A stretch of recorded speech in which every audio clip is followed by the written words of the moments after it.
everyone, Novels Wonderland here. Thank you all for the love and support you've shown me and the channel. Jujutsu Kaisen, the Contractor synopsis. Bindings, shackles, hayas, chains, all things that restrict everything in our universe. Laws must be put into place and punishments need to be handed out to those who do not respect the rules for the world to retain its functions. But what happens when one can escape that punishment? What happens when one can manipulate those rules? A contract cannot bind one who can escape it. So the world cannot bind him to its rules. He runs freely, unshackled by the rules of humanity and world. A god looking down on the world.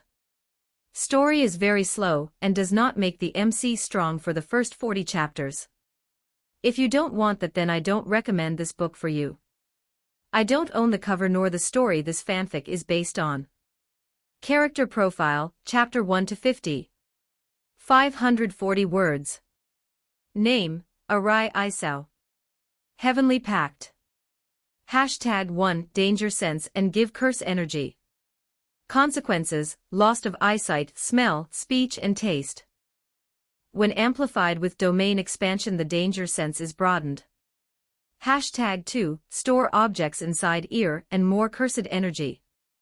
Consequences, his skin is more susceptible to outside forces. When amplified with domain expansion, the space inside the ear is greater. Hashtag 3 Hidden curse energy and more cursed energy. Only his curse energy is hidden.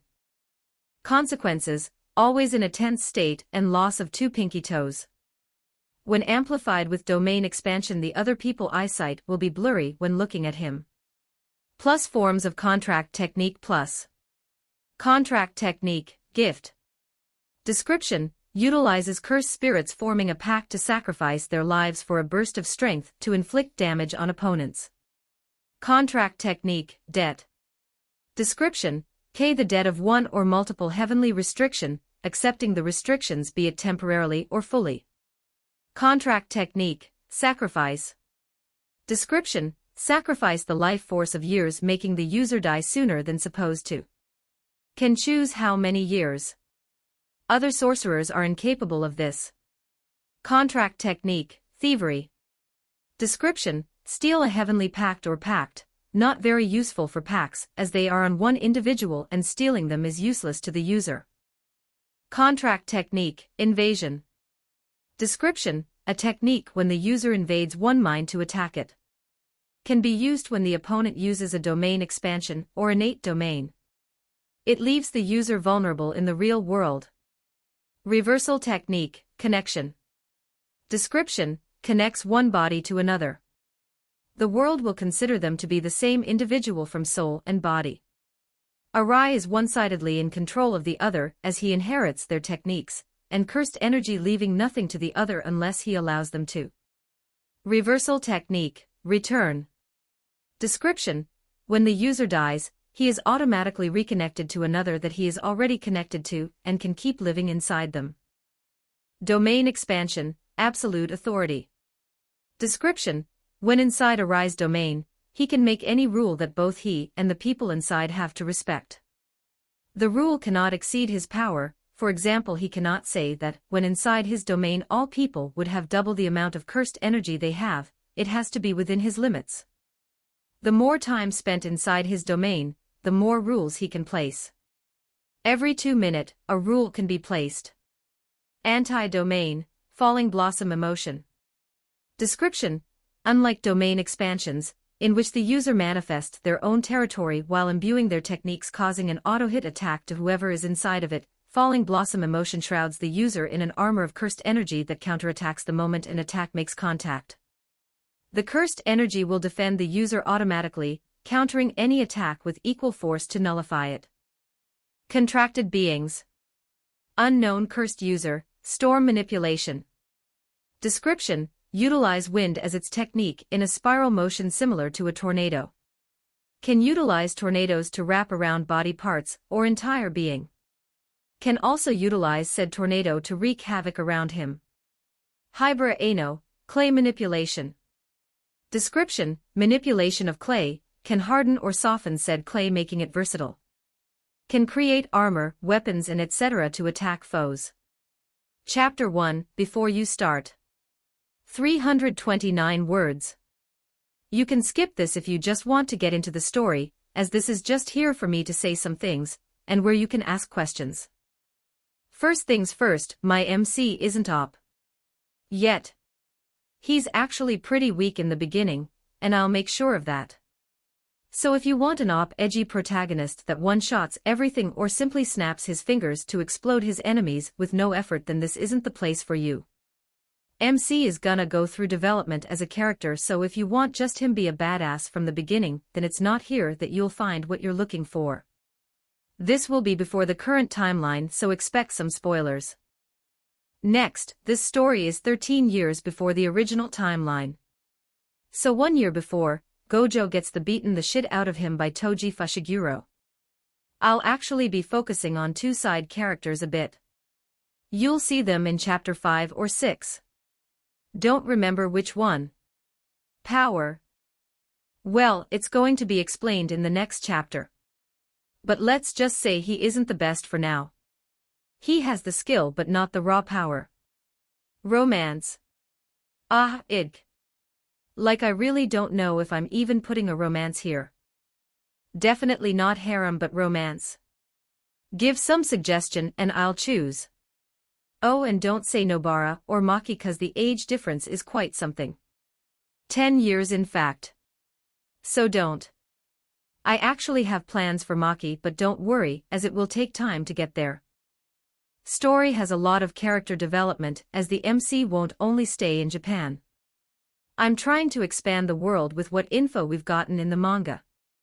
Be wary of the first chapter as some people say it's bad, so if you don't like that then skip it and continue with the story. If you have any questions then ask here. Chapter 2, Remake Birth of the Average. 2,489 words. I remade this chapter because well it's genuinely bad. Kind of made the MC act like a brat who thinks he knows everything, which is my fault. It's a remake so none of the bad stuff is in there. Hopefully. At an unknown location and time, two people were having a conversation under a pink tree. They had a table in front of them while drinking the tea. Their appearance unnoticeable as the shadow from the tree made it impossible to distinguish any traits. Let me ask you this. One of them placed down their cup. Their voice was hoarse and old yet held an unknown amount of wisdom. What do you think is humanity's greatest strength? This question intrigued his companion as he placed down his cup of tea. Pondering the question, his friend answered. Greed. This voice sounded younger but more serious than the other. The old man chuckled a bit. An interesting answer. Then what makes it so that humans can develop this sin? The sin of greed. The mind. One needs to be able to think to have these materialistic desires. Even animals have minds of their own, though it isn't as refined and developed as us humans. But what do humans have related to the mind that the animals you speak of don't? This question was not easy, yet one answer popped in his mind. Knowledge. The old man shook his index finger at him. Wrong. That only applies to when a human is old enough to gain that knowledge. Is a baby more knowledgeable than a wolf that knows how to survive, hunt and protect its pack? I personally don't think so. A baby is still human. Then that answer doesn't work, does it? This explanation certainly confused him. If that wasn't the answer, then what was? Then what answer can you give me? What is the right answer to this question? The old man posture lowered, making his smile visible as the sun shined on him. His teeth were white, yet they somehow looked inhuman. Its shape was odd as it looked like an infinite number of teeth were visible. Imagination. It's the key. The key to change reality itself. $_9 section, Euro £2 Yen $7 8% dash, for at asterisk hashtag 6 backslash. 0 for at asterisk hashtag 6 backslash. 0. April 17, 1990. A boy by the name of Isao Arai was born that day. This boy was born with a normal family. His childhood tale could be found everywhere, he wasn't special in any way. That is until he began growing up. This boy began seeing weird creatures creeping up in the shadows of the city. They walked and lived as if part of this world, they didn't feel unnatural at all. Yet that's what's so unnatural, the fact that monsters suddenly appeared out of nowhere. The boy, who was now a grade schooler, told his parents about this weird phenomenon. But the reaction he received wasn't something he thought would happen. Arai, they're not real. Just think of them as air, they don't exist. That's right, take a deep breath and calm down. They'll soon disappear.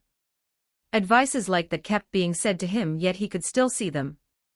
Why could he see them while others couldn't? Arai's thoughts became in disarray as he couldn't differentiate the real and the fake world. But he soon began understanding as something else happened, he began having powers.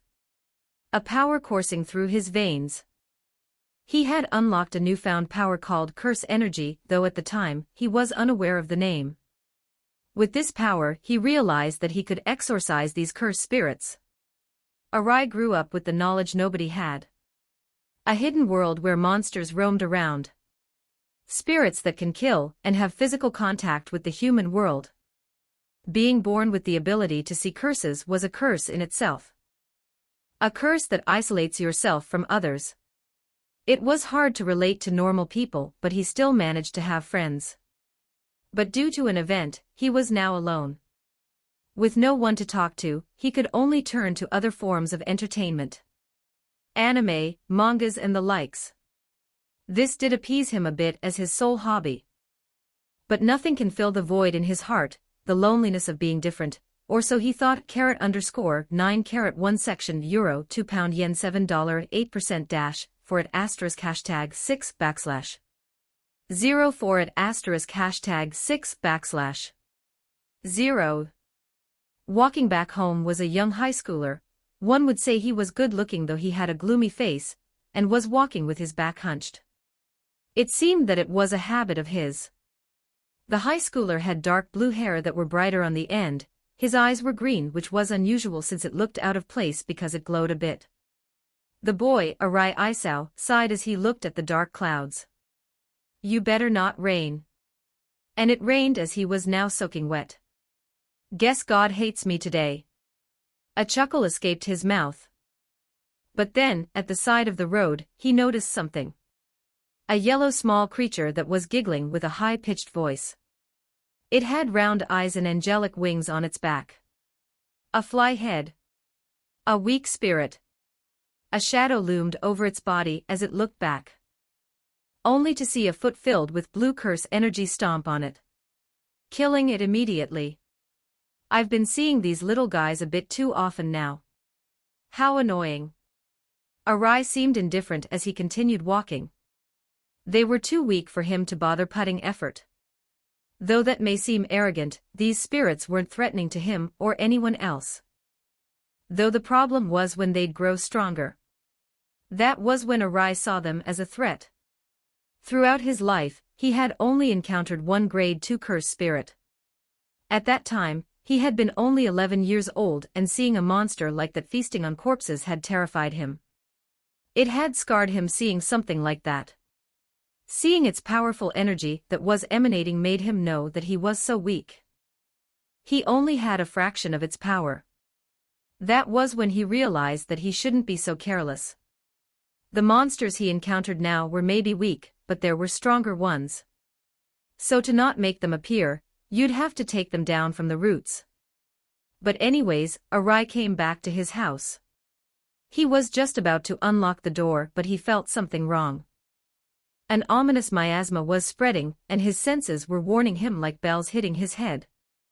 Arai immediately let go of the doorknob and took cover as something burst through. It was a cursed spirit. One more powerful than the one he encountered when he was 11 years old. Not again. His fear from that first event hit him, but he quickly put it away. The cursed spirit looked like a green spider with 10 legs. Its head looked like that of a bull, and yellow stripes were present all over its body. It certainly wasn't something pleasant to see. "I want to eat legs," it said with a distorted voice. He immediately tried to run away knowing that he can't beat this. He wasn't arrogant enough to try to fight these beings. Though he had trained all his life, he never had a teacher, so all he did was from his own ideas. Which is also the reason why he was always tired, as he barely slept, which often made him into a foul mood, which in turn made his curse energy grow. A tireless training that he developed himself. The curse spirit looked at him with ferocious eyes as it without hesitation attacked him with its sharp legs. Arai held onto the balcony and jumped to the rooftop, evading the blow. "Why is a spirit that strong so close to my house? I'll have to bring this somewhere else so that nobody sees me, and to not injure anyone." Arai ran away as he looked back to see the cursed spirit chasing him. "It's faster than me. Damn it. Why wasn't I born with a cool ability?" He had a bit of fear seeing it chasing him. Even the way it moved was creepy. Running at him with 10 legs with a crazed smile definitely wasn't something he would ask for. But being lost in his thoughts within a battle was not the best decision. Arai looked back to see the spirit gone. Seeing a shadow now looming over him, he made the decision to flip to the side. The spirit had now landed at the spot he was, and it wasn't done. Looking at Arai, who stumbled backwards, it attacked with its legs at him. He barely dodged them as he slid underneath it, kicking it in the abdomen. It winced in pain, but Arai wasn't finished. A karate chop to the legs with curse energy made it stumble. "It's more fragile than I thought. I can do this."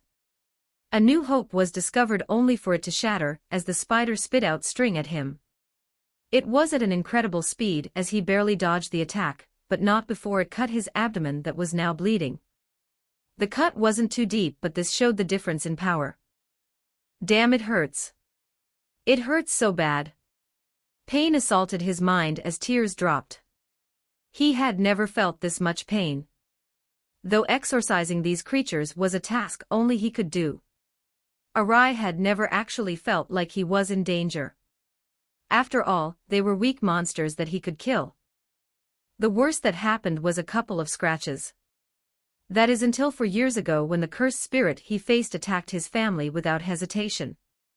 Arai had tried to warn them, but it was too fast, killing his parents instantly. And worse, the only reason he survived was because his parents' corpse were the snacks the spirit looked for. That day scarred him more than anything. But it wasn't over. When the police got here, they had no idea, no reasonable explanation as to what happened. A couple of weird people got here to examine the scene, and they left. Arai knew he couldn't say what really happened. They wouldn't believe him. And he was right, they didn't. Saying that stress and fear turned his perception upside down.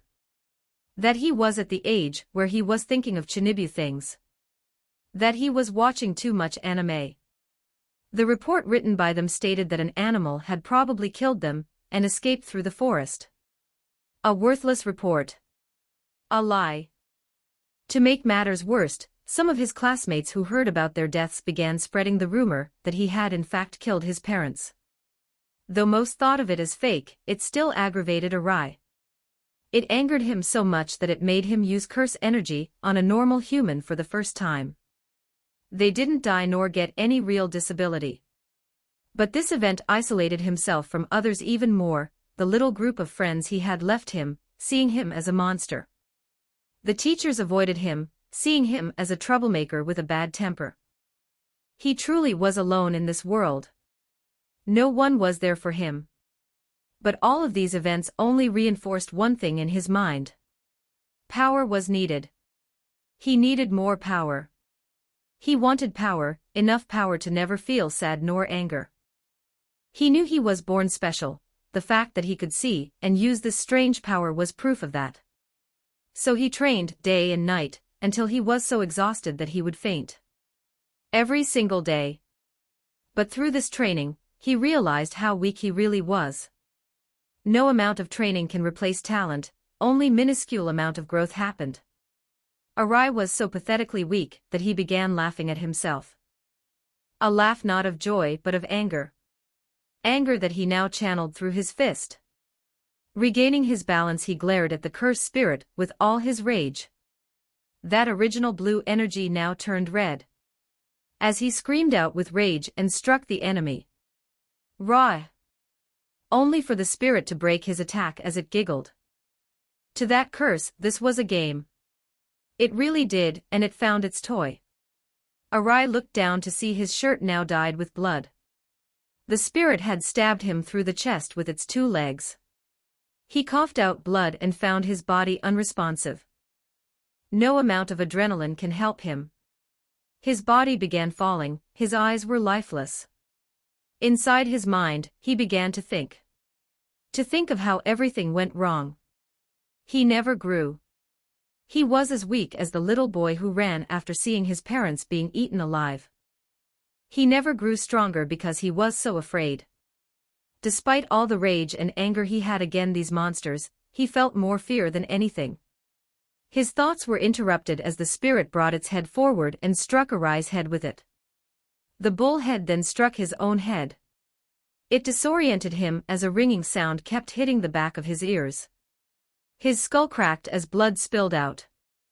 His consciousness was fading as Arai had one last thought. Cursing his foolish and weak power. If Arai had stayed conscious for a few more seconds, he would see that 2 men landing on the roof he was at.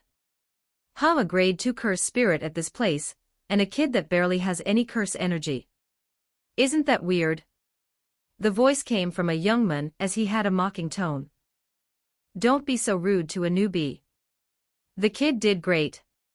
Another voice, this one felt more genuine and reasonable.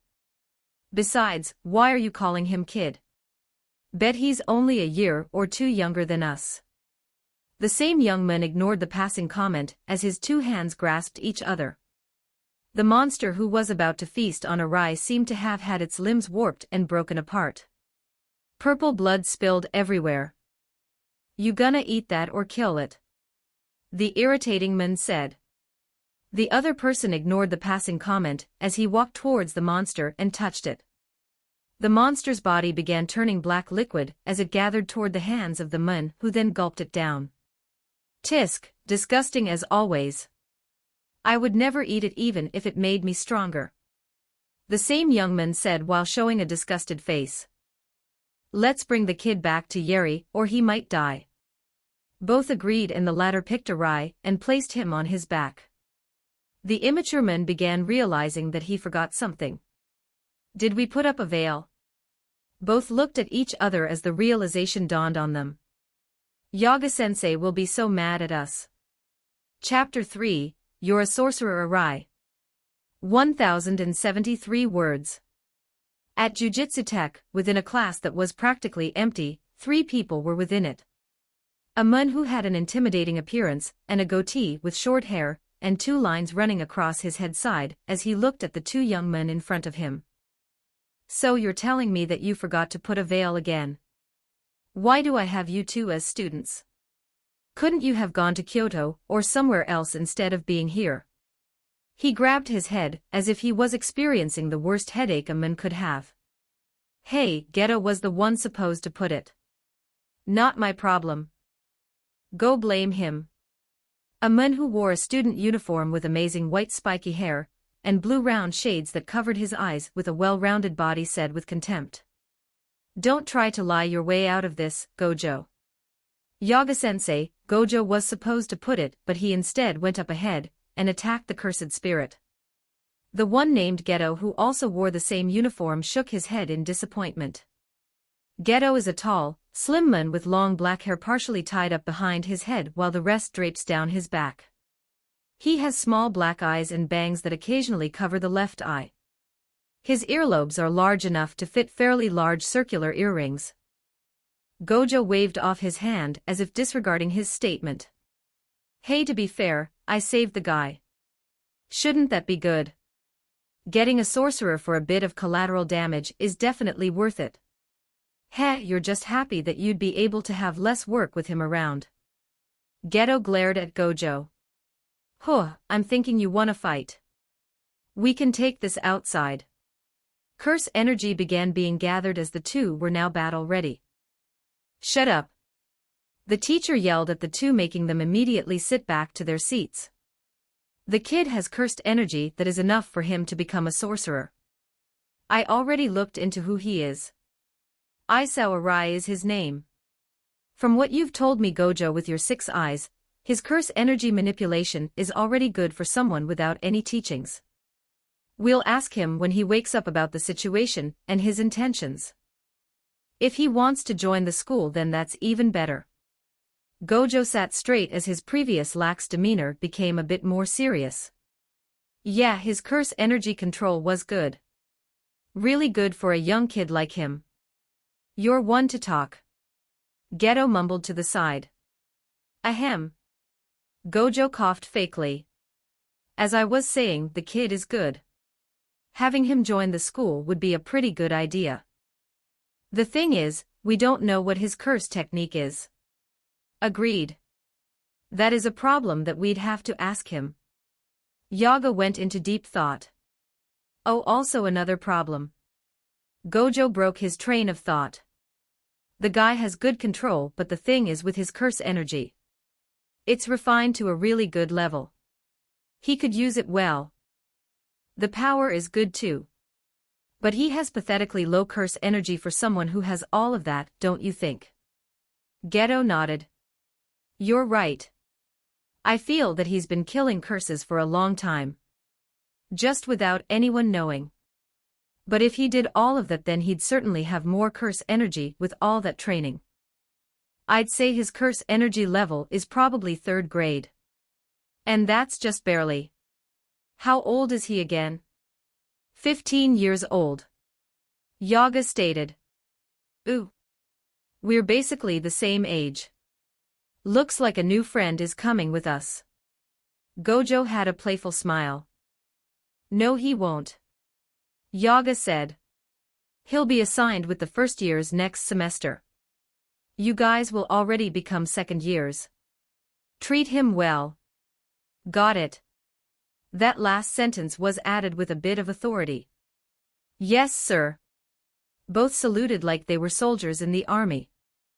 $_9 section, Euro £2 Yen $7 8% dash, forward asterisk hashtag 6 backslash.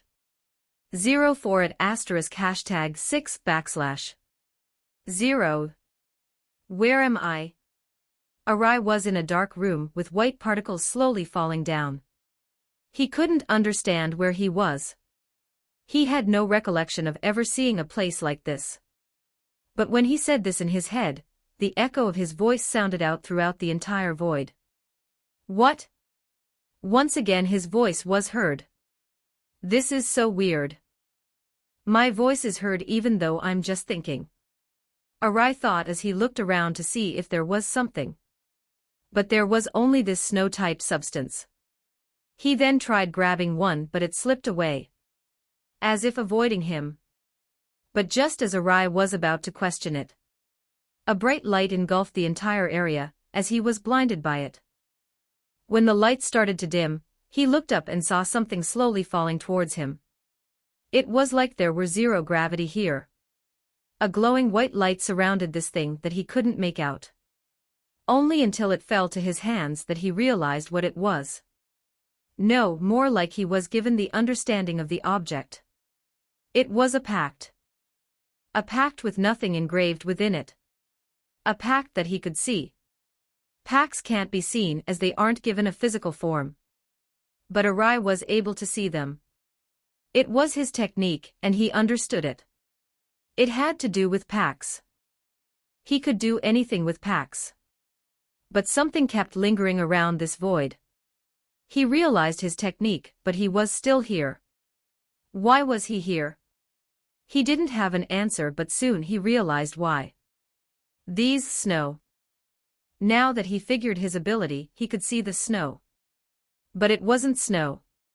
He didn't know what it was, but some great power was held in each of these snow. Suddenly, the black void shattered as its pieces fell to nowhere until there was no more left. That was when he woke up as he scanned the room he was in. It looked like a hospital room. Arai looked around but saw no one. Ugh! My head! A wave of dizziness hit his mind as he slumped back to the bed. Am I in a hospital? He asked while still holding his head. Just then the door opened as a girl that looked no older than 16 walked in. She then turned to him and smiled. You're finally awake. Chapter 4, A Goal to Strive Towards. 1,335 words. The girl wore a black uniform and had short black hair. The jacket uniform she wore went up high to her collar. She had a smile on her face seeing Arai. You're finally awake. She spoke while a smile never left her face. She began sorting out things on a desk.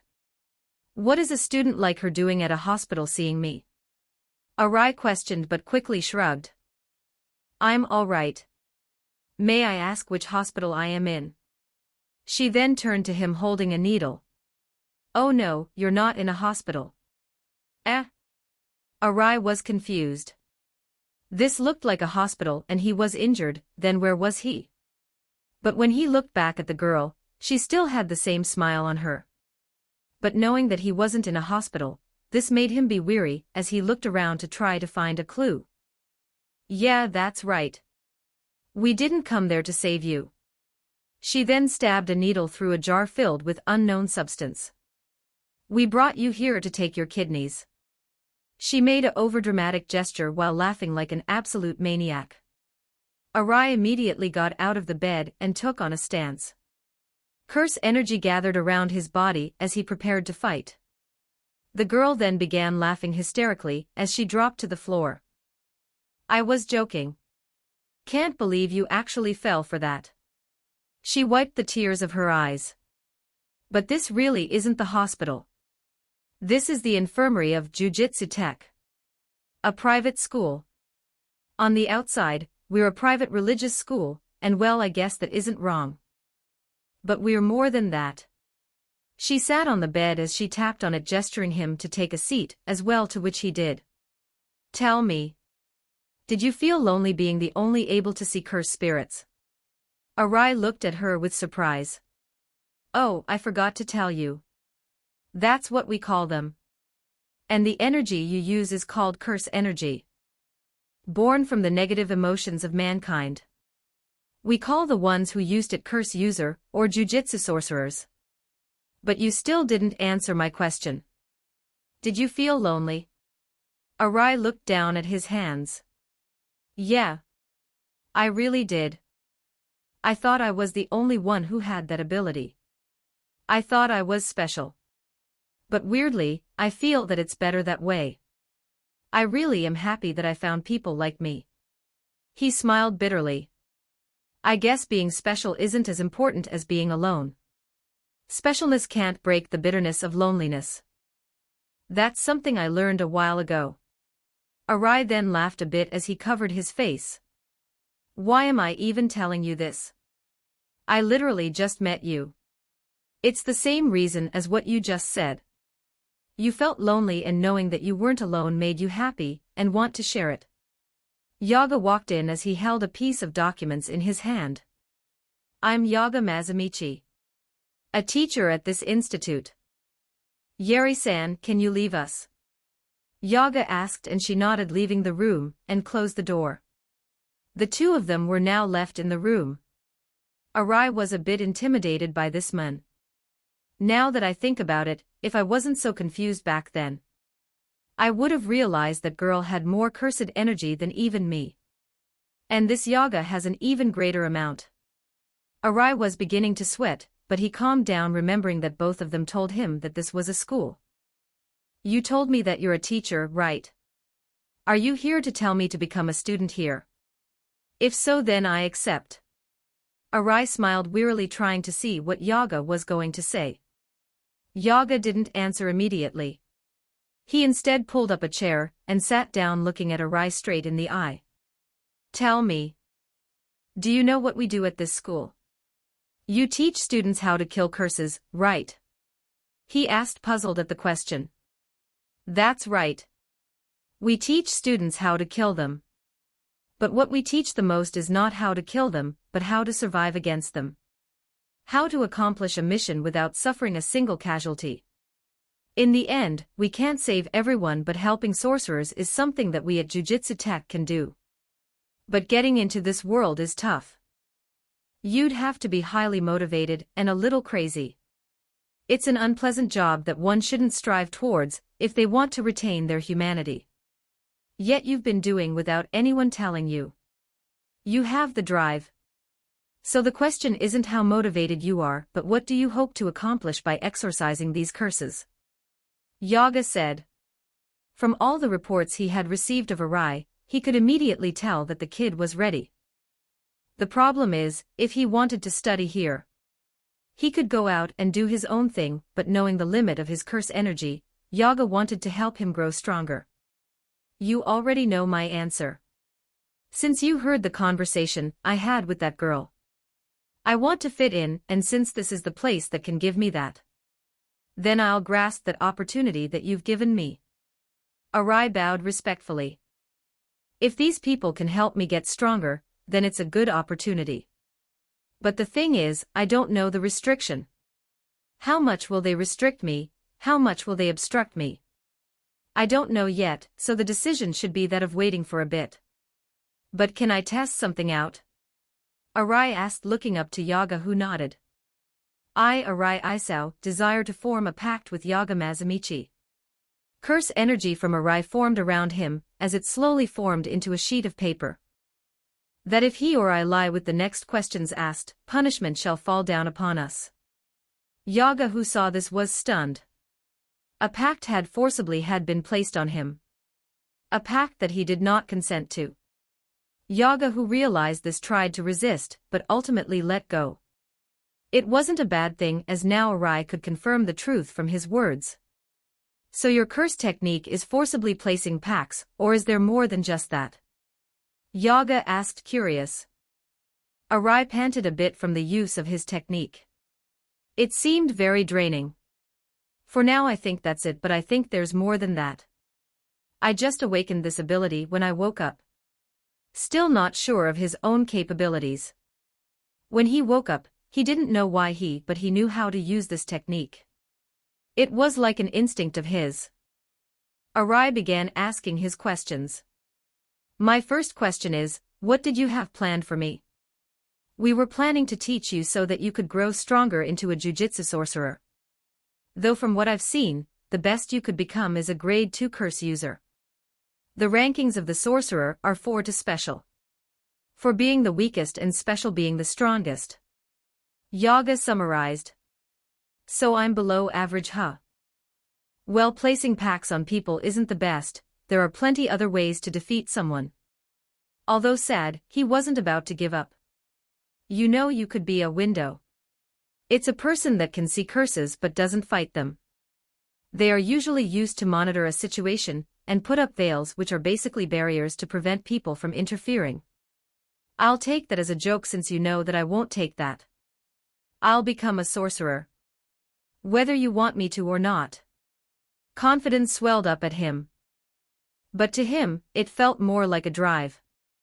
A goal that he needed to strive upon. And that goal was to become strong enough that nothing could threaten him. Ever. Chapter 5, Remake. Nobody likes school. Except when Gojo is there. 1529 words. As the two talked, someone who everyone in the community loves, but is hated by the higher-ups, stormed into the room. Whoa! Now that was interesting. Gojo walked in nonchalantly as he looked directly at Arai's eyes. When Arai saw this, he didn't know why, but he felt vulnerable. Like he was a speck of dust within the world. Like an insignificant bug that no one would care if disappeared. What the hell is this? I feel so weak. Like I have no strength. Who is this guy? Sweat formed all over his face, as it seemed as if he was forced to look at Gojo, and could not turn away without his permission.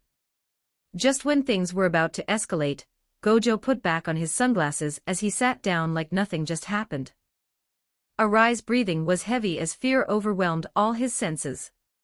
Hey Gojo. Don't scare the new student. Always so rude to everyone. Geto had arrived as he shook his head. Come on. I was just testing him. It's not like he was going to die from that. Gojo rebuked. Why are you two here? I didn't say to come in yet. Yaga looked at them angry. Gojo sat down on a chair as he placed his shoes on the bed. Yaga-sensei. Shouldn't you let him meet his saviors? I think we deserve our thanks. These are the people who saved me. I can just feel the power they are emanating. These guys are on another level. The others kept arguing as Arai was in his own thoughts. I really am not special. I guess that's for the better. Well, I guess you're now my underclassman. Gojo spoke to him as he turned back his attention to Gojo. He had a wide smile on him as he pulled out a hand. I, Gojo, the most handsome and powerful sorcerer of all time, welcome you to Jujutsu Tech as a first year. You don't have the right to do that. Though he is going to be at school now. Yaga shook his head. It was honestly tiring to talk to Satoru, as his sanity was beginning to thin out. Gojo wrapped his arm around Arai, who looked quite uncomfortable. Let's show you everything about this school. Bet you're gonna have a blast with me. Gojo quickly dragged Arai out of the room, while he yelled out for help, yet everyone ignored them. Looking at the two figures disappearing, Geto turned to Yaga. I just want to say this. Arai Isao would be better off as a window. Geto spoke as he looked at Yaga. Frankly, I don't see him even getting semi-first grade. I know that sounds arrogant from me who's special grade, but that's my honest opinion. I don't want to see unnecessary deaths when I can prevent it. Yaga sighed. I think so too, but he doesn't want to. All we can do is help him grow stronger, so that he can stand side by side with us. That's all we can hope for. Geto still looked skeptical but decided to put those thoughts at the back of his mind. I'll trust your judgment, Yaga-sensei. But who are the other freshmen? I don't know their names nor their techniques or their grades. Yaga looked outside the window to see Gojo speaking comfortably with Arai, who now spoke normally to him. You'll see. $_9 section, Euro £2 Yen $7 8% dash, forward asterisk hashtag 6 backslash. 0 forward asterisk hashtag 6 backslash. 0. And this will be your place. Spacious, right? I chose the room myself, don't need to thank me, of course. The other students will be next to you. Isn't that great? Gojo looked at Arai ecstatically as he opened the door showing his new room. Ah, sure. Arai said, uncertain. Mixed emotions ran through his head. This man is the guy who scared me with just one look. What the hell happened to the frightening man I just saw? Is this a facade? I don't know. I don't get it. You'll soon be starting your first year here. Hope you're ready for it because you'll be facing death. He lowered his glasses, making his blue eyes that shined visible. So try not to do something stupid like what you just did. Right now you, Arai, are at the second lowest rank. Honestly, it's kind of sad, but what that means is that you're weak. Arai, who heard this, got annoyed and angry, but Gojo intervened before he could say anything. But this school will help you grow stronger. The curses you faced before are jokes compared to what real threats you'll face in the future. So put your expectations real high, cause you're gonna need it. Is that sarcastic like everything you've said until now, or is that genuine advice? Gojo looked back at Arai and smirked. Who knows? But for now, we'll be seeing each other a lot. I've been bored out of my mind lately, so sparring with you will be fun. I've been meaning to ask that. What is your curse technique? You've seen mine, so it's only fair for me to know yours. Well, mine isn't that special. It's just something called limitless. Lets me use the power of the infinity that always surrounds us. Nothing special. Gojo casually said as he continued walking. I see. Arai pondered over what he just heard. Infinity. He has the power to manipulate infinity. That means that space itself is his domain. Whatever is affected by space, which is everything, can be manipulated by him. The realization of his power dawned on Arai. This power, it was just broken. But you know, manipulating limitless isn't easy. You need to see the cursed energy and space to the level of an atom. Understanding and seeing these things is hard, especially the seeing part. I mean, am I going to use a microscope to fight? Gojo cackled when he imagined it. Limitless is a hereditary curse technique. My clan members have the technique but can't use it. You need to possess these eyes. Gojo pointed to his eyes. 6 eyes. It's pretty much gives me a wide full-range view on cursed energy, making me able to see it at such a level that nobody would ever see at the atomic level. With this, manipulating curse energy is much easier and less consuming. Normally, curse users can't fully control their cursed energy, so they waste some remnants of it, but I am different. You can pretty much see me as a battery that is constantly getting charged. Well, that's probably why I'm the strongest. Wow, the world really is unfair. Why give power to this arrogant bastard? Just because he thinks he's handsome. TCH. He shook his head, getting rid of the thoughts. Arai suddenly realized something as he watched Gojo smirking while checking himself out in a mirror. It was a page. A pact. He quickly narrowed his eyes as his focus grew until he was able to read its contents. Revealing one's hand, in exchange for revealing one's own technique, curse energy and effectiveness of the technique is elevated. Realization dawned on him. He had not only the ability to place pacts on someone, but is able to see a pact that was made with oneself. Arai looked down at his hand that was clenched. What more can you show me? I'm itching to know. Hey, you know you shouldn't look into me like that. Arai was confused as he saw Gojo with a serious face. The same eyes that scared him at first were now looking at him again. I don't know what you just did, but it felt like you're looking into my innate domain. Innate domain? This wasn't a term he had ever heard. Gojo continued on with his explanation. Think of it as your mind and soul. It's the projection of our mind formed into a world of our own by curse energy. So what did you do? I think I saw your pact. Arai said nervously. Hearing this, Gojo was mildly surprised. Saw my pact? Oh right, I wanted to explain that to you, and show how a pact works. But you said you saw my pact. Yes. That's right. Arai said meekly. Still remembering the overbearing presence he had witnessed a moment ago. Gojo began pondering. He had never heard of technique like that before. That may be your technique as well. You shouldn't even be able to see someone's pack, much less see one's innate domain. A pack is normally placed on oneself and only that person would know unless they told you. So I can do more than just place a pact on someone. That's cool. But why didn't Yaga tell me this? He didn't say anything about me looking into his, whatever domain. He probably didn't notice. Even I barely detected it, though with my 6 eyes it would have been easy to see that. It's a pretty interesting technique.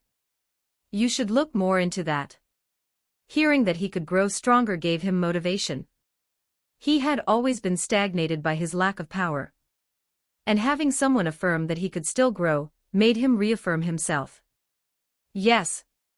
Chapter 6, New School Year. 1,278 words. 3 months later. Outside at the school grounds, a man with blue hair fell down as he rolled on the ground. Dust and sand covered his uniform as he gritted his teeth in frustration. His cursed energy flowed out off his hand as he pulled out twin daggers that was sheathed on his back. This was Arai Isao, who was glaring in front of him. Gojo stood in front of him with his iconic smile while eating dangos on a plate. Want to continue or not? Frankly, it doesn't really change anything since I'll still eat the dangos and you, well, you'll lose like always. Arai scoffed as he sheathed back his daggers. You have a sweet tooth despite being one of the most powerful sorcerers. You mean the most powerful sorcerer. Not yet. Geto-senpai is a top contender for that title. Arai retorted. It was true, as at this moment both looked at each other as equals despite them always saying they were better. And after these 3 months, he's been seeing them in action. Seeing their power motivated him further as he subconsciously looked up to them as the pinnacle of power that he had to achieve. A sense of drive that he had grew to the point of being his sole goal here. Before it was getting strong enough to defend himself. But now his goal was to catch up to these two. He knew that being strong like Gojo and Geto would be practically impossible, yet it was that impossible goal that brought him even more determination. But Gojo kept annoying him. Flaunting his power and showing his superiority with every opportunity he could find. And worse, he had to use weapons from Gojo who took from his clan's vault and still couldn't even put a scratch on him. Arai. He snapped out of his thoughts as he looked behind him to see Mei there. She had that smile on her face. A smile that he could never understand its meaning behind. Mei had light blue hair and wore a suit and tie with her hair kept in a high ponytail, and 2 parallel bangs that left her face completely unobscured. Mei-senpai, what are you doing here? Didn't you have a mission with Yurahime-senpai? Arai asked. I just finished it. Principal Yaga is asking for you. It's time for you to meet your new classmates. So they're finally here, huh? Arai said, unsure of what he should expect. While staying here, he had met with most of his upperclassmen. Especially the first-year students who are now second years like Gojo and Geto. They taught him much about this world and his strength slow increased with the sparring he had. Though not by much. Arai still didn't understand why he was so weak. He trained a lot and worked hard, yet his strength barely increased. His amount of curse energy was just not sufficient enough. Arai sighed thinking about this as he walked to Principal Yaga's office, who was just promoted. He knocked on the door as he heard to enter and did as told. Arai walked in and saw 2 more people there other than Yaga. One was a young man with short dark hair, thin eyebrows and wide passionate eyes. He wore a standard Jujutsu high uniform with his jacket unbuttoned. On his hips seemed like a leather bag that stored something within it. The other is a tall, well-built man with blonde hair styled with a neat part. He has very thin eyebrow with the standard uniform, and looked unfazed seeing Arai. Yaga, who saw him, stood up from his chair. Arai, you came at the right time. These are your classmates from now on. Introduce yourselves. The black-haired one introduced himself first. I'm Hybra Yu. You can call me Yu. Hope we get along. This boy seemed energetic and cheerful. He had an innocent smile on himself and looked optimistic. The blonde-haired boy then introduced himself. Nanami Kento. Nice to meet you. He seemed reserved and a bit antisocial, yet, at the same time tried to be as respectable as possible. I'm Isao Arai. Nice to meet you too. Arai introduced himself. I'll call you Arai then. Yu shook Arai's hand. This guy is way too extroverted. Most people won't let themselves be called by their first name right at the start, yet he introduced himself with it. Guess all sorcerers really are weirdos. On the other hand, Nanami looked quite serious. He didn't have any joy or appreciation from meeting him. Not even curiosity. He only saw everyone here as colleagues and not people he would get along with. Unfortunately, why are you reserved? Let's go do something fun like sparring. You suggested, or more like demanded, as he dragged both Arai and Nanami out of the room. Yaga, who saw this, smiled wearily. Hybra kind of reminds me of Gojo in a way. Never listens and just does what he thinks is right. Yaga sighed but smiled when he saw them. Looks like I won't have to worry about them not getting along.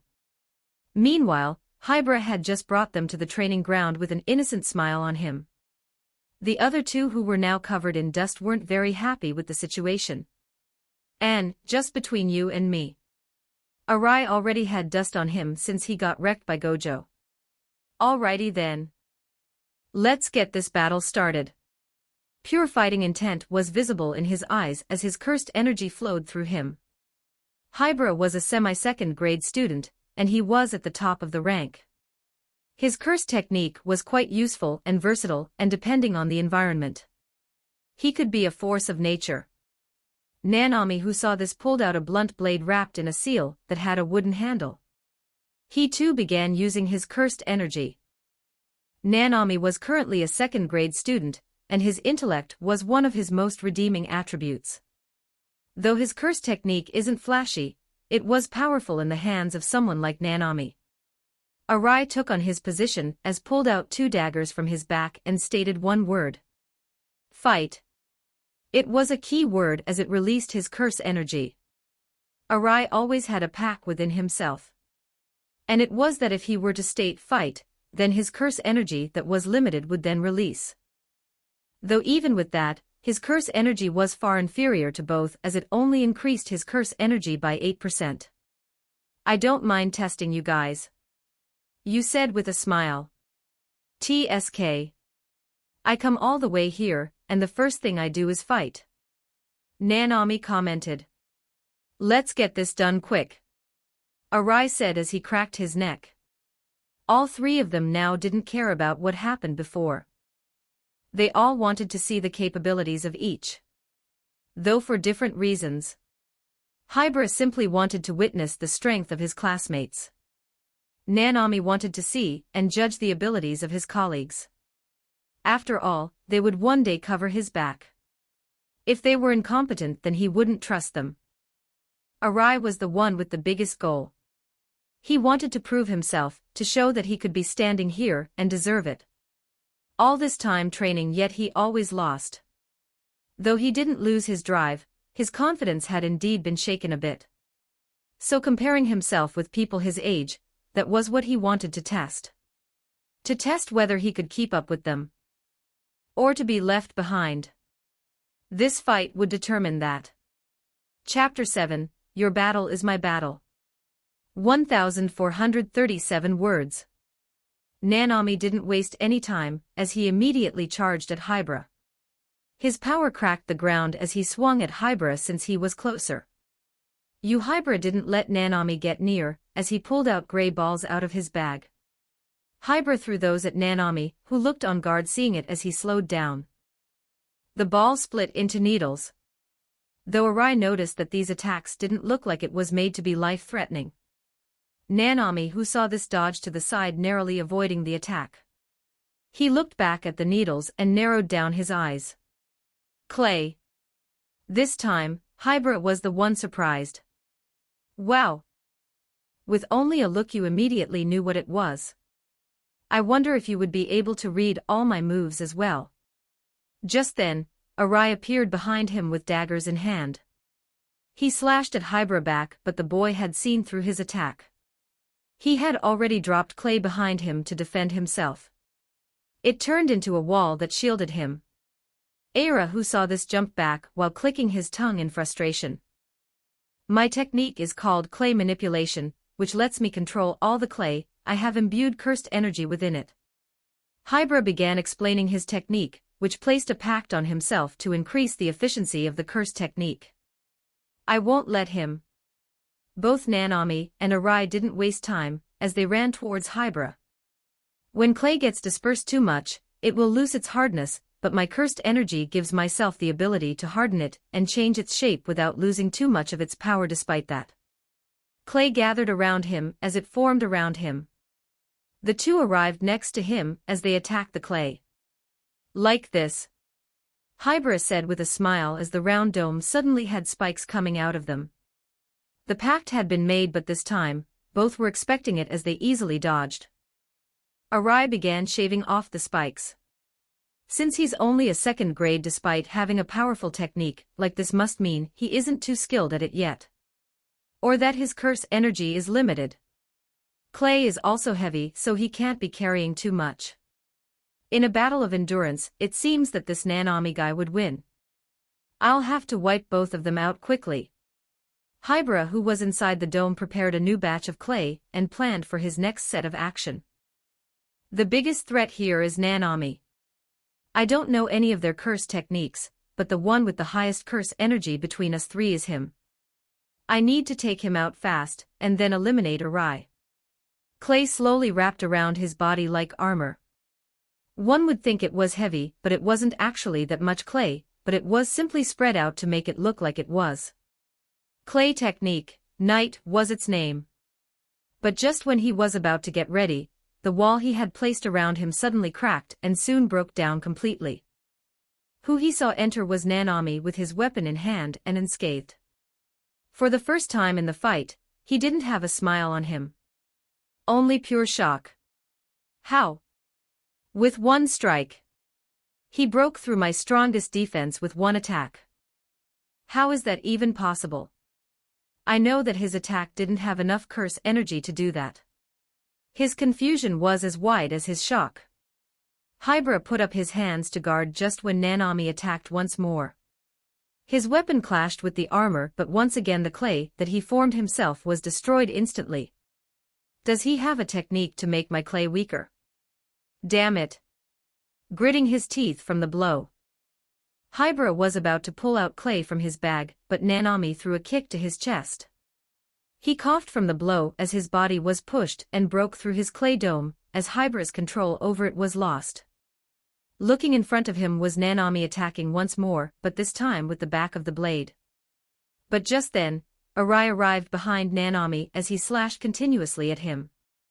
Nanami barely reacted in time to block the blows, but some cuts were formed on him. But Nanami barely flinched with the wounds he received.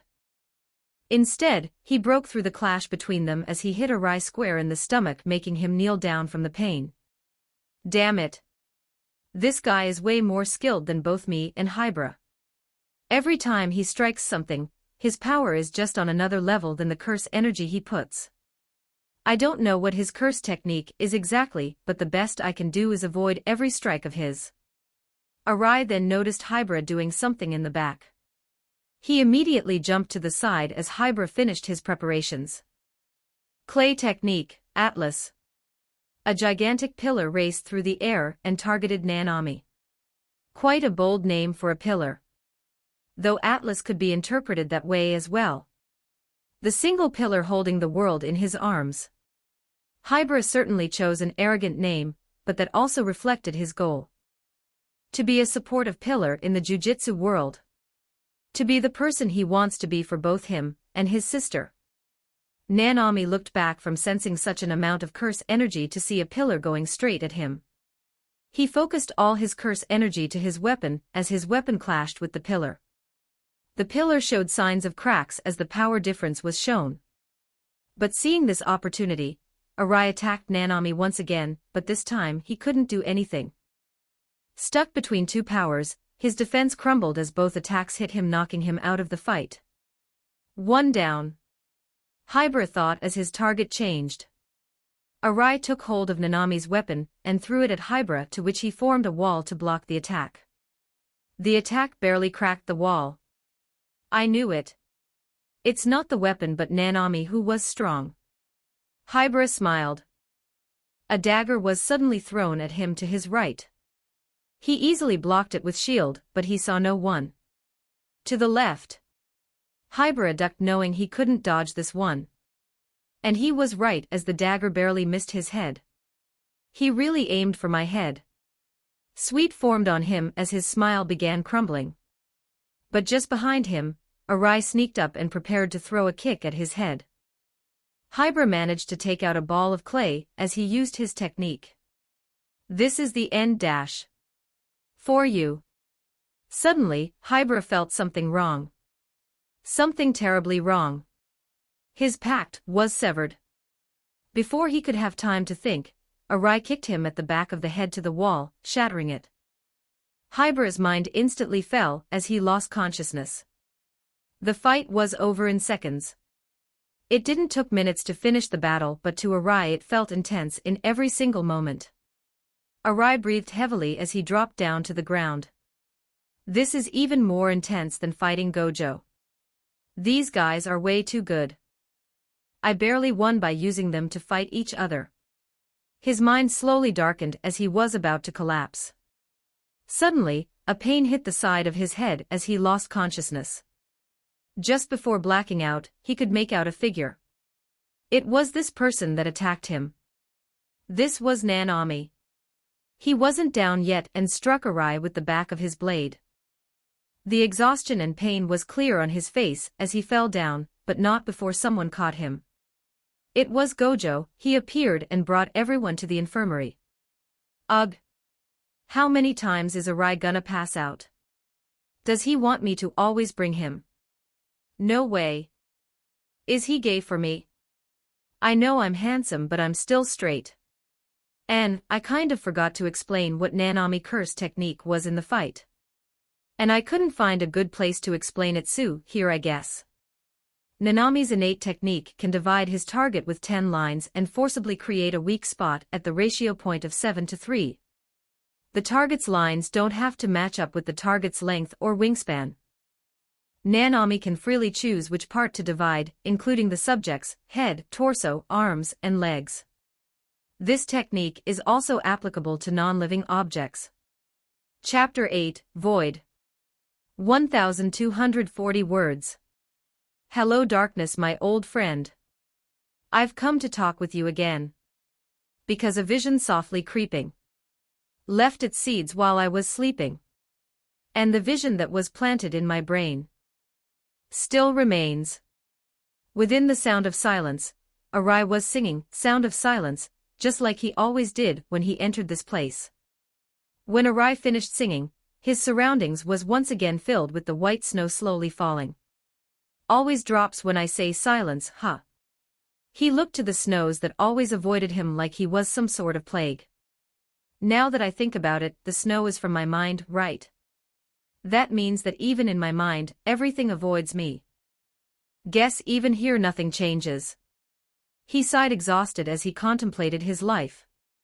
When Arai awakened his curse technique, he realized that every time he was unconscious, his mind would be transported here. Yet he didn't know why. Principal Yaga theorized that it was his innate domain, and that he had a good connection to it as most sorcerers can't get to it. Yet he never figured out what was these snow-like objects. They just passed by him yet never actually represented something he knew.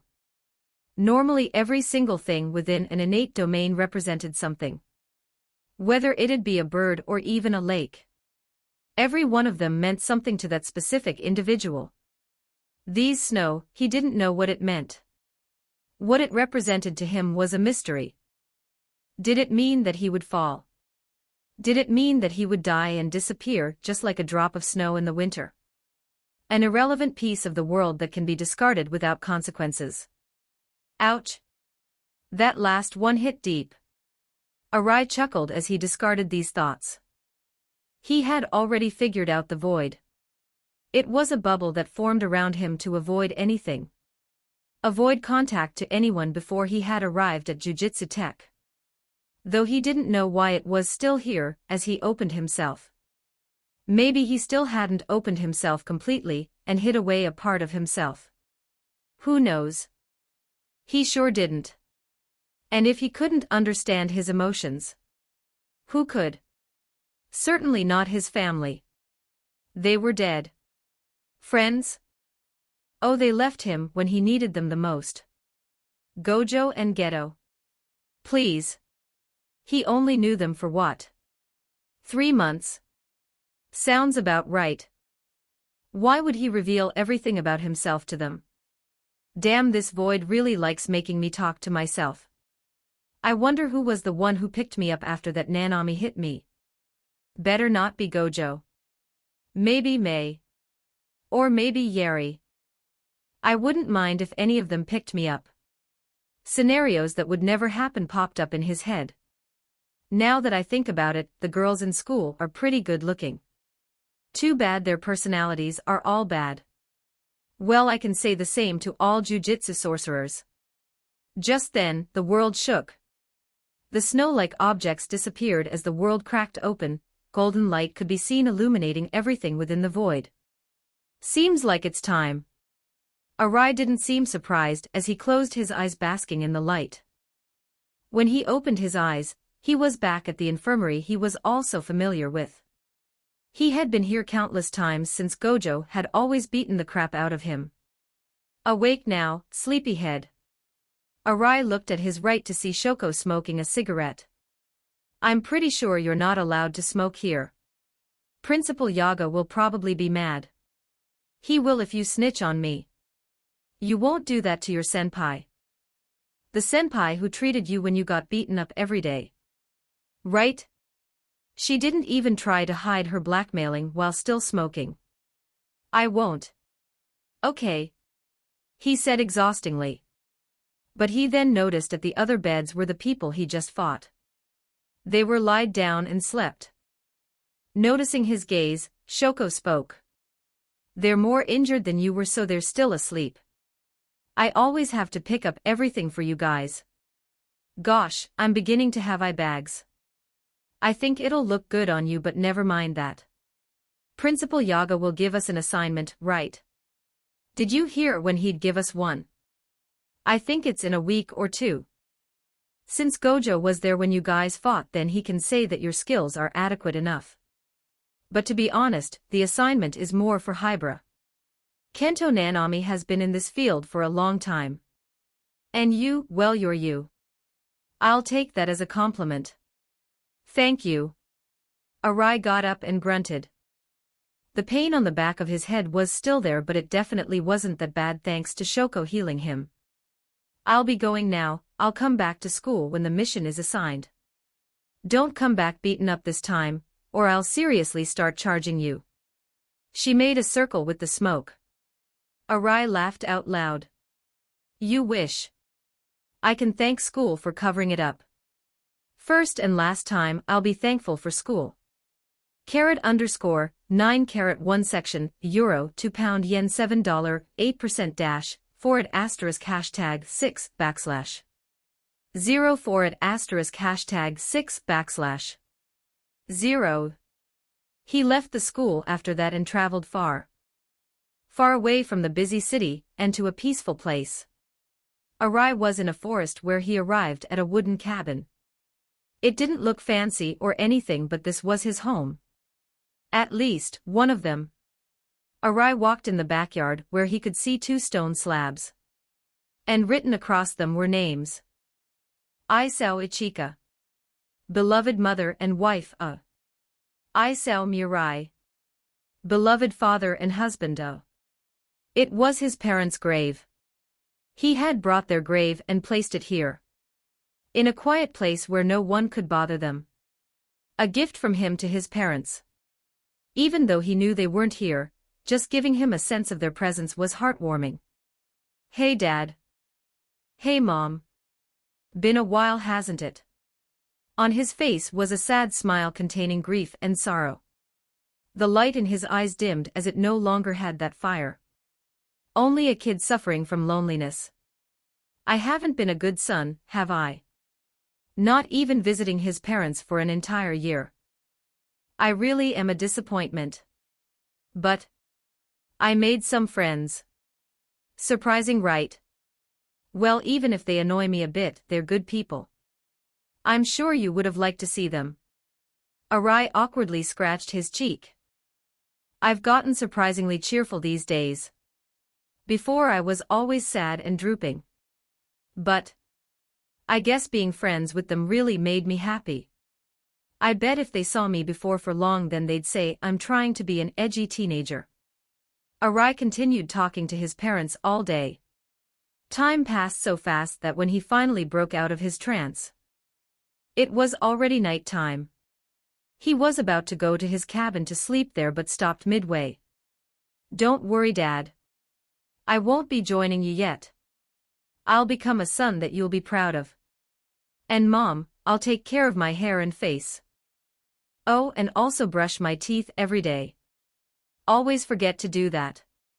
He nervously chuckled. His gaze soon turned affectionately. I'll be visiting here later. Until then, stay together. He walked back as a single drop of tear dropped. For me. Please. Chapter 9, Lost. 98 words. Apparently my story isn't progressing fast enough. So I've decided to just narrate some stuff that will be going on.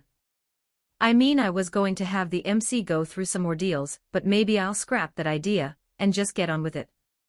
But truthfully, I don't think my character will be as good as before. If you guys want, I'll just do a time skip to get on how he gets stronger. I know how, so maybe we'll just do that. Give me some of your thoughts because I genuinely feel lost at what to do. Chapter 10, With the Power of Friendship. 1,790 words. At an abandoned building, 4 people were there. 3 of them wore the standard uniform, and 1 of them was a middle-aged man wearing suit. For this mission, we expect for you 3 to face 2 semi-grade 2 cursed spirits. Though it is possible that 1 of them has evolved into a grade 2 cursed spirit. The old man's attention turned to the building. 1 of them is confirmed to be a grade 2 cursed spirit. This is a test for your abilities but also your state of mind. If you can't kill these spirits, then you'd have failed this test. No questions. No answer was heard. Good. I'll put up a veil for you sorcerers. Emerge from the darkness, blacker than darkness. Purify that which is impure. A black curtain appeared from the sky, slowly enwrapping the area. It's a curtain specialized in blocking civilians from entering this place. The outside world won't interfere here. Good luck to you all. The man bowed. We got this from here. Right, guys? Hybra seemed excited as ever as he wrapped his arms around his classmates. Please don't ever do that. Ever. Nanami said as he brushed off his hand and walked in the building. Ouch, that's cold, but he's right. Let's not waste time here and go exorcise those cursed spirits. We don't want them to wander off now, do we? Arai sighed as he followed him. They walked in where the building was abandoned. There were scraps and garbage on the floor. The smell was unpleasant and dirty drops of water was everywhere. It was truly not a place for someone to live in. Nanami stopped as he turned around to the 2. You 2 should stick together. Isao, you're the weakest here, so you'll need as much help as possible. Hybra, your curse technique takes time to prepare to unleash its full potential. That's why Isao will buy you as much time as possible until you're ready. I'll go by myself since I'm the most well-rounded one here. Take the 2nd floor and I'll take the 3rd floor. Nanami laid out a plan and left. Both looked at each other and shrugged. Well, he won against us, so I guess he's the leader, right? Hybra commented. Era sighed in defeat. I guess so. No point complaining. Let's finish this and get out. How about we go out for food? Hybra suggested. Gojo and Geto will already be going, so why don't we? I think we're supposed to go right back to school after this, but I'm sure Principal Yaga will be fine with this. It's our first mission after all. Arai, hearing this, shook his head in disapproval. Hybra. Focus on the mission, we can joke around later, but when it's a mission, we take it seriously. People die like this because of recklessness. Hearing this made Hybra feel guilty. Sorry. Just then, a stinger of sorts came out of the shadows and struck at Hybra. Fight. Era pushed him out of the way and pulled out his daggers, blocking the blow. The appearance of the cursed spirit was now visible to him. It was a wasp. A blue and red wasp that looked like it just came out of a tropical jungle. On its hand were 2 spikes. Its stingers was dropping green liquid, and its eyes were as black as it can be. Hybra. Era calmly said. Take care of the one behind us. Hybra looked behind him to see another cursed spirit hiding behind a wall. It had gray pale skin with no teeth. Its body was gigantic, sizing up to be at least 4 meters long. It had 4 red eyes and 2 arms that were quite short for its body. These 2 should be the semi-second grade curse spirits. Arai should be able to handle it. I'll need to exorcise mine as fast as possible.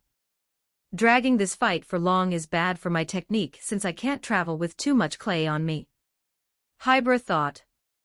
Arai didn't have to wait long as the curse charged at him. Its speed was much faster than it should be as it flew. But in an enclosed space like this, it was very limited. Arai blocked its blows quite easily as it didn't have that much impact. But the problem was its speed. Counterattacking it didn't work as it flew away quite easily. Which meant he had to immobilize it. And I've developed just the perfect technique for this. Hybra. Can you hold off my curse spirit for a sec? Just make it so that it won't hit me with anything and it'll be fine. Arai said this while dodging its attacks. Hybra put up a thumbs up. You got it. He threw a couple of clay balls that turned into the spiky dome he was familiar with. Arai began gathering the curse energy necessary, but he could feel the dome shaking.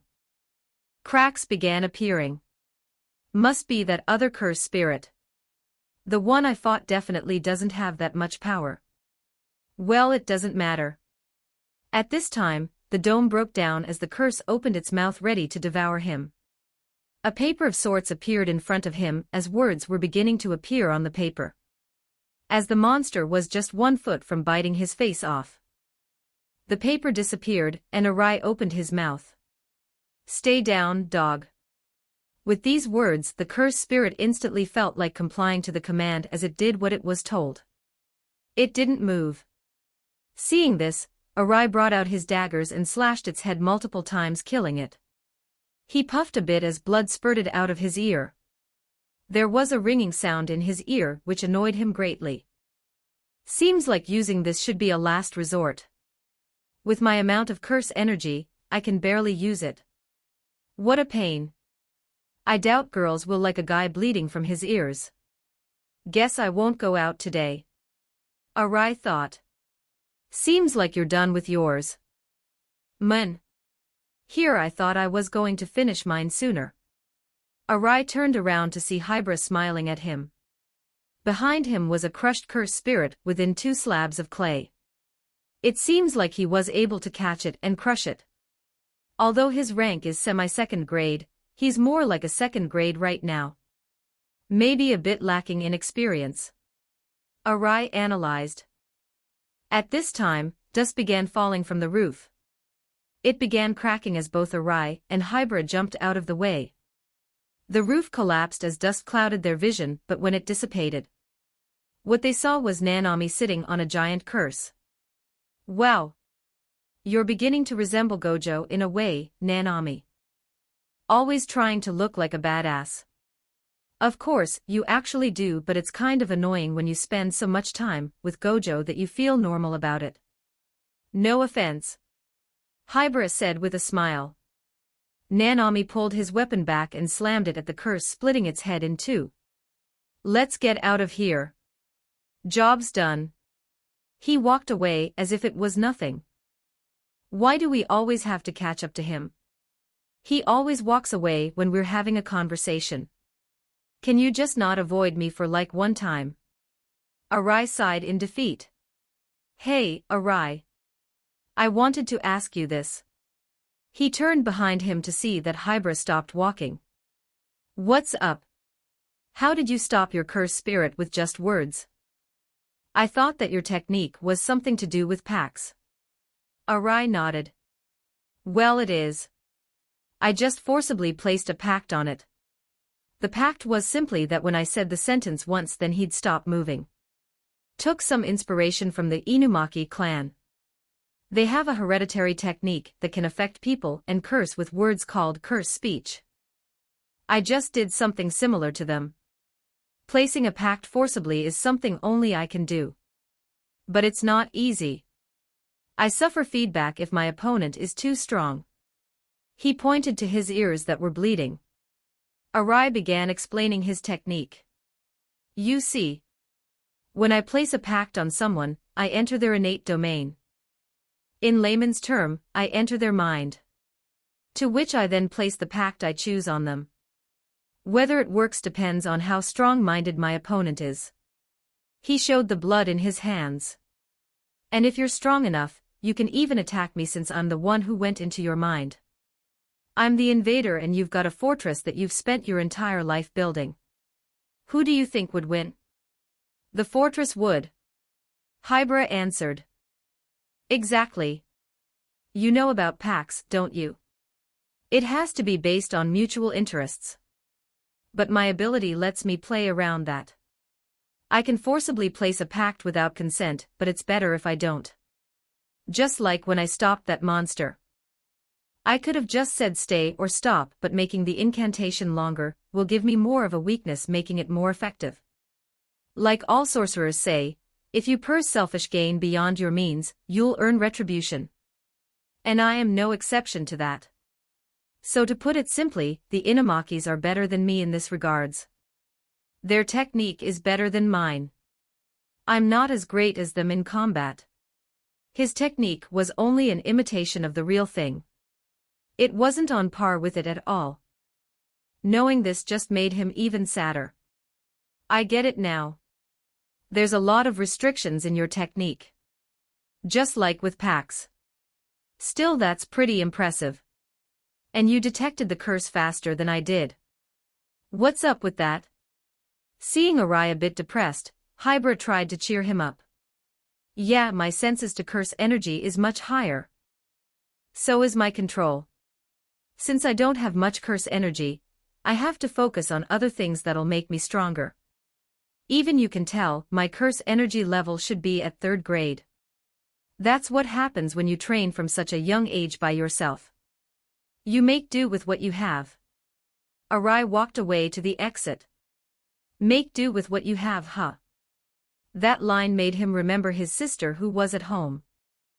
No parents and no relatives. He was the only who could take care of his little sister, and he had to do everything to scrap by. I guess we're one and the same. You and I.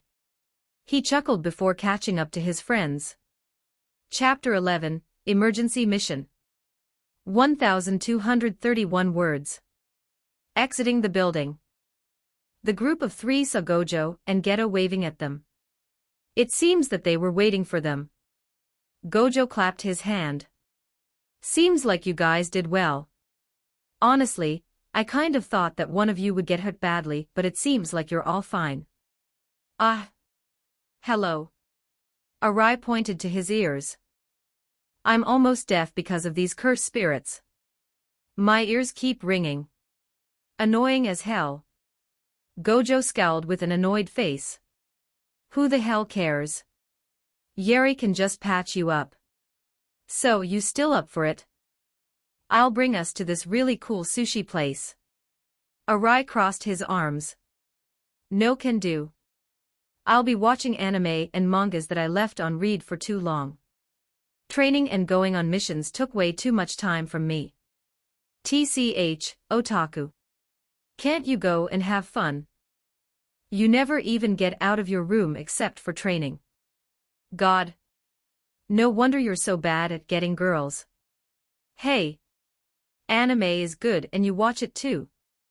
Besides, I'll be watching this anime I've put on hold for a while. School Rumble. Been a while since I've watched a casual slice of life. Pride could be felt from his words as he had no shame revealing it. Oh yeah. I watched that anime. It's about Geto was cut off by his so-called best friend.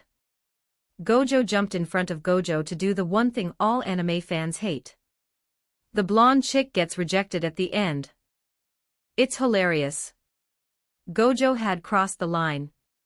Veins on Arai's red face which was flaming hot. Oh fuck you. You stupid little ingrate. Who the fuck says spoilers, you little shit? Arai pulled back his fist and attacked Gojo with his full might only to be stopped by an invisible force. Gojo was laughing while pointing at him. Geto massaged his temples hearing the bickering.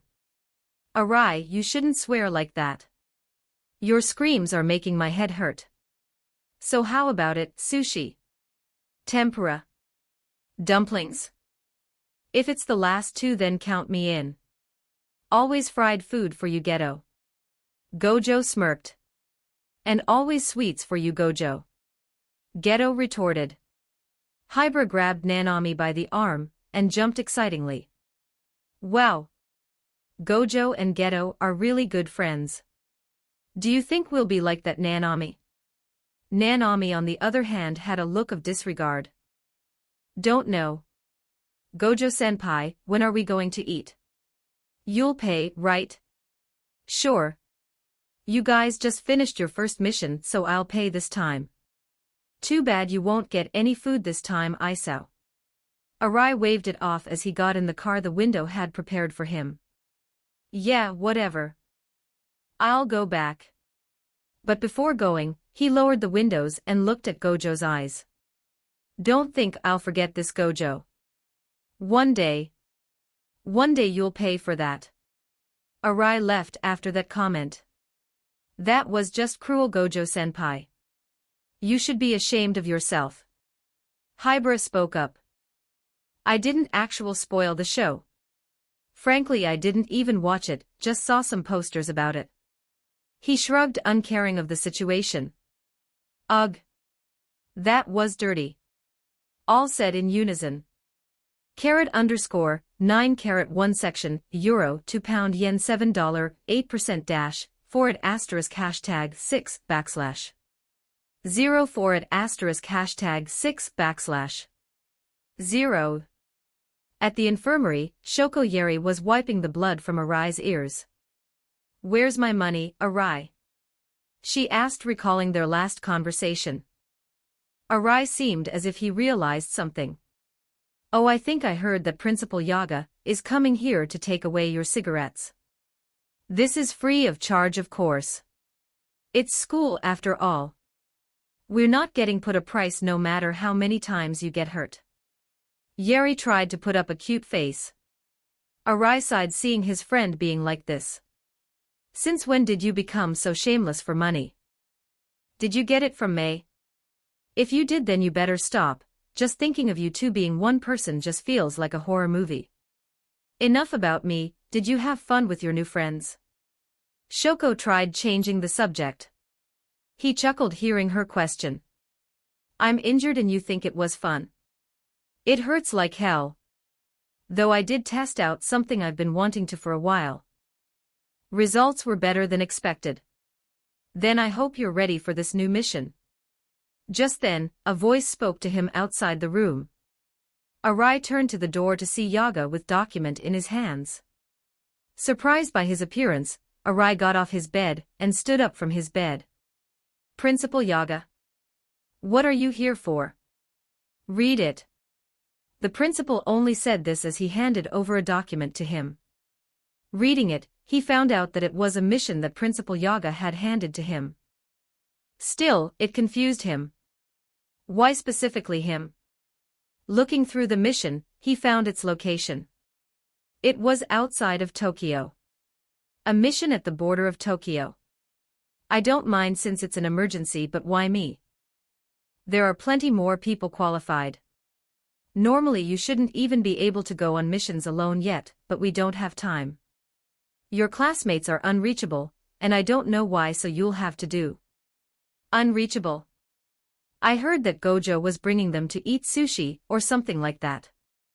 That guy must have done something. What a pain. Just trying to imagine the situation he was in made his brain hurt. Sure, I'll go now since it's an emergency. Brought a car for me. Arai reluctantly agreed. Yaga pointed to the window where there was a car outside. Already did. The taxi is right in front of the school now. Go. It's an emergency mission for a reason. Arai sighed as he left the room. All right. I got it already. See you later. Not even a goodbye. So rude as an underclassman. Yeri commented. Yaga smiled. That's what I'd expect from all jujitsu sorcerer. Also Yeri, don't smoke in here. I don't know what you're talking about. She shrugged as she feigned innocence. Carat underscore, 9 carat 1 section, euro 2 pound yen $7, 8% dash, forward asterisk hashtag 6 backslash. 0 forward asterisk hashtag 6 backslash. 0.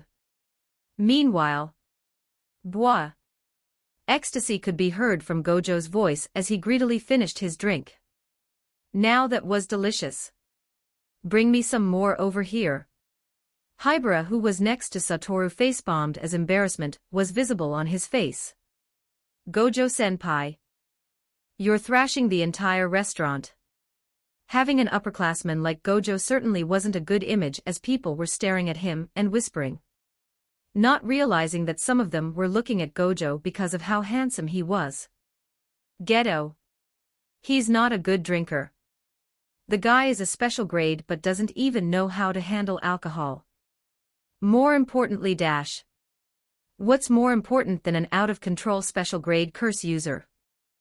Wait, is he even old enough to drink? Ignoring Hibara's question, Geto looked at a big glass of bottle that had a bunch of flip phones within it. Principal Yaga called me but Gojo broke my phone. I wonder what he wanted to tell me. Yeah, why did Gojo throw our phones in the drinks? Now I have to buy another one. Nanami joined in the conversation. Geto sighed seeing the disaster caused by his friend.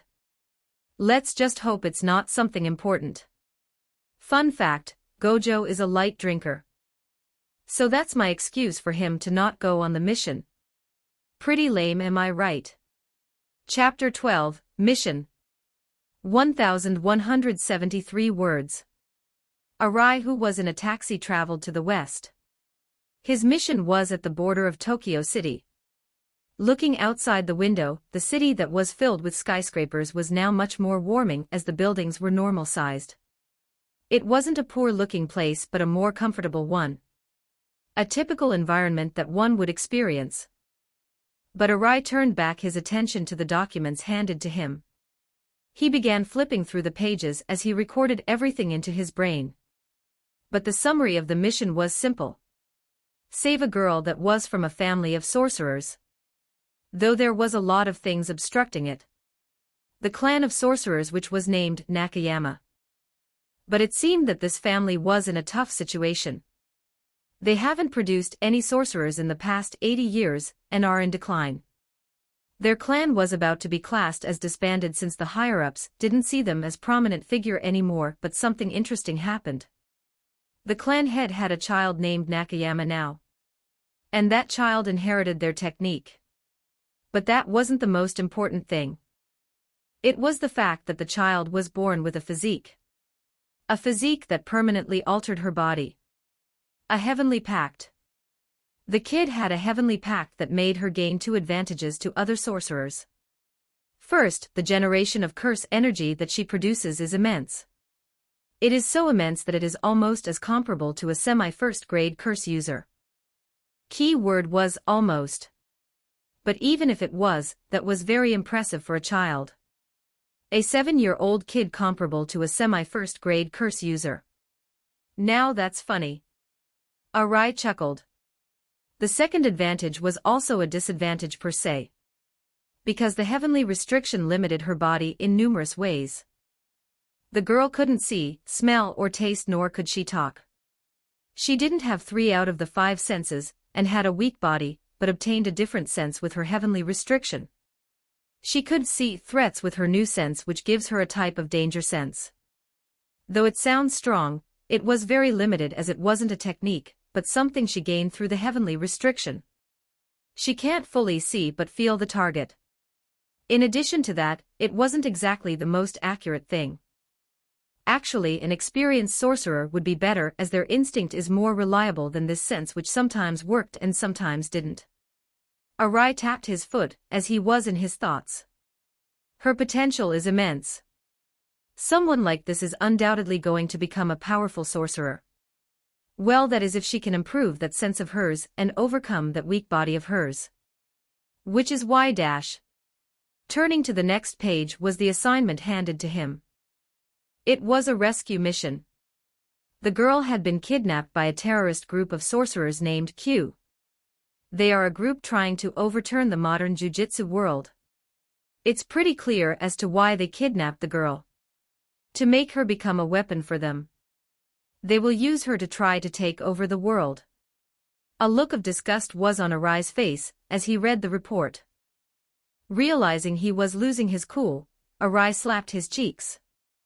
Gotta focus on the task. Don't let your emotions get the better of you. He took out his phone and dialed the number that was on the paper. Arai called the phone number and soon someone picked it up. Hello. This is Nakayama residence. A woman's voice was heard from the end. She sounded a bit mature and professional. Hello. My name is Isao Arai. I am the sorcerer that's been given the task of saving your clan's kid. This is an emergency, so I hope we can skip the formalities. So please give the phone to your clan leader. When the woman heard this, he could hear her rush from the call as she barged in and said something he couldn't understand. Soon enough, someone took hold of the phone and responded to him. Hello. A male voice was heard. Yes, hello. Is this the clan leader of the Nakayama? Yes, that is me. Finding his new informant, Arai didn't waste any time. I've been given the task to save your daughter. I'd like you to give every single bit of information you have. That is, if you want to see your daughter safe. Although reluctant, the man agreed. Of course. $_9 section, euro £2 $7 8% dash, forward asterisk hashtag 6 backslash. 0 forward asterisk hashtag 6 backslash. 0. At a dark place, there was a little girl who was in a cell. Silver bars trapped her, but inside the cell were multiple talismans placed with unknown effects. The girl wore a typical pink-colored kimono with a white sash, but it was no dirted as she was on the dirty floor. She had brown silky hair but was now covered in dust and dirt. Her face drained of colors and her eyes were white as she laid on the cold ground, which was full of trash and insects. The smell was nauseating, yet she had no visible reaction to it. When are we bringing the package? She heard a voice and twitched. Fear was apparent on her expression as she backed away, as much as she can while making incomprehensible sounds. Don't know. But from what Boss Koken said, he's dealing with something, so we can't do anything right now. There are going to be sorcerers trying to go get the girl, so all we need to do is hide for now. But what if an special grade curse user comes find us? Like Gojo Satoru. Do you really think they'll mobilize such a powerful sorcerer for this? And so what if they come? Bayer can easily keep up with them, and we can escape with the girl. We'll be making a weapon out of her. And when we do, nobody will be able to stop us from destroying the jujutsu world. The men wore a white Breton hat that has a dark-colored bill, and AQ on the front of it, a mask that cover his mouth and nose, a double-breast suit with a cape that has the ends of it attached to the ends of the sleeves, a dark button-down shirt under the suit, a light-colored tie, a dark belt around his waist, dark-colored pants, and dark-colored boots. This was the uniform of the terrorist group known as Q. Their goal, overturning the jujutsu world with their power. In the cell, the only thing the girl could do was weep, as she couldn't do anything else. The little girl fell asleep as she was too tired, but not before doing one last thing. And that was to hope that someone saves her. Whether it was her family or not, she just wanted to get out of here. Out of this prison. Tears came out of her eyes as she silently cried while sleeping. Chapter 13, Sin. 1591 words. Author here. Just letting you know that I've been working on another fanfic. Don't worry, I'm still writing this one. Though I only have 2 chapters in advance now, so hopefully I'll get to write more. By the way, solo leveling is about to finished. So I was wondering, want a solo leveling fanfic? But it's not going to be a Monarch one, or a Hunter one. The MC won't be human, and he also won't be a ruler nor monarch. I'll give you a hint. Plastic chair. Enjoy the chapter. At the Nakayama residence, a brown-haired man was sitting at his desk with hands on his head. His name was Nakayama Kahaku, and his face was full of dread as he felt afraid. Not for himself but for his daughter, as he was the clan head of the Nakayamas. His daughter was in danger, yet he could do nothing. Nothing but wait for someone to come save her. God damn it. He slammed his desk full of rage. If only I was born with a power, then I wouldn't wait here like a dumbass. For the first time in years, he was cursing his powerlessness. Even when his clan was about to dissolve, he didn't feel this much stress. It has been more than 2 hours since his daughter had been kidnapped. The man began questioning his actions. Maybe I shouldn't have made her train. Maybe we could have lived like a normal family if I'd just dissolved the clan. Maybe. Just maybe us too. Living somewhere far away. Before further thoughts could cloud his mind, the door to his office was opened without any warning. A woman in her late 20s barged in with a phone in her hand, and before the man could scold her, she handed him the phone. It's the man who took on the mission to save now. The woman yelled out with happiness in her voice. She was his secretary and is supposed to keep composure at all time, but when hearing the news, she didn't hesitate to run and shout as every moment could be used to find her boss daughter. Taking a deep breath to prepare himself, the father answered the call. Hello. Yes, hello, my name is Isao Arai. Is this the clan leader of the Nakayama? He heard a young man's voice that did not sound older than 18. Yes, that is me. Kahaku responded. I've been given the task to save your daughter. I'd like you to give every single bit of information you have. That is, if you want to see your daughter safe. The young man didn't seem to joke around, as he wanted to get right down to business. Of course. Although reluctant, the Kahaku agreed. He let his daughter get kidnapped, and discarding the remaining amount of pride within him was the first step to saving her. He began explaining everything that happened to his savior. I see. Thank you for your help. If you recall anything worth of note, then do please call me. Arai said in the line and hanged up. What a pain. Kidnapped by a terrorist group, and Yaga wants me to deal with this on my own. I'm sure he has a plan, but sending a grade 3 sorcerer here is akin to suicide. Can you stop the car? I'll move by foot from here on. The driver nodded and unlocked the door, letting him leave. Looking around, he smiled as he saw the people carrying on with their daily lives. Getting out of the car, he stretched as his legs were cramped. Welp. Time to go to work. Should be at this place. Arai was looking a place at an amusement park where there was countless families. Rides that people were on and groups of people having fun. It wasn't a sight that he particularly enjoyed, as he never got to experience it. Kind of expected to come here when I got kids. Like that would ever happen. Bet Gojo would laugh at the notion of me having kids. Heh. He smiled at the thought but looked around looking for something. Arai soon came at a ride where he observed the area around him. The clan leader told me it was under this ride that he saw the kidnappers taking her. He then noticed a trace even amidst the crowd. Looking at the ground were traces of curse energy being used. Seems like there are still traces of curse energy being used. Did they not cover their tracks? Well, the father did tell me that they caught the kidnappers while they were running. How unprofessional. Following the tracks, it soon stopped at the end of an alleyway where no one was there. Seems like the tracks stops here. Guess they got rid of them when they were out of sight. I don't even have another lead for them to give me. Looking around, there was nothing in sight that could help him. No clue for him, and no useful information given by the clan. With no leads, Arai had to simply narrow down the search and hope to find the girl. I should look for abandoned places first. They would probably take the girl to a secluded hiding spot. The other thing is that they wouldn't have taken the girl too far, since I heard that there was a conflict from 2 sorcerers. Moreover, one of them was someone from the Q organization. I doubt I'll be able to face that sorcerer since he faced off against a semi-first grade sorcerer. That means I'll just have to find the girl before they meet up. Gojo better come here and finish this mission for me.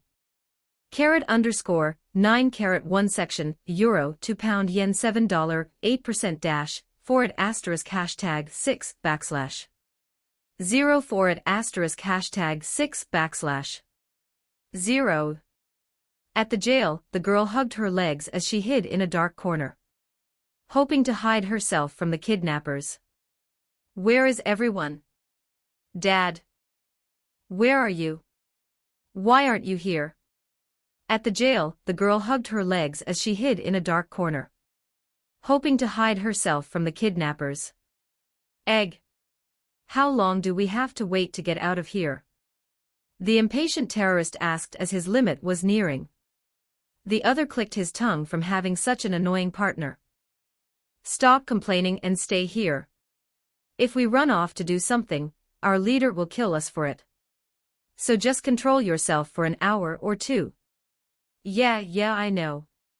The man waved it off as his attention turned elsewhere, where now Nakamea was. An interesting idea popped up. Hey! How about we see for ourselves what's so important about the girl? We already know what's important about her. Didn't I just tell you that earlier? The other man argued. TCH. You're so boring. He snorted. Just then, both heard the sound of crying. Their attention was back to Now, who couldn't her tears. Hey! Stop crying. He banged on the cage, making her even more frightened. Wow! Great job. Never were good with kids, were you? The other said sarcastically. Shut up. His face was red from shame as he grabbed the iron bars. Stop crying or I'll make you.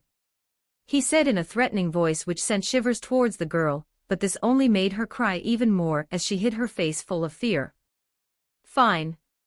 Since you won't listen to me, then I'll just have to forcibly do it. Don't permanently damage the target, Yagi. I'll go outside to guard. Humph, guess it's just me and you. The man named Yagi turned around to the terrified girl. You'll at least get rid of this boredom, little girl. The man opened the cage and entered it. As his hands were nearing her, she could see her doom. Being mute, Now couldn't even ask for help. All her screams were useless as no one would come save her. It was one of the things she feared the most. Having only her ears and her sense of curse energy, she was always afraid of asking for help only for no one to come. And now her greatest fear came true. Please. Stop. Her meek attitude only further enticed the man as he grabbed her by the shoulder. Stop. She screamed inside her head as she covered her face, not knowing that curse energy flowed out of her body. The man could barely react when he was hit. The cage that once bound her was destroyed as spikes of earth emerged from the ground, destroying the very building they were in. While outside, there were 3 of the terrorists, including the partner of the one inside. They scanned the perimeter and guarded the entrance from anyone. What do you think Yagi's doing, Sora? The henchman named Sora sighed as he shook his head. Probably trying to scare the kid. He's weird like that. Wait. He gets off being scary to people. That's not just weird, that's creepy as hell. Sure is. But sometimes, you just have to ignore it and act like you didn't see anything. Take it as advice from a senior Takashi. I honestly feel bad for the kid. Getting kidnapped like that. But at the end of the day, it's all for the greater good. As he finished his sentence, the spikes unleashed by Now appeared, breaking through the buildings. Their expression was full of shock as they had never expected this in their wildest of dreams. Meanwhile, at a nearby location. Well, this certainly makes things easier. Chapter 14, Save. 1,606 words. They couldn't breathe as the dust and smoke covered them. Their vision was obstructed, but when the smoke settled, What they saw was the building that was used to hide the girl now had been destroyed by these earthly spikes. The terrorists that were outside were stumped as they saw the destruction. There were 3 of them outside and they ran towards the building. I leave for a minute and this is what happens. Goddammit, what did that idiot do now? He messed with the target. Hopefully neither of them are injured. Opening the door, what they saw was the complete destruction of the abandoned warehouse. It was a wreck and lying on the ground was their partner and the girl. Yagi had spikes on his body and was bleeding. His breathing was ragged as he was laid down, unconscious. One of the men ran towards his fallen comrade and checked his injuries while the others looked at their surroundings. Let's bring him to the hospital. He's going to die at this rate. Takashi screamed out desperately. Sora clicked his tongue. We can't. If we do then other sorcerers will surely come knowing the situation. We have to group up with him to fix this mess.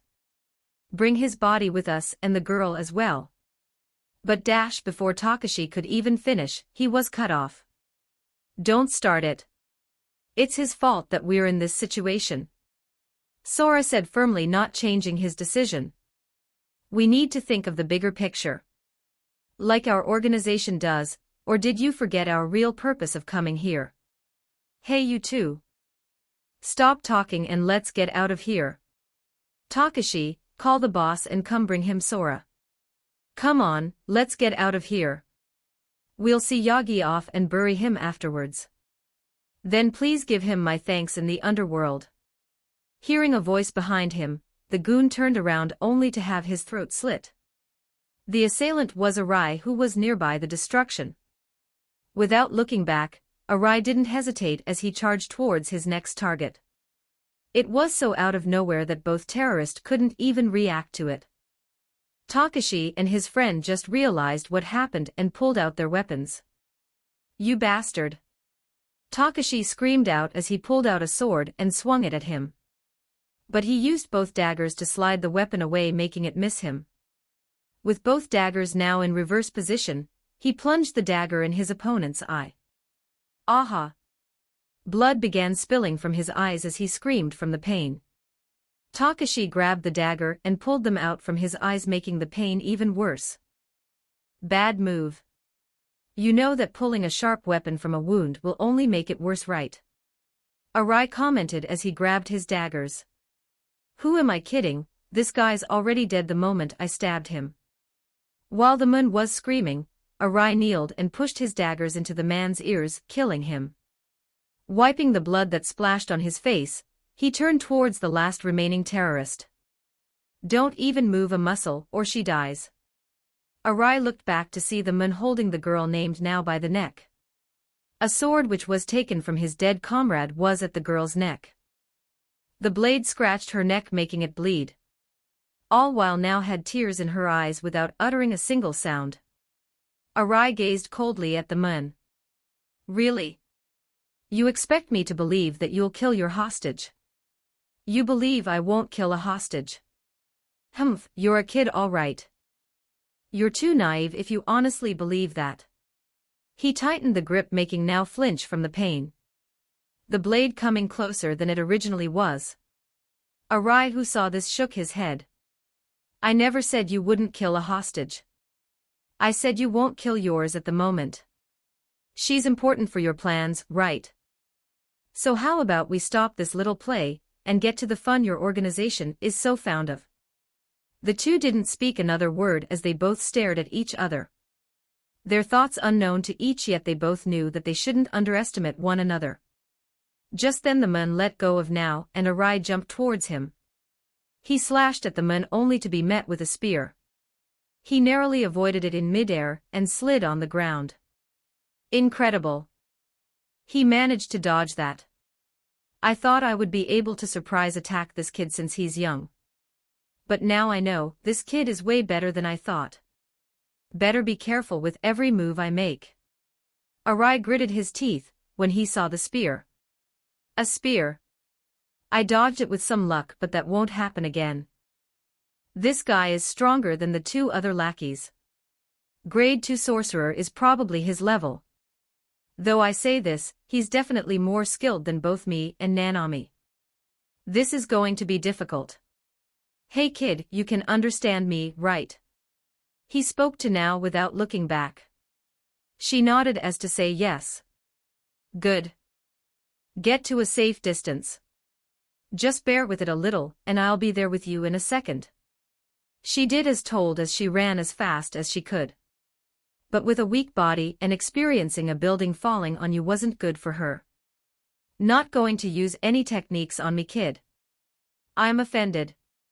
Mine doesn't work that well on the strong. My thanks for the compliment. The Mun laughed as he launched attacks at him. Arai using his daggers was able to block the blows, but he soon found himself overwhelmed. He had sweat falling from his face as he dodged the blows. This guy's curse energy is way more than mine. Plus he has more experience than me. Got to finish this fast. Arai was still barraged with attacks as his opponent didn't give him a chance. That was until clang, he had caught the spear's blade with his daggers. They both struggled to gain the upper hand, but it seemed that the Mun had more strength than him. Arai broke the clash between them and dashed towards him. As they were about to clash once more, Arai could be seen smiling as he opened his mouth. Would you please paralyze yourself? Confused, the Mun who was about to strike at him felt something wrong. He somehow accepted the action and couldn't move. He realized that this was a technique and broke out of it, but it was too late. That 1 second was what it took for Arai to appear in front of him and sliced his head off. He turned around and grabbed the head that was about to hit the ground. Looking at it, he could see that the Mun was shocked as his eyes were wide open. I don't remember ever stating that you were strong. With no care, he threw the head away as he walked towards the little girl with a smile. Good job holding up. I'll bring you somewhere you can get yourself patched up. Leave the rest to me. She nodded and wiped the tears from her eyes. Looking at her, his eyes narrowed down to the girl but soon shook it off as he continued walking, not looking back to the destruction behind him. Arai quickly brought her out of there and to Jujutsu Tech, where he got Yeri heal her with reverse curse energy. She's fine now. The little girl had shards of metal in her legs that would have crippled her if you had brought her to a hospital. It was a good decision to take her here. Not asking for a fee. I'm genuinely surprised. Arai feigned a shocked expression. Seeing this act, Yeri could only sigh at his antics. I don't have time to joke around when it's a civilian at risk. Rules are rules. Now how about you take a break? Don't try acting tough in front of me, there's no one else but me here. Looking back at Isao, he was covered in sweat and had blood coming out of his stomach. His expression was pale and he seemed exhausted. Then, I'll take you up on that offer. With much force, he mustered every bit of strength to speak before falling to the ground. Huh? She looked back to see him on the ground with no movement. I think I was supposed to catch him. She scratched her hair awkwardly. Well, life goes on. _9 section, euro 2 pound yen $7, 8% dash, forward asterisk hashtag 6 backslash. 0 forward asterisk hashtag 6 backslash. 0. Meanwhile at the abandoned building, a Mun in the same uniform as the terrorist appeared at the site. It was currently filled with police and firefighters trying to figure out what was going on. The building had holes coming out of it, and the area was completely destroyed. It seemed as if there were tons of TNT that were exploded here. While watching this, the man clicked his tongue. What the hell happened here? I told them to sit still for 4 hours and this is what happens. They haven't called me, which means that they were most likely captured or terminated. He was Bayer, one of commanding officers of the terrorist organization Q. No matter. Next year we'll get our prize on something even better. He walked away, disappearing from the light. Tengen will bring chaos to this world when we kill his vessel. And then, we'll be the ones to rule the world. A maniacal laughter was all that was left from him. Chapter 15, So. I'm back. 205 words. I'm going to continue this story, and have been writing it bit by bit. I was trying to save up as many chapters as I could.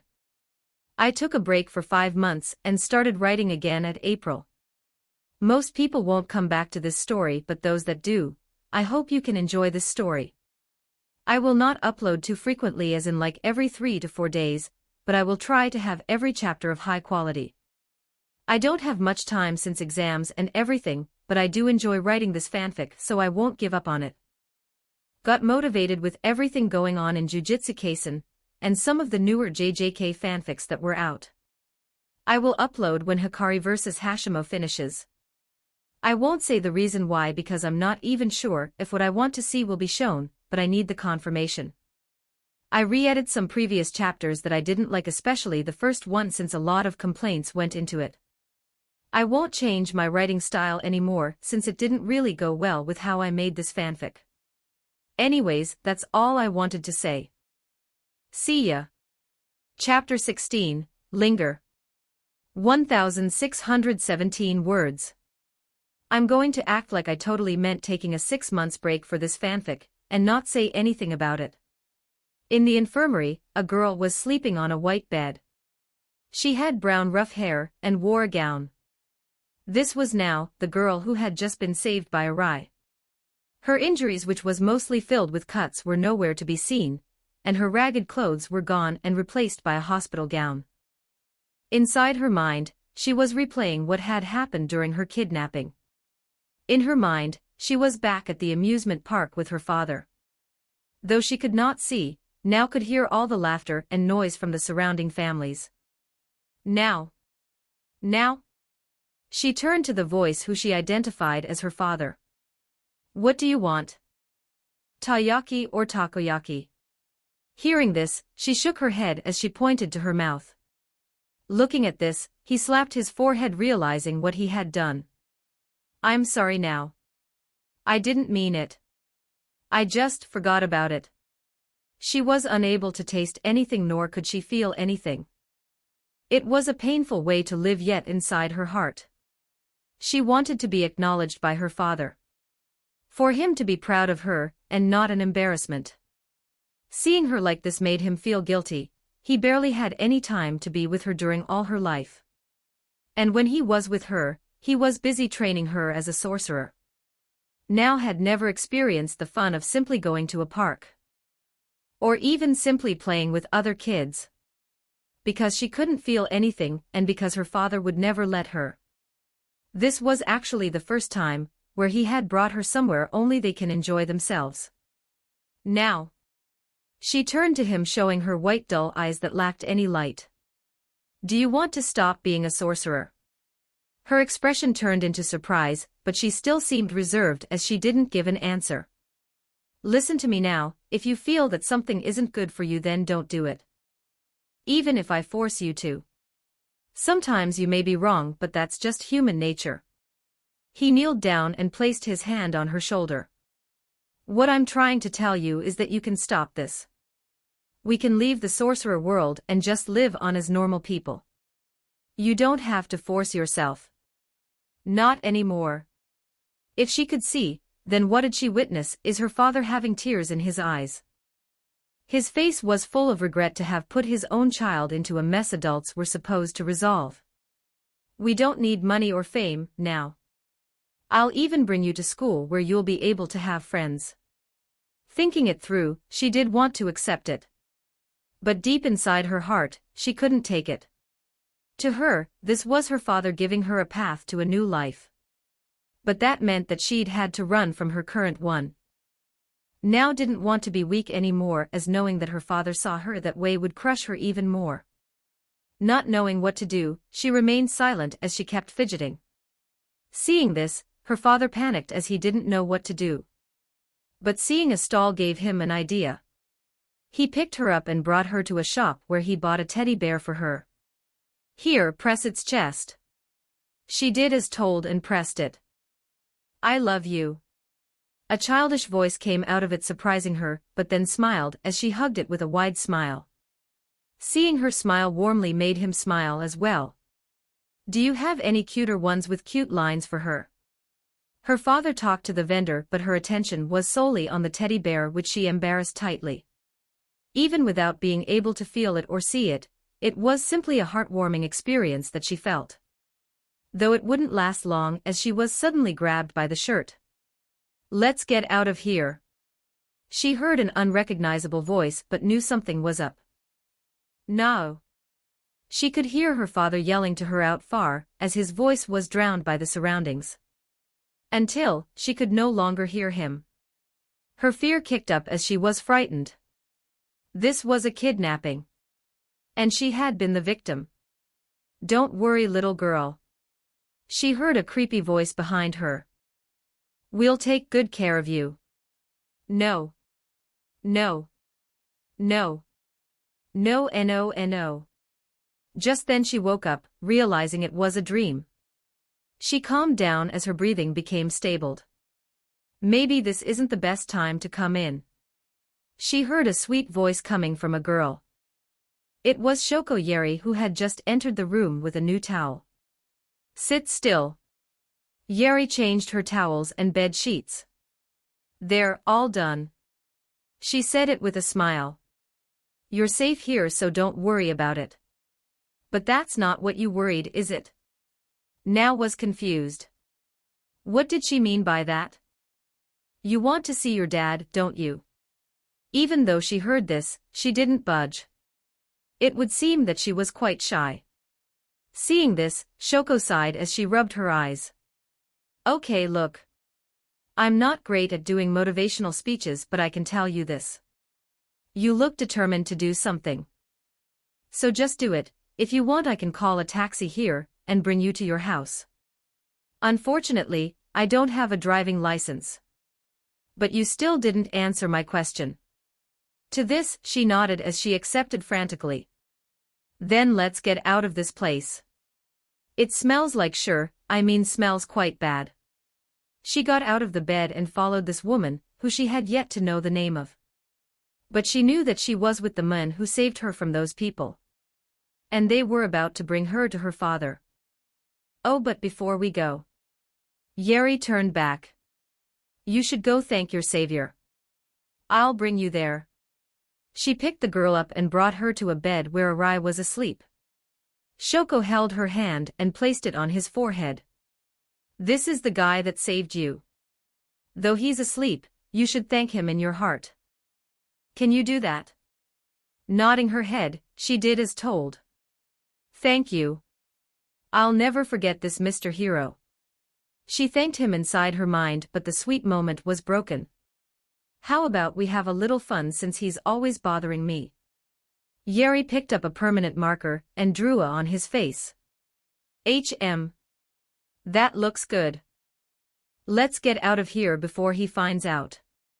She laughed and took Now with her. For the first time, Now felt the joy of having fun.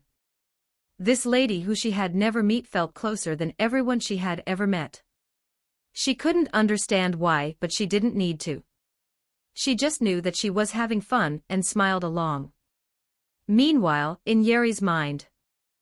I didn't think of this before, but I'm really bad with kids. She then brought Now to a taxi and took her to the Nakayama household, where her father was waiting for her. When she got out of the car, he ran to her and hugged her while crying profusely. Thank God you're okay. I'm sorry, I should have been paying more attention to you. His weeping continued as he blamed himself, but his daughter paid no mind to it. She simply hugged him back and patted his head, as if saying that it was okay. That she was fine. That's not very manly, Yeri said, but everyone ignored it as a passing comment. Now then broke the hug and pointed towards Yeri, and making a stop sign. Looking at this, her father quickly concluded her meaning. You don't like her? Well, she does have a foul mouth. Shoko faked having a heart attack. Ugh. The pain. I didn't know children could be so rude. Hearing this, Now shook her head. She pointed back at Yeri and made the action of an explosion. Are you talking about her being a sorcerer? She nodded at this. Her father realized what she had meant. You don't want to become a sorcerer anymore. Nodding once more, the father smiled as he hugged her. Then it's settled, you don't have to be one anymore. Behind him though, one of the residents of the house intervened. But head clan, without her dash. Enough, I've already said it before. We don't need to become a sorcerer clan to enjoy life. Or are you expecting her to push her already weakened body to its utmost limits? Hearing this, the servant backed down. Turning his attention towards Shoko, he bowed down. I sincerely thank you on behalf of my daughter. Without you, she wouldn't be able to be here with me. May we know your name? Taking out a cigarette, she lit it up. No need to bow or do anything. It's Yeri Shoko. Though you shouldn't thank me. Thank the man who saved your daughter. And his name? Taking a puff, Shoko smiled as she looked at him. Isao Arai. I forgot to upload this back in December, so here it is. Next arc is the Star Platinum vessel. I have 13 chapters in stock, but I'm trying to fix everything. Hopefully I'll be able to upload them soon. Have a good day everyone. Chapter 17, Hidden Inventory I. 1736 words. At an unknown location and time, two people were having a conversation under a pink tree. They had a table in front of them while drinking the tea. Their appearance unnoticeable as the shadow from the tree made it impossible to distinguish any traits. When do you think it started? An old man asked, filling his teacup with a dark orange tea. That also encompassing event changed the way you viewed the world. The other man in front of him sighed, and looked down to his hand grasping it tightly. It's not like it changed that much, and isn't it obvious? The sun illuminating his face. Showing a man in his mid-20s. Fair-skinned and a good outlined face. His right eye was green and sparkled in the shining light, and his pupils were slit like that of an eagle. His blue hair was swaying from the wind like leaves on a tree. The August 22, 2006. What do you think happened then? $_9 section, Euro £2 Yen $7 8% dash, forward asterisk hashtag 6 backslash.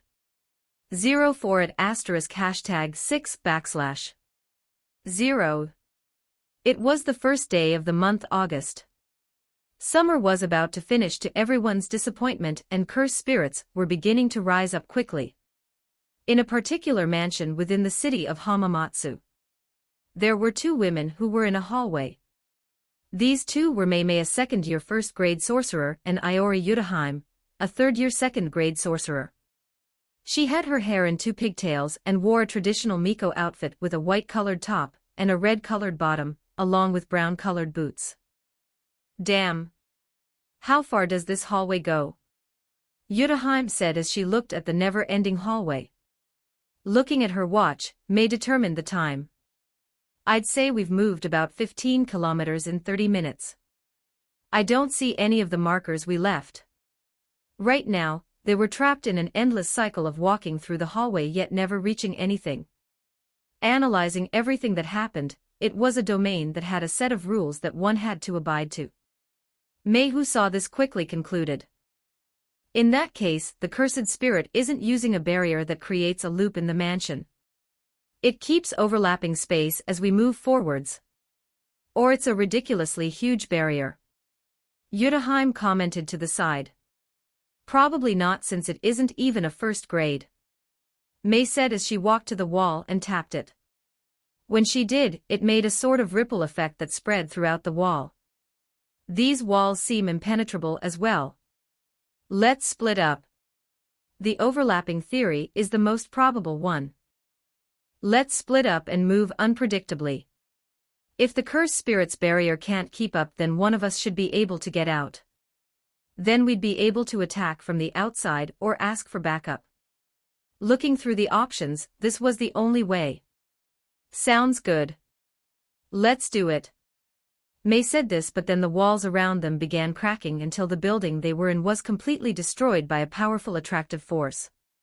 Amidst the rubble, Yudahime was on the ground as she held her head. "I came to save you." She heard a voice to which she looked up only to scowl. "Yudahime." It was Gojo with his signature mocking smile. "You cryin'?" She screamed at him as a tick appeared on her. "I'm not crying. Also respect your elders." Appearing beside him was May as she walked towards him without a scratch on her. "If I cry, will you console me?" "I wouldn't say no to that." "You wouldn't cry. You're strong." Hearing this, she giggled a bit. Yudahime, who heard this interaction, got even angrier. "Gojo. I didn't ask for your dash." Behind her, the cursed spirit they had been hunting down arose from the rubble. But as it was about to bite her head off. "Slow down." A voice was heard by everyone, yet only the curse obeyed its order as it did as told. Another cursed spirit then emerged, swallowing its entire body. Someone else walked towards the group. "Stop bullying the weak, Gojo." It was Geto who waved his hand as his cursed spirit went underground with its mouth still filled with the other. "Pfft. You're the one who's bullying her." Geto looked to his side only to see Yudahime glaring at him angrily. Someone else arrived on the scene, and it was Shoko. "Yudahime. You okay?" "Shoko." She screamed gleefully. "I'm so glad you're here. Don't ever become like them." "Haha. I won't ever become like those piece of trash." Arai arrived behind them. "Yeah, just ignore the underclassman. Not like he wanted any healing after saving his senior. Just let the guy bleed to death," he said sarcastically as he had blood come out of his mouth. "Why the hell do you always get hurt?" Shoko smirked. "I always have to heal you in the infirmary." "Well, apparently my seniors keep bullying me, making me lose my motivation, so I got weak. Especially this annoying girl named Shoko." "Nah. That's only a rumor. I heard she's the nicest and most beautiful girl in school." "PFF. Yeah, right. May is the #1 from this school. You're a joke compared to her." Blue-haired people grouping up, huh? "But before talking about my appearance, you should look at yours. You look like you got stomped by a horde of horses." Asterisk whistle asterisk, they're going at it. "Seems like it. Thanks for the compliment, Arai. Anyway, were you the one who put the veil?" Arai stretched his arms as he felt the pain hitting him. "I am, which by the way made me use even more curse energy. And I don't even have that much. I need some care. Would you like to take care for me, May?" "Stop complaining. I'm healing you right now." Yeri smacked Arai's head in the back. $_9 section, Euro £2 Yen $7 8% dash, forward asterisk hashtag 6 backslash 0 forward asterisk hashtag 6 backslash 0. Back at school, they were sitting at their desk and waited for Yaga to come. May and Yudahime were gone as they had their own business. "Ugh. Come OONN. It isn't my fault." Gojo complained. "It is. We have to put these curtains to protect the weak." Geto retorted. He always had this ideal of his that the strong should protect the weak. In this case, it was the sorcerers that had to protect non-sorcerers. Whether that'd be from curse spirits or curse users. Weak? Why should we protect them? On the other hand, Gojo had a very different outlook. He saw strength as necessary to live the life he wanted. Without it, one could never reach their goals. Both ideals clashing with each other, yet they both had the same title. The world's strongest. Together they could do anything they wanted. Despite having contradicting ideals, they respected one another. Meanwhile, with Arai and Shoko. Shoko and Arai were watching the show. Pulling popcorn out of nowhere, she offered it to him as he declined. Instead, something came first. Can I try on the glasses? It was Gojo's glasses. Sure, go ahead. Oh wow, it's so dark. How does he even see with these? But turning back to the pair of special grades. They weren't having the friendliest of conversation. Tension could be felt as Gojo spoke. Applying reasoning and responsibility to jujutsu is what the weak would do. Oh no. Both felt it. The danger of being next to them. Last time this happened, a couple of rooms had to be remade. Only good thing that came out of it was Gojo spending money. Looking at each other. They both knew what to do. I'm out. Yep. Just like that they left the stage to the other performers. _9 section, euro 2 pound yen $7, 8% dash, forward asterisk hashtag 6 backslash. 0 forward asterisk hashtag 6 backslash. 0.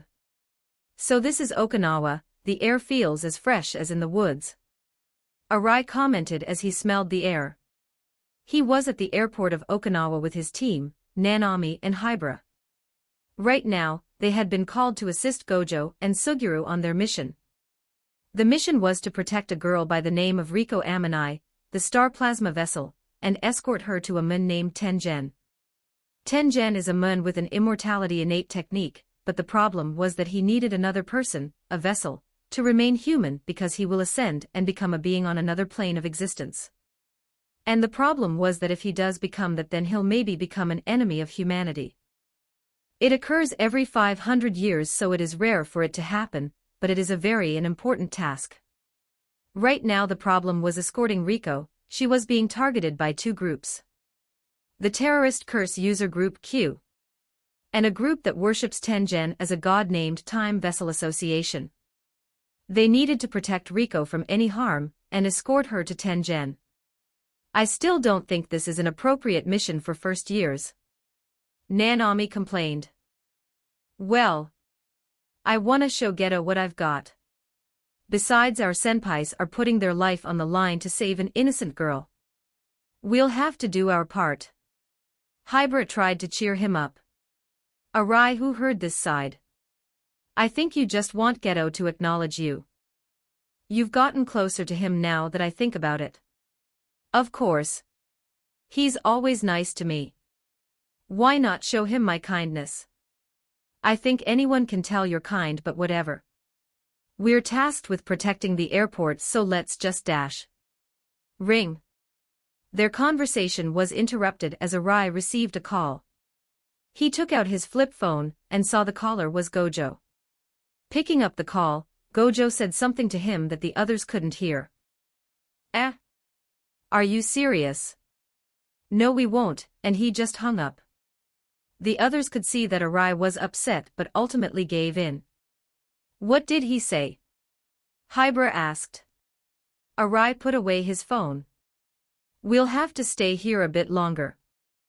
That damn Gojo. Does he think everyone has a near-exhaustible amount of energy like him? Hey, don't worry.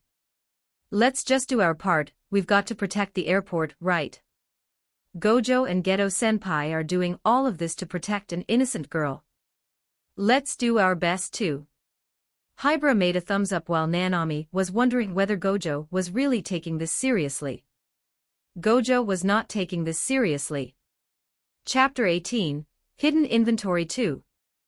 1672 words. On the roof of the airport, two women were hiding out of sight. One of them had blonde hair and wore a traditional Mikoto outfit with white and red being the dominant colors. She was holding what appeared to be a staff wrapped in black cloth.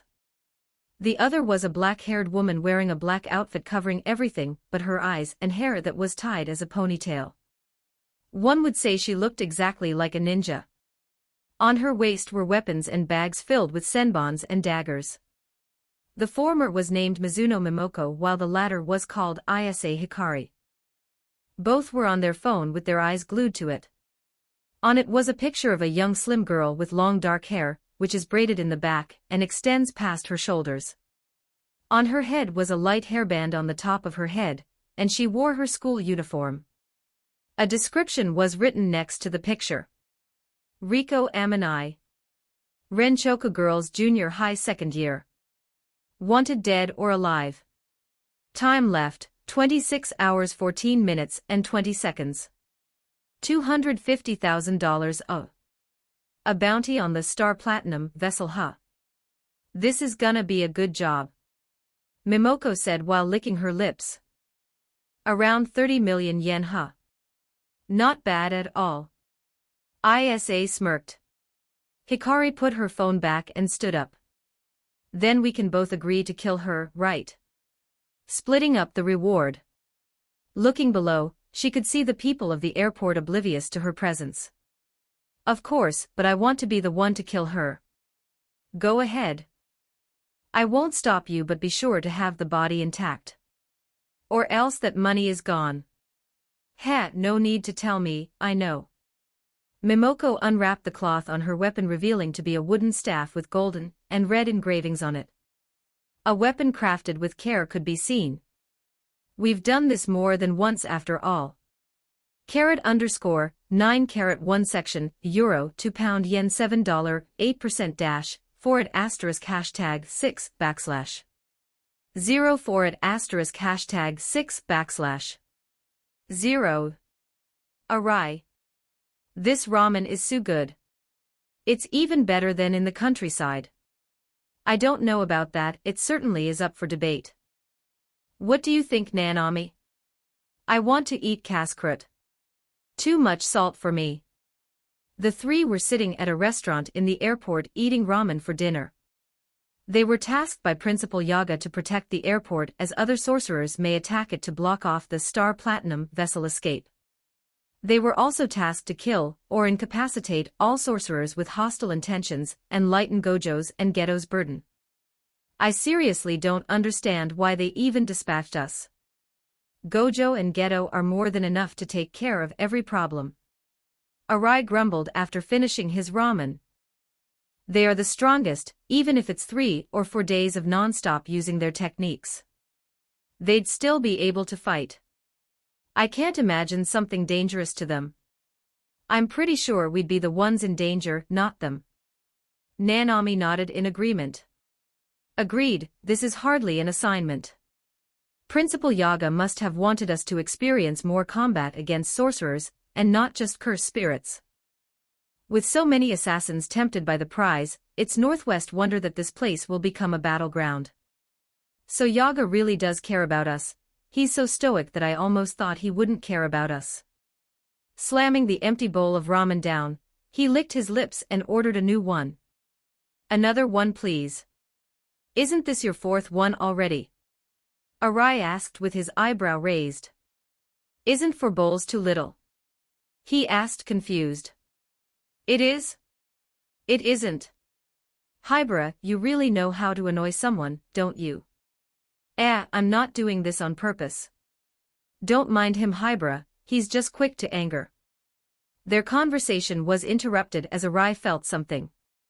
He abruptly stood up, surprising the two. Isao. Nanami narrowed down his eyes. Yeah, someone's here. Get ready. He nodded and left money on the counter before leaving the restaurant with the rest. Even Hibara got serious, showing no signs of his usual self. Location? Nanami asked. Rooftop. 150 m from our west. Arai told them what he knew and brought out twin daggers from his back. Follow my lead. Without waiting, he ran up ahead to the staircases, bringing them to the rooftop. Soon enough, they were hearing voices from the roof. Arai looked behind him and nodded his head to both Hibara and Nanami. Ha! What was that? Seems to be a locator of sorts. It was acting as a detector, I think. That dash.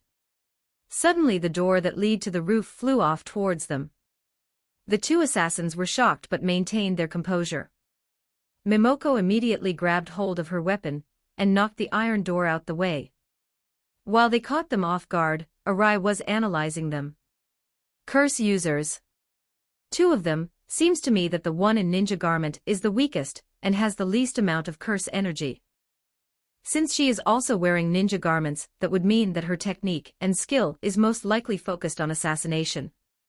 A confrontation is disadvantageous for someone with her capabilities. Immediately Arai ran up to her and threw both of his daggers at her. She, as a trained assassin, brought out her own daggers and redirected the projectiles. But as she felt the impact, she realized something and her eyes became wide open. This guy.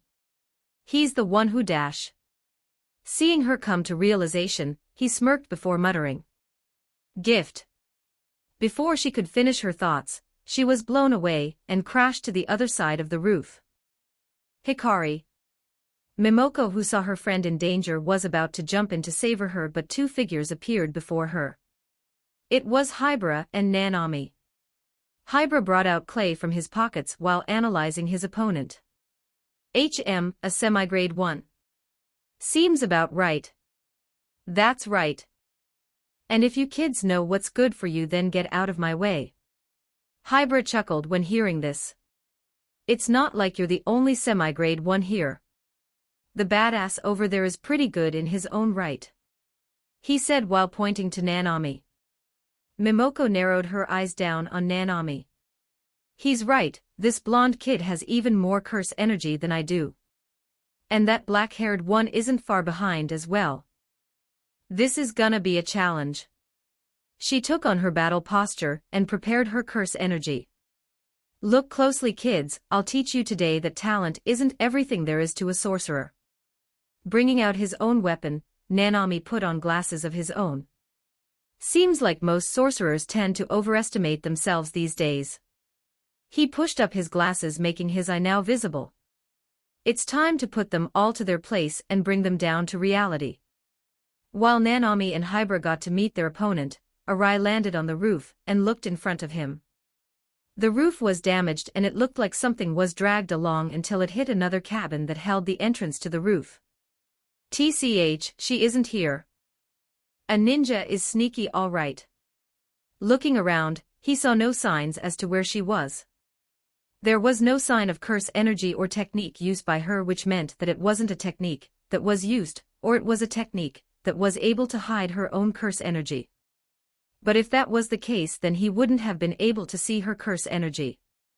Which meant that she was just naturally capable of hiding her presence. Suddenly, Arai ducked down in a hurry while hearing something fly right by him. Looking up, he saw Senbon stuck right through metal. It was you, wasn't it? The one who used those Shikigamis as recon to gather information and surveillance. Steps were being taken behind him. Looking back, he saw the ninja appearing behind the wall. Cat's out of the bag, I guess. Arai got back up while cracking his neck. I guess youngsters these days really are getting better and better. Though that isn't going to be enough. She brought out her daggers and so did Arai. Both were at a face-off as none made any sudden moves. Come out. Arai said calmly. Hikari was ready this time, as inside Arai's clothes came out a serpent-like Shikigami with a human head. It had no hair and its eyes were open wide with green eyes.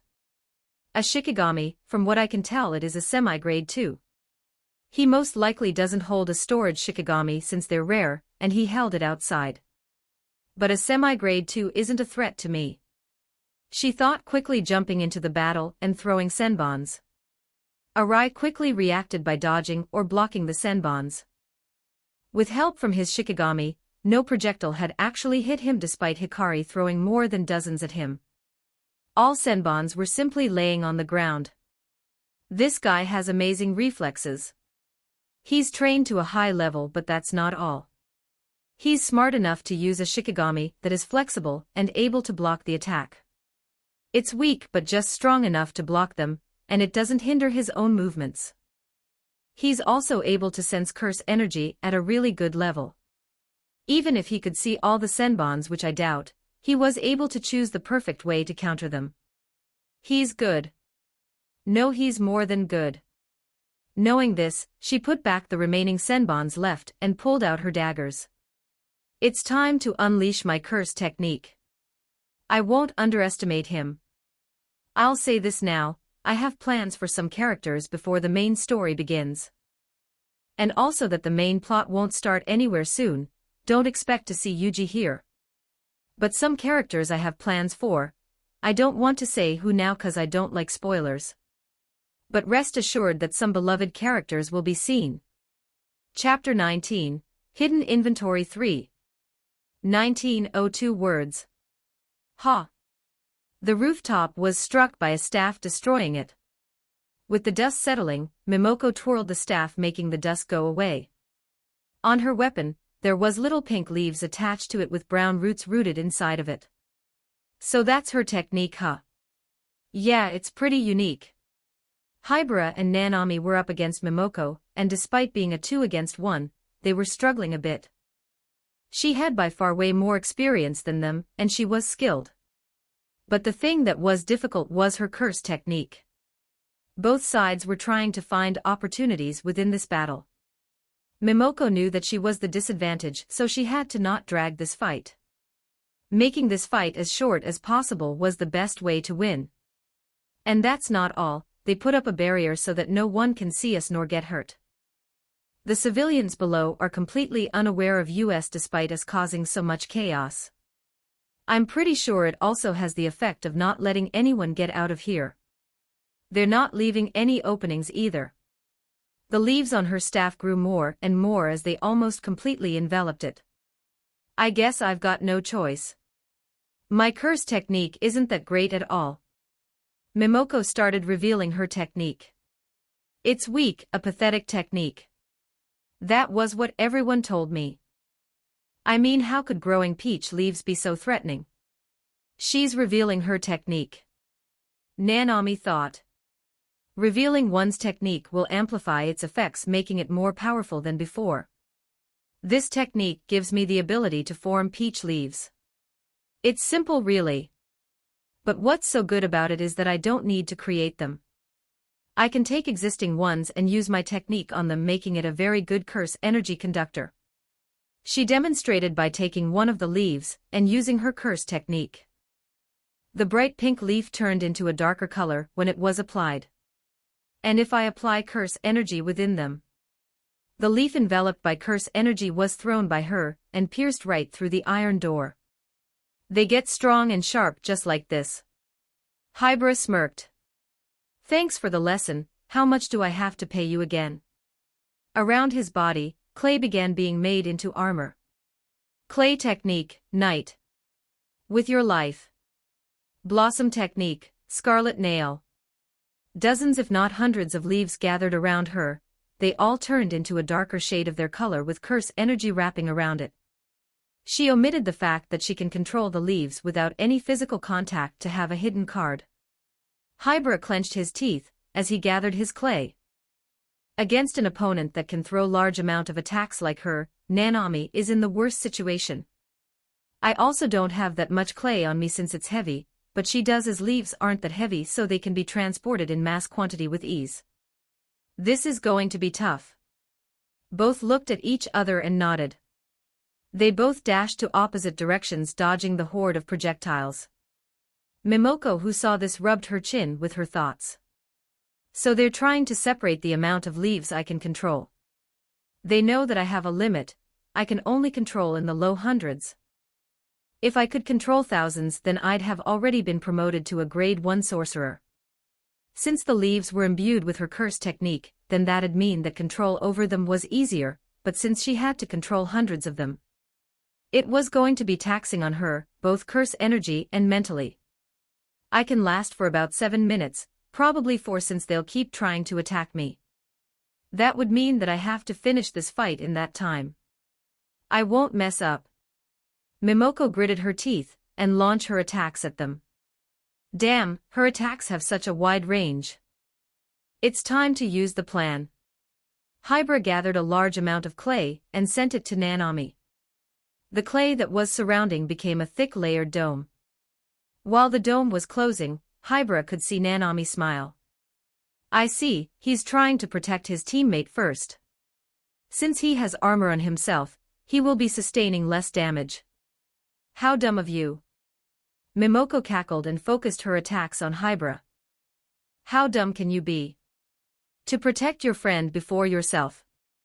If you gave him armor instead of that dome, then he'd have suffered a bit, but he would have been fine. Now you alone need to take the brunt of everything. Under the entire force of her attacks, Hybra was beginning to be more and more injured.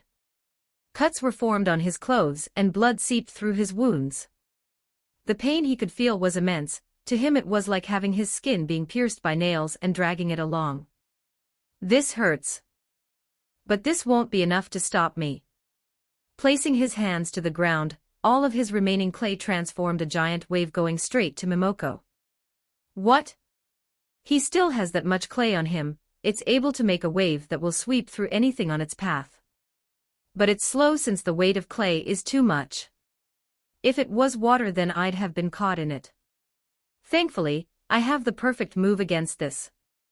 Blossom technique, wind petal.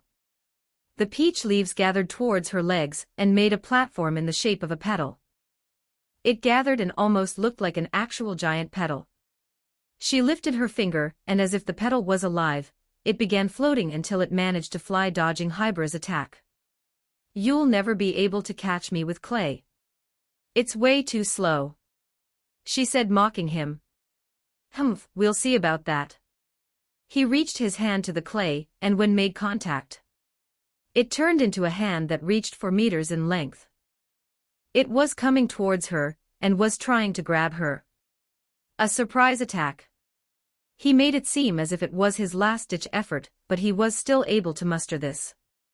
Gritting her teeth, she began feeling the effects of using her technique for too long.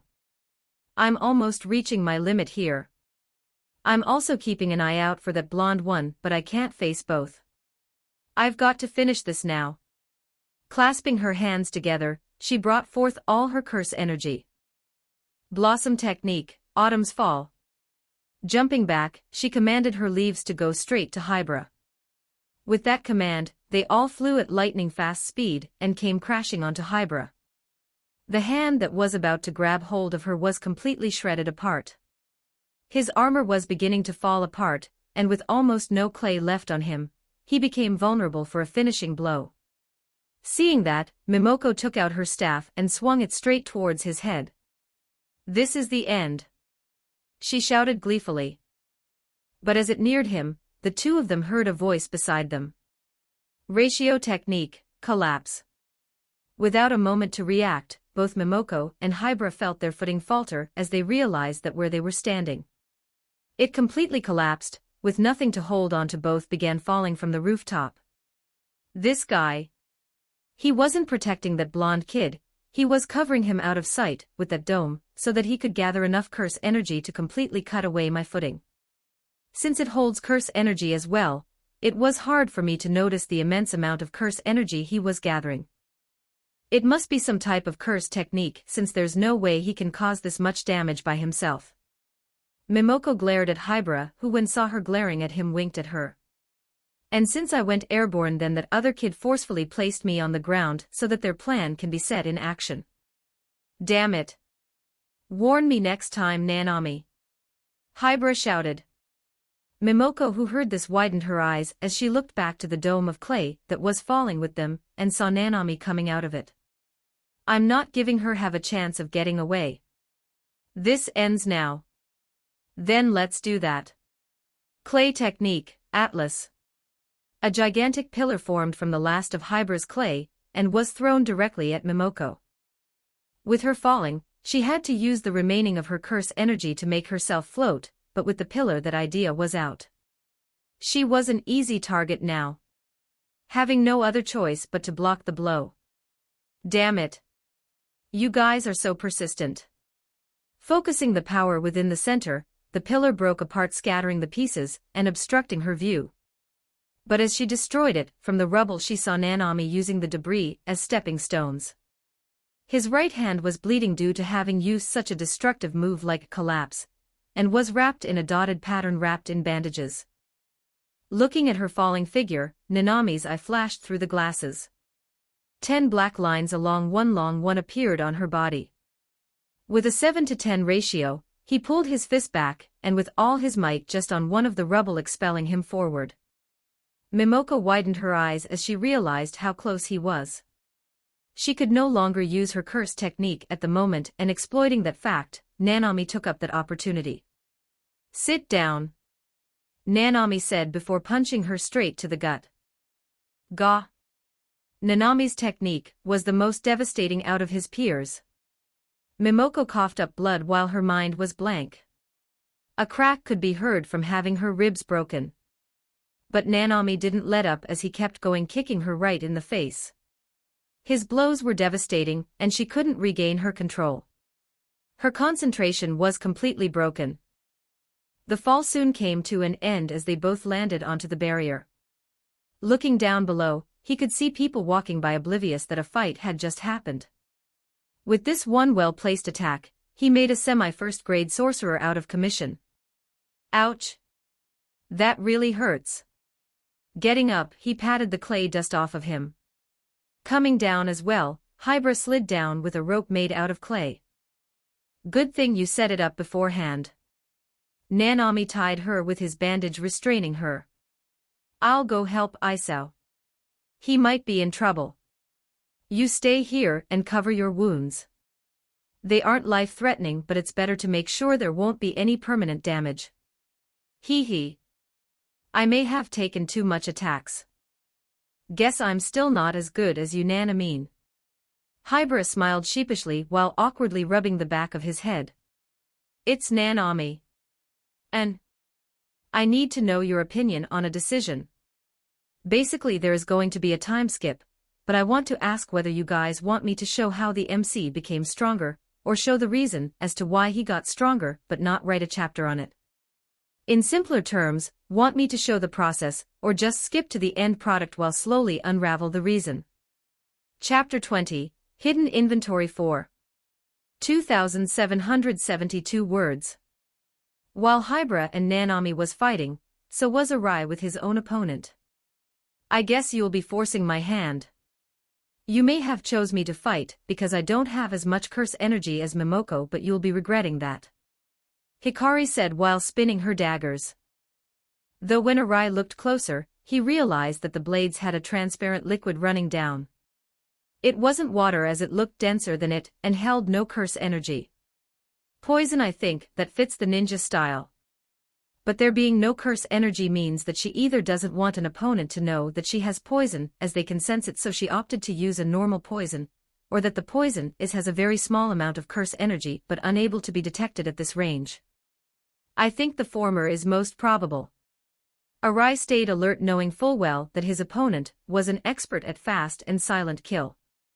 I'll have to finish him, and help Momoko finish off the two others. This one is the weakest from all three. Hikari, with her goal now found, started the fight. She directly dashed towards with both daggers in reverse grip. A ninja going straight towards their opponent. There has to be a trap within this. What trick is she going to pull out? Be prepared for everything. Seeing him be so on guard, Hikari smiled. Nothing you do will change anything. Arai was on guard, but the variety of curse techniques were an infinite possibility. He had no way of expecting everything unless she herself reveals it or takes it in action. But just as Arai prepared to attack, a blinding light flashed before his eyes. It completely enveloped his vision, forcing him to close his eyes and cover them with his arms.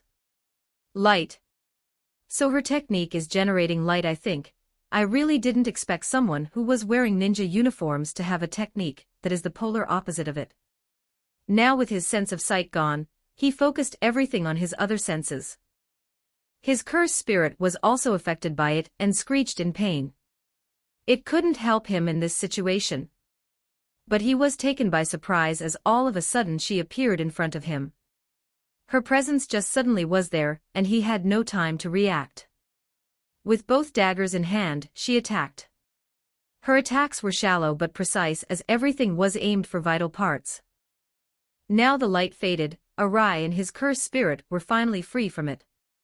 Arai, bringing out his own set of weapons, clashed with hers. Now that both of her hands were being used, his cursed spirit jumped at her from behind, expecting to hit her. But just when it was about to *screechh*, it screamed in pain and stumbled back. Hikari smiled when she heard this and broke off the clash between her and Arai. Jumping backwards, she landed behind the cursed spirit still in pain, and cut it apart, killing it. Its body began being disintegrated and disappeared out of existence. Arai, who saw this, narrowed his eyes down. My Shikigami was screeching in pain, but I saw no light blinding it.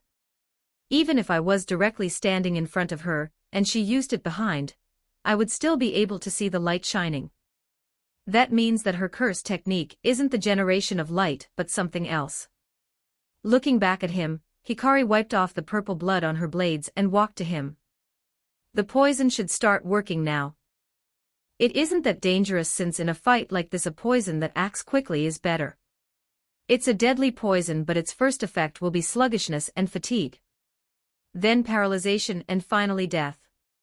He's got about 4 minutes until the first effect and 8 minutes before the second. Suddenly, Arai lifted his arm and pointed to the sky. Confused but on guard, she waited to see what he'd do, not wanting to get caught in a trap. The young sorcerer then snapped his finger and muttered silently. "Assemble."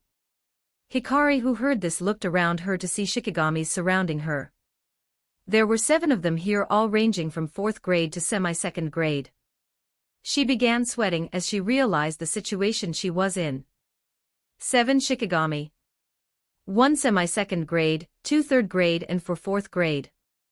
It isn't a problem taking them out, but with all of them here at the same time. It's going to be hard. My technique isn't good for this. The cursed spirits were all used for reckon and check for any possible threats that could go to the airport. Arai had deployed them before, was ready to bring them back whenever he wanted. While Hikari was preparing herself, Arai watched her with intense focus. Something's fishy about her curse technique. I need to find its effects and conditions before I can directly enter the fight. With his command, the Shikigamis went into battle. All except the semi-grade 2 who stayed next to him, and another small grade 4. The semi-grade 2 was a 10-foot-long alligator with green skin instead of scales. Its eyes were like that of a human, and its tongue like a snake. Its teeth were as sharp as a blade and tail has spikes on it. The grade 4 was miniature, and was like the grade 3 who previously got exorcised. They all went straight to her and attacked. But to an experienced curse user and ninja, her senses and skill was too high, making it impossible for them to hit her. She brought out her senbons and quickly took care of the 4th grades. The remaining 3rd grades became careful after seeing the slaughter. They surrounded her in opposite directions before attacking her. As both charged, the same thing happened again. One of the cursed spirits screeched and looked away, losing his concentration. Hikari took this opportunity to kill it by decapitation. The other, who was left, got railed by senbons and was killed when the knife plunged into its head. With all of them down, she turned her attention back to him. He didn't try to attack. Was he hoping to find the effects of my curse technique?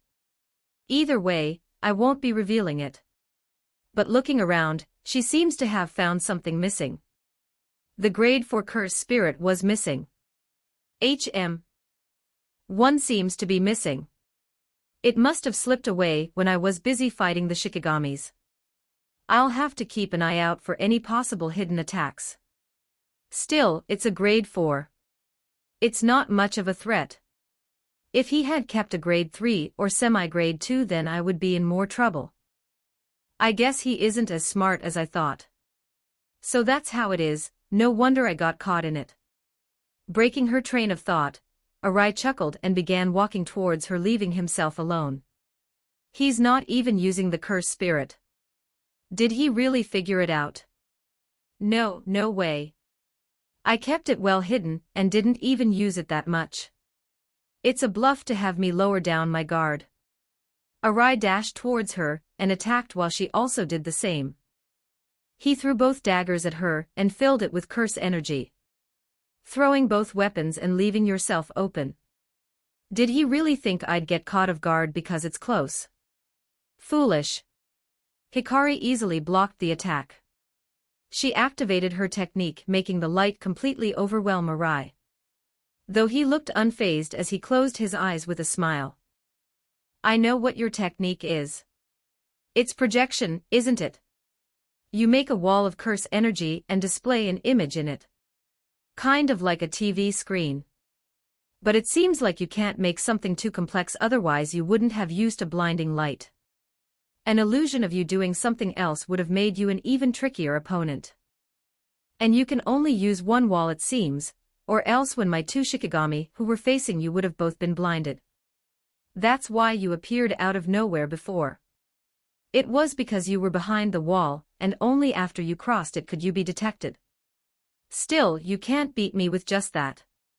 A competent sorcerer would have already noticed the hints and beaten you. Well, that's why you aren't a first grade. I just need to wait until you appear and then dash. His senses detected her. She swung her weapons at him, but he was prepared and grabbed both of her wrists. How did you?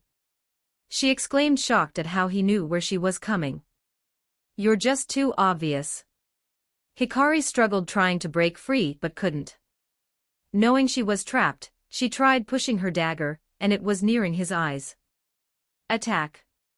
His cursed spirit, who was standing still now, had the order and charged towards her. With both locked in place, this was the best move. Hikari realized her current situation and focused everything she had to break free. She was slowly beginning to overpower Arai, who had the lesser amount of curse energy. But with her distracted, Arai could now fully enact his plan. He brought his face to face hers and kissed her on the lips. Hikari widened her eyes and tried to break free but couldn't. Things didn't get better as she felt something enter her mouth through Arai's saliva. Despite her obvious superior strength, he kept forcing himself on her as he kept kissing her. She was slowly losing her mind as her anger grew at an alarming rate, while she was losing concentration because she was being out of breath. Thankfully, she managed to break the clash after a moment and backed away. The Shikigami neared her, but she threw senbons, forcing it to block them with its tail. With a distance between them, she finally got a break and coughed, spitting out the saliva that got in her mouth. What did you do to me? Her anger neared its peak. She never had someone that had the audacity to kiss her without her consent. And one that would do that in battle was unheard of. No sorcerer, no matter how dirty their tactics are, would use that as a weapon. A kiss, did no one teach you what it was? Well, to be fair, it was my first one as well. But let's just say I gave you a taste of your own medicine. How does it taste like? Realizing what he meant, she touched her mouth and saw the transparent liquid like that of her poison. No way. He fed me my own poison. I have the antidote, but it's not on me. I have to run away before it takes effect. Hikari knew this fight wasn't worth it and run away, but not before saying her last words. Don't think you've won. I'll make sure I kill you. Go ahead. Though you won't get a chance. Arai said ominously.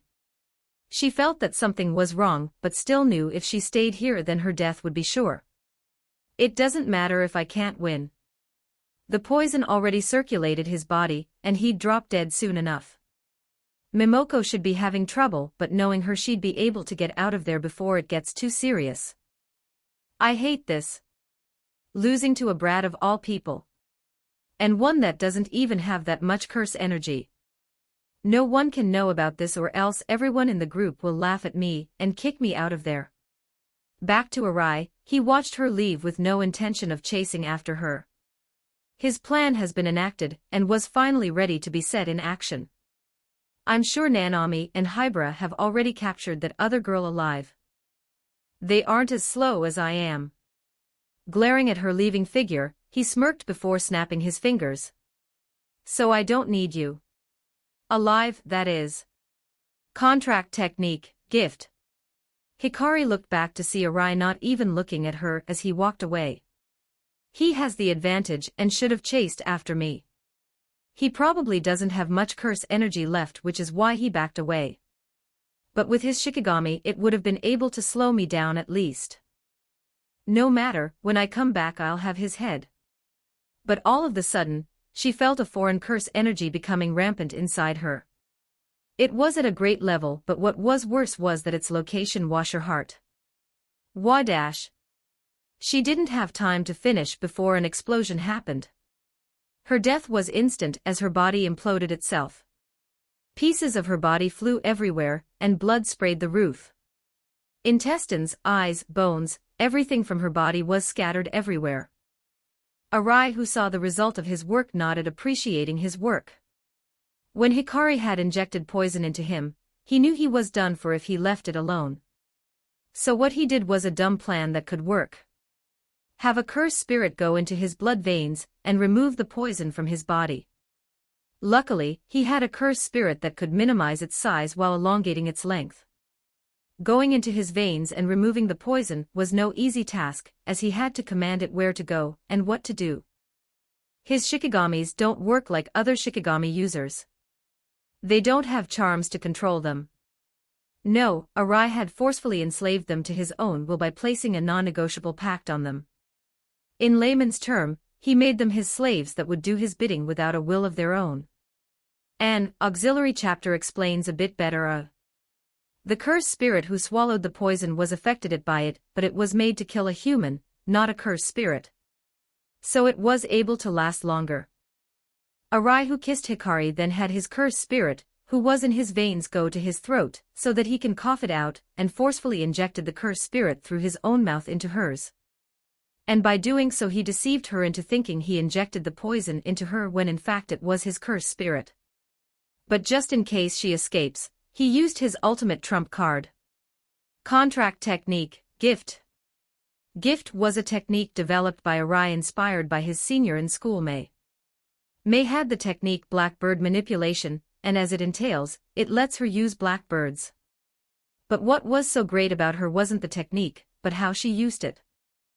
Mei using a binding vow on a bird, forcing them to commit suicide for her in return for exceeding the limits of the typically weak bird's cursed energy. The bird, who is then enhanced, will hurl towards an enemy and devastate them with an impact so grand that she was recognized as a first-grade sorcerer. Arai followed her example and did the same. Though he is much less used to it than her, making the efficiency less than hers, and since it is her technique that she's using, that makes her be able to amplify the effects even more, and since he doesn't have as much curse energy as her, then he will never be able to do something consistently. Though combined with his Shikigamis, one could say that he was a mixture of both Suguru Geto and Mei. Arai used it at the start of their battle to blow her away from her partner, and in the end to kill. Go take her corpse and bring it back. Leave no traces behind. The Shikigami did as he was told and cleaned up the mess. Nanami and Hybra probably already finished up. I'll have to meet up with them. And hope this explains more about his technique to you guys. I'm trying to let him be versatile and have more moves. Still, it's not easy to think of more ideas that don't contradict the laws of this world. Like, I can't just have him be like, oh, I place a vow that makes me able to steal techniques when I kill the user. Doesn't work like that, I'm afraid. Still, if you have ideas, share them with me please. I'll read any suggestion and see if it can work with my story. Chapter 21, Abilities. 419 words. Contract technique. When using the technique, it is the same as a normal contract, but when used on others. Arai needs to go into one's innate domain, mind, and forcefully place a pact there. Restrictions are whether one has a strong mind. For example, if one is able to use domain expansion, then their innate domain is strong. They can eject Arai from their mind or even damage him, as they have fortified their own minds. He uses his eyes to go into one's innate domain, which can be freely switched to on and off. Curse energy usage is needed. Placing pact effect can be amplified or decreased without severing contract. The binding vow can be modified but cannot be altered too much, as it risks severing the contract, making it null. Can make more unorthodox pacts that may normally not be possible. Techniques of contract technique, commandment. Description: Arai forcefully places a pact on an opponent and forces them to do something on a command. For example, if he places a pact on someone and told them they can't move if he says, "Don't move," then they'd follow the order without exception. Can be used on curse spirits and curse users. Contract technique, enslavement. Description: he forcefully places an unfair pact on someone, forcing them to obey his will. This can be as strong as absolute control, even wiping out one's will if their mind is weak enough. Those who are hit with this technique will never be able to get out of it unless Arai releases them. Note: this technique is very hard to use. It is much harder than a command and requires an enormous amount of curse energy. Both curse spirit and user are susceptible to this. Contract technique, gift. Description: Arai uses a Shikigami as a medium to attack. The Shikigami in question will be forced to use a binding vow, and have them sacrifice their lives to maximize their curse energy and output. The attack can be used as an explosion, or as simple as a punch. The more powerful the medium, Shikigami, the more powerful the attack. Contract technique, sever. Description: severing a pact, making them disappear completely. Contract technique, alter. Description: altering a contract, whether that is the punishment of breaking it or a condition to fulfill it. Altering a contract is the most difficult thing to do and requires an enormous amount of curse energy. The subject or victim of it will be aware of the effect as it is their pact. Chapter 22, Hidden Inventory v. 1954 words. In the battlefield, Arai, who just finished his fight, touched his nose. Looking down at his hand, fresh blood came pouring out of his nose. Less blood than I thought, guess I'm getting better and better. He fell down exhaustingly, but thankfully his Shikigami caught him, putting it on its back. I didn't even command you to do that. Did you register that I was in danger, so you moved to help me? He patted its head, making it hum. It oddly had a feminine voice despite it looking like a nightmare monster that could eat you.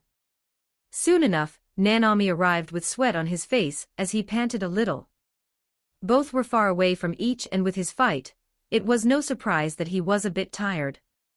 Looking at Arai's sleeping figure, it raised his eyebrow. Isao, are you sleeping on an alligator? One that has fresh blood in its mouth and pretty sure just ate a girl's head. Nanami turned his attention to it, and indeed found blood flowing through its mouth. Despite knowing that, he didn't so much as flinch and kept his professionalism. You didn't keep her alive. Didn't you capture yours alive? We did, but it's better if we have two captives. Interrogating them might give us more information. Getting up, Arai stretched, hearing the bones crack. Gojo and Geto have been capturing sorcerers left and right. They haven't given us anything yet, so why would they now? Even now, those girls aren't even the strongest, which most likely means they don't have that much importance. All we have to do is help Gojo and Geto bring that vessel to Tengen, and all is done. Just say that you couldn't capture her alive. I don't need an explanation. Well, I like to. Speaking of being talkative. Where's Hybra? Arai saw no sign of him being in here. Normally Hybra would be the first to be here since he's so energetic. Well, he's been injured, so he'll take a rest. He also has to fix this mess. His technique is good for this type of thing. Other sorcerers wouldn't deal with this type of thing. They're all busy. I'm keeping up the veil so that no civilians will be here. After all, having them know of our existence will only bring severe consequences. Hearing this reminded Arai of Geto and Gojo's conversation a couple days ago, when they were arguing about their views on non-sorcerers. Nanami, what do you think of protecting non-sorcerers? Hearing this question, Nanami pondered. Well, I don't have a grudge against them. I certainly agree with Geto's view that we should protect them from cursed spirits. Oh, now that's surprising. I didn't expect a hero's speech from you. Arai said sarcastically. I'm no hero, none of us are Isao. We're jujutsu sorcerers, not heroes. We do our job of exorcising curses and that's it. Nothing more, nothing less. Like society, we trust someone and they'll trust us back. We give money and they give us back. Nanami, despite being such a gloomy man, you're really optimistic. The world doesn't work that way. I know, Isao. But doing so is beneficial. To help someone can be of help to you. Just having them say thank you with their graciousness is what I do this for. To keep that happiness and not let it be corrupted by cursed spirits. So you unconditionally help people so that you can just get a thank you. What a load of bullshit. T. Arai wasn't angry but was unhappy knowing how his friend saw the world. He experienced both worlds and knew that they should isolate them. The human and Jujutsu world should never be together. And their job as sorcerers was to isolate that world and not interrupt in the lives of humans. Don't kill them, not because you're good but because it's not beneficial. There is no benefit in them knowing of our existences. Still, Nanami disagreed with his point of view. You can't understand it, Isao. Your technique defines who you are very well. In exchange for giving something, you want to receive something. You always think of equal treaty, and you never want to lose even a penny in exchange. But that doesn't include emotions, you just think logically. With no emotional weight to it, and it's not necessarily a good thing. That's just who I am, Nanami. Now I understand why Gojo was so irritated with Geto. Frankly, helping non-sorcerers isn't that important, just having them live their lives without knowing us is what's important to me. None of that hero talk for me. Looking down at his hand, he channeled curse energy, making his hand surrounded by this blue glow. Curse energy is what makes a sorcerer powerful, Nanami. And guess where it comes from? Resentment, fear, anger. All these negative emotions are what gives birth to powerful sorcerers. One can even say that the more you suffer, the stronger you can be. Negative emotions are what makes us strong. Not being a goody two-shoes. True, but you're omitting one fact. And that is positive curse energy. What's stronger than curse energy? It's positive one.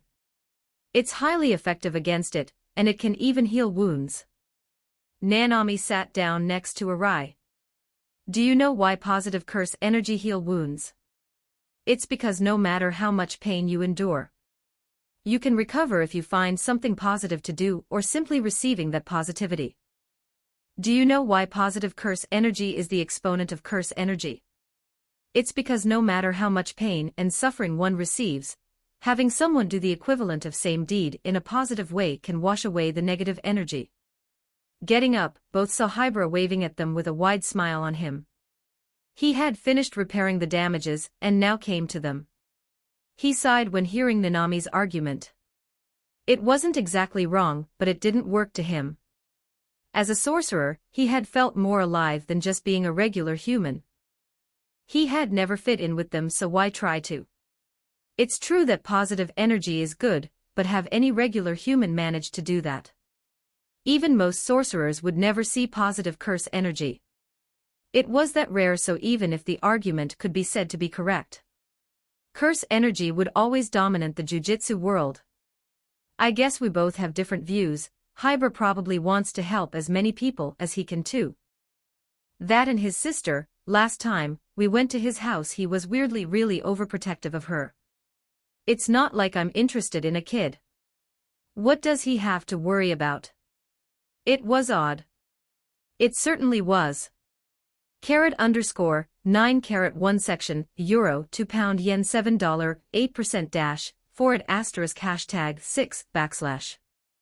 0 forward asterisk hashtag 6 backslash. 0. Soon the time came. Gojo and Geto had successfully brought the vessel to the Mount Mashiro where Tengen was located. It had been 4 hours since the bounty on her head was lifted, and now within Tengen's barrier. Their mission had been completed. Arai and Nanami were going up the mountain, and were going to reunite with their upperclassmen. Hybra had been injured, so he went back to Yeri to get treatment. Though his injuries weren't too bad, so he would be back to top shape in a day or two. The way they had to walk was through an immense amount of stairs.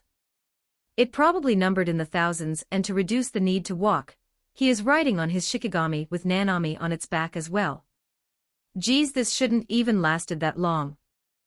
We had to fight for sorcerers for an entire day, and worse was the fact that Gojo could have done this without that extra day. I bet he just messed around. You know him, Isao, he'll always do whatever he wants. The mission had been completed. All Gojo and Geto had to do was bring the vessel to Tengen for merging. Arai and Nanami stayed behind them to watch things out in case another sorcerer would arrive. Thankfully they spotted no one, and were now going to the barrier to meet up with them. The cursed spirit stopped walking up the stairs. Because Arai had a connection to it, he could understand what was going on. Blood. Arai frowned. Tengen's barrier blocks the outside world but doesn't block the inside from the outside. Something's wrong. Why would there be blood inside the barrier? I can understand outside since Gojo or Geto could have killed a sorcerer there. But inside it? Tengen's barrier should have blocked anyone else outside. Nanami. Let's go quick. What's going on? I don't know, but prepare for combat. They quickly ran up the stairs and arrived. Arai lifted up his hand and had no resistance. Tengen isn't blocking my entry. He normally would never do that, as this place is where he resides. Letting in a stranger like me be here means that there's something wrong. I still feel the barrier being active, so it isn't Tengen that is in danger. Arai's eyes widened as he realized what was going on. The Star Platinum vessel. Someone trespassed here, and the vessel is in danger. But Gojo and Geto are here, there's no way that they would let that happen. Both Nanami and Arai came to the same conclusion. Both nodded their heads to confirm. They entered the barrier ready to fight. But what they saw sent shivers and shock to them. It was an absolute disaster. The temple, which was supposed to have been taken care of by Tengen, was destroyed. The shrines were completely destroyed, the trees were blown apart, and the ground they were walking on were shattered with craters in them. And worse was the fact that there were countless cursed spirits running around. They were all flyheads who are so weak that they aren't categorized in the rankings. But there were at least 1,000 of them here. Just what happened here? I can't imagine Gojo having such a hard time beating someone to have caused this much damage. Though Arai said this sarcastically, he was actually nervous, as if someone or something really did fight Gojo and cause this much destruction, he would stand no chance against them. Looking around, all Arai could see were cursed spirits going around. TCH. So many cursed spirits, how did they even get here? Tengen's barrier should block anything or anyone. The perpetrator must be the cause of this. Isao. Hearing his name be called, he turned around to see a shocked Nanami. His eyes were wide open and his fingers shook. Arai had never seen Nanami be like this, he was shaking. But why was he? Nanami. What's wrong? Arai asked, but no response. Following where Nanami was looking, Arai saw a sight that he would have never thought could be possible. An impossible outcome had come to fruition. Gojo Satoru was there on the ground bleeding. There were cuts and wounds all over him, the most noticeable ones were on his leg, neck and head. A brutal battle must have caused this much injuries.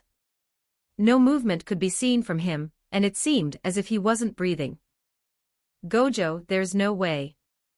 Gojo and Geto were the most powerful sorcerers, and Arai had always seen them as an unstoppable force.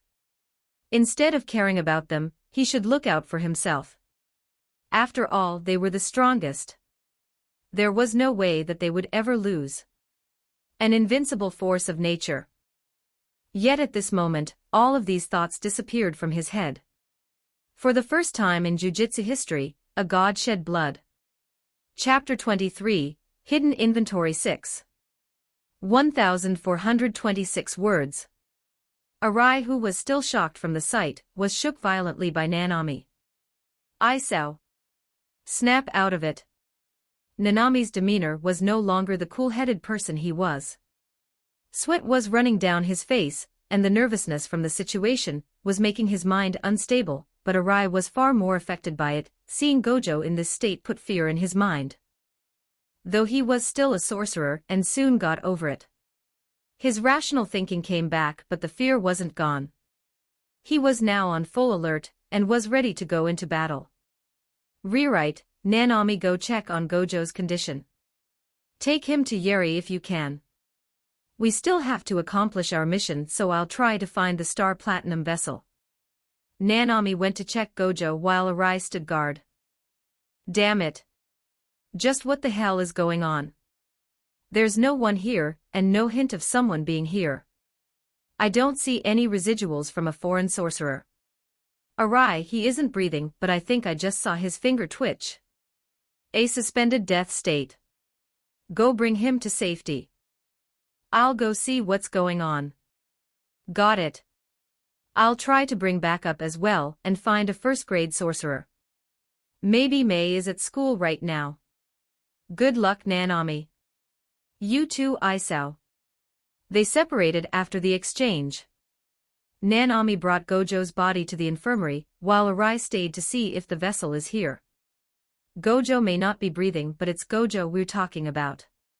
Having Nanami bring him to the infirmary may save his life. But I need to find Geto and the vessel. That's what's important right now. While running to the tomb where Tengen resides, Arai witnessed more and more destruction. The fight was Gojo, but who was he up against to cause this much destruction? And to lose. I just can't imagine that. Arai then noticed something in the corner of his eye. The corpse of a cursed spirit. Its curse energy is still strong even after death. That means it was just recently killed. The perpetrator is maybe still here. And that thing is semi-first grade, I only see one slash on it. Arai gulped when seeing this. Someone killed a semi-first grade in one attack and defeated Gojo. This really isn't a job for someone like me. As he was about to enter the tombs, he saw another body lying on the floor in a pool of blood, but this time it was that of a human. A woman with long black hair tied into a bun with bangs on the front. She wore a maid's outfit split into a black dress with blade skirt, and a white collared shirt underneath it and apron. Arai quickly went to check the woman's condition. She's not breathing. If I remember correctly, she's supposed to be the Star Platinum vessel guardian. Misato Kurwa is her name, I think. Geto told me before to make sure I know who were with us. The situation is getting worse and worse if she's also dead. He sighed knowing that another casualty happened here. Arai closed her eyes before going down the stairs deeper into the unknown. My cursed spirit is smelling more blood, I hope Geto isn't in trouble. Entering the tomb, all he saw were countless traditional Japanese houses. They were all connected like a chain. The main hall of the tombs of the star. Seeing it in person was different than hearing it. Most people would never be able to see this sight as Tengen wouldn't allow it. It was basically an underground city at this point. His Shikigami crawled towards the city, where he found another body. It was that of Geto's. Geto. No one is around. Did they already leave? Checking up his condition, Arai sighed in relief. Thank God, he's still breathing. His injuries are shallow compared to Gojo's. I guess the perpetrator didn't want to kill Geto for some reason. I can't let Geto stay here. He turned to his Shikigami and gave orders. You go bring Geto to Jujutsu High. Stay there and listen to Nanami's order if he gives you one. The cursed spirit did as told and placed Geto on its back and ran the same direction Nanami did. I won't be able to find the vessel now. This is a maze, and that's if she's even still here, which I doubt. The perpetrator seems to only be one person, as I only found residuals of cursed tools being used. That either means that they covered up their cursed energy before leaving, or that they can somehow hide their curse energy via a curse technique. The latter is more likely, which explains why the need for cursed tools. So right now the operation should be changed to looking for clues and going back safely.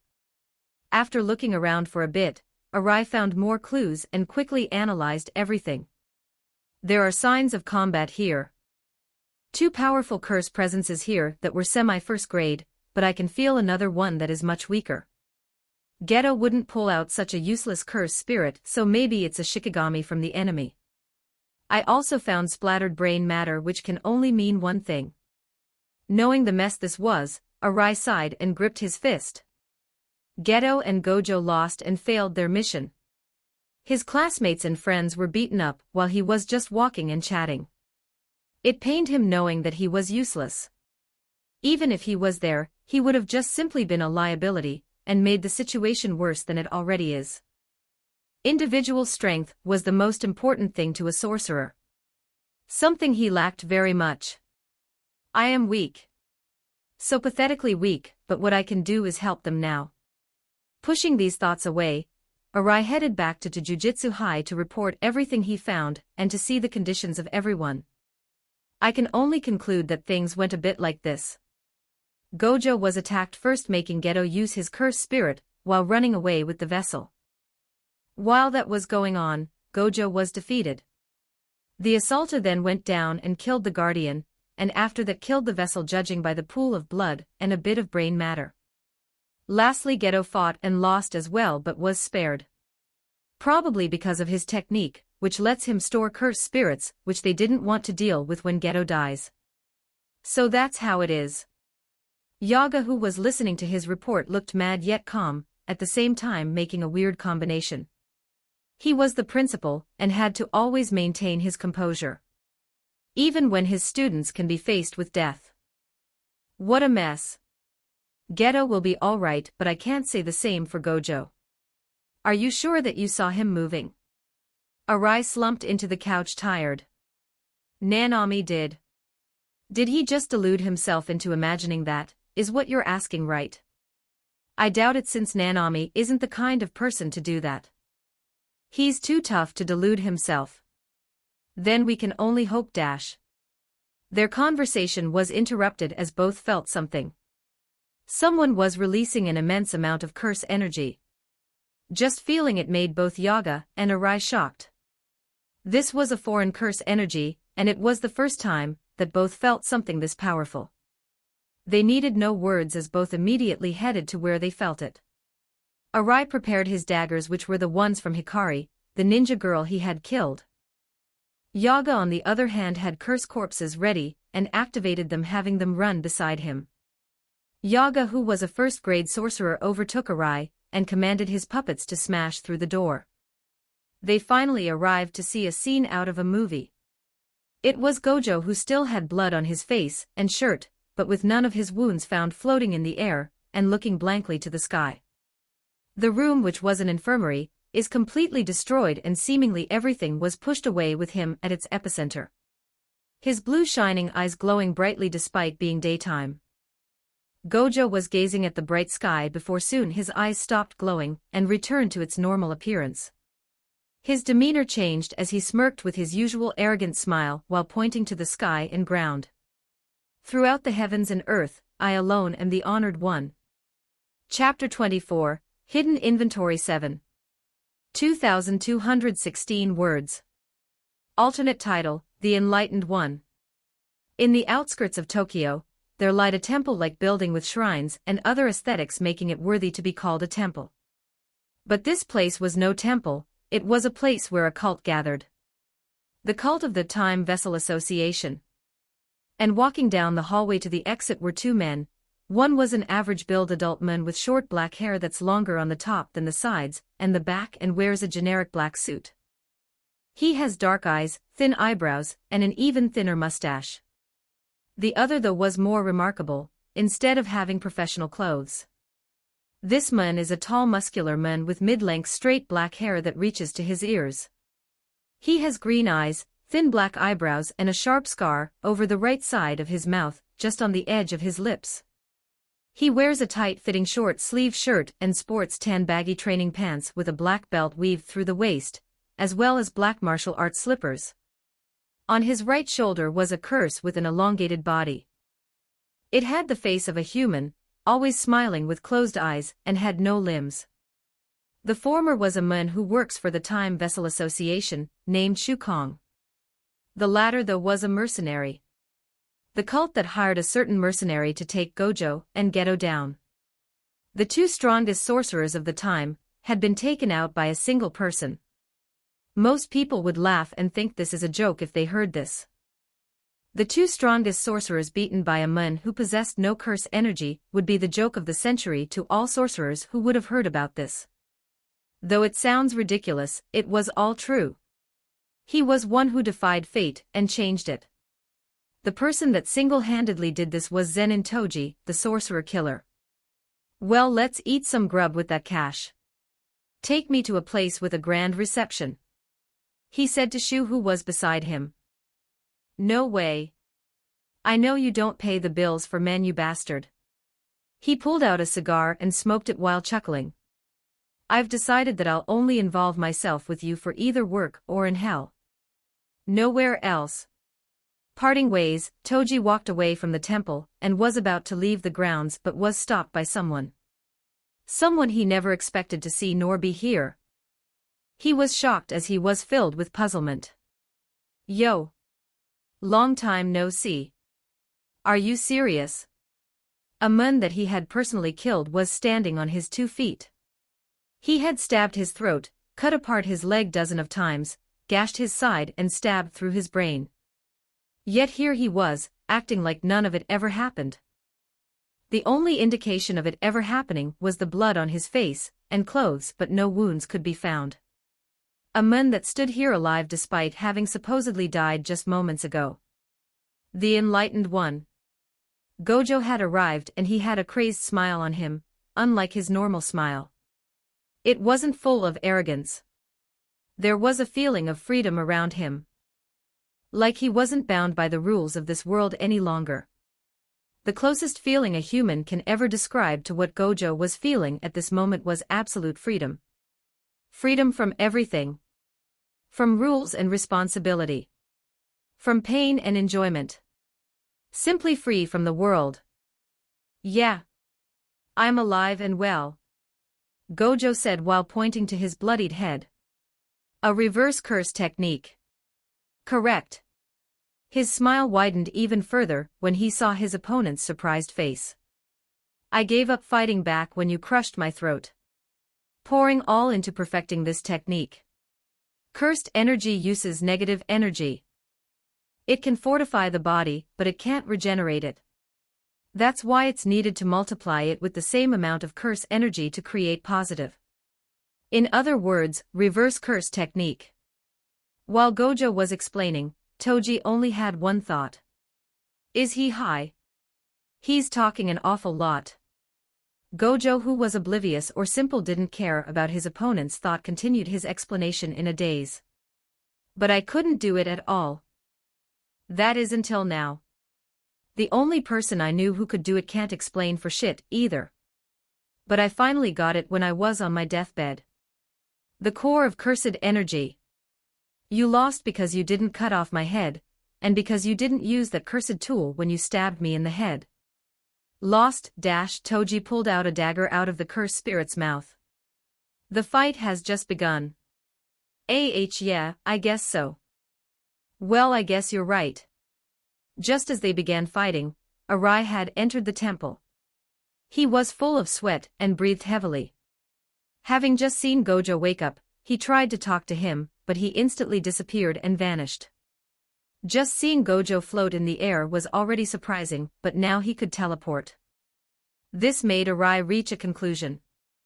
Gojo had grown stronger when he stepped on death's door. An enlightenment one can say, which explains why he quoted Buddha himself. That being is and will always be known as the Enlightened One. Arriving at the battlefield, Arai stood still, shocked at the display of power being thrown around. Gojo's attitude changed since he awakened, but his fighting style did too. Before it was like a kid that had all the power, and just threw it around, although with really good precision. But now it looked like a show. Every movement was fluid. A painting in action was the best comparison Arai could come up with. His opponent was no slouch either. Wielding a chain and attaching it was a dagger with a jutty-like shaped blade. Its curse energy was odd just by feeling it. A weapon like that was easily special grade. Not only that, but Toji had an overwhelming physical capabilities. His movements, although not as beautiful and elegant as Gojo, was fast and precise. Arai, who saw Toji, widened his eyes as he saw something he never expected. But if one would compare the two monsters, then it would be like this.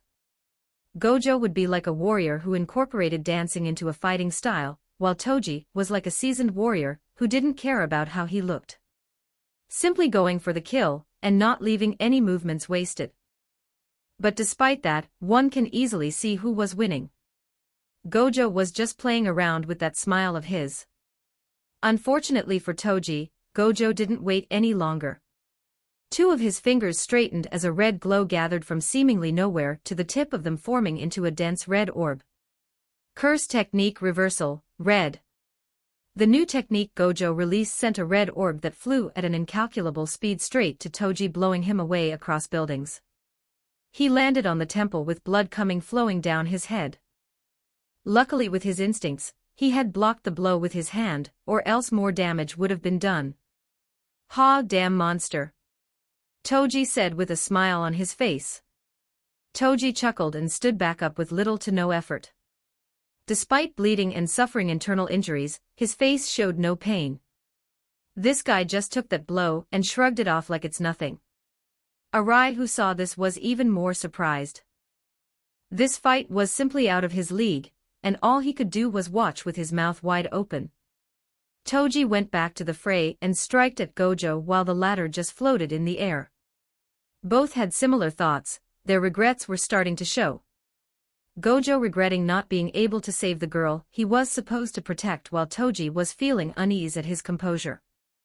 The dagger which Toji wielded had the powerful ability to stop a curse energy technique. A special grade tool so powerful that it could even affect Gojo in his enlightened state. It was a powerful tool, and it had a fitting name. The Inverted Spear of Heaven. But this weapon was not the only thing from the heavens. Throughout the heavens and earth, I alone am the honored one. Teleporting out of the spear's way, Gojo pointed to Toji with his index. A purple energy came from his fingers into a purple orb that had one purpose. Destroy everything. The red and blue of infinity. The attraction and repulsion of matter formed into a technique which scientists would be baffled at. It was an imaginary technique, as it defied the logic of this world. When one combines these two, they will get a hollow purple. The instant Gojo awakened, it became a battle with a clear victor.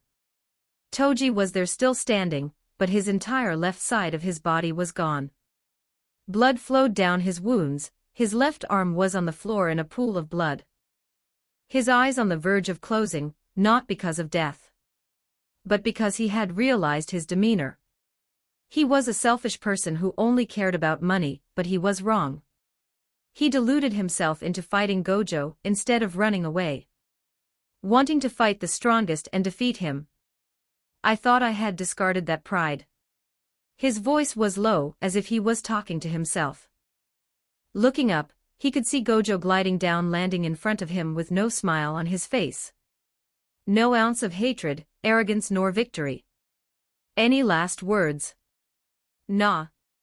Toji was about to let go but stopped himself as he remembered something. It was his only reason to be alive. My kid will get sold to the Zenin clan in 2 or 3 years, do whatever you want. His eyes finally closed as he fell to the ground with half of his body missing. His last thoughts unknown as he perished, dropping his weapon. Gojo, who saw this, did not lift his hand to help him, and just watched. Looking at the corpse of his enemy, Arai, who was nearby, finally broke out of his daze. The fight was simply too incredible to not be captivated by it. Gojo, we should go look for the vessel. Am and I. Ha! He turned back to look at Arai dead in the eyes. She wasn't a vessel. Her name was Aminai. His tone was a threatening one, yet it was oddly calm, making him more frightening than before. Not because he was scary, but it was a kind of authority. Like a god telling a mortal to kneel before him. Alright, sorry. I didn't mean it that way. Arai's words faltered as he almost unconsciously bowed to Gojo. Though Gojo seemed unfazed at his apology and disappeared out of sight.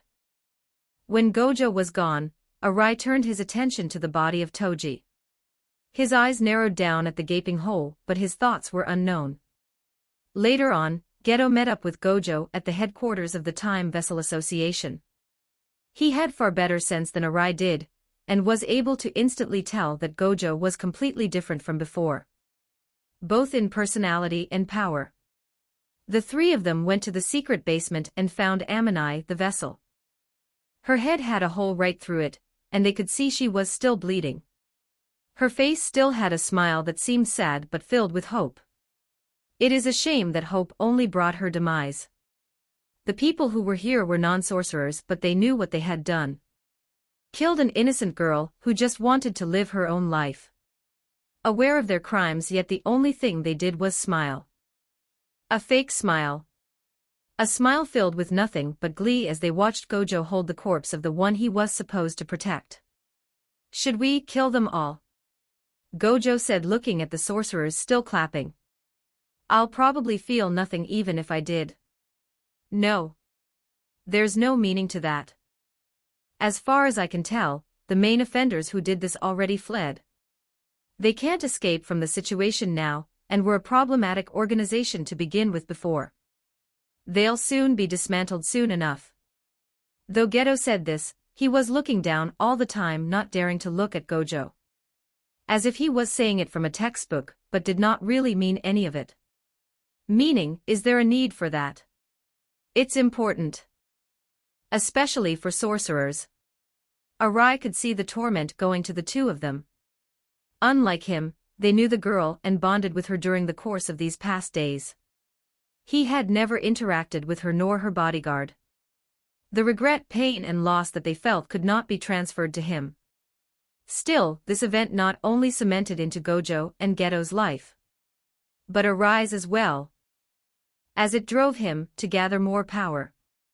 A blessing can be disguised as a curse, and a blessing can be originated from a curse. Chapter 25, Local Faith I. 1275 words. A year had passed since Toji's downfall. Nanami had been fully acknowledged as a semi-first-grade sorcerer, while Hybra was on his way to become one. He was still a third-grade sorcerer, but was being assessed on whether he could become one. But although this was good news, one of the students didn't make any progress on his ranks. Arai was still a third-grade Amiwa's level of usefulness. Despite this being his second year as a student, he was still the weakest of the bunch. Though his technique gift was powerful, he had to sacrifice a Shikigami to use it. It was better to simply give that cursed spirit to Geto, who could maximize its abilities compared to him. And unlike Mei, cursed spirits of high grades was hard to find compared to a crow. But Arai ignored that, more like he didn't care about his ranking. After he saw Toji and Gojo fight, he always had a thought at the back of his mind. Can I become as strong as they are? Gojo had become the strongest, leaving Geto behind. His infinity could now be activated at all times, and his eyes were able to detect whether anything was of harm to him, and could automatically activate his technique to protect him. Gojo was invincible now. Arai, even after a year, couldn't get that thought off his head. "Arai, the food's getting cold." Looking up, he saw a girl with dark black hair and light brown eyes. She wore a school uniform with black, white and blue as the dominant colors. Her hair was tied as a ponytail. In her hands was a spatula, and she made an unhappy face. "Sorry, just thinking about something." He scratched his face awkwardly. This girl was Hybra Ano, sister of Hybra Yu, his classmate. "Come on. I just made you dinner and this is what I get. I'm never making you food when you come over." "Humph." She pouted, which made her cuteness overshadow her anger. Sure, I'll eat your delicious dish." "Thanks for the food," he said while patting her head. That's not fair." Her anger was quickly subsided by the blissful feeling of the almighty head pat. He watched as she grabbed his hand to continue patting her head. "Pampered much?" He said this while turning to Hybra, who was simply enjoying a sandwich. The two of them were at Hybra's house taking a break from all the spirit hunting. Having a break in this line of break was almost non-existent, so they made sure to savor every second of it by relaxing. I don't pamper her. Then why is she falling asleep on my lap just because of a head pat? Sensitive. Bull-dash. A ringing sound echoed throughout the room. It was Arai's phone, and he accepted the call while excusing himself. He went outside where he wouldn't bother the siblings. Principal Yaga, what is it? A new mission for you, Hybra and Nanami. This mission is outside Tokyo, so be prepared to set out. I'll give you a review on the mission at school. Be here at 3. The call ended there. Yaga was always a man that got down to the point, and if deemed unnecessary, he would not speak more than needed. Sigh, another mission. One outside of the city as well. What a pain. Arai said while massaging his eyes. He looked back to the pair of siblings laughing without any care. Aino didn't know that her brother was a curse user. If she did, then her world would be turned upside down, and she would never let him go to dangerous missions. Which was why Hybra kept it a secret from her. A secret that he would never let her on. _9 section, euro, £2 yen $7, 8% dash, forward asterisk hashtag 6 backslash. 0 forward asterisk hashtag 6 backslash. 0. At Jujutsu Tech, a man with black disheveled hair sat down on a bench and sat on it expelling a long sigh. It was Geto, his expression was pale, and he even seemed to have lost weight. The bangs covering his face grew even more than before. He was alone with no one there to be with him. A memory of the year before made his mood sour. The happy faces of the people who killed an innocent girl, clapping as if someone's birthday was being celebrated. Non-sorcerers who viewed curse users as lambs or guardians. Killing them off when unneeded, but when needed begs like the mongrels they were and pleads them by giving some self-righteous reason. Fucking monkeys. He muttered just low enough so that no one could hear him. He then began thinking about the conversation he just had with Tsukumo Yuki. She was one of 3 special grades and had more experience than him, both in battle and relationship. Geto recalled what she had said to him. That one line kept being repeated in his head. You who look down on non-shamans. And you who rejects that idea. These are just the possibilities you've found. But the one who you will commit to being from now on. That will define your true feelings. The one I commit from now on. He muttered with his head down. Geto had been experiencing an existential crisis. He didn't know how to differentiate from what he wanted to be to what he needed to be. Did he want to become a sorcerer whose only fate is to die by curses, or the people he was supposed to protect? Or did he want to kill all non-sorcerers, so that he could finally make a peaceful world where no curse would ever be born? After all, only non-sorcerers create curses, as curse users are able to control their curse energy to stop it from leaking out. His thoughts were interrupted when he heard footsteps. Looking up, he saw Arai walking to him. Hey Geto, you seen Hybra somewhere? Arai asked as he sat down next to Geto. He was just here. You missed him. That guy is never on time. Hey, don't be so harsh on him. He doesn't have any harm in mind. Yeah. They smiled, talking to each other. They were actually quite similar, which was why they got along pretty well. Geto and Arai were both calculative people, and used every opportunity presented in a fight to win. Their personality was more or less quiet, but easily got along with others. But the key difference was their ideology. Both had different views of this world. Geto looked down with a sad smile on his face. Unlike Arai, his view of non-sorcerers was slowly changing. And if it kept going, he was afraid that one day he wouldn't be the same person he was before. What path should he choose? Arai. Hearing his name be called, he turned to Geto, who still looked down to the floor, not wanting to look at him in the eye. One day, I'm going to ask you to join me in my endeavor. And I want you to decide whether it's right or wrong. His eyes lifted to look at Arai, who was perplexed at what he was saying. But I'll tell you in advance that no matter what you decide, I won't change my stance. After finishing what he said, Geto stood up and left the room, leaving the puzzled Arai behind. Arai couldn't see Geto's face, as it seemed a sort of barrier formed around him. Like he didn't want to be approached right now, so he didn't follow him. Pondering about what Geto told him, he sat there confused but also began to think about what question Geto would ask him. Chapter 26, Local Faith 2. 1536 words. Shortly after having conversed with Geto, Arai meet up with Nanami and Hybra to their desired location. Their mission was just outside of Nagoya City within Aichi's prefecture. Their mission was simple: to exorcise a curse that had been wreaking havoc.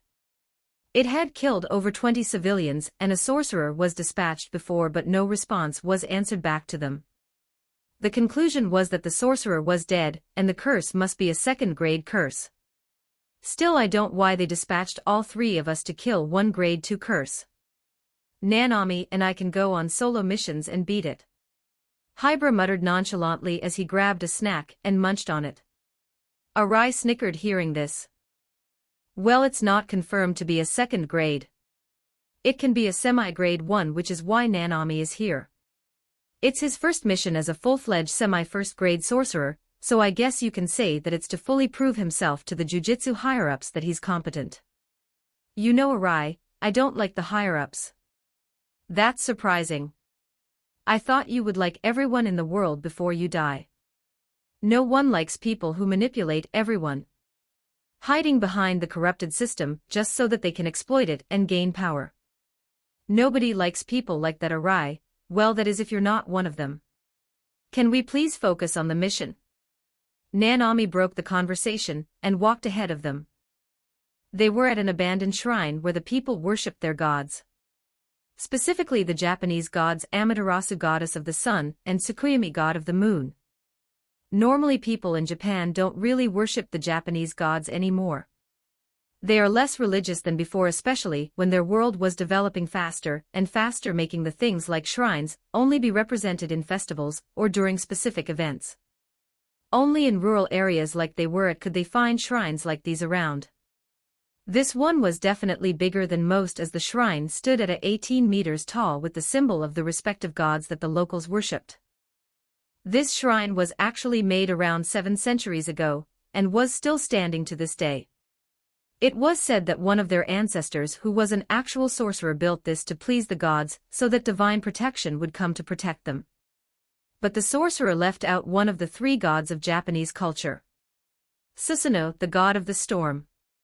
The sorcerer thought that the god was too destructive and wrathful, so out of concern left that god out.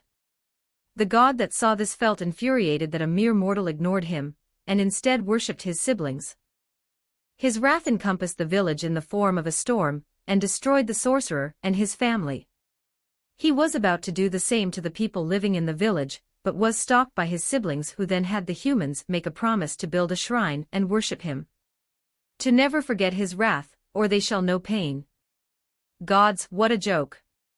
Arai waved his hand, dismissing the story.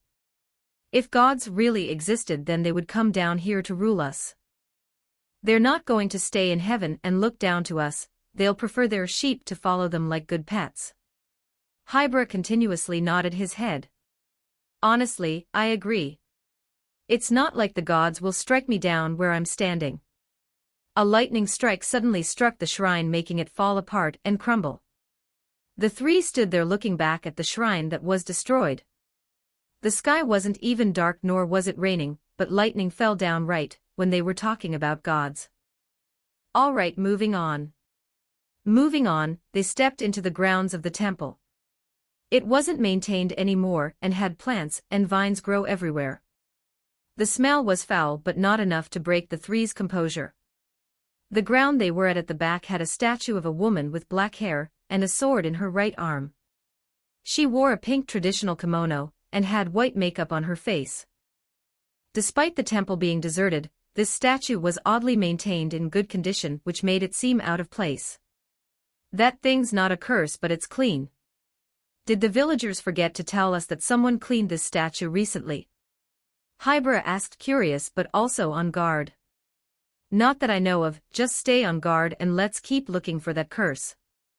They went past the statue, but weirdly Arai couldn't get his mind off of it. It was odd, he could tell it wasn't a curse and even tried using his eyes to see if it had a mind, but it didn't. Yet it felt real. As in it had thoughts behind those eyes. Isao, stop standing around.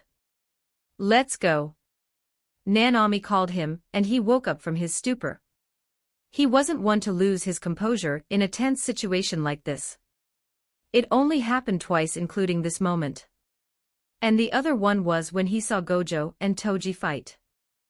Still, he put it in the back of his mind and kept going forward. Right now wasn't the time to idle by when a curse could attack you at any moment. But that's when they began feeling something. The presence of multiple curses. That's a lot of them. Hybra commented, but he didn't pull out his clay. Because when they arrived at where they sensed the curses, all they saw were smoking remnant of curses. The curses were exorcised, but there was no one here that could do that. All three of them looked at each other as they came to the same conclusion. Civil war. They had fought each other and tried to have one come up on top. Powerful curses don't group up with one another, which is why when they see a curse go in their territory, they will fight and determine a champion. The three of them widened their eyes as they felt a foreign powerful curse energy. They immediately jumped to the sides and avoided an attack. The attack was so powerful that it easily destroyed the stone floor. Arai got back up after dodging the attack and chuckled nervously while pulling out his weapon and cursed spirits. Second grade, my ass. That's a first grade. The cursed spirit was at the center of the attack and got up. The curse in front of them looked like an amalgamation of animals. A chimera of sorts, it sported an elephant's trunk, rhinoceros eyes, an ox's tail, and a tiger's paws. It wore a black gown and had Chinese dialect written on it. It had mala necklace on its neck, and it was wrapped several times. Its height reached 7 feet, and its size was over 18 feet long. The curse energy it was emitting equaled to that of a first grade. But the thing about cursed spirits like this was that it could have a great power. Although it wasn't in its fully realized state, it was still considered powerful. That great power was the predecessor of a domain expansion. Innate domains.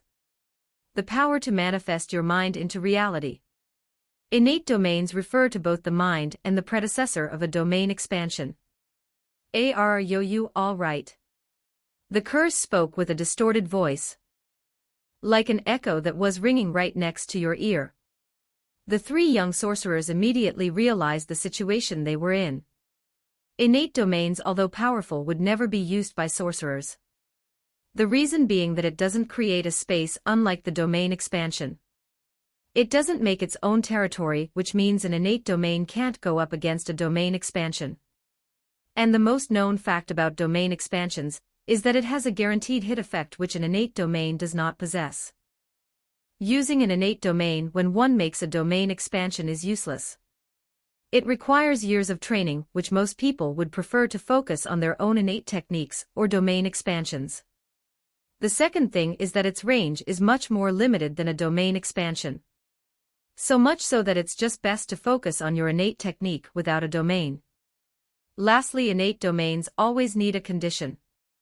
Whether it'd be to function or use the technique, there's always a condition that needs to be fulfilled.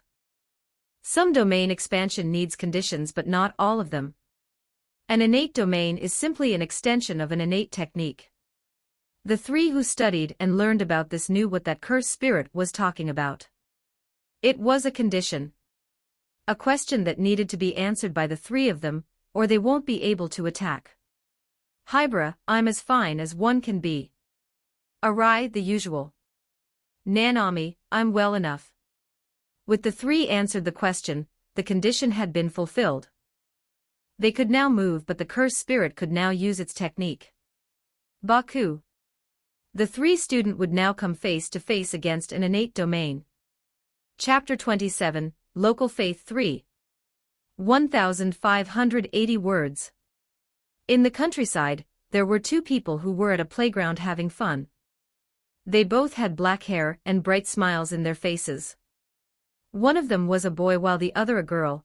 The boy looked in his early teens while the girl was even younger. "You. Let's go to the park," the girl said to him affectionately. It wasn't romantic but was more of a familial love. The two were Hibara and Ano, and they were enjoying their time together. Their smiles was untainted by the world's darkness. "Ha ha. Don't run that fast, Ano." He laughed along with her but then stopped. His face was suddenly drenched in his sweat as he began shaking uncontrollably. "Park, park." The word kept being told in his head, as if it was an unbelievable occurrence. He felt someone touch his head, and looked back up to see his sister there looking at him concerned. "What's wrong?" She was worried about him as his face was pale and cold. It was like his soul was sucked out of him. Right. It's okay. She's here, that's all that matters." His face had some light back and he smiled at her while rubbing her head. "Don't worry about me, didn't you say that you got a new friend?" Her face was now bright like before. "Yeah. He's a good person but he's a bit shy. Come on, Baku." Her friend looked different than what he had imagined. He sported an elephant's trunk, rhinoceros eyes, an ox's tail, and a tiger's paws. He wore a black gown and had Chinese dialect written on it.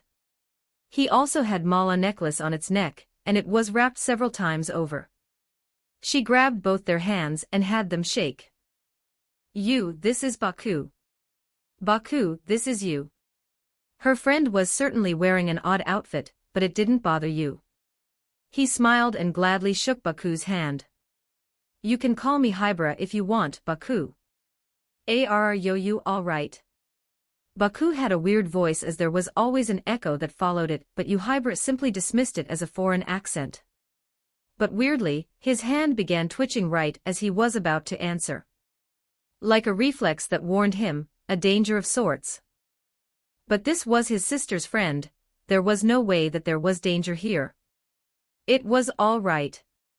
A completely normal friend of theirs that was here to have fun. Baku was even concerned enough to ask if he was all right. It was rude to leave him hanging without an answer, so Hibara answered. "Don't worry, Baku. I'm doing just fine. Just then he heard a voice that broke his sentence, but that wasn't the only thing that it broke. The whole world was shattering like glass. Hibara, who was stunned, recognized that voice. A voice that he was all too familiar. Contract technique, invasion. Arai. He yelled out surprised before his vision changed. He was now back at where they were just a moment ago. In front of him, the curse was standing still but kept twitching. A scream of anger could be heard from it. "Hibara, Arai is keeping it busy. We need to take care of it now, he won't hold for long," Nanami said, gaining Hibara's attention. Nanami's arm was drenched in blood with a large cut running across it. His uniform was torn, but he was still keeping his calm and telling Hibara of the situation. Looking at his right, Hibara saw Arai standing still. Dead cursed spirits were all over the ground, they were all Arai's shikigamis. His eyes were devoid of life, and he wasn't moving an inch. The only indication that he was alive was by his breath. When the curse had deployed the innate domain, because the innate domain can only be focused on one target, it went for the weakest. Although in normal situations, the weakest would be Arai. He had resisted the curse that had hit him, and dispelled it easily. When attacking one's mind, against someone like Arai whose whole ability focuses on it, then it would be hard to successfully beat him. The cursed spirit realized that and went for Hibara, who was next in line. Hibara was the most susceptible, and was hit by the technique. And Nanami was able to handle being hit by idol transfiguration from Mahito, so his soul is actually pretty strong. Which is why the curse went for Hybra, who's weaker. The technique would trap one in a dream, and have the curse spirit befriend the user through manipulation, and ask the question, "Are you alright?" If answered, then the target would be trapped in the dream for 5 minutes without being able to break free. Thankfully Arai had managed to stop it before it can take effect. But Arai was now currently in a deadlock with the curse. When Arai had been learning about curses, he had always tried to find ideas and techniques to counter them. But when he had learnt the idea of a domain expansion, he was stuck. There was no way that he could counter a domain with what he knew. At least, not completely. When he uses his eyes to enter one's mind, he enters their innate domain. But he can do more than just place a pact on someone's mind. He can attack it, though entering someone's mind who is able to use a domain expansion is just plain suicide. If someone that is capable of manifesting their mind into reality, they'd already be stronger than Arai. Their soul is more powerful than his, as he isn't capable of using a domain. And entering someone's mind is like attacking an army and being at the center of it. There is no logical reason to do that. But attacking someone's mind will make them be occupied to take care of you, which will leave them open in the real world. This was the opening and situation that Arai had created for Hybra and Nanami. He may not be able to beat it, but he can stall for as much time as he can. Nanami and Hybra, who saw Arai struggle, started their attack. Nanami, with his sheathed cleave and his innate technique, made devastating blows to the curse as he cut off its arm. Hybra's innate technique was most of the time made to restrain an enemy or defend, but now he focused everything in attacking power. He used his clay to form a giant spike which reached the length of 10 feet, and 4 feet in diameter. Normally if he used this in a fight, it wouldn't work as it takes a lot of time, but now that the enemy was restrained, then he didn't need to focus on that aspect. Rah! A scream of pain, but it came out of Arai's mouth. His eyes were filled with red veins and was bleeding. Even his ears, nose and mouth had blood pouring out. He's the one hitting his limit first. Nanami gritted his teeth and continued hitting the curse. Now that Arai wasn't restraining it, it was now free to use its innate domain. Healing its broken arm, the curse swatted Nanami with its tail, but he had jumped over it. With a 7-to-3 ratio hit, he struck the tail, cutting it off, spilling purple blood. Hybra unleashed his clay as a barrage of needle flew at a remarkable speed. These strikes injured the curse spirit even more, and it was beginning to feel overwhelmed. It couldn't even concentrate enough to use its techniques because of their attacks. Their blows made it lose its balance and concentration.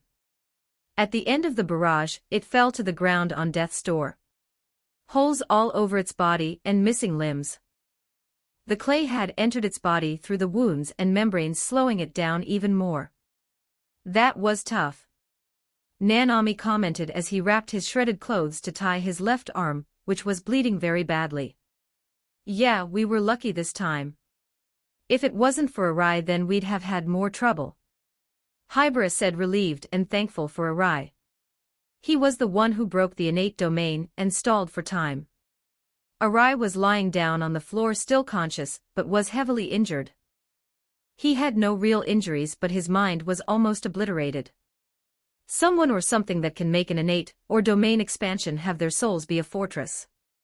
If one soul was a house, theirs would be a castle. And Arai was the soul invader. But thankfully, because Nanami and Hybra also attacked it, it had its eyes in both its soul and to them. With its concentration split, Arai was good enough to buy just enough time so that Nanami and Hybra could finish it. Serves you right, Arai said as he struggled to get up. The mental damage he received was far more than a normal sorcerer can endure. Let's finish this. Nanami brought up his weapon and was about to strike down at the cursed spirit. But before he could, they had now come face to face with another problem. Bomba. With their attention concentrated on the cursed spirit they fought, they had let their guard down towards external enemies. Another cursed spirit had entered the fray, and with the condition activated, a new innate domain had been formed. Chapter 28, Local Faith 4. 1702 words. Normally a cursed spirit would not be seen with another curse. They are very territorial, and do not care if they kill their own kind. But there are 3 ways when you can see them in the wild. Either they are very powerful and have a sense of self, being able to rationalize and think. Though those only happen when they are of high grades. For example, Hanami, Jugo and Dagon. The second is that they are pathetically weak and group up with other curses.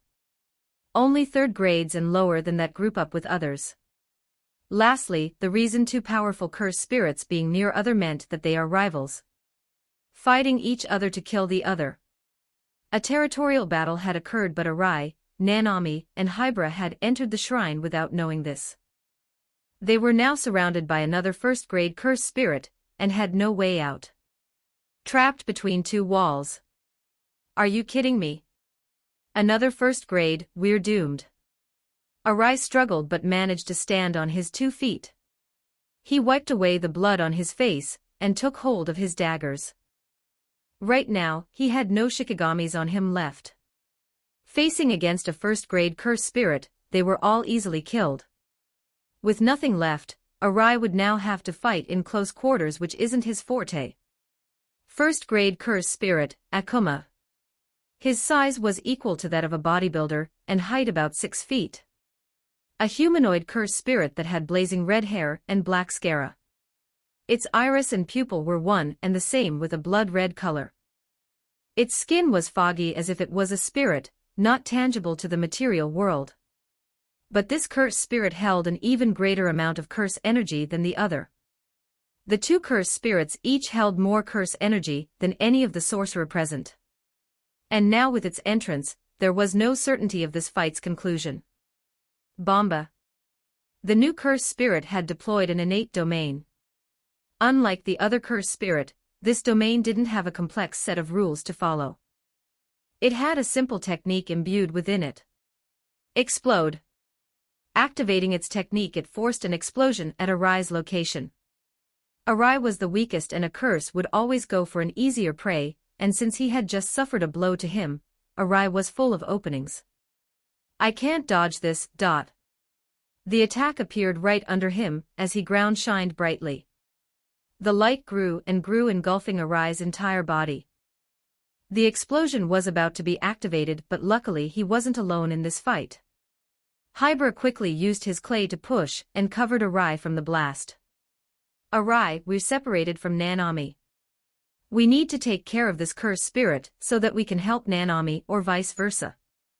Hybra was dead serious when he said this, as no joy was seen in his face. The unsettling in his heart was growing more and more at this moment. None of them were 1st-grade sorcerers. They are all weaker than the cursed spirits present, but they have some advantage. The Baki cursed spirit is weakened with a lot of its cursed energy gone, and the Akuma one is facing 2 sorcerers instead of 1. Still, that won't guarantee our victory. I just need to keep this cursed spirit occupied so that Hybra can kill it. His hand trembling as he knew this mission could be his last. Don't hesitate, even if you die, do it for the mission. The Akuma cursed spirit didn't wait as he threw another explosion, but the 2 luckily recovered enough to dodge it completely. This innate domain had no loopholes, nor rules. They just had to kill this cursed spirit to stop its attacks. Arai, who knew this, looked to another fight that was ensuing at the same time. Nanami, who sensed his gaze, looked back at him. Isao, don't lose focus. Go deal with yours and I'll deal with mine. With Nanami's reassurance, Arai felt more at ease, and was now ready. He snapped his finger, to which the cursed spirit was confused. Nothing happened even though he had done that. Let's go. Yeah. Both Hybra and Arai charged at the spirit. With Arai's mental state, it wasn't optimal to attack its mind directly. So he opted for a direct attack. Bomba. Lifting its finger up, a wall of explosion was made, blocking them from coming closer. But a cursed spirit, despite being intelligent, will not have as much combat experience as sorcerers. Gaha. A pain was felt from its back, turning around, Akuma saw a 10-foot-long alligator with green skin instead of scales. Its eyes were like that of a human, and its tongue like a snake. Its teeth were as sharp as a blade and tail has spikes on it. It was one of Arai's Shikigami. It was left outside just in case he needed to attack. A Shikigami of this size would not fit in this hallway, but now that the explosion cleared a lot of space, it could now go in. Though a semi-grade 2 curse spirit was no match for a first grade 1. Akuma held the mouth of the Shikigami and threw it towards a wall. It could not resist and crashed through. But the Shikigami was only supposed to stall for time. Now Hybra and Arai jumped through the explosion and were covered in clay to protect them from the blast. Hybra used all his clay to then overwhelm the cursed spirit in a giant wave. With its concentration back, it countered with another wave of explosion, putting Hybra's attack to a stop. Arai slid right next to the explosion, barely avoiding it. He could feel the heat from it and ash filling the air.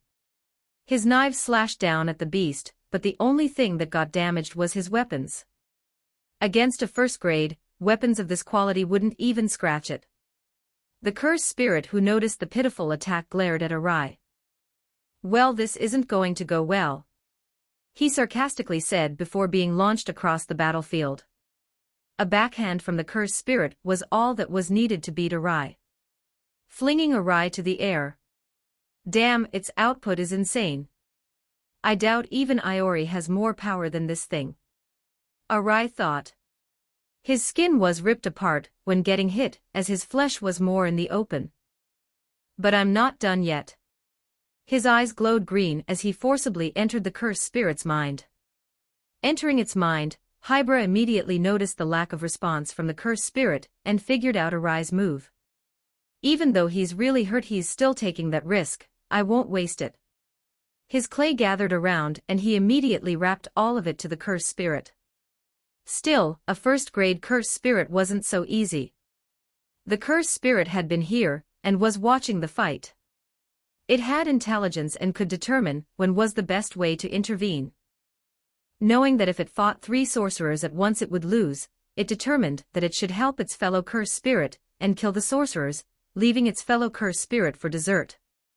Whilst doing so, it saw Arai's technique and was prepared for it, breaking Arai's work in seconds. Aya. He screamed in pain of having his mind attacked and ejected out his opponents. Arai's right eye was now dyed completely red with his noise, and mouth filled with his own blood suffocating him. His left eye was the only eye he could see with now. But this time was just enough for Hybra to trap his opponent, and a clay technique, clay coffin. The clay that formed around the cursed spirit crushed it, and had spikes pierce through its body. With its guard down, Hybra's technique managed to destroy its body. Even though the power was enough to kill a human, a cursed spirit was powerful enough to withstand it.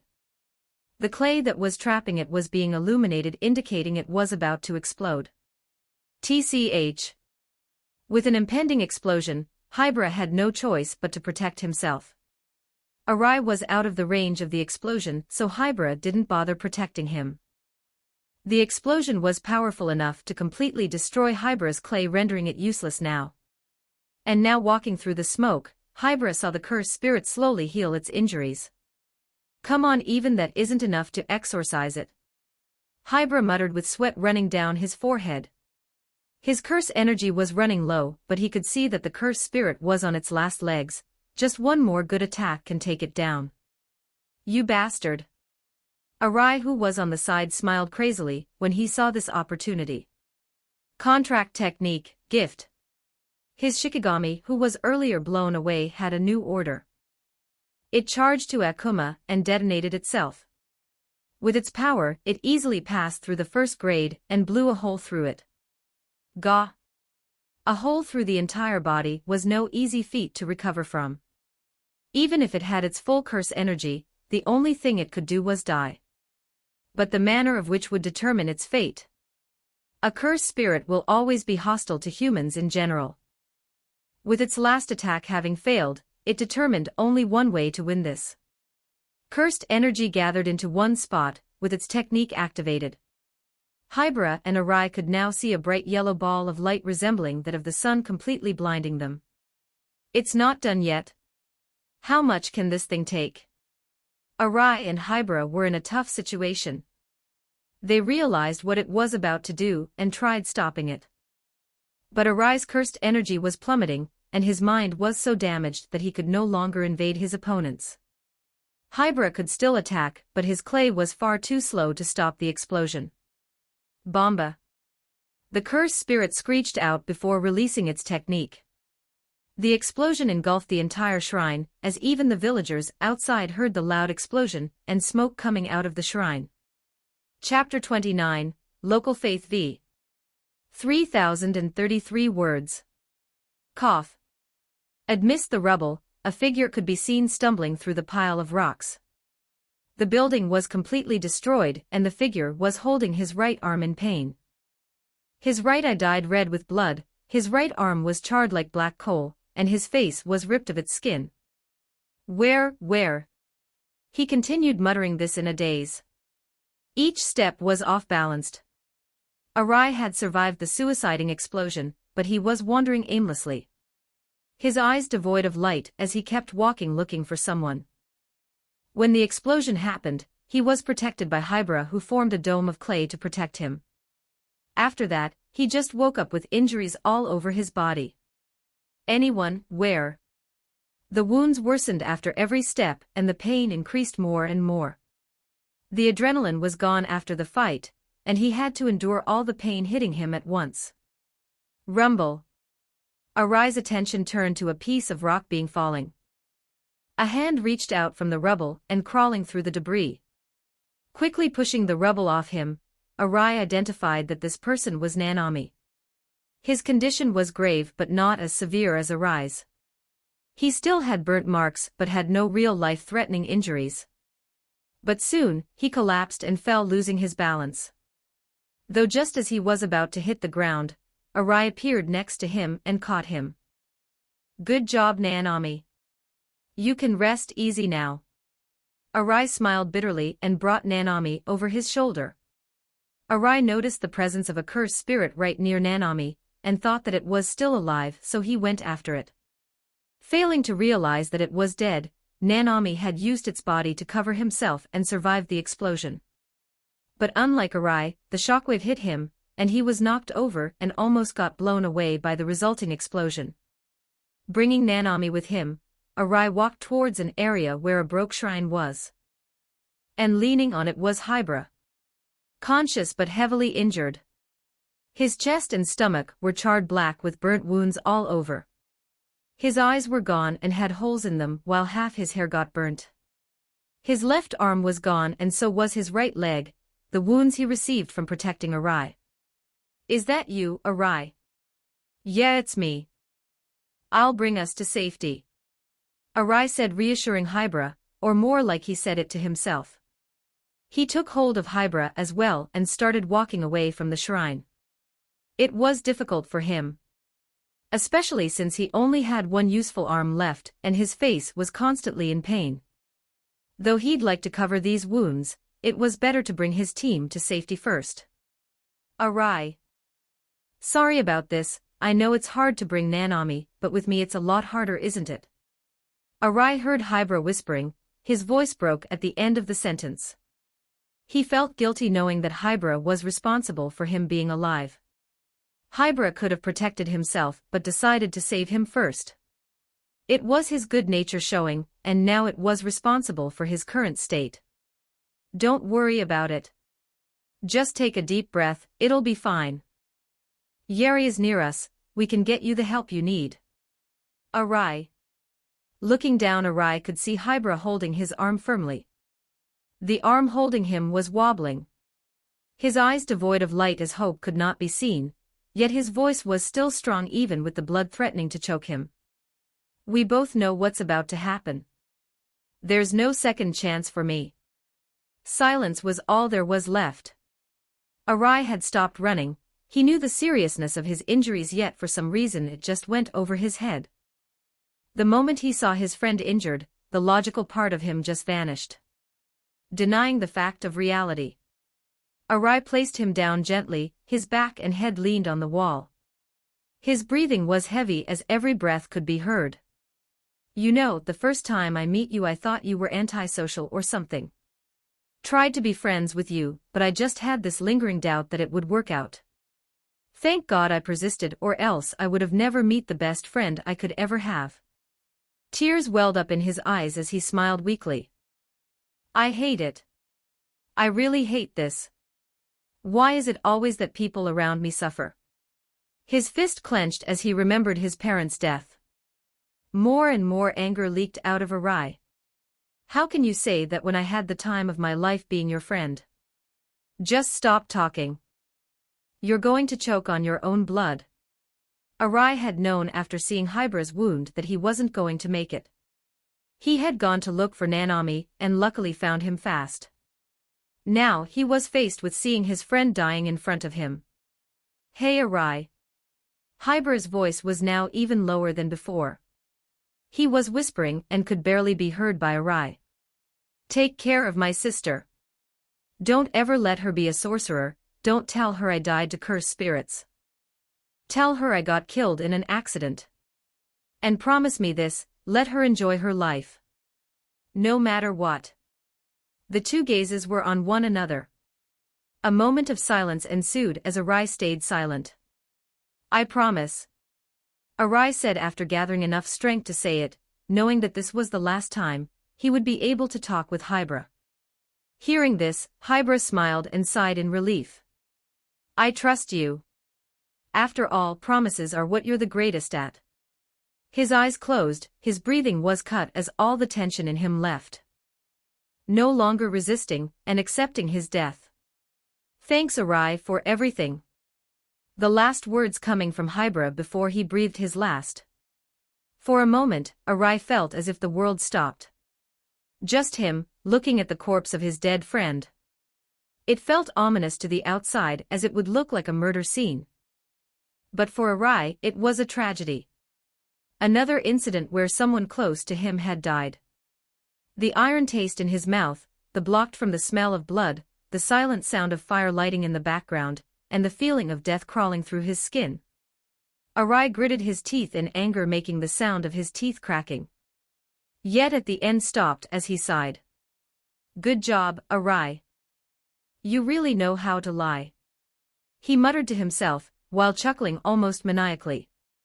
How could he promise to protect his sister when he could die in a mission? And he couldn't even be there for her since he would always be busy from missions. What am I doing in my life? His depressive state grew more after asking that question. Just what was he even trying to accomplish here? It wasn't like he was going to succeed anyway. Looking down, he saw Nanami still unconscious, unaware that his friend had just died. He didn't speak anymore and brought Nanami and himself outside. But what he found worsened his mood even more. The village that they were sent to protect was attacked by cursed spirits. They who couldn't see them were now faced with an invisible enemy. Ha! Help me! Save me! Screams of despair could be heard everywhere.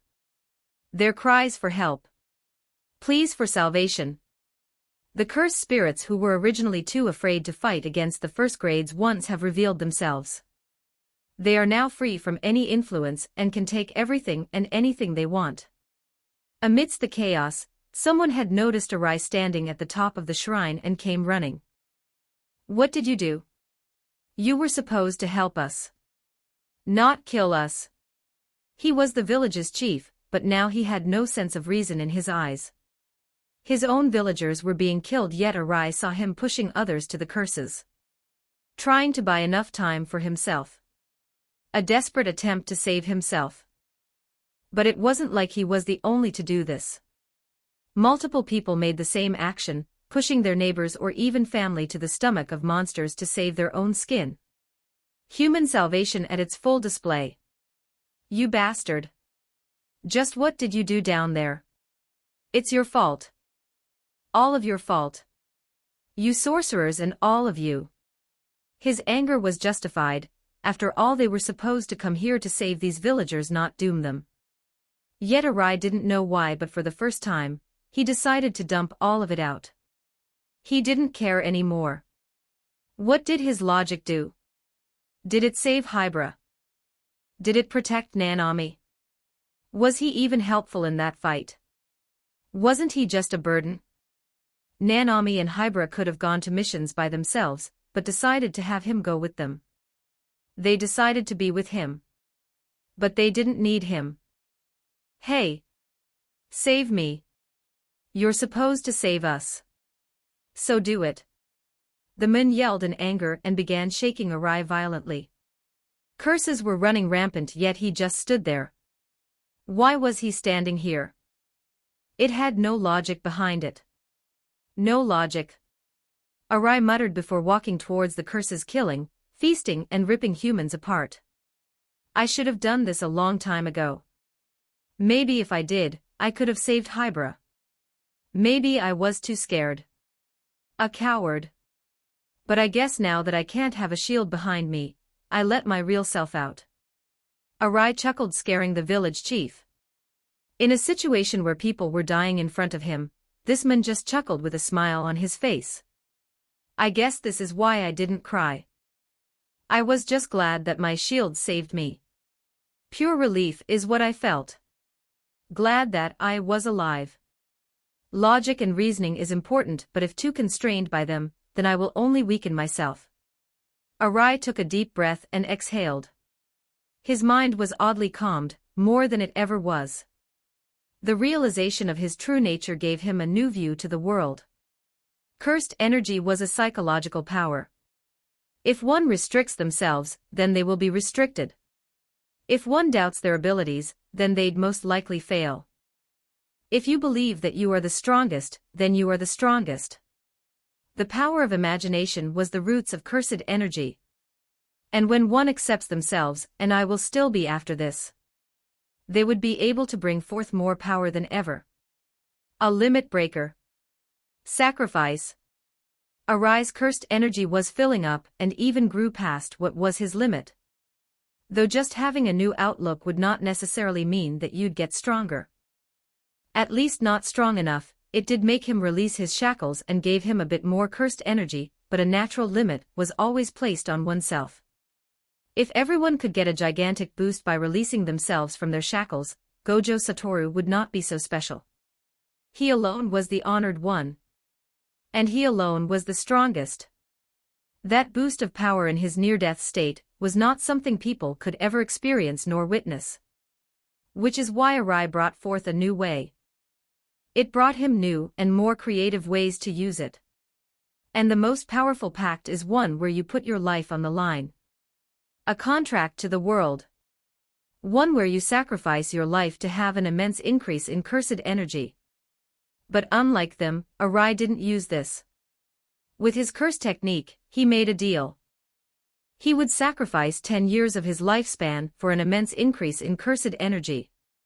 Sorcerers could not achieve this. It was a feat that required them to specifically draw out a portion of their lifespan.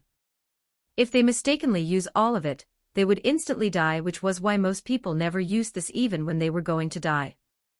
The moment he activated his technique, his cursed energy grew so large that it now wasn't far off a special grades. This took notice from all the surrounding cursed spirits.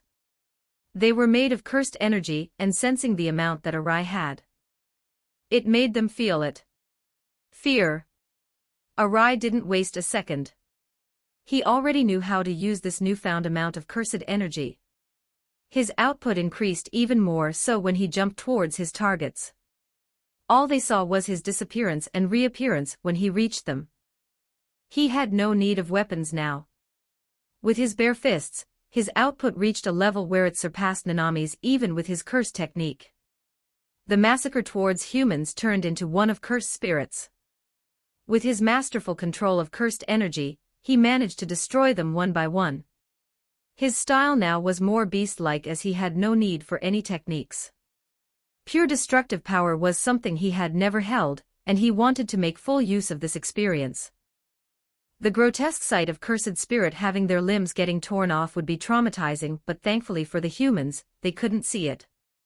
Arai didn't hold back as he smashed them to pieces, tearing their eyes off and breaking their jaws in half. He reveled at the power in his hands as he continued the massacre.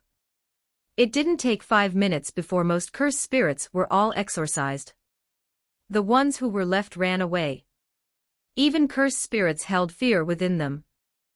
The village was now dyed in purple blood, and Arai who was standing there with blood-soaked hands. For the first time, he hadn't relied on someone or something. There was no cursed tool, no Shikigami nor his friends. For the first time in his life, he had managed to accomplish something by himself. He alone did this. And he felt proud. He had finally accomplished something worth of praise. Thank you. You saved us. But that feeling was gone after hearing this. An annoyed feeling arose inside him. We knew you jujutsu sorcerers could save us. Thank you for your help. These words would normally make one happy. They were compliments and gratification to their heroes. But all Arai could feel at this moment was the feeling of being annoyed. The feeling of accomplishment came crumbling down. The visible annoyance he felt could be seen on his face as he turned to them. But it seemed as if they couldn't see it as they smiled and clapped at his performance. Thank yous and all sorts of meaning of gratifications were told to him. But it had the opposite effect to him. A memory that had engraved into his mind. The smiling faces of the people clapping at the sigh of a teenage girl's death. These non-sorcerers, humans, were happy at seeing a girl who couldn't even live the life she wanted die. Their faces overlapped one another. They resembled so much. One moment they were cursing him, and the next smiling at seeing him risk himself to protect them. But what would happen if sorcerers weren't needed anymore? Would they still smile and clap? They were already killing sorcerers just because they were afraid of them or to further their agendas. But what really made Arai angry was that both scenes reminded him of his own past. The people ignoring his pleas when his parents died. Police officers, classmates, anyone, he just wanted one person to come help him. Yet no help had arrived, no one was there for him. No one believed what had happened and dismissed the case without even trying. The Japanese system was cruel to those who it had its eyes on. And he was one of its victims. Mr. Sorcerer. A villager asked with concern on their face. Arai's eyes widened as he started to waver, but he soon put a cold expression back. His eyes shined green as rage filled his very being. I promised myself that I'd stay true to myself. To be honest as to who I truly am. The villagers were confused at what he was saying. He just randomly started talking, but it seemed as if it wasn't addressed to them. His tone cold and filled with anger but was chillingly calm. And if wiping all those that anger me mean being true to myself. Cursed energy gathered towards his hands as his eyes were now glaring the frightened people. A part of him wanted to stop himself from doing this. The logical part of him. But now, was overwhelmed by letting his emotions and true feelings set free. Then I'll wipe all of them of the face of this world. _9 section, euro 2 pound yen $7 8% dash, for at asterisk hashtag 6 backslash. 0 for at asterisk hashtag 6 backslash. 0.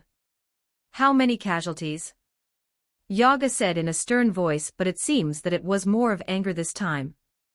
Arai, who was the subject of questioning, answered plainly. 1. Yaga furrowed his brows when hearing this. I meant how many humans died.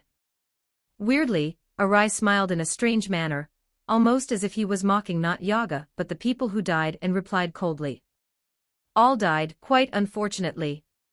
And, I know this chapter came late, but I wasn't sure whether I wanted to have him kill those villagers. Ultimately decided to have that happen. Watched a Bloodborne video, so that may have influenced my decision.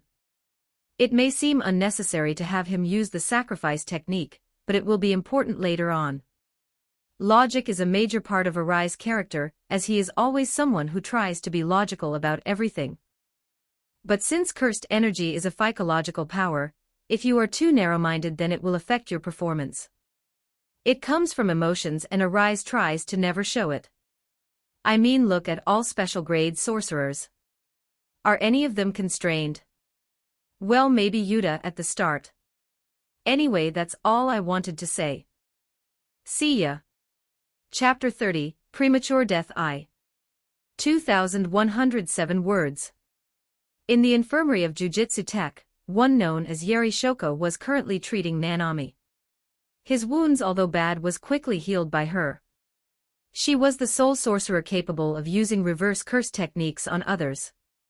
Meaning that she alone can heal others.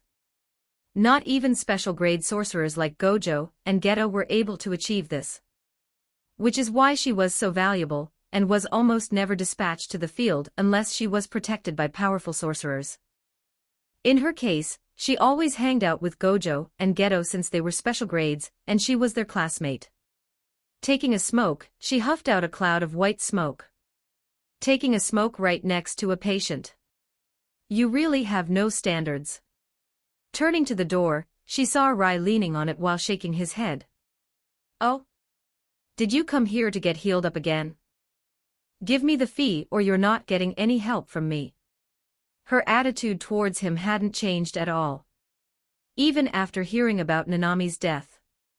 One might say she was cold, yet she was still helping sorcerers and people without ever complaining. Seeing people die day after day might have left her a dull feeling when someone dies. Getting so used to seeing death was no easy task. Especially to a teenager like her, but she had the resolve to do it. Let's go out for a bit. We need to talk. Arai didn't mind her attitude, and walked away before hearing her response. Leaving Yeri surprised, as she had never seen Arai initiate a conversation without a goal in mind. And even if he did, he wouldn't invite them to go outside. I guess Hibara's death affected him a bit. She concluded before following him outside. The two didn't talk even after walking through the city. It felt awkward and even suffocating to Yeri. She knew he was antisocial, but this was on another level. Still, she knew he was grieving, so she left him be. It did also help her, as she felt a bit confined within the infirmary. Always healing people would be exhausting for anyone. Yeri. Arai broke the silence between them. What would you do if I said I killed dozens of people? This question was about Arai, but she found a similar situation to which he referred to. Are you saying that because of what Geto did? He nodded. Geto had been accused of killing hundreds of non-shamans. His reason was unknown, but all they knew was that he purposefully left his cursed energy and insignia of sorcerers there to announce that he was no longer going to be with them. Everyone was baffled at this, as even Gojo was shook when he heard the news. Yeri, who was one of the closer friends to Geto, also heard the news and quickly put the two dots together as to why Arai asked. Depends, I guess. She shrugged her shoulders while taking another cigarette out. Lighting and smoking it. Her demeanor still nonchalant as always. What if I told you I did kill all those people? Huh? She seemed puzzled. He was asking the same question again, but in a different way. She had noticed this, but Arai was acting much more differently than before. She attributed it to be from Hibara's death, but what if something else happened in that mission? What would you do? Arai kept asking, but now his eyes were on her. His green eyes glowed green, indicating that he was using his curse technique. I'd leave you alone. Happy now? Despite facing Arai, she just casually left him behind. She was too free-spirited to care about this. Still smoking, I see. Both heard a voice addressed to them and turned around to see someone who should be running right now. Special grade sorcerer Geto. Hey! Waving at them as if it was a simple greeting to a friend, was Geto with a smile on his face. With no care that the literal strongest sorcerer in the world was currently tracking him down. Yo, it's the criminal. Need something from us? Guess I'm just testing my luck. Just asking, but are those charges fake? Nah, unfortunately not. So, why did you do it? I'll create a world where only sorcerers exist. Haha. That's hilarious. I'm not a child. It's not like I need everyone to understand me. Just assuming nobody will understand you already sounds pretty childish to me. Gojo. I met Geto in Shinjuku. Says he'll be here in a minute, at least that's what I think he wanted to tell me. He kind of hung up on me. Then until he comes, I want to have a chat with Arai. That okay with you, Shoko? Sure, no need to ask for my permission. I'm not his girlfriend or anything. Yeri left the two and made her way back to school like it was a normal day. Not as if one of her friends confessed to have killed hundreds of people, and the other killing dozens of people. Isao dash. Arai, who had stayed silent during their conversation, was finally spoken to. Geto's line of sight was now on him, his smile vanished when Yeri went out. Now he was serious. Do you remember what I said before? The last time we talked. Remembering what he referred to, Arai nodded. So, what am I getting myself into? Previously, Geto had told Arai that he would ask him to join him, but he had not told him to join exactly what. I'm going to make a world without non-sorcerers. To do that, I need to wipe them all out. But I can't do it by myself. I need comrades, a family, you can say. Geto offered his hand to Arai. And I want you to join me. Arai stayed silent and looked down to the hand Geto reached out. He sighed and without saying a word turned his back and walked away. Geto seemed unfazed as he still left his hand out. Looking around, Arai saw the human population. Everyone was just walking and going on with their day. There wasn't anything wrong with it yet. Arai furrowed his brows. I'm sorry, Geto, but I won't join. May I know why? Arai turned back to Geto, but he didn't see any anger. Like Geto expected this. In short, I'm a coward. Geto chuckled. Then I want the full explanation. Arai sighed. He was never really the talkative kind of person, but it seems that he didn't have a choice. You want to kill all non-sorcerers, right? That's right. But I don't. To this, Geto raised an eyebrow. Didn't you kill dozens of people? So you were eavesdropping when I was with Yeri. I knew I felt something wrong. Looking down to his right arm, it was still patched, so he had difficulty moving his arm. I killed those people because they annoyed me, unlike you who did it for a motive. They reminded me of some bad memories, but we're not here to talk about that. If you could achieve your goal, then I would have sided with you. But I can't, is what you're saying. Not with Gojo around. When he heard the mention of his best friend, Geto adopted a sad smile. Yeah, you're right. He can achieve everything he wants, anything he sets his mind to, he will accomplish it. No matter what. But who's to say that if it's possible for Gojo, then it's impossible for us? The blessed ones weren't only Gojo, was what Geto was saying. He wanted to not only achieve his goal of wiping non-sorcerers, but wanted to prove a point that Gojo was not invincible. That even though Gojo was invincible, that fact was not applicable to everyone else. We are humans, Arai, not them. We know the truth, we know the real world. Not a false reality that they blindly believe in. We alone can change this world however we want, together we can change the corrupt system who throw away human life. Those higher-ups won't be able to stop us from achieving our goal. His hand reached out once more to Arai. Last chance, join me. The offer was a one-in-a-lifetime chance. To be able to join Geto in his endeavor, it would liberate him from the shackles of Jujutsu Tech, and the higher-ups, since Geto was planning to wipe them out. But unlike Geto, Arai had no thoughts of wiping out all non-sorcerers. He loved his parents who were non-sorcerers, and was glad to be their son. No, what he wanted was simply to wipe out all those who he hates. People who annoy him, hate him, jealous of him. All those who hindered him. His goal was to obtain enough strength to do just that. Sorry, Geto, but my answer is no. For a moment, Arai felt as if nothing was in the world except for the two of them. He could feel it, the cursed energy that was being brought forth by Geto. The eyes that seemed so caring now were now closed as if he didn't want to see what he was about to do. His hands had black smoke coming out as it formed into a huge number of cursed spirits. Arai could see it, feel it. Just one of these cursed spirits were equal to the ones he fought in the shrine. And Geto held 10s of them, and the worst thing was that they weren't alone. Various levels of cursed spirits appeared everywhere. From grade 4 to first grade, the difference between Arai and Geto could be seen from them. I'm sorry too. Isao, but I can't let you go.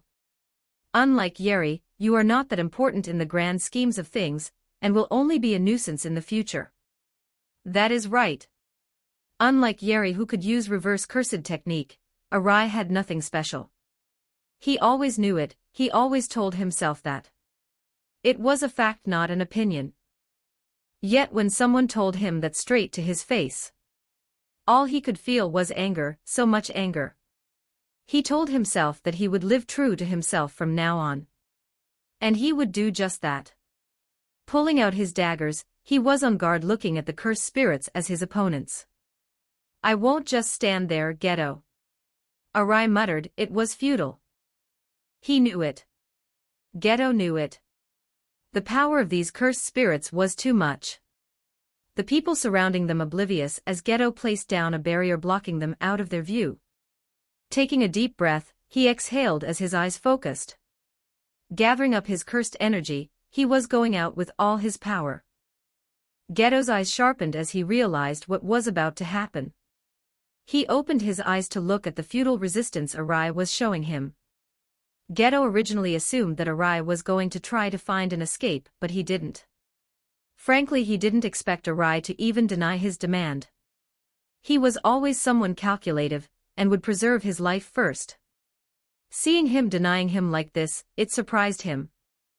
Arai was not thinking like he normally was. His state of mind was not the same. And the final straw was the look on his face. The look a wolf would had when it's cornered. A man that barely showed emotions in the past now fully unleashed them. Come. Geto ordered his cursed spirits to attack Arai as they all went for him. Show me what you've got.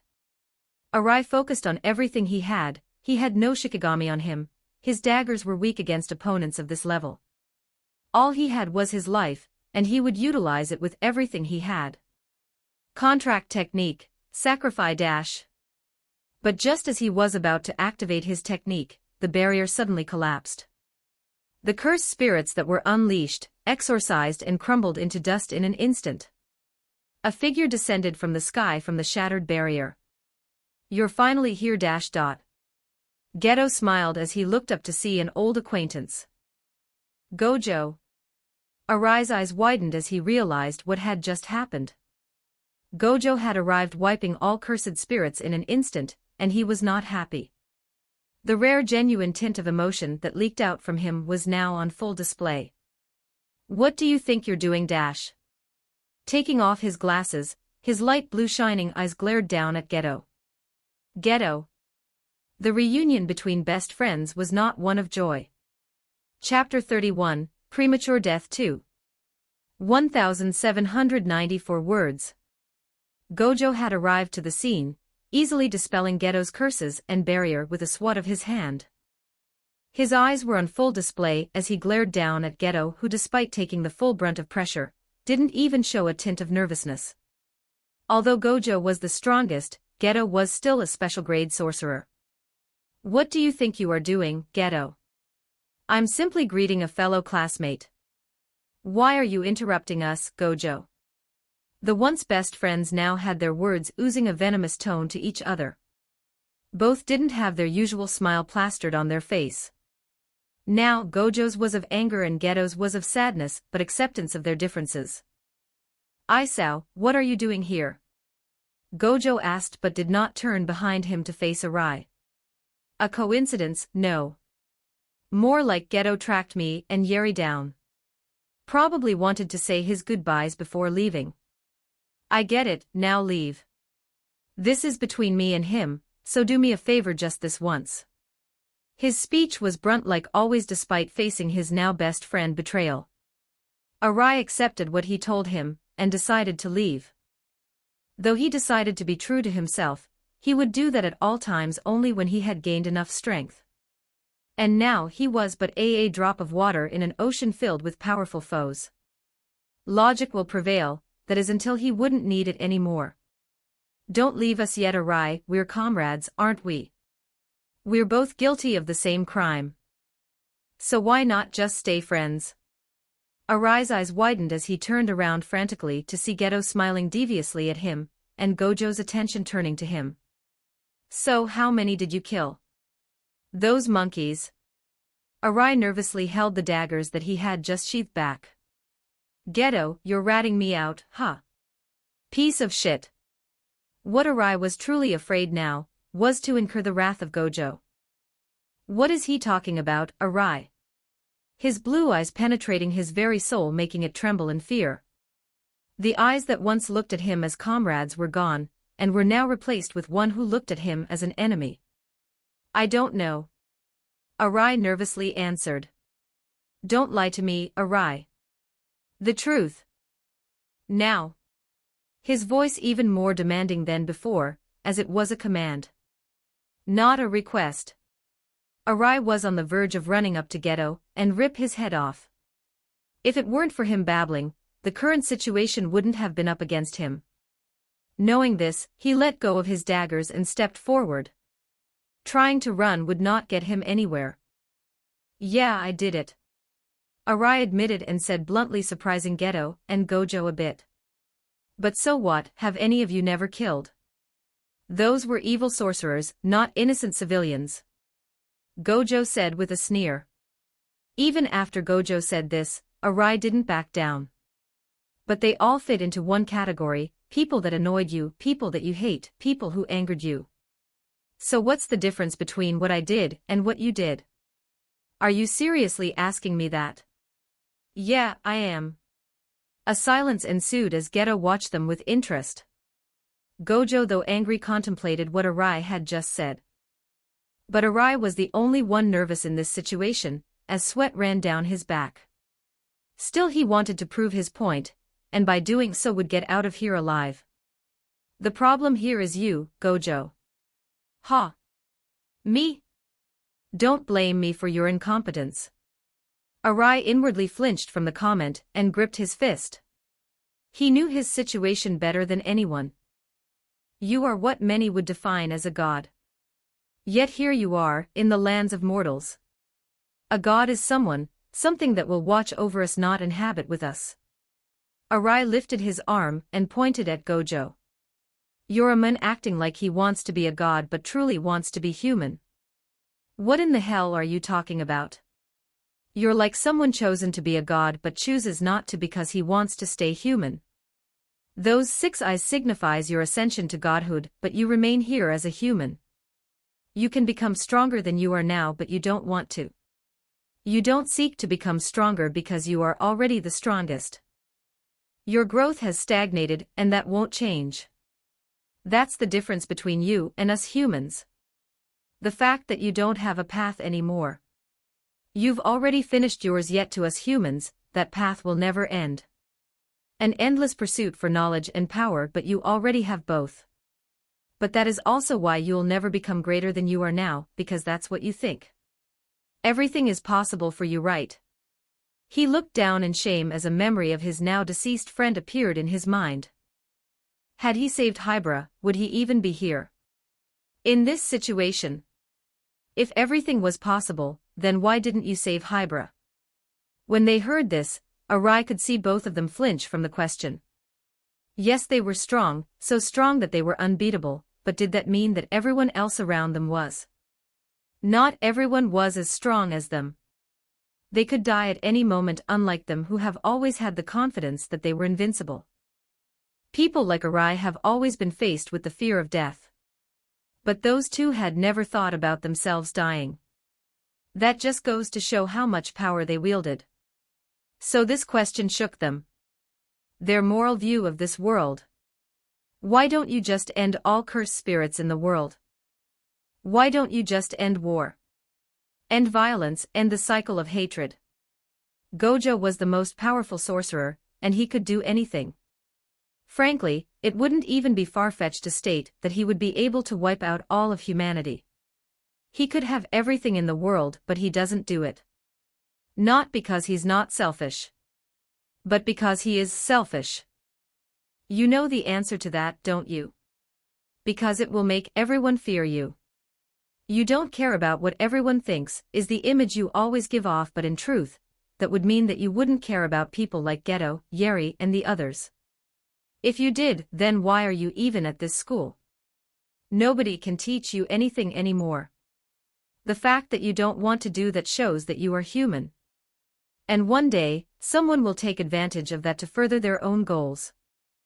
Of course, that can't be me. I'm too weak, but what happens if someone of your caliber is born? Can you face a greedier, more selfish, more chaotic Dash? Looking up at the sky, Arai sighed, exhaling all the air in his lungs. He felt as if he released all the built-up tension from all the time he was at a sorcerer and felt relaxed. Even while knowing that at any moment, he could be imprisoned and locked away, waiting for his execution. And most important of all, a more powerful version of Gojo Satoru. All there was right here was silence. Gojo looked at Arai, but his thoughts were unknown, while Geto looked more intrigued and interested. The silence continued as Arai started to realize that Gojo meant it as he could leave. Arai turned back and walked away, but despite this, his heart was still beating fast. He had said this straight to Gojo's face, and surprisingly Gojo didn't react violently. It was odd, but having someone finally point out your flaws may have made Gojo realize how vulnerable he actually was. Because despite being the strongest, he couldn't protect two of his fellow sorcerers from turning their eyes into killing humans. Him being invincible didn't extend to his friends. Arai had said all of this from the bottom of his heart. Gojo could probably feel how nervous he felt with his eyes, but still decided to let him off. Truthfully, if Gojo was someone who followed rules, then he wouldn't even have the authority to take Arai forcefully. Though Arai had killed those people, he was now just a suspect. Nothing more. Arai had not used his cursed energy to kill those non-sorcerers directly, and had used the cursed spirits to do so. Actually, the evidence would show that Arai had tried to help them, as his cursed energy would be found all over the cursed spirits attacking them. But the people who knew him would find out the different attitude he was displaying, and would piece the missing puzzles together. You're going to let him off? Just like that?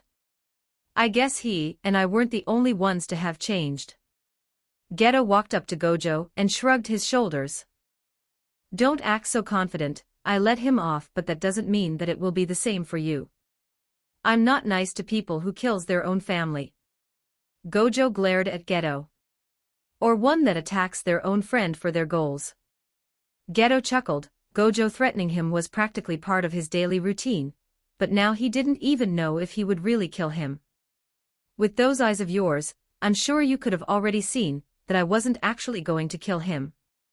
Plus he's not wrong with that speech, you know, so it was a good thing I left him alive. I don't think I could have said it better than he has, but he did get one thing wrong. I'm not invincible, and I can't do anything I want. To this, Gojo narrowed down his eyes. Not anymore with the current you are beyond special grade, but those higher-ups keep classifying you as such. Frankly, there should be a god grade just for you. Maybe demigod now, since with that speech from Isao. Geto looked at Gojo with a smile. One can say that you are omnipotent, wielding limitless. One can say that you are omniscient, with the 6 eyes. But you are not omnipresent, you can't be everywhere at once. Everyone still has a goal to achieve, and you can't always help them. Now, I have a goal to achieve. He walked away, blending in the crowd, saying his goodbye to his best friend. And you can't help me with it. Standing alone there was Gojo, who for the first time looked down, finally realizing that he was living on Earth and not the heavens. He alone was the honored one. But that fact meant that no one else was. Chapter 32, A Dreamy Life. 1620 words. And this is maybe going to be dropped. Frankly, I never liked uploading my fanfics and only liked writing it. I'm the kind of guy that just writes stories for my own enjoyment. The only reason I upload these kind of things is because my brother convinced me to. I'll still continue this story, but frankly, I don't know if I'm going to upload it. I know this may not make sense, but think of it as a guy that doesn't like having his work be seen. I'll upload all my chapters that are in stock, and if I do return, then everything I just said is a lie. Enjoy the chapter. At a school, all students could hear the bell ringing, signifying that the day was over. In one of the classes, everyone was preparing to leave, but the teacher stopped them. You'll start classes with me Monday morning, so I have a homework for all of you. The teacher looked down to her schedule and found a homework to give. But just as she looked up, she saw all the students absent. Hey! Don't run away before I give you all your homework. But accepting this, she fell down to her chair and lied down exhaustingly. They got me. She had been an elementary teacher for years, but this was probably one of the only classes who ignored her and always did whatever they wanted. They were children after all, and had no worries about anything. Oblivious to reality as they played as much as they wanted to. She smiled as she looked at the window to see the students going around in the park and seeing their parents picking them up. Well, kids have to enjoy their youth.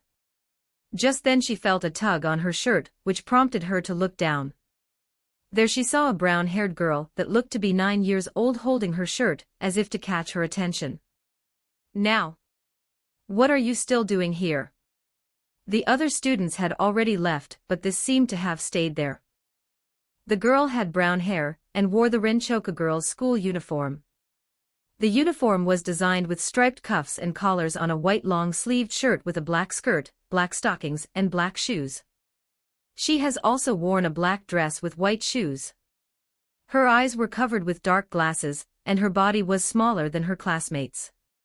She picked up a whiteboard and wrote on it, showing it to the teacher. I was waiting for the homework. It was written. Reading this, the teacher smiled as at least one of the students enjoyed her classes. You don't need to worry about it. Come on, I'll take you to your father in the parking lot. Now smiled and nodded, happy that someone wanted to help her. This girl's name is Nakayama now. She is the girl that Arai had saved in his first solo mission as a sorcerer. Forfeiting her status as a sorcerer, she has been living a normal life for a year now. Her teacher brought now to her father, who was waiting for her with his car. He was a brown-haired man, and wore a casual white shirt with a black jacket on top with blue jeans. His face had wrinkles on it, showing how much stress he had built up. Though he was only in his mid-30s, he looked in his late 40s with all the wrinkles. His name was Nakayama Kahaku, former clan leader of the dissolved clan Nakayama. Thank you for bringing her here. It was my pleasure, Mr. Nakayama. She's a very diligent student, and is always listening to me while taking notes. You must be proud of such an amazing daughter. He looked down to his daughter, who was unaware that he was even looking at her, as she was blind. She had been born blind, mute, deaf, and was born with a weak body. The fact that she had been born like this gave her an immense amount of cursed energy, and a unique seventh sense. And the sixth being the one where you can sense and see cursed energy, forcing her to shoulder the burden of being a sorcerer just for following traditions. He knew he could not atone for taking away his child's childhood. Yes, I am. He rubbed her hair fondly, making her smile. But he would try his best to make sure that she would live a normal and good life. That was his only goal. Saying her goodbye to her teacher, her father brought her to their house. Unlike the previous mansion they were living in, it seemed modest compared to it. The house was well maintained, as not even a speck of dirt could be seen on the stairs or anything. It was a house made out of brick, with its color being white and gray mostly. Her father didn't want to live in a traditional Japanese house, as he wanted to disregard the traditions his family followed, hence the normal house. I'll go make dinner. How about watching some shows in the meanwhile? Her father smiled and brought the remote to her. The two had dinner as usual until it was late at night, where Now was finishing her homework. Due to not being able to see, now instead used her cursed energy as a sort of echolocation, being able to map out what was where and how to read. Essentially, she imbues the cursed energy onto her book, and can then read everything. Learning to read from this is harder, but due to her having an immense amount of cursed energy, the after effects are barely noticeable. Done, she thought, and put her notebook away. Looking outside, she could feel the shape of her window, the houses everywhere, but because cursed energy was sent as a pulse from her, it was only one color. She couldn't really see. She could just tell the shape. There was no shade, no lighter color, it was just the same but with a different form. She yearned to be like everyone was.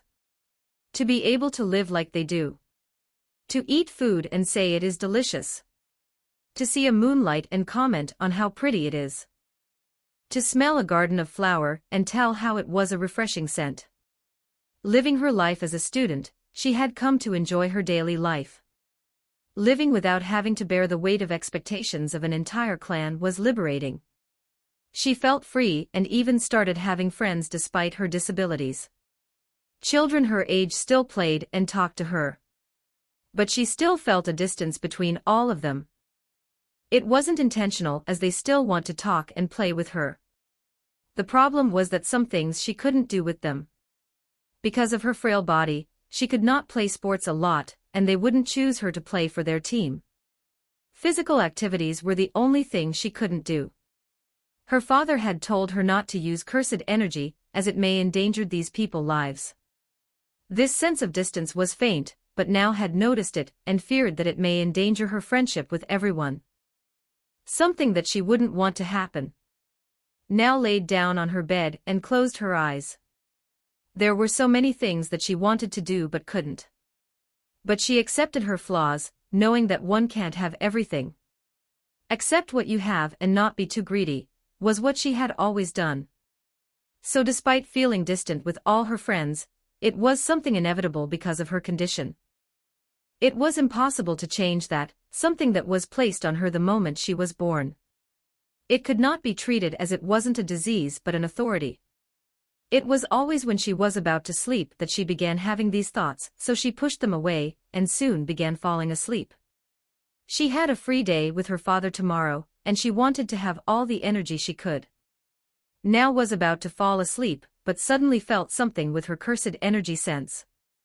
She got up only to see a figure in her window. The figure seemed to be a man from its figure.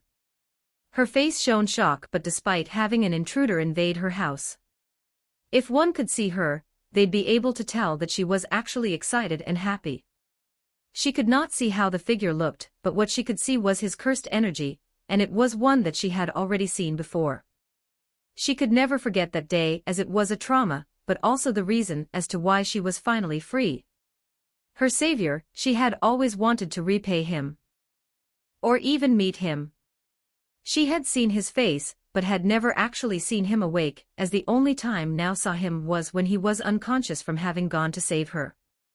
It was the man who had saved her a year ago against the terrorist organization Q. I saw Arai. Arai, who was standing at the window, jumped down to face her. He could see her eyes, which were white with no pupils. Tell me. He kneeled down to be able to look at her face without straining his neck. His eyes glowed green and he smiled. The smile was akin to someone who had just found treasure, and not one that was looking at a human being. Are you willing to die for me? Chapter 33, A Dreamy Life 2. 1655 words. It had been a year since Arai had left Jujutsu Tech. He had been on the lookout for other sorcerers, but really he was just being careful. They didn't have anything to pin on Arai, as he hid all evidence that it was him. Only Gojo could tell, but he decided not to. In his words, he did not lie, so everything he reported was the truth. Punishment was forced to him as he had failed his mission, letting innocent civilians die, and a fellow sorcerer. Though the punishment was changed since he had voluntarily left the school, so the higher-ups changed into expulsion, even though he had said he would leave, making it seem on the outside that he had been expulsed from the school, and making the higher-ups look like the judge handing the sentence.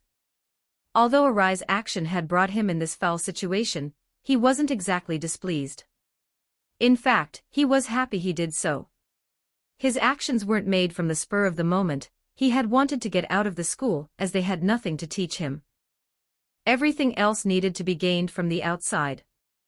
The only advantage the school had was information and protection.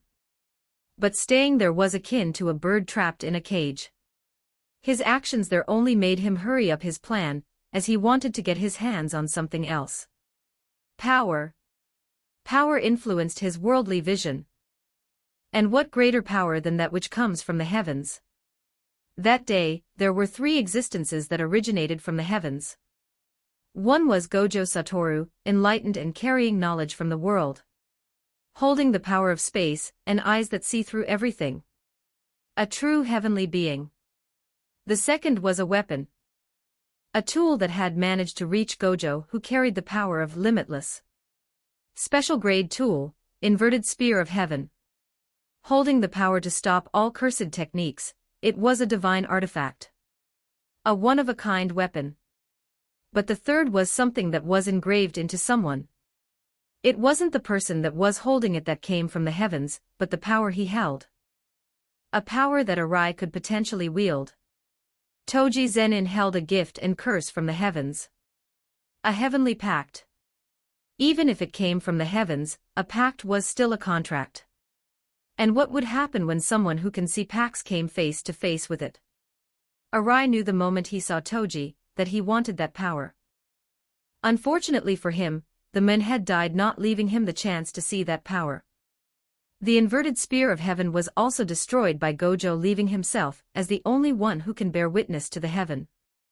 Arai had seen a heavenly pact before Toji did, and it was on a girl named Nakayama now. Unlike Toji, this one maid now be able to keep his cursed energy and actually have an immense pool of it. That and a 7th sense for sorcerers, which was a huge factor in a fight. Of course, there were repercussions for that power. The loss of eyesight, smell and taste were all gone. This power maid now isolated from others including her own family. And even to this day, a sense of distance will never be closed no matter what. Are you willing to die for me? Arai said calmly as if he was asking a normal question. He was wearing a black robe, and had a hood on covering himself. Though it looked like she knew who he was the moment he showed himself. The young girl was puzzled by the weird question. She tilted her head showing that she was confused by the question. Die for him? What did he mean by that? She thought naively. Now knew it was her hero, and it was a fact that a hero would never hurt her. She suddenly had a struck of idea, and ran to her desk to grab a piece of paper while writing something on it. When finished, she presented it to him. Do you need me to help you? It was written. Arai, who read this, blinked and cracked a smile while chuckling. This girl really was naive. Even though I just asked if she was willing to die, she's still smiling. He patted her head and sat down on her bed. It was a small bed, but it was good enough to serve as a chair. Tell me, are you willing to be normal? Again, she was confused but answered nonetheless. Yes. She wrote. Looking around her room, Arai could see how plain it was. There was a doll on the bed which resembled a bird, but aside from that, there were barely any decoration. But he knew it wasn't because she wasn't loved, but because she didn't accept that love easily. He knew her father loved her very much and he probably tried giving her gifts, but she denied them. To her, it was foreign to get that many things. Trying to live as normally as possible, to live as ignorant as others, was something that Arai would never want for himself. Still, to achieve his goal, he will bear with it for a while. He grabbed her head softly and put his own forehead against her. His green eyes shining brightly as he stared directly into hers. She started feeling nervous as this much physical contact outside of her father was something she didn't experience. Be ready to entire your mind. Before she could even react, she felt her vision contort into something else. Like a never-ending spiral that kept drowning the very existence. The sounds of the neighbors were gone. Now she felt as if a new world was open to her. because that was exactly what happened. She saw with her own eyes. There was no cursed energy that was being used by her. This was simply her seeing the world before her with her eyes. The colors, she could actually see colors. The beauty of the world could now be witnessed by her. She unconsciously breathed and could actually smell something. Like a delicate flower, it was an odd sensation as for the first time, she felt actual air going to her nose. Now's eyes quickly went all over the world she was at. It was like a collapsed world where broken buildings, streets, trees, and all sorts of things floating as if there was no gravity. But she could tell that some parts were mending themselves back together. Rocks and destroyed parts of buildings were connecting and slowly forming into a full thing. This is your mind. She heard a voice behind her and looked back to see Arai. Now his face could be seen by her. Arai had blue hair and green glowing eyes. Though to now, these colors could not be identified by her. The first person that she had ever seen was Arai, and her eyes sparkled that she could finally see someone. He was wearing a light blue-colored kimono with a dark blue edge, a maroon-colored samurai-type shoulder pads and black shoes. As a former sorcerer in training, you must know what this represents, right? He pointed to their surroundings. She nodded and lifted her left arm up. Right there and then, words full of colors popped up. Innate domain. It spelled out. Isao smiled and patted her head. That's right, an innate domain which is the manifestation of our mind. What it shows, represents your state of mind. Yours show a destroyed world where nothing is left alive. No animals, no beautiful scenery. Nothing. She felt down hearing this, the inner world of hers was broken. There was no ounce of beauty to it, like a destroyed world with no hope left. But if you look carefully, you can still see that it's progressing. Arai pointed out. When she looked, she indeed saw that the world was trying to fix itself. It was healing, her mind was broken before but it was slowly getting itself together. Depending on what you choose today, your world can mend itself back together in its full. To a world that you can truly appreciate, though it's hard it is possible. You just need to believe that everything is alright, then your mind will do the rest. But how to do that, well, it depends on each individual, but I already figured it out for you. Arai looked down to look at now. You want a normal life. Live with your father, play with your friends. I'll grant that wish, you only need to do one thing for me. Of course, this process may result in something going haywire. Worst case scenario, we both die. Though that is unlikely since my control over my technique has vastly increased. Arai held her face with his eyes glowing. So I'll ask this once again, are you willing to die for me? An offer that most would not accept, it was not worth risking your life to become normal. These disabilities may dampen her current state of life, but using your life on the line was just unimaginable. But now was no ordinary girl, she had been through her fair share of things. If it was going to help her life, she would do it in an instant. And the thought of helping her benefactor increased her motivation more. She grabbed his hand and nodded, accepting his request. The moment she accepted, a bright light engulfed the world they were in. A blinding white light that completely took over them. But during this, Arai was grinning at his success. He was finally one step closer to his goal. To become the strongest there is so that he could achieve what he wanted without being restrained by anyone nor anything. Chapter 34, A Dreamy Life 3. 1151 words. In Nao's bedroom, she had just opened her eyes and woke up. She rubbed her eyes as it felt difficult to open her eyes. She stretched her arms, which made a cracking sound from them being so stiff. She had just woken up from a dream. There she met a man with blue hair and green eyes.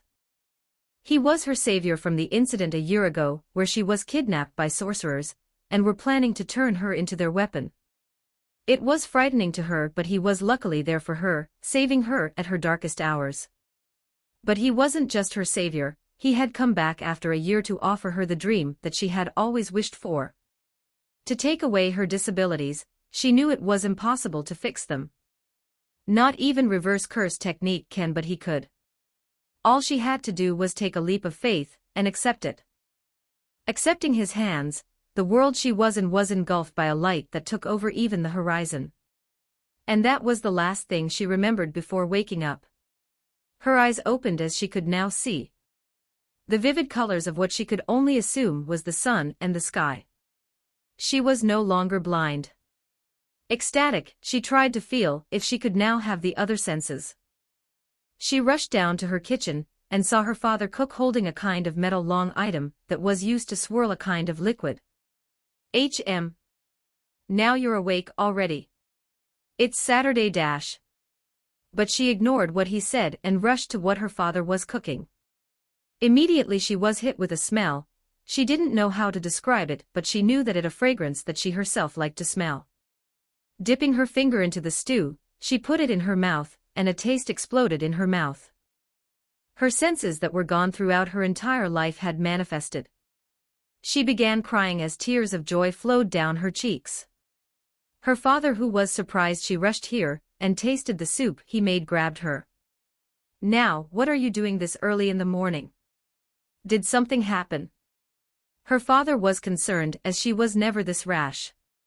She couldn't stop crying, but not out of sadness but out of joy.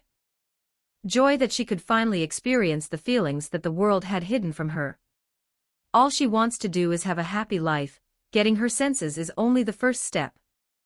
But with her father here, she didn't need to worry about it, as they would happily live ignoring the jujutsu world that they left behind. Later her father would get a notice from a letter detailing what had happened. The price to pay was simply taking care of an orphaned girl. Supposedly her brother was killed in an accident, but coming from someone he knew the identity of. The only conclusion he could reach was that something went wrong in a mission, and now the girl's brother was dead, leaving the orphan behind. Though he didn't peek too deep into it, as he left the sorcerer ways behind, he would repay the favor he was due. The favor for saving her child, and now giving her light. This was the least he could do to her savior. To his savior. _9 section, euro 2 pound yen $7 8% dash, for at asterisk hashtag 6 backslash. 04 at asterisk hashtag 6 backslash. 0. Unknown to the two, Arai was kneeling down on their rooftop. He clutched his chest and mouth and looked in pain. Vomit spilled from his mouth as tried to desperately hold it in.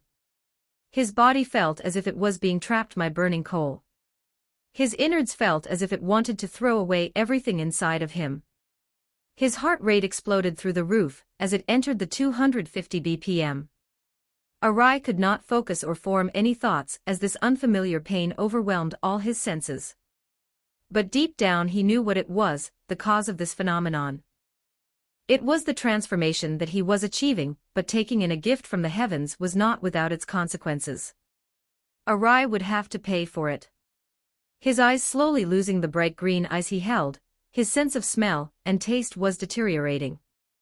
But one thing was getting more and more clear: the enormous amount of cursed energy that he could only wish for was being gathered within him, and a new seventh sense had been given to him. Slowly, the pain he felt gradually faded away as smoke came out of his mouth. His eyes now void of any color but white. Arai with much effort stood back up with a wide smile. Cursed energy flowed through his body as he took in the enormous amount of power he now held. Holding his throat, he tried to speak, but only a hoarse voice came out without forming into any words. Arai was now mute, blind, and could not taste nor smell. Still Arai smiled, as he could now gain power. He needed to sacrifice some things to gain other. A small price to pay for power. The cursed energy that now held was already greater than that of a semi-special grade with minimal training. In the hands of someone who could use it better, this power could be frightening to some. Added with his own amount, Arai could now be graded as a semi-first grade just by the amount of cursed energy he wielded. With his battle IQ, cursed tools, shikigamis, and unique innovative moves he could make with his innate curse technique, it would not be too far-fetched to say that Arai held the right to become a first-grade sorcerer. Though Arai would need to adapt to his new power. Still, he knew this would not be enough to face against people like Geto. It was but an inconvenience to them. A mouse transformed into a rat, at the end of the day, a trap will be able to kill them. But his growth would not stop here. Why stop only for one, when you can get more? Arai thought, looking forward to the plans he made for himself.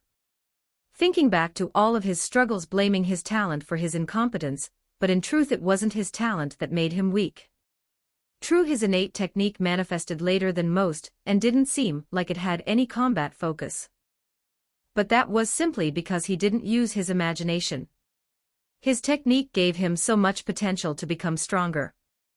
Arai maybe have had a late start compared to others, but he would catch up to them. One day, he would stand at the top alongside Gojo. Before, he had always thought that others were blessed, and that he was not. But in reality, he was the blessed one. Chapter 35, Why? 1 words. So fuck this book, fuck this site, fuck you guys, fuck thys entire con trium jo kinji and lehit mijolf birni we want to continue this book bira malatalba. A while until Sukuna came back and died what Sukuna do as beskal people line the most beautiful artistic way and skinned wast hat the trailer of JJK seasons 2 came out, so I was like mergata publish it and gun hiatus 403 arbita gotta say that a trailer kindoff has me worried, don't get me wrong, you think it looks great buff. To dumbus like I am probabliven were seizing siak and actual I understand what a rodi and can so isfan faquil begin after him taking the heaven lip 3 years of turd hatoba persisi and a will make gatav even soft JJK 0 and where the main store starts off you 1. Zavent hockey upload these a might natactual likami back and just brain the hearts off my non existent fans that show a think yous of my low self-esteemuses. Chapter 36, Year 2011. 1684 words. In Kyoto, it was dark as the night took over the city. The bright full moon shone its light down, making the city, although dark, still bright enough to see. At an alley, a man was frantically running away with a brown bag that he held tightly around his chest. His expression showed fear as he ran with all his might. His speed greater than that of a human, as he easily jumped above fences and ran up the wall to jump to the rooftop. The man wore a brown cloak that covered him, though one could see that he had black hair, and underneath the cloak, his vestment was gold and red, and had square patterns on the waist with symbols inscribed all over his clothes. Though he wore beautifully tailored clothes, it was covered by the dirty cloak and wounds. His clothes were filled with cuts, and were dyed red with his blood. Damn it. This isn't what they told me. He mumbled angrily. But before he could cuss more, his eyes opened wide as he ducked, lying flat on the chest. A split second later, something ripped through the air, crashing in front of him, creating a dust cloud obscuring his vision. He quickly stood back up and brought out a cleaver that was on his waist with one hand, and attaching the back to his back. He was tense and nervous as sweat ran down his back. Hand it over and I won't have to rip your head off. A voice came out of the smoke as a figure could slowly be seen walking out of it. Green glowing eyes could be seen even in the smoke. I'm not handing it to anyone, the man said as he tightened his grip over the bag. Arai walked through the smoke, revealing himself. Surrounding him from both sides were cursed spirits, who could be graded as second grade. Then I won't waste my breath. With that said, his cursed spirits charged at the man. With his guard up, he quickly diverted the spirits' attacks with his weapon. Through his display of power, his rank was second grade sorcerer. Though he was winning, he was still focusing on Arai, knowing the bigger threat wasn't his summons but he himself. He blocked the attack from the spirit, and kicked the other, blowing it away. With his free hand, he grabbed it by the neck, locking it in place, and brought up his cleaver. With the intention to kill it, he swung it down with all his strength. But before he could exorcise it, he was suddenly blown away. Blown away by a powerful force, his teeth clenched from the pain as blood spilled through his mouth. Looking at the origin of it, there stood Arai with a fist covered in blood. Thinking on his feet, he quickly readjusted himself and landed. Looking down, he saw the cleaver which he used had a crack on it. This guy, he instantly appeared in front of me and threw a punch. Its output was crazy even when I blocked with my cleaver. I took damage, he thought, looking at his situation. It was starting to look more grim. He didn't have time to think as Arai made his next move. With one step, he cracked the ground with his foot, and with an explosive speed charged straight to him. Before he could register what had happened, he found his vision turning upside down. All he saw now was the bright full moon shining within the night. What happened? He was suddenly facing the sky with his head down. A sudden pain hit his head as he touched his forehead to see it bleeding. I see. He was pushed down by Arai before he even had the chance to react. Worst was that he could not even sense it coming because of Arai's unique composition. His face was suddenly grabbed as his mouth was covered by a hand. I'll make this quick. His eyes now staring into Arai's green one felt terrifying. He struggled as he desperately tried to escape. Wait, dash. What humans fear the most is their lack of control. Control of a situation. Their fear of someone having control over them is universal. To be able to decide what they want to do what they want to. That is something everyone wants. To be free. Enslavement is something every human fears. Even sorcerers. The man's eyes became green like Arai's for a moment before they reverted back to its normal state. His struggle ended as Arai let go of his grip. Tell me, who's your boss and what your goal was? Arai demanded as if it was an order. Oddly enough, the man stood up and bowed his head to Arai, having no intention of running away. My executive name is Almari Ko. He is the man behind all of this, and was responsible for all of the crimes at the Shibuki night. Our intention was to kidnap one of the children from the orphanage, who was reported to have enough cursed energy to be qualified as a sorcerer, and cause a large enough commotion that sorcerers would need to be dispatched there while we steal it from Jujutsu Tech who were transporting it. Arai pondered over the information he was given. Not long after, he nodded firmly at his decision. Can you infiltrate your hideout or anything? Unfortunately no, I was given the mission to transport the cursed tool to another sorcerer, but they've made many precautions. I am not to join any of the faculties or hideouts for 4 months, or they will attack me. They've also changed all locations, so all the places I knew are now useless. I also have no way of contacting them. Arai frowned at the info he received. The people behind the scenes have been playing safe, and did not reveal anything. Seems like they've taken a bunch of precautions. So you're useless. Well, I've done my job. No need to go too far, write down everything you know, and I'll send you off. The man did as told and began writing down everything he knew. After a few moments, he handed a notebook to Arai. A weird phenomenon happened as Arai grabbed the notebook and put it against his ear. The notebook slowly shrunk to fit the hole in the ear, and it passed through, leaving no trace behind. Gather up, all of you. The cursed spirits and the men nodded and grouped up near Arai. When their limbs came close to his ear, the same phenomenon happened once more as they were all sucked in and disappeared. Looking down, he could see the brown bag on the floor and picked it up. Opening the bag, he saw inside of it were numerous talismans, and were used to protect the package. He immediately destroyed them, and could now see the item inside. It was a needle with a beautiful red, jade and golden color to it. Engravings were written on it but could not be read by him, as it was another language. Arai nodded satisfied. Package secured, mission accomplished. He put the needle in his ear, making it disappear. His green eyes slowly lost the color it had, and turning completely white. His eyes no longer had pupils within them nor sclera. Arai quickly covered it with a pair of sunglasses that he wore. Arai left the scene after removing all traces of himself or anyone being here.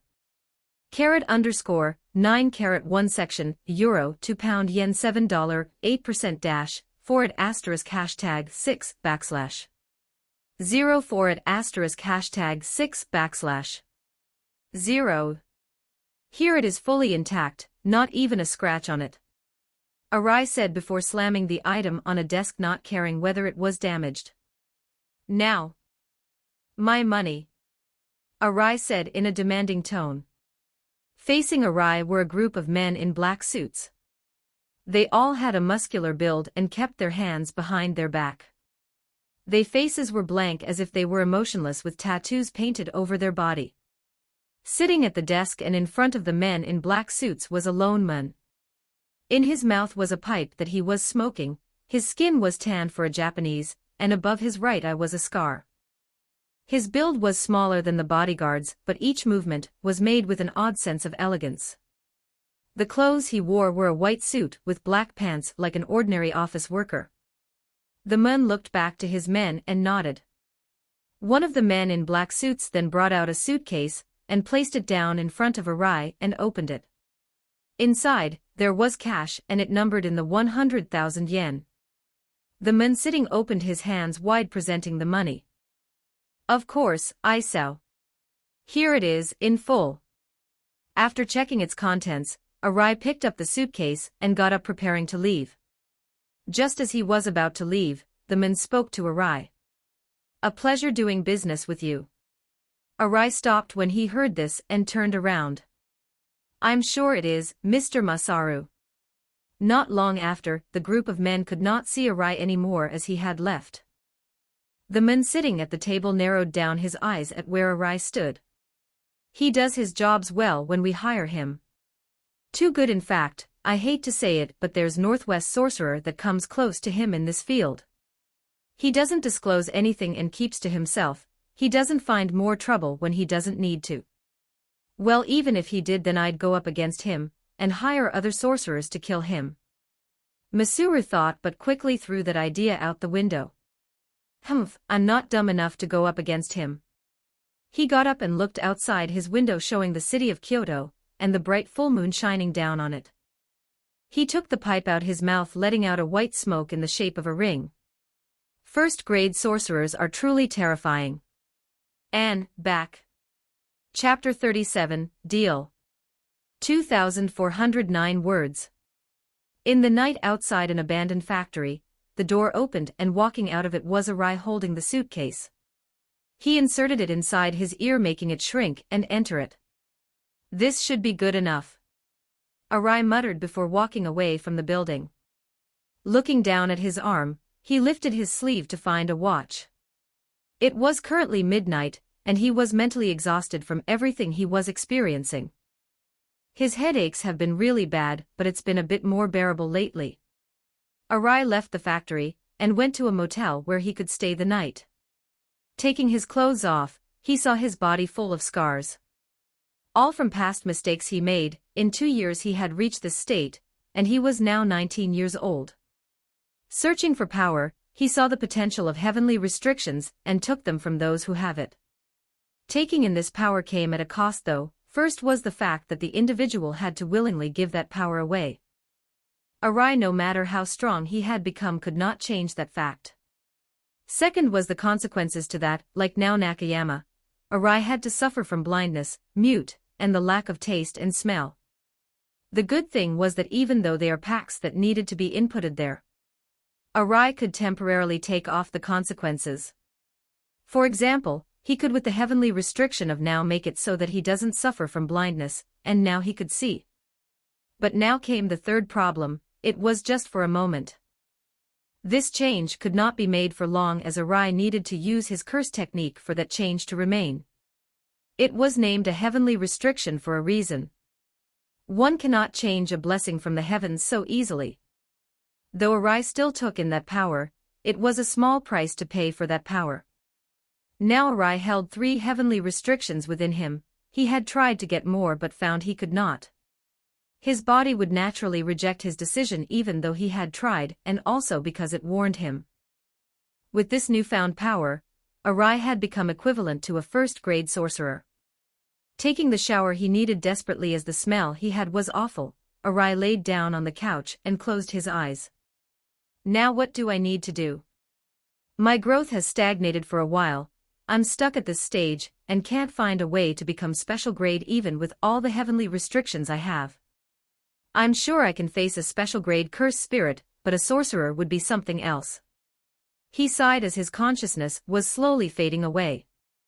Well, hopefully the meeting tomorrow will change things. Carat underscore 9 carat 1 section euro 2 pound yen $7 8% dash forward asterisk hashtag 6 backslash 0 forward asterisk hashtag 6 backslash 0.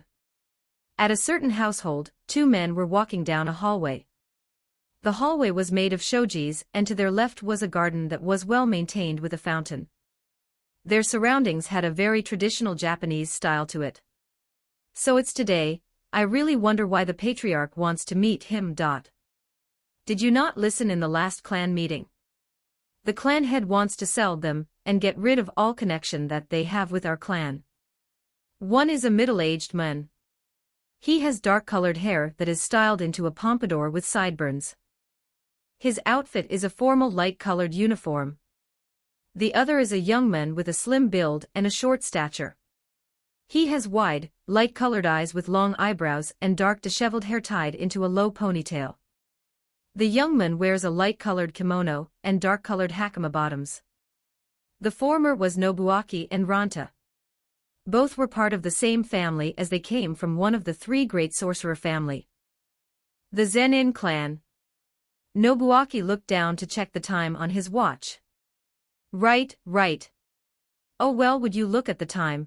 The guest is probably going to be here at any minute. I'll have to escort him to the clan head. Good luck on your escort. The two parted ways as Nobuaki made his way to the entrance of the household. There he could see servants in two lines bowing their heads at him. This made him inwardly smile with his sense of superiority. Opening the doors to the entrance, Nobuaki could now see the guest he is supposed to bring coming out of a black car. Seeing him, a tense feeling was brought to him. A feeling that he should be careful with the man. It was not because of how much power he was exuding, but because he wasn't releasing anything. Like an invisible man that reminded him of someone. Someone that had instilled a deep fear deep inside every Zenin member. But that thought quickly came to pass. Nobuaki walked forward to meet the guest. After all, in the end, this man wasn't Toji. Welcome to the Zenin household, Mr. Isao. My name is Zenin Nobuaki, captain of the Kokuru unit. A hint of pride could be heard when he said captain. Stepping off the car, Arai came face to face with Nobuaki. Kokuru unit, a lower branch of the Hei comprised of Zenin male members who don't possess innate techniques. All members of the clan who fit the criteria are required to enlist and undergo training. It's pretty much a bunch of a group of nobodies led by an even bigger nobody. Pleasure. They both shook hands, but inwardly Nobuaki was assessing Arai. Even with contact, he could feel nothing from him. It was like he wasn't there, and the only reason as to why he knew that he was there was because of he could see him. So this is the Zenin compound, it feels suffocating. Arai thought. The stares he kept receiving was unpleasant. The servants and members of the Zenin clan kept looking at him with looks of fear, contempt, which annoyed him greatly. Whatever, not like I'm going to stay here for long. I'm only going to get that here. Nobuaki brought Arai to the room meeting, but while going there he got to see the place a bit. It was well kept as everything was clean. There was not even a speck of dust anywhere he went, and the garden they had was well made. Honestly, to Arai, this place was indeed beautiful, but it was his surroundings that was not. It felt too restricted. The servants felt like they couldn't even move muscle without being told they were allowed to. To someone like Arai who left the school for his own freedom, this place was the worst for him. Still, he held it in and arrived to the clan room meeting. In front of him, there was a large table with the length of 12 meters and 4 meters in width. Sitting at the table were many figures, but one oddity was that no woman could be seen. All of the women that Arai had seen were servants. And sitting at the end of the table was the man Arai had arrived to meet. He was sitting laxly as if this meeting was not of any importance, and had a gourd filled with alcohol in his hand. The man was Naobito, the head of the Zenin family. Naobito has mid-length, gray hair that is usually slicked back to reach just behind his neck. He has small black eyes with long eyebrows with thick edges. Naobito also sports a long, thin, English-style mustache that extends beyond both sides of his cheeks.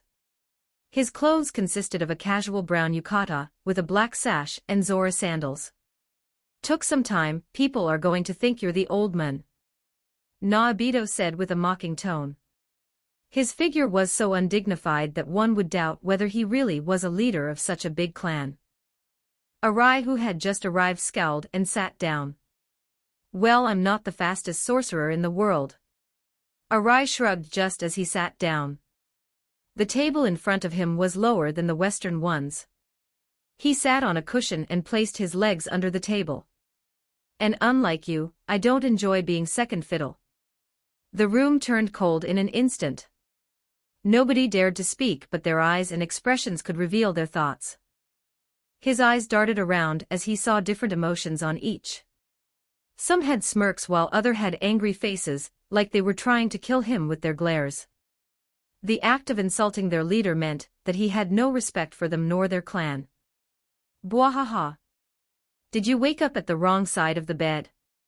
Never thought you were the type to insult like that. Like you said, I woke up on the wrong side of the bed. So let's make this quick, or I'll get cranky like an old man. The glares subsided but were not entirely gone. Members of the three big clans were arrogant and preferred to think themselves as superior than others. Even to their own members, their pride was truly something to behold. Though whether they could back it up, to Arai only a couple were worthy of that pride. Scanning the room, he only took notice of 4 individuals. One was the man who escorted him, the other was the one who accompanied the latter before parting ways. The third was the leader of the Zenin clan. The last one was someone sitting next to the patriarch, signifying his powerful status. The man had a big build and was a muscular man. His spiky hair was a bit wild with his thick eyebrows. A scar rooted on his forehead while he wore a dark-colored kimono, and his barefoot contrasting the others who wore more appropriate clothes. Junichi Zenin. A special grade 1 sorcerer. These are the 4 that caught Arai's attention. The rest were too weak to do anything to him. All ranging from 2nd grade to 4th. He had long grown past their realm. Shall I recite the deal? A short old man said as he brought out a piece of paper from his pocket. The man wears glasses and whose eyes appear to be barely open. He has a mustache and his hair is twisted up into a point. According to the agreement, Master Naobito, 26th head of the Zenin clan, will relinquish all authority and connections to the individuals. In exchange, a trade of 5.6 million yen will be offered by Isao Arai as compensation of losing a member and getting the foundations to the secret technique of the 3 big clans' Falling Blossom emotion. This agreement will make it so that the individual, Isao Arai, will not be able to partake in the Zenin clan affairs, but will be able to only when given authority by the head of the clan. Do both Master Naobito and Isao Arai accept this? Yes. They both agreed. Then with this, the deal has been made. The short old man folded the paper. Right now, all of this was just formalities. The Zenin wanted to do this the traditional style, but everything has already been agreed upon by both Arai and Naobito. Both shook their hands as a form as agreement. Do you want us to bring them here? Ronta, the smaller sorcerer, asked. No, I'll go myself. Arai replied plainly. Arai had waited far too long for this, he wasn't going to wait a minute longer. With all the rules that he had to comply just to get this deal going, his patience was running thinner. Then we will show you the way. Arai was escorted by both Ronta and Nobuaki. He didn't have to walk for long as they arrived. They opened the door and there he saw a woman on her knees, as she watched 2 children playing in a field of flower. The woman was smiling gently at the heartwarming scene. But soon that smile faded, she heard the sound of the door opening behind her and saw them enter the room. Immediately, she stood up and bowed her head, not daring to look at them directly. The 2 men escorting Arai ignored her presence and walked to the garden. Arai, who was there, looked at her. Her clothes were dirty and so was her hair. Her face was full of wrinkles, just like the servants that he had seen. Though his attention soon turned somewhere else, the children. This was the reason he had come here. Isao Arai, these are the children. Ranta said and stopped. These children both looked similar to one another. They both had dark green hair and golden eyes. Their clothes were yukatas and hakamas. But his sight was focused on one specifically, the one with the noticeable bangs. His eyes glowed green as he narrowed down his vision. He smiled after seeing what he wanted and walked to the children. The two child who were playing stopped after seeing a stranger walk in their garden. Their guard was already up as the one with the bangs immediately walked in front of the other covering her. "Who are you?" she asked, still wary. A child acting like that meant that they were in danger. Most children would never have the face she was making now. It was honestly remarkable, but it was attributed to the fact that they were raised in a harsh environment like the Zenin's household. While the other acted more scarred, but Arai could still see that protective gaze. They were both sisters and it seemed that they were both very protective of one another. Arai sat down on the field of flowers to look at them face to face. "Your names?" His tone was cold as he stared at them. His eyes still shining green, which made them nervous. It took a while, but the one with the bangs walked up to him while trying to put up a face of confidence. "My name is Maki." The other sister followed up after her. "My name is Mai." Her voice was meeker than her sister's. The twins of the Zenin clan. Disgraces and failures to the clan. But to Arai, they would help him gain more power. "Mine is Isao Arai. From now on, I will be your father." Dada. Chapter 38, Father. 1998 words. Ha! I won't call a random guy that I just met Dad. I never said you could, I just said that I was your father from now on. Mai and Maki followed him as he went out of the compound.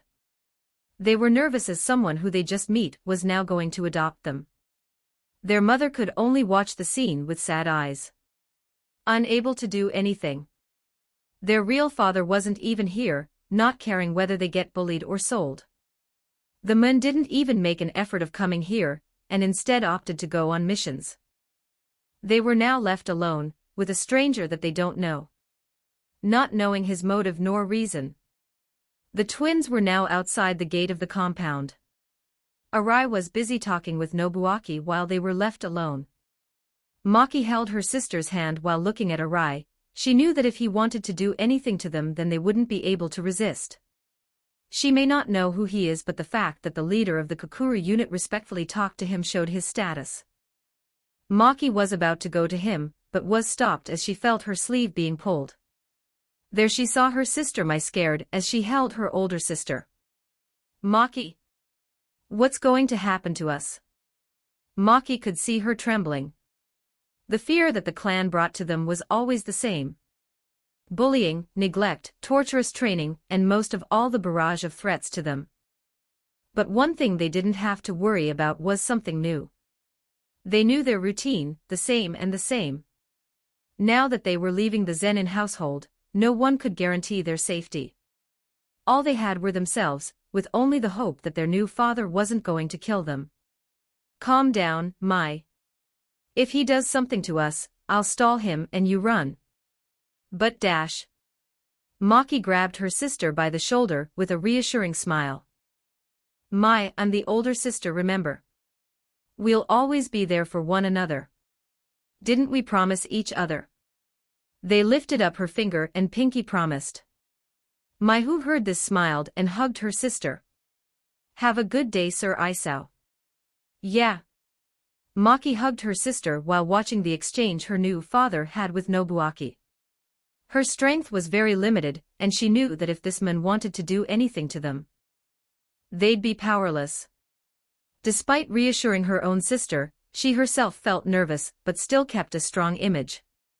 The only thing she could hope was that this man wouldn't hurt them. A wish that was very hard to come true. Arai walked out of the compound and saw the two girls standing in the sideway holding each other and Maki glaring at him. He ignored her glares and entered in the car he came here with. "Are you going stand there and watch or get in the car?" He sighed and started the car. Maki clicked her tongue and stood up, bringing her sister along. It wasn't like they had a choice. Though he was now parent in name, he felt more like a kidnapper. Maki and Mai got in the back seats and strapped on their seatbelts. With both kids here, Arai drove off. Maki and Mai looked back to see their previous house now getting smaller and smaller. Though they didn't like it, it was still their home. And they had yet to say goodbye to their mother, the only relative who didn't hurt them. Now they didn't know whether they'd even be able to see her again. Looking in the mirror, they could see the cold look on their father. His thoughts unknown to them, the fear they received in the Zenin clan was already bad their entire life. If their relatives were already this harsh on them, what would this man made them suffer through? Back at the Zenin compound, the leader Naobito sat drunkenly at the table with his wine jar still close to him. He gulped down a swig before releasing a burp. So why were you so quiet? In his field of vision, there was only one person. Junichi Zenin. His face displayed his anger, but he held it in. Taking the cup of tea on the table, he drank it all in one gulp before he looked down. You shouldn't have made a deal with that man. He is dangerous. And so are we. Naobito rebuked with a smirk. But we don't know anything about him, only some fragment of information. His technique isn't revealed to anyone, and what's more is how a semi-second grade became a first grade so easily. From what we gathered, he was stated to be weak, and not hold much potential relying on Shikigami's for power.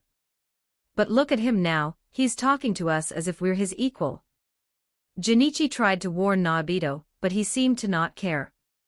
Still drinking from his jar of wine.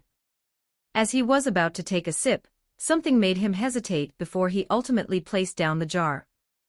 That's because you made it seem as if we were. Naobito's tone now turned cold, the hint of playfulness now gone. The Zenin family does not encourage defeat, nor do we encourage losers to voice out their opinion. His eyes stared into Junichi's, who averted when hearing the word loser.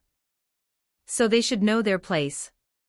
Junichi suddenly stood up, aggressively flipping the table that held the food, and tea spilling all over the room. His face distorted into one of anger, as it looked like he was about to kill the man standing in front of him. He stood up angrily and stomped the floor while making his way to Naobito. And could you have done any better? His fist clenched until blood began seeping through. Naobito calmly drank his wine before wiping out some that spilled from his mouth. Yeah, I could've. That's why I'm the clan head and you're not. Besides, don't blame me for what happened. It's you who provoked him, so you gotta be ready to face the consequences.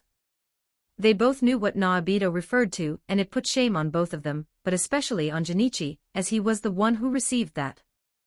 Before Arai had come here, he had reached out to Naobito, making the deal with him. To finalize things, Naobito had a meeting with Arai and brought Junichi as a watcher.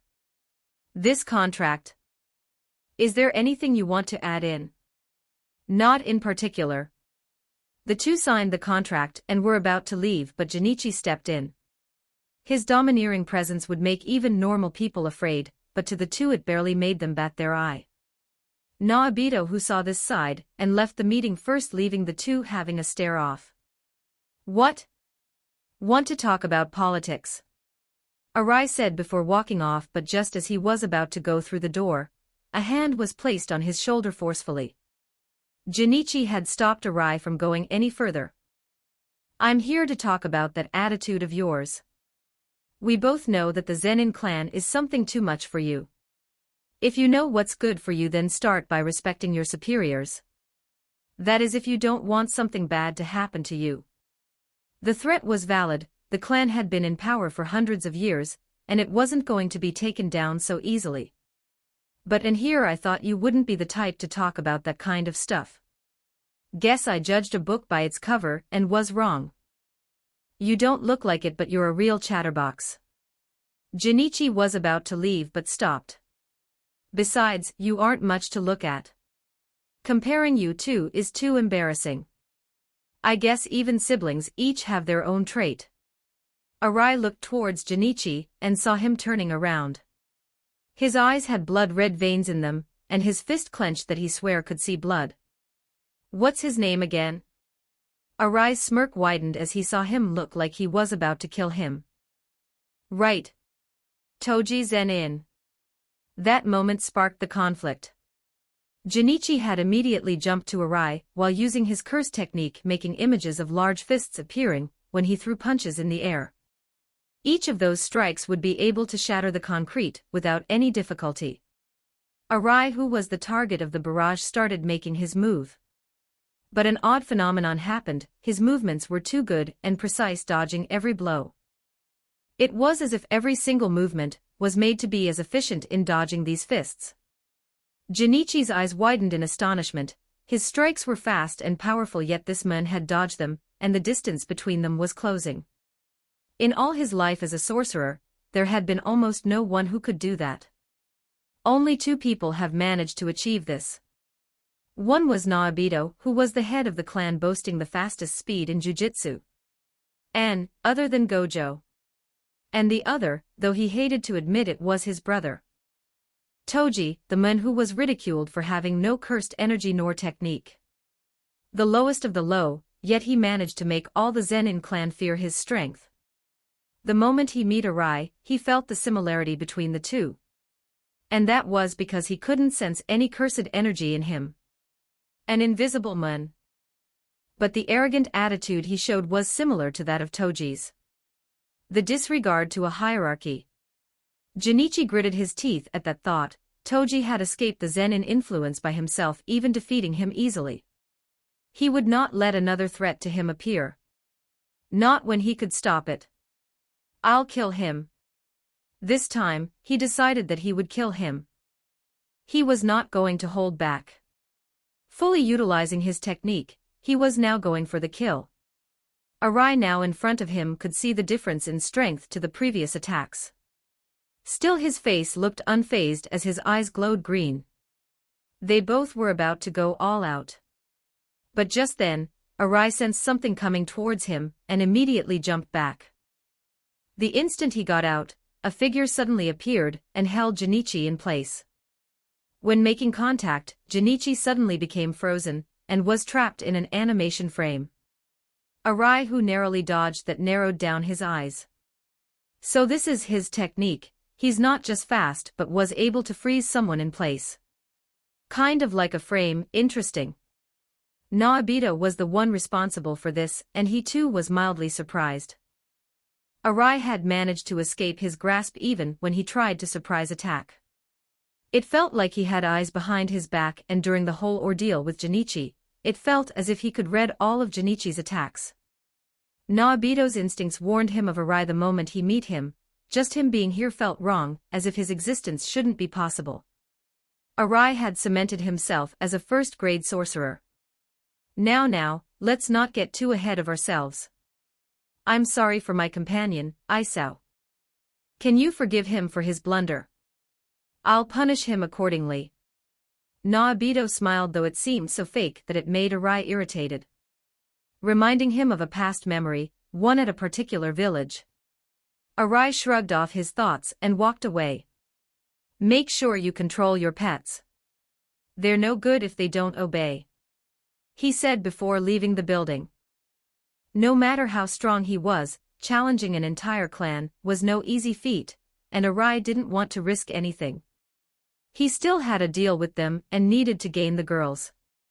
Naobito chuckled seeing Arai's figure slowly disappearing. Chapter 39, Expectations. 1487 words. Arriving at his house, Arai parked his car and unlocked the doors. Mai and Maki got out of the car themselves and held hands. The house they looked at was normal, but if one was a sorcerer they'd be able to see the numerous amount of seals and barriers here. Come in, Arai said, going first. Taking out a key, he unlocked the door and went in. The twins looked at each other before following him inside. The day went by, but contrary to Maki and Mai's expectations, nothing happened. Arai just left them to the living room and showed them a house tour. Pretty much where their room, kitchen, bathrooms and everything they need. Isn't he treating us too well? Yeah, a cold guy like that, not abusing us. There's definitely something fishy here. I can hear you. Arai thought while sighing. He obviously had a purpose to adopt these two children like they said. It was not like he just decided to choose two children from the Zenin clan, but he didn't have any plan to hurt them. At least not yet. They were too precious, within them they held knowledge that he needed. More so one than the other, as his target was the more irrational out of the twins. Maki. It is because she held something that had in common with goals. A heavenly restriction. And not only that, but she had one so similar to someone who put him on this path in the first place. Toji Zenin. A pact where one would not be able to have cursed energy nor technique, but in exchange would gain an immense amount of physical strength and senses. Of course, when he heard of someone like this, he immediately tried finding them, which wasn't hard, but obtaining them was a completely different story. The Zenin clan was an annoying party to approach and contact. With all their politics and traditions, the Zenin clan didn't want just one of the sisters gone, so the condition was that they both would be taken by Arai. He accepted as he wanted to go into the natural phenomenon that of twins. It was fascinating. The day soon came to an end. Maki and Mai went to the same bedroom, as they wanted to sleep together, which Arai agreed upon.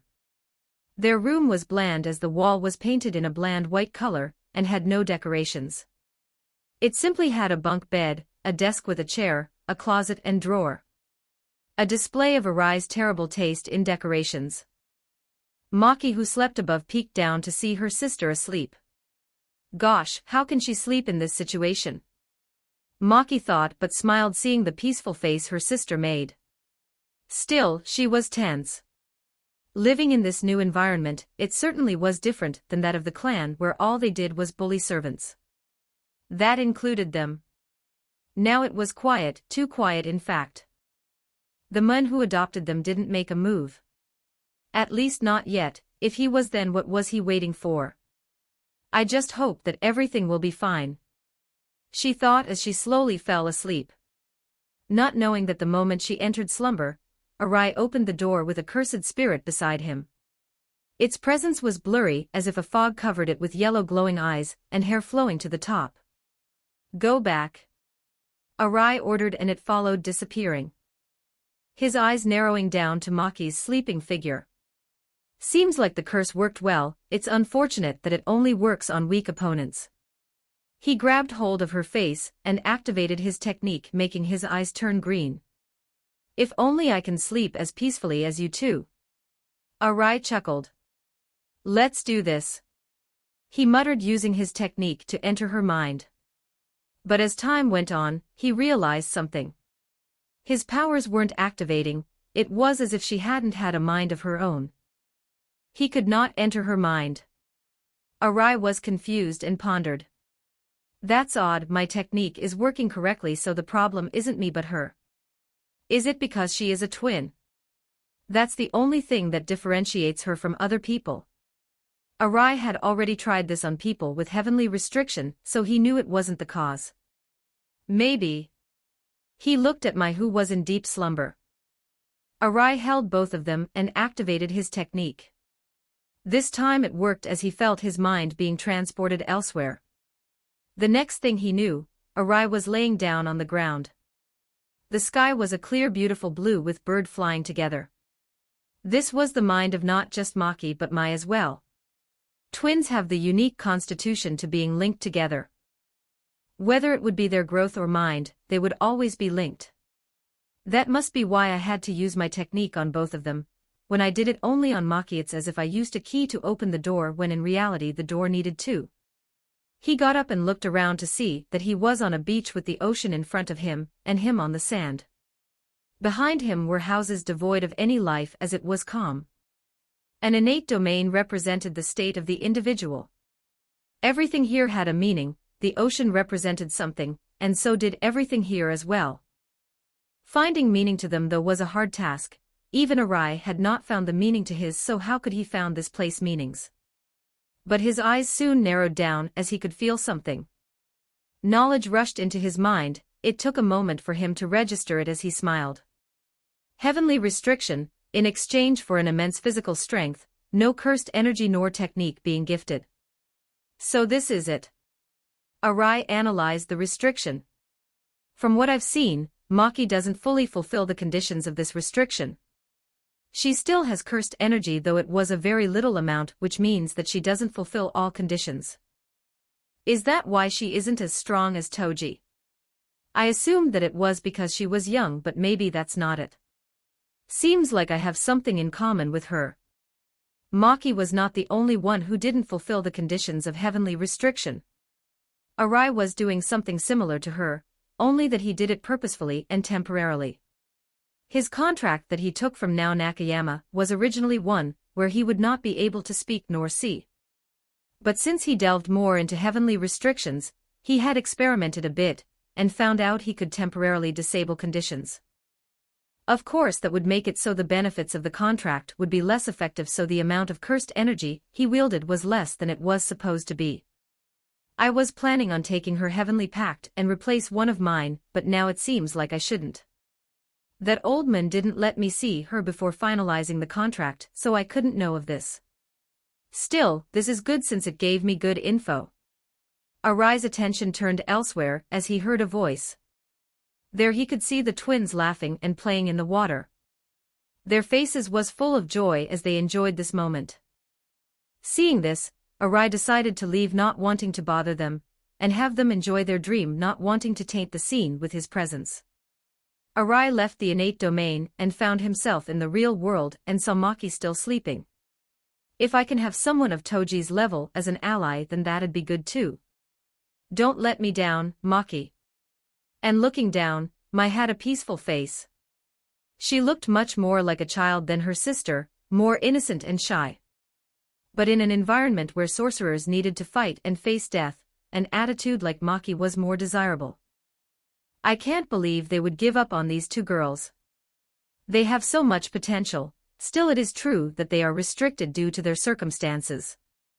Maki was not the only gifted one. Mai had a technique that was practically revolutionary. Creation. She could create anything from cursed energy, and they would not disappear after having their cursed energy run out, unlike a manifestation. She could literally create something out of cursed energy. A very powerful technique. But the Zenin clan gave up on her due to the limited amount of cursed energy she had. She had even less than Arai had before he took in heavenly restrictions. Still, if I can get rid of those flaws, then they'd be the best allies possible. Arai walked out of the room, but not before looking back one last time. Don't let me down, girls.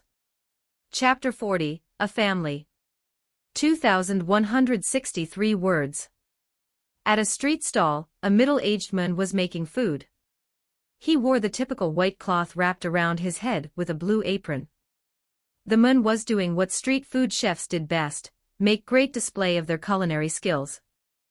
2 yakitori please. The middle-aged man heard a childlike voice. Looking down, he saw a dark green-haired girl with noticeable bangs. It was Maki, and she adopted a slight excited smile on herself. All right, 2 yakitori coming up. The man started cooking with a smile.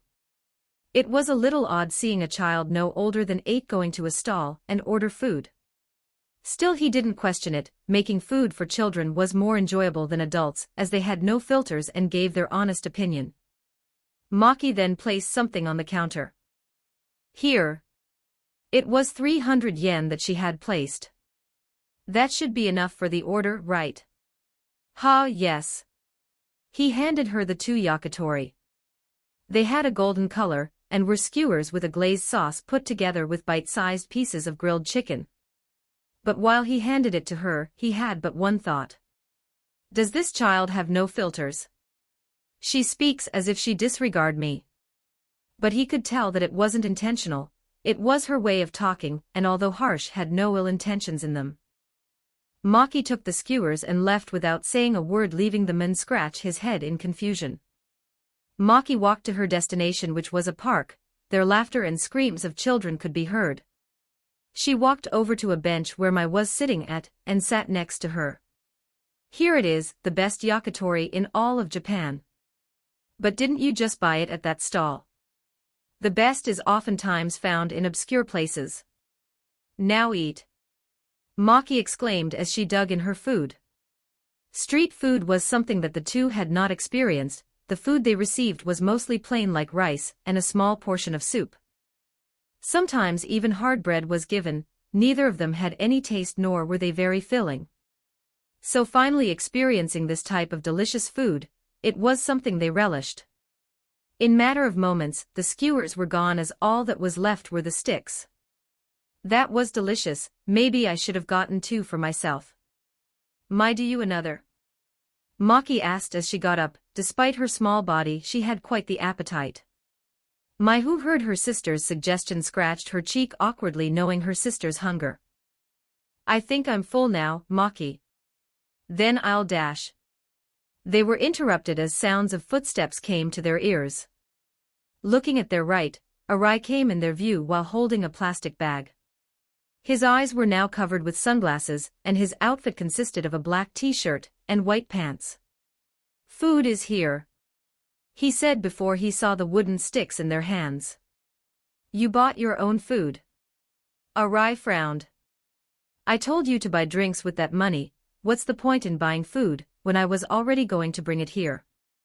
Maki looked away and sneered. Yeah, well, you were too slow. I don't want to waste time. Arai's frown deepened as anger could be seen from his face. Mai, who saw this, panicked as she grabbed her sister and bowed. Maki. Don't be rude. I'm sorry, mister. Isao. She's just not used to the whole situation. Maki was about to rebuke, but Mai covered her mouth and put a finger up her mouth, telling her to be quiet. The relationship between the three wasn't good. The fact that Arai had taken them but not their mother, who was always with them, made them have a negative view of him. Their hatred for sorcerers did not help, and knowing Arai was a first-grade sorcerer made it worse. The only sorcerers they had seen so far were those who oppress and those who ignored them. The fact is that Arai held the decision to decide their fate, while they could only obey, and that was not something Maki followed through. She didn't want to be tied down, and so openly showed her displeasure to Isao. While Mai was meek and shy, respecting the strong, and not have the bravery to go against them. All she wanted was to stay with her sister, whom she could connect the most. Looking at the difference in their expressions, Arai sighed while thinking this was a pain. Follow me. Why should we? Because I told you so. Now follow. He said coldly before walking away, not looking back. Maki grumbled but followed while Mai smiled wearily, still trying to reconcile with the two. After a few minutes, they arrived at their destination. It was a clothes shop and its size took up almost the entire mall they were in. Arai quickly walked over to one of the employees and talked with them, leaving the twins alone. They both looked around curious, as they had never been to a mall nor shop like this. It was overwhelming to them. Why are we even here? I don't want to wait for that guy to try some clothes and make us wait. Maki humphed and sat down on a bench. It's all right. I'm sure it won't take that much time. Mai brought up the plastic bag holding the food Arai bought them. Do you want to eat this, Maki? Hell no. That guy tastes in food is probably shit. Maki. The hate that Mai felt from Maki when talking about Arai was too much. Though he did take them forcefully, he technically did save them from torment. They didn't need to train anymore or be abused. Now they live in a normal house with nothing bad happening to them, though it is true that she couldn't judge everything yet, as she just lived with Arai for one day. It still was better than in the Zenin clan. What are you doing sitting here? Arai walked up to them, and beside him was a woman with light brown hair and brown eyes. She was the employee that he was talking to. We're waiting for you to finish. Wasn't that obvious? Maki sneered. Arai raised an eyebrow. Finish what? We're here for you two to get some clothes. Eh? The two had originally suspected that they came here for Arai. But he had brought them here to get them clothes. Did you really think I'll shop for clothes in an all-women clothing store? Arai massaged his eyes while having a depressed aura. Kind of. Maki shrugged. The woman walked over to them and kneeled down to look at the sisters face to face. So these are the girls, don't worry, I'll make sure to dress up your daughters nicely. She said with a smile. Daughters. Listen here lady, I'm Dash. Maki was about to throw an insult but Arai covered her mouth and forced a smile. They're very excited to try new clothes on. They normally wear kimonos so I'd like it if you can pick things more casual. Money won't be a problem so choose a couple of sets for them. Of course. That will be done. She enthusiastically said. Having the opportunity to dress up two beautiful children made her motherly instincts kick in. Wait, I didn't agree to this. Maki whined as she was dragged off while Mai followed her. You don't have a say in this. Arai sat down sighing. Taking care of children was a much harder challenge than he had originally expected. While Mai didn't really need anything other than food and lodging, Maki was like a brat always wanting more. That was his view towards the two children. Still their potential was immense. One had a technique that could literally create anything from cursed energy, and the other had the same potential as Toji Zenin. And to be frank, Arai's decision to adopt them had something to do with someone. They themselves adopted someone with great potential, and were from the Zenin clan. That man was of course Gojo Satoru. Arai had heard he adopted someone from the Zenin clan, and remembering Toji's last words, he could more or less guess what happened. If Gojo the most powerful man tried to raise someone, then there must be a reason. His reason was to have more allies by his side. He can't know what will happen in the future, and having reliable allies will be crucial. Why such a serious face? Turning his head to the right, the employee he talked to before stood next to him looking to the twins. Your daughters are trying cute new clothes. Won't you be with them? Am I obligated to? Well, no Dash. Then I won't. They are independent and mature enough to deal with that themselves. Arai crossed his arms and remained firm in his decision. Letting them take care of themselves will be important into shaping them into natural sorcerers. Competent ones at least. I know you just had a fight with your daughters seeing their attitude. But try to be nicer to them, you might regret it in the future. Solve the problem and apologize, take that as advice from an elderly. Not every family gets the chance to be close, don't let that chance go. Her words didn't reach his heart. That was until she said the last sentence. Not every family gets the chance, his own family with his parents didn't get this chance. They did their best within the time they were given, he loved them and respected them for doing everything they could to help him. Even when he was known to be odd compared to other kids his age, they loved him. Maybe he should do the same to his own kids.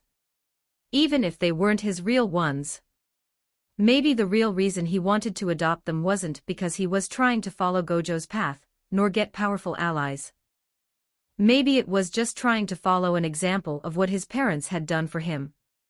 Give the best life, experience and love to their child. Maybe that was what he truly wanted to grant to these twins. Arai contemplated over this, it genuinely shocked him that he had that train of thought. In these last years, the moment he realized he was a sorcerer. He wanted power, more power, enough power to protect, but also enough to not be afraid of anything. Having enough power to do what he wants. To be free from the shackles of the world. Yet now he decided to have children. It was definitely out of place for him. But maybe it was not such a bad idea. To follow what his parents wished for him to have. A loving family. I see you've made your decision. The clerk smiled. Arai chuckled and stood up. Guess you can read minds. Think of it as a woman's intuition. Now that sure is a scary power. Arai walked to the twins who were excitingly trying new clothes, but when they saw him their faces immediately turned sour. Arai scratched his head not knowing how to approach them in a nice way. Seeing the awkward moment, the previous employee stepped up. Grabbing Maki out of the dressing room, she showed her wearing light-colored blouse with a dark blue long skirt. These clothes suit her, right? Arai observed her outfit, but in Maki's eyes he was staring a bit too much. It made her a bit uncomfortable and embarrassed, so she looked down, not wanting to make eye contact. Maki felt something on her head. It was Arai rubbing her head, and lifted his glasses, showing his green eyes. Yeah, they do. It was hard for Arai to give a compliment, in fact it was rare. He only praised people who were the strongest. But a real compliment from the bottom of his heart, and one unrelated to strength of a sorcerer, even he didn't know how many years it took for him to finally say one. Mai and Maki, though had a rough relationship with him, could tell he was trying hard to not be awkward saying it. It made him feel more humane, and opened up his heart. Thanks. You're even cuter when embarrassed. I'm not embarrassed. While the exchange with the shopkeeper and Maki continued, Mai smiled contently, happy that her new family was getting along. It was an improvement compared to her last one, though much work needed to be done. Why don't you try some more clothes on? Arai sat down on a bench. I'll watch you too. Mai nodded meekly and went back to the dressing room to try on some clothes. Arai closed his eyes and internally sighed. Being lax sometimes isn't so bad. Chapter 41, Mysterious Assailant. 2099 words. The day went by quickly, and was less boring than Arai had expected. They went everywhere, to shopping, clothes, to restaurant. Most of the time it was Mai and Maki that spoke to each other, but weirdly Arai didn't feel excluded. It was like siblings talking to each other, and the parent simply enjoying watching them, not feeling the need to be included. Well, that was exactly what was happening. Arai walked out of the mall. Now that he looked outside, it was dark with only the street lights giving light. Though Arai couldn't see, so it didn't affect him. On his back and shoulders was Mai, sleeping comfortably, giving her a piggyback, and Maki beside him walking first. You tired? Arai asked Maki. A bit. We went out for too long. That we did.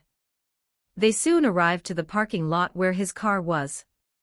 Placing Mai gently in the back seat so that she wouldn't wake up, Maki entered the front passenger seat and yawned. It was currently 8:30 p.m. and they went to the mall at 4 p.m., so she was evidently exhausted, but due to her unique body it was her mind that was exhausted, not her body. It was fun.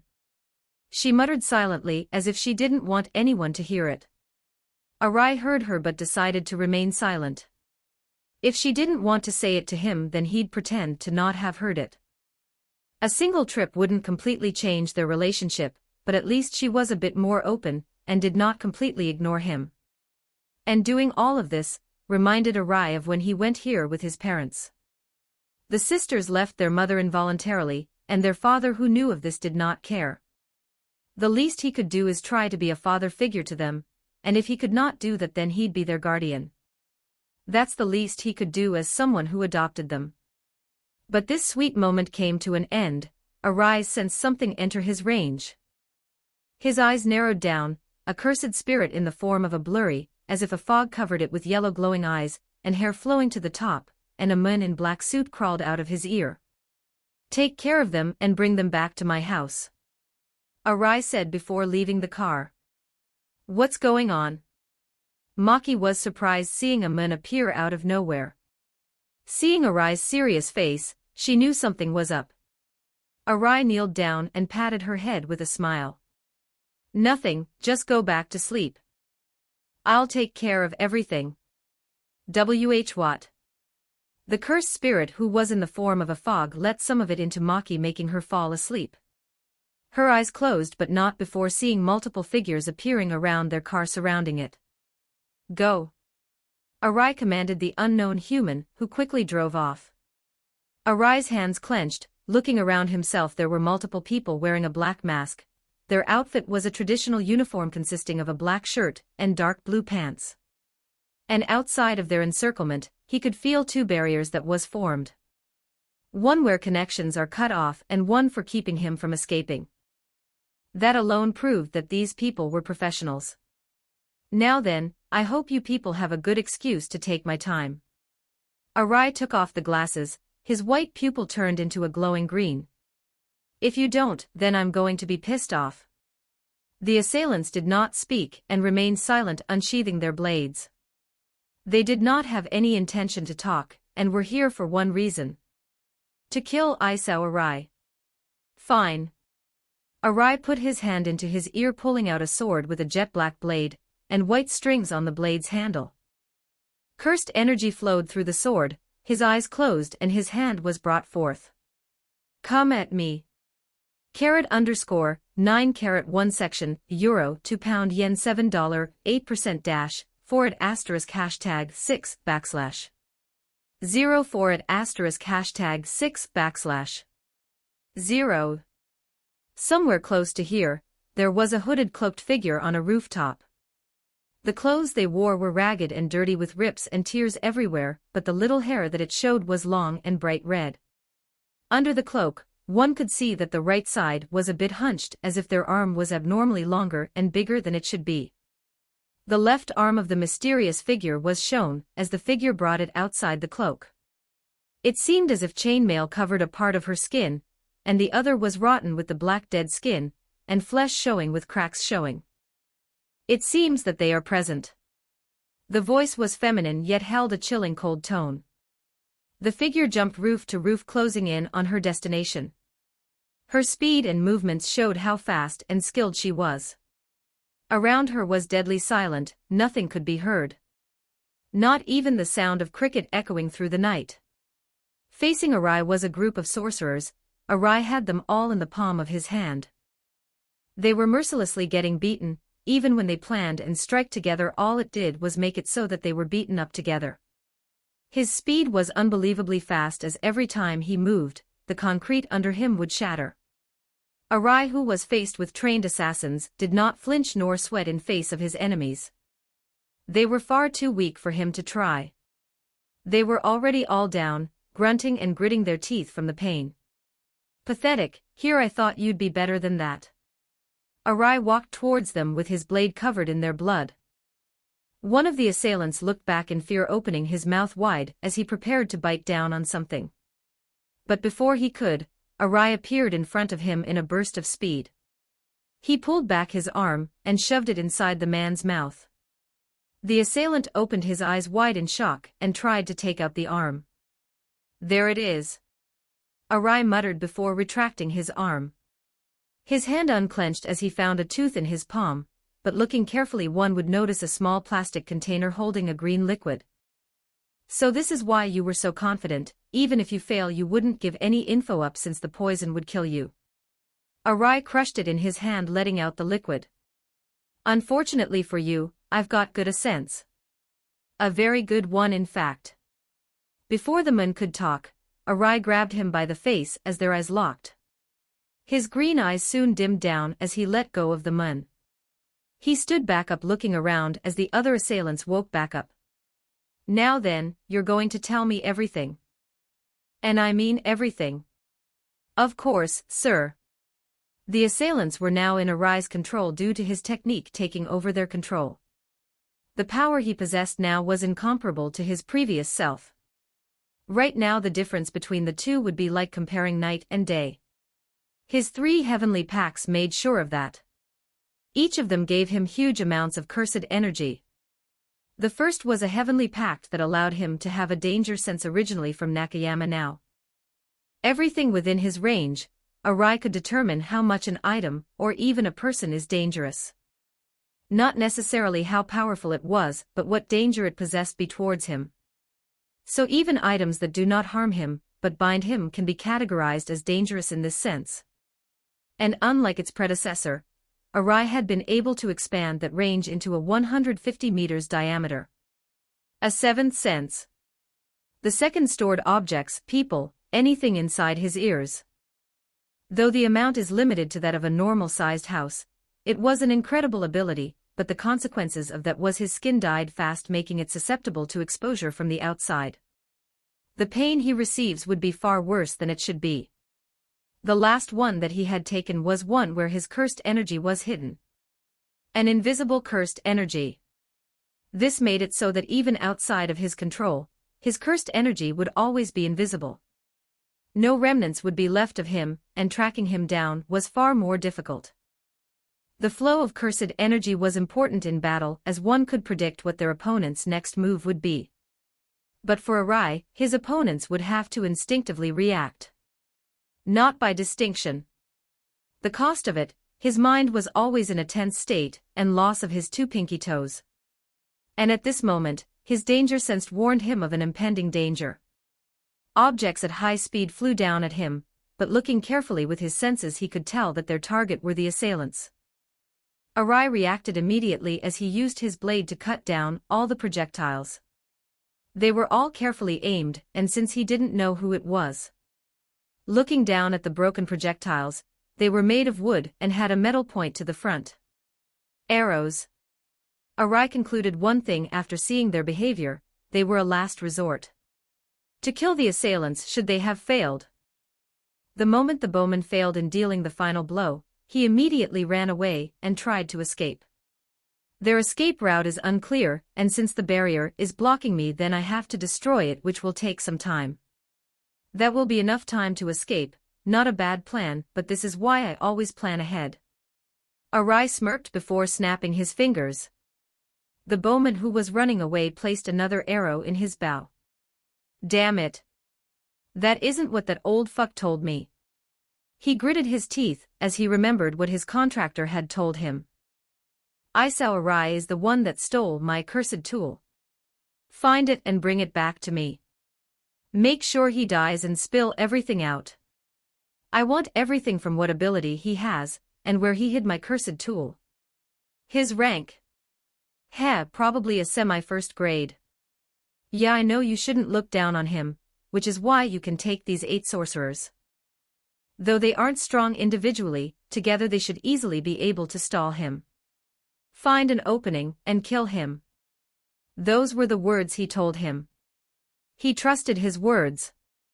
That goddamn bastard.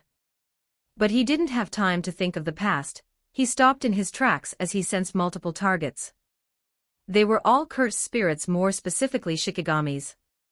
Though not powerful individually, they were too many for him to fight off. Slaves of Isao Arai, having witnessed the sorcerers kneel to him, a man who had just beaten them up, he knew that if he was caught by him then he'd be enslaved. The failsafe and recon that he had made in place in case something like this would happen. If I can't live, then I'm going to kill myself.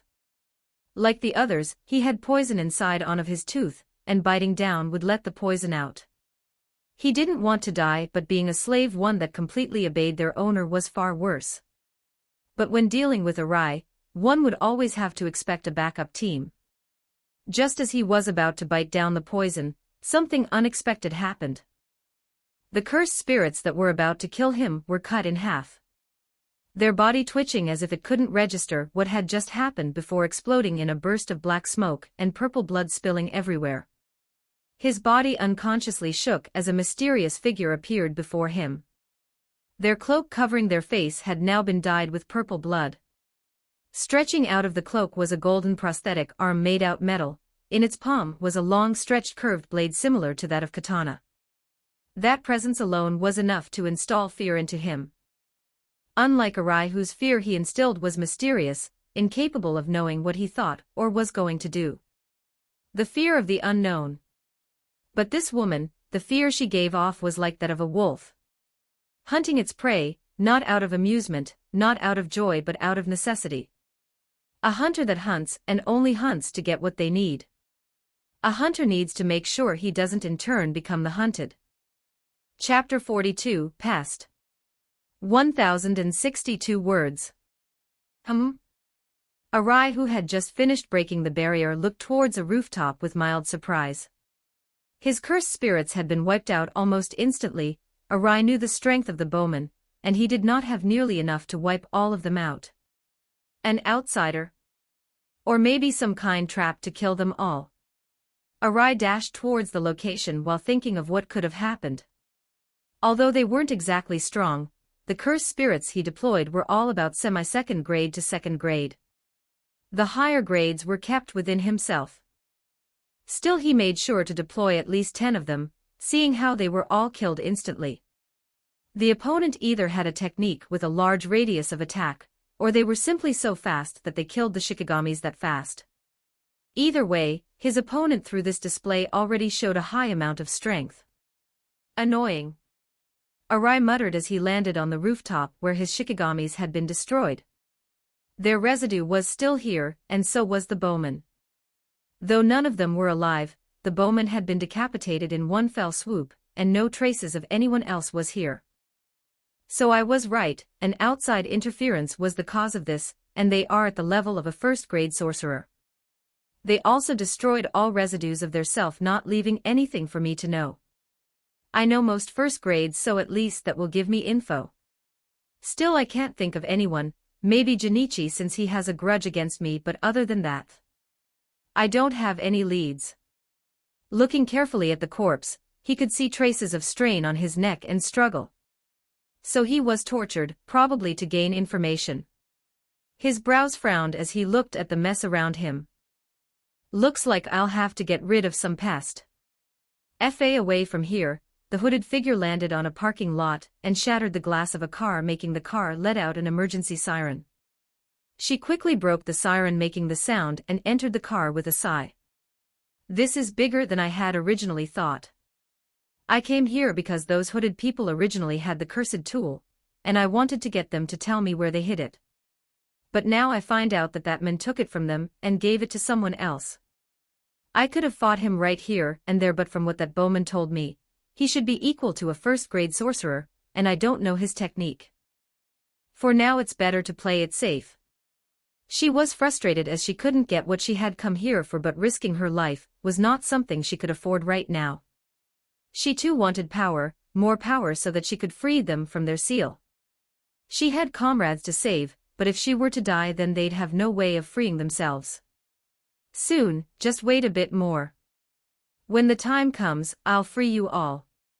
I swear. _9 section, euro, £2 yen $7, 8% dash, forward asterisk hashtag 6 / 0 forward asterisk hashtag 6 / 0. Inside a room, Maki and Mai slept each on one of the bunk beds.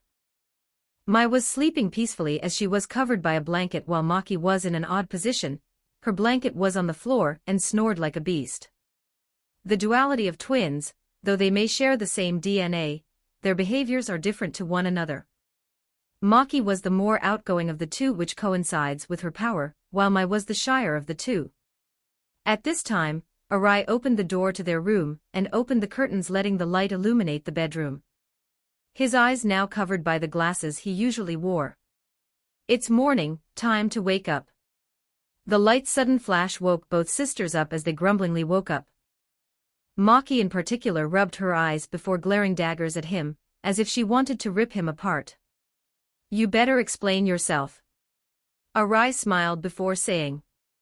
Meet me at the courtyard in 2 hours. Breakfast is ready. He left after that, leaving the twins confused as to why he would want them to be there.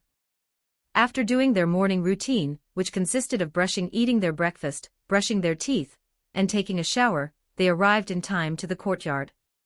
It was a wide open space with a dense brick wall that surrounded them and stone slabs under their foot. There was no lush of greenery here, it was as if a training room instead of a courtyard. Here on time, Arai said as he appeared behind them. In his hands were these 2 wooden staffs. He walked past them and stood in the middle of the courtyard. Today is your first day of training.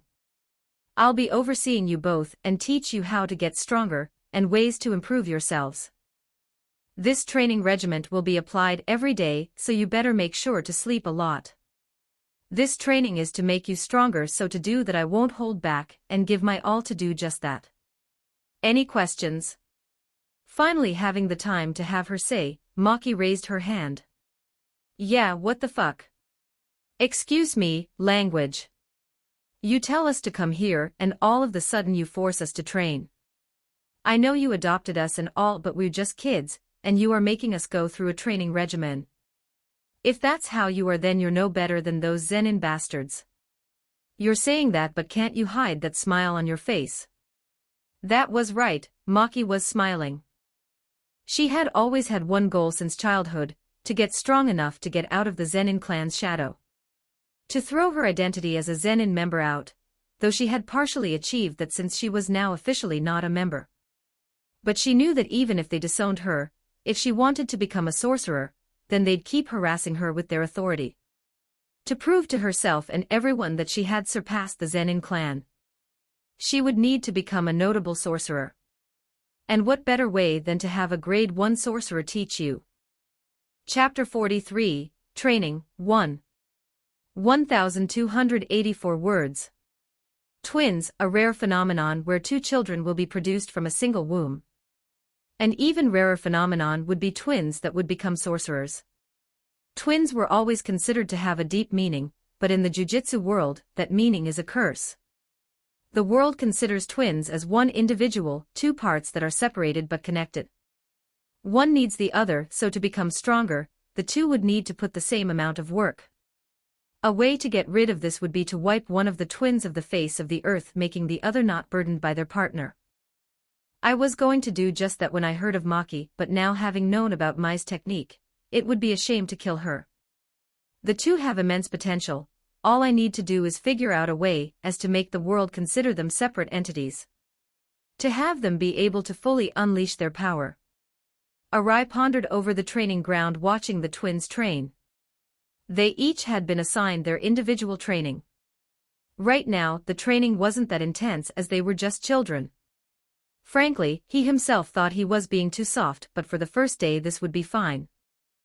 Maki was running laps around the neighborhood while for Mai, Arai had told her to simply continue bringing out her cursed energy. The most important thing right now is to bring out their potential, not to make them fighters.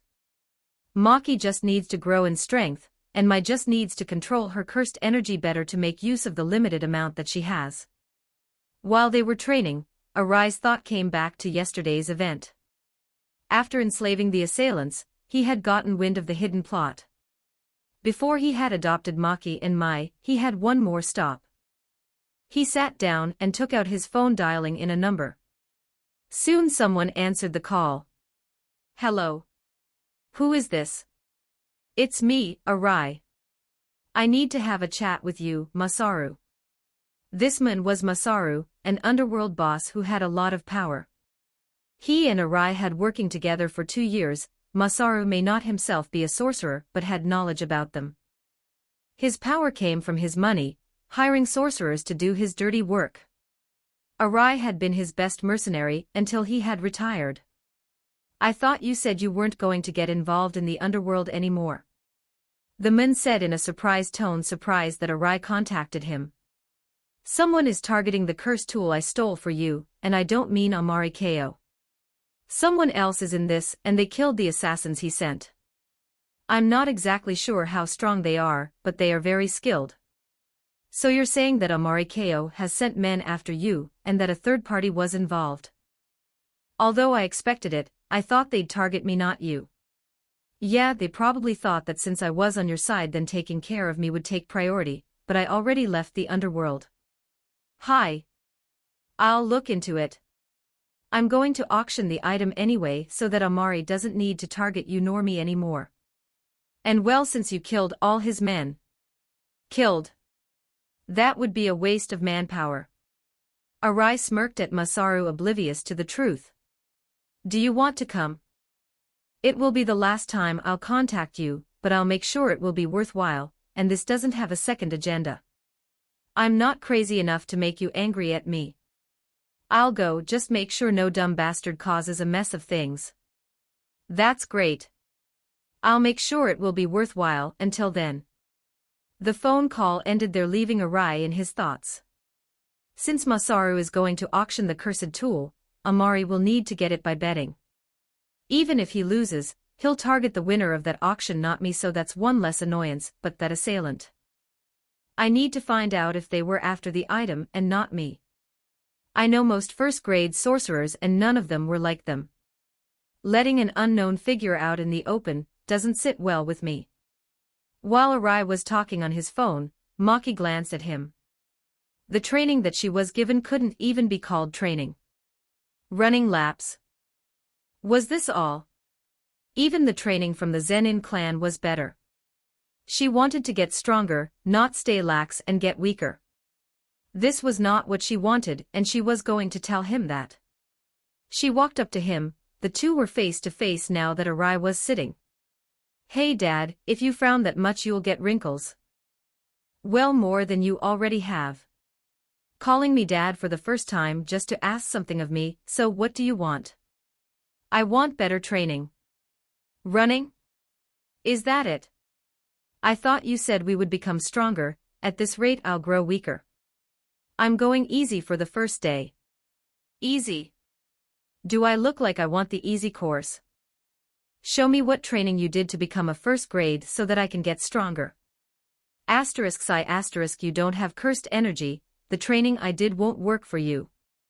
It was understandable for her to be mad. Slacking around just wasn't something she'd ever consider. To grow stronger, she'd go through the necessary training to do so. With that in mind, Arai changed his mind and stood up. "All right then, let's have a change of pace." Arai went into a storage shed and got out carrying 2 wooden sticks. Maki's eyes brightened as she realized what his intentions. "Are we gonna spar?" "That's right. Though I don't know if you should be happy about it." Maki smirked as she grabbed the stick from his hand and took her stance with both hands holding the stick vertically. It was clear from the way she positioned herself that she was familiar with it. If one ignored her age and looks, she would fit all a fighter's description. Rough hands filled with scars, a well-trained body, sharp eyes analyzing their opponent. I guess Toji's successor should at least have that. Arai took his own position with one hand on his back, and one on the stick holding it diagonally. Rules are simple, the last one standing wins. Of course I won't use my cursed technique, and won't use any reinforcement. Maki, who heard the rules, tilted her head. She was confused as to why Arai would do something like that. Sure, she was young, but she was still someone with a heavenly restriction. He of all people should know how powerful someone like her. Not seeing her accept the duel, Arai smiled and added something. "How about an incentive? If you win I'll personally teach you every day and bring out a cursed tool of your choice, and if I win you need to start calling me Dad." The moment he finished talking, Maki immediately rushed at him with a wide grin on her face. Wielding a wooden stick as a weapon, she slashed down at him, making him forced to parry it. As the two clashed, Arai could tell the strength she was exerting was getting stronger as she pushed him back. Pointing the head at him, Maki smiled as she took her posture. "It's settled then, don't break your promise. And goddamn do I feel motivated to write with the new chapter. Sukuna vs. Gojo is hype." Chapter 44, Training, 2. 1572 words. Toji, the disgrace of the Zenin clan, the sorcerer killer, and the man who showed me how powerful a heavenly pact user can become. He was the one who gave me the idea to take a heavenly pact. The overwhelming skill, agility and strength he displayed that day when he attacked the Star Platinum vessel. It was something that I would have never imagined possible without cursed energy. He showed me the epitome of what a heavenly pact can truly become. Pacts were at the end of the day exchanges, agreements from different people, and yet a heavenly pact did not need the agreement from the other party. It was a power granted to someone the moment they were born with no way to get rid of them. Except now, that is, with my curse technique I can steal heavenly pacts from others. Though it is much more preferable to have them give it to me. But none of my heavenly pacts come close to Toji's. They all are much weaker and limiting, they are more for support use. An addition to my repertoire but not a main strength of mine. Which is why when I heard of Maki, I was elated. I thought that if I could get that pact then I could step into the realm of the strongest. And yet when I saw the pact, I felt that I didn't want to take it away. Or more like I stopped trying. Pacts were tied to one's soul, and since she was a twin then taking it away would be far more difficult since I had to figure out a way to take it out from my and Maki's soul.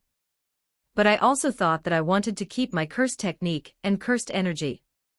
I was prepared to throw it away, and yet when I was finally at the fated day, I stepped back. The real reason though, the reason why I decided to leave it be, was so that I could witness the very birth of Toji's successor. So show me Maki, prove to me that my decision wasn't wrong. That you are worth teaching.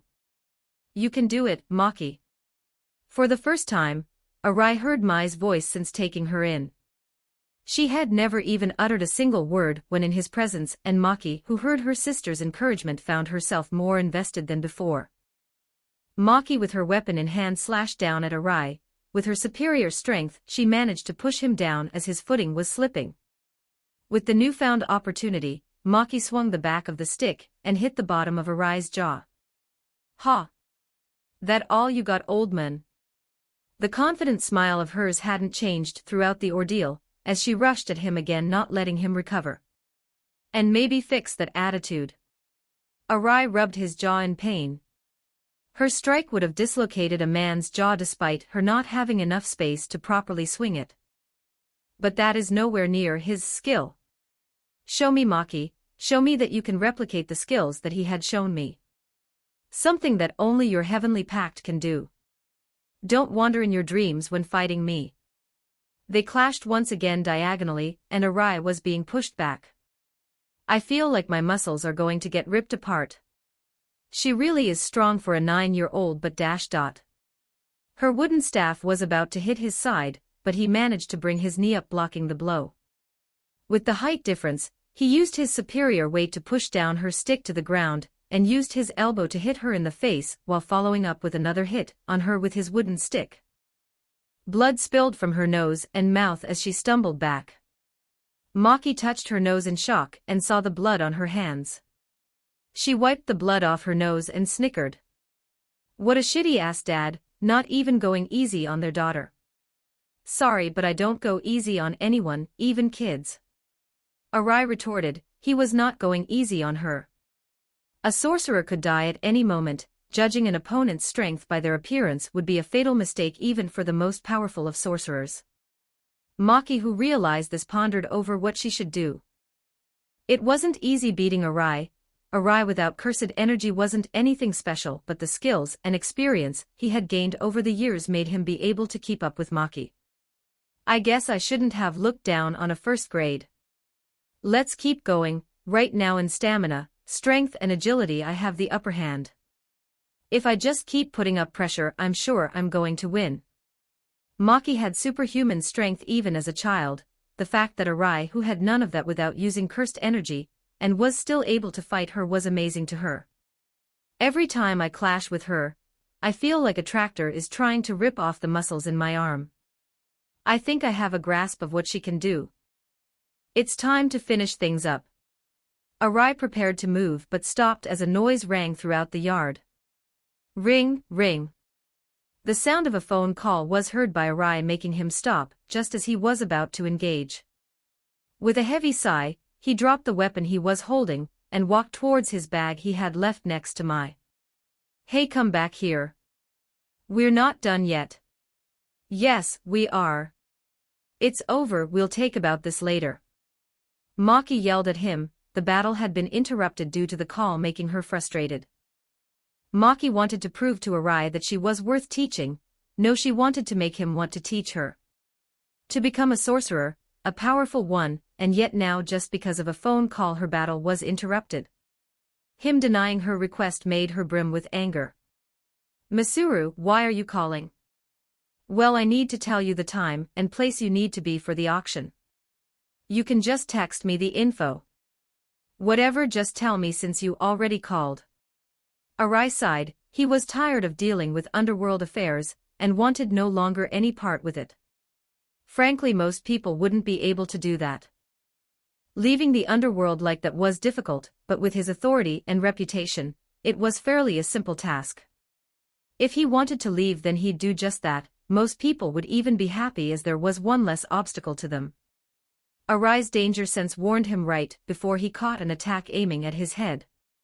His eyes glared down at the assailant. I said to wait.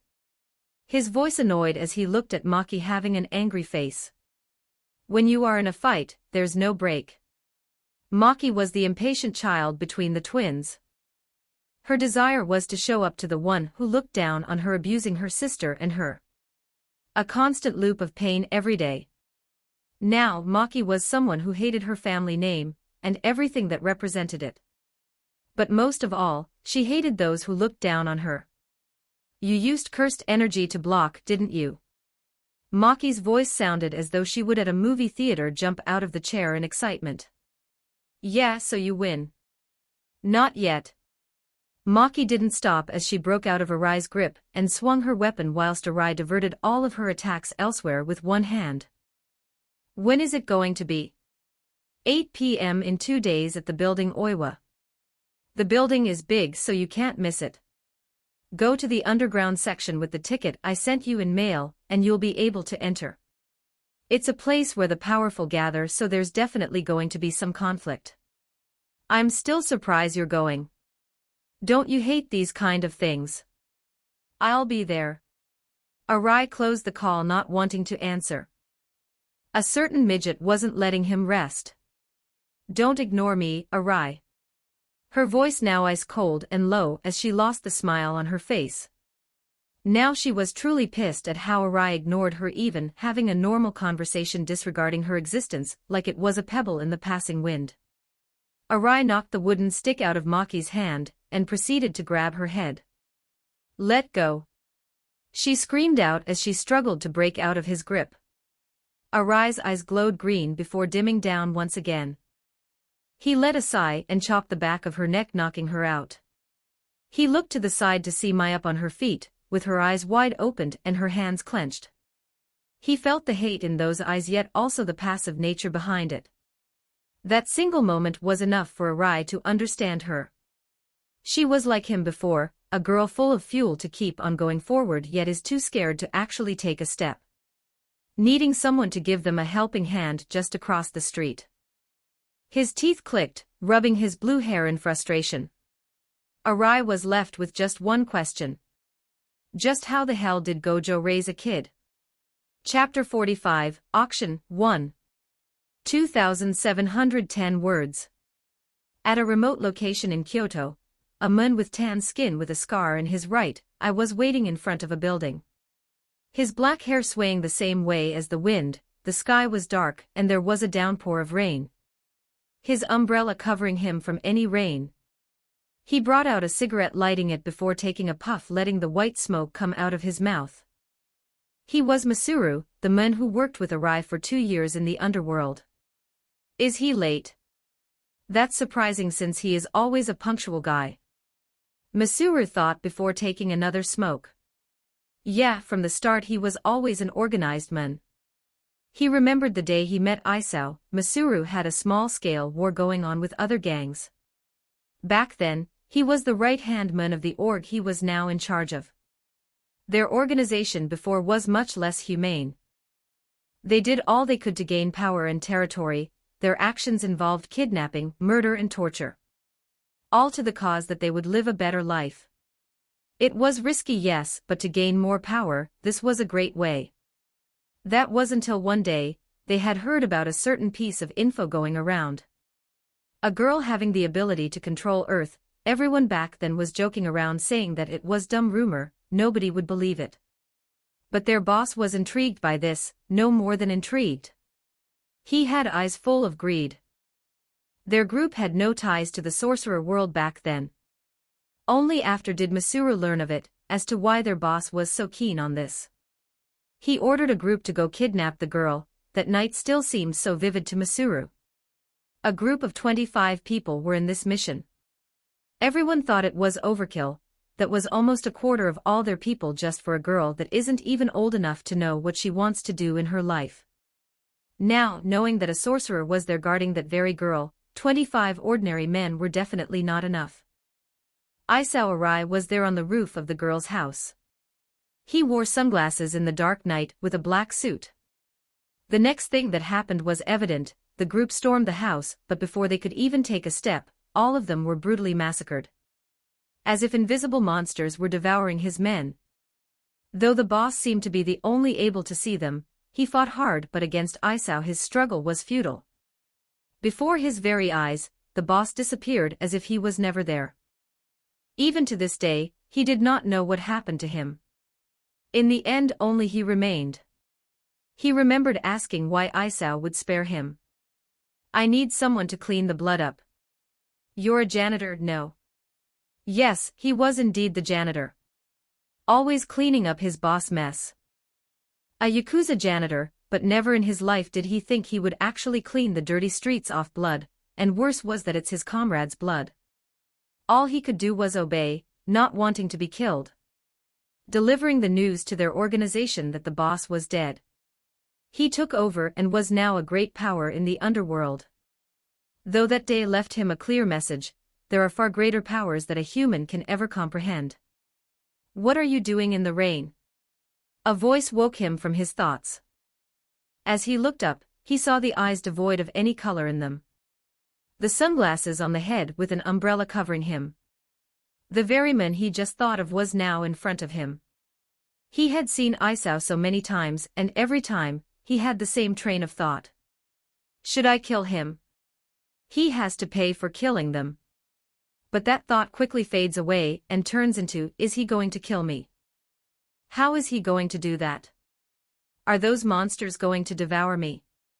Or am I going to disappear, just like the boss did, and go to God nowhere? Forcing a smile, he lowered his head lightly. I was just waiting for you, Isao. The two continued on and entered the building, not saying anything to one another. The moment they entered, the bright lights inside shined brightly, illuminating the party.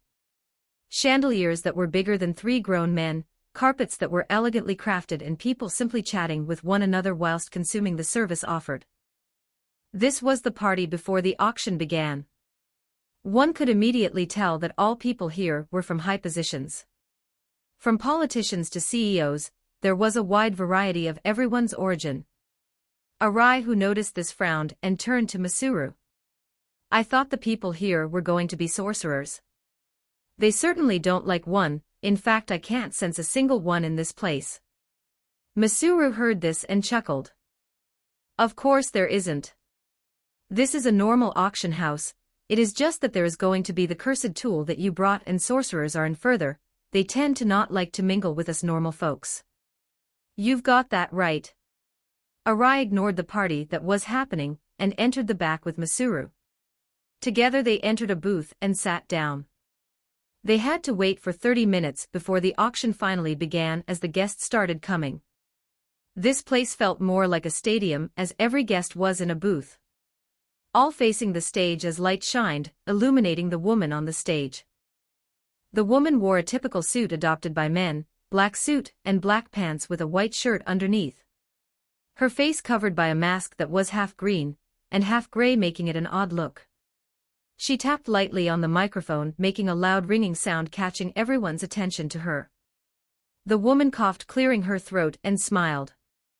Welcome, honored guests, to our humble accommodation. I officially announce this year's auction to begin.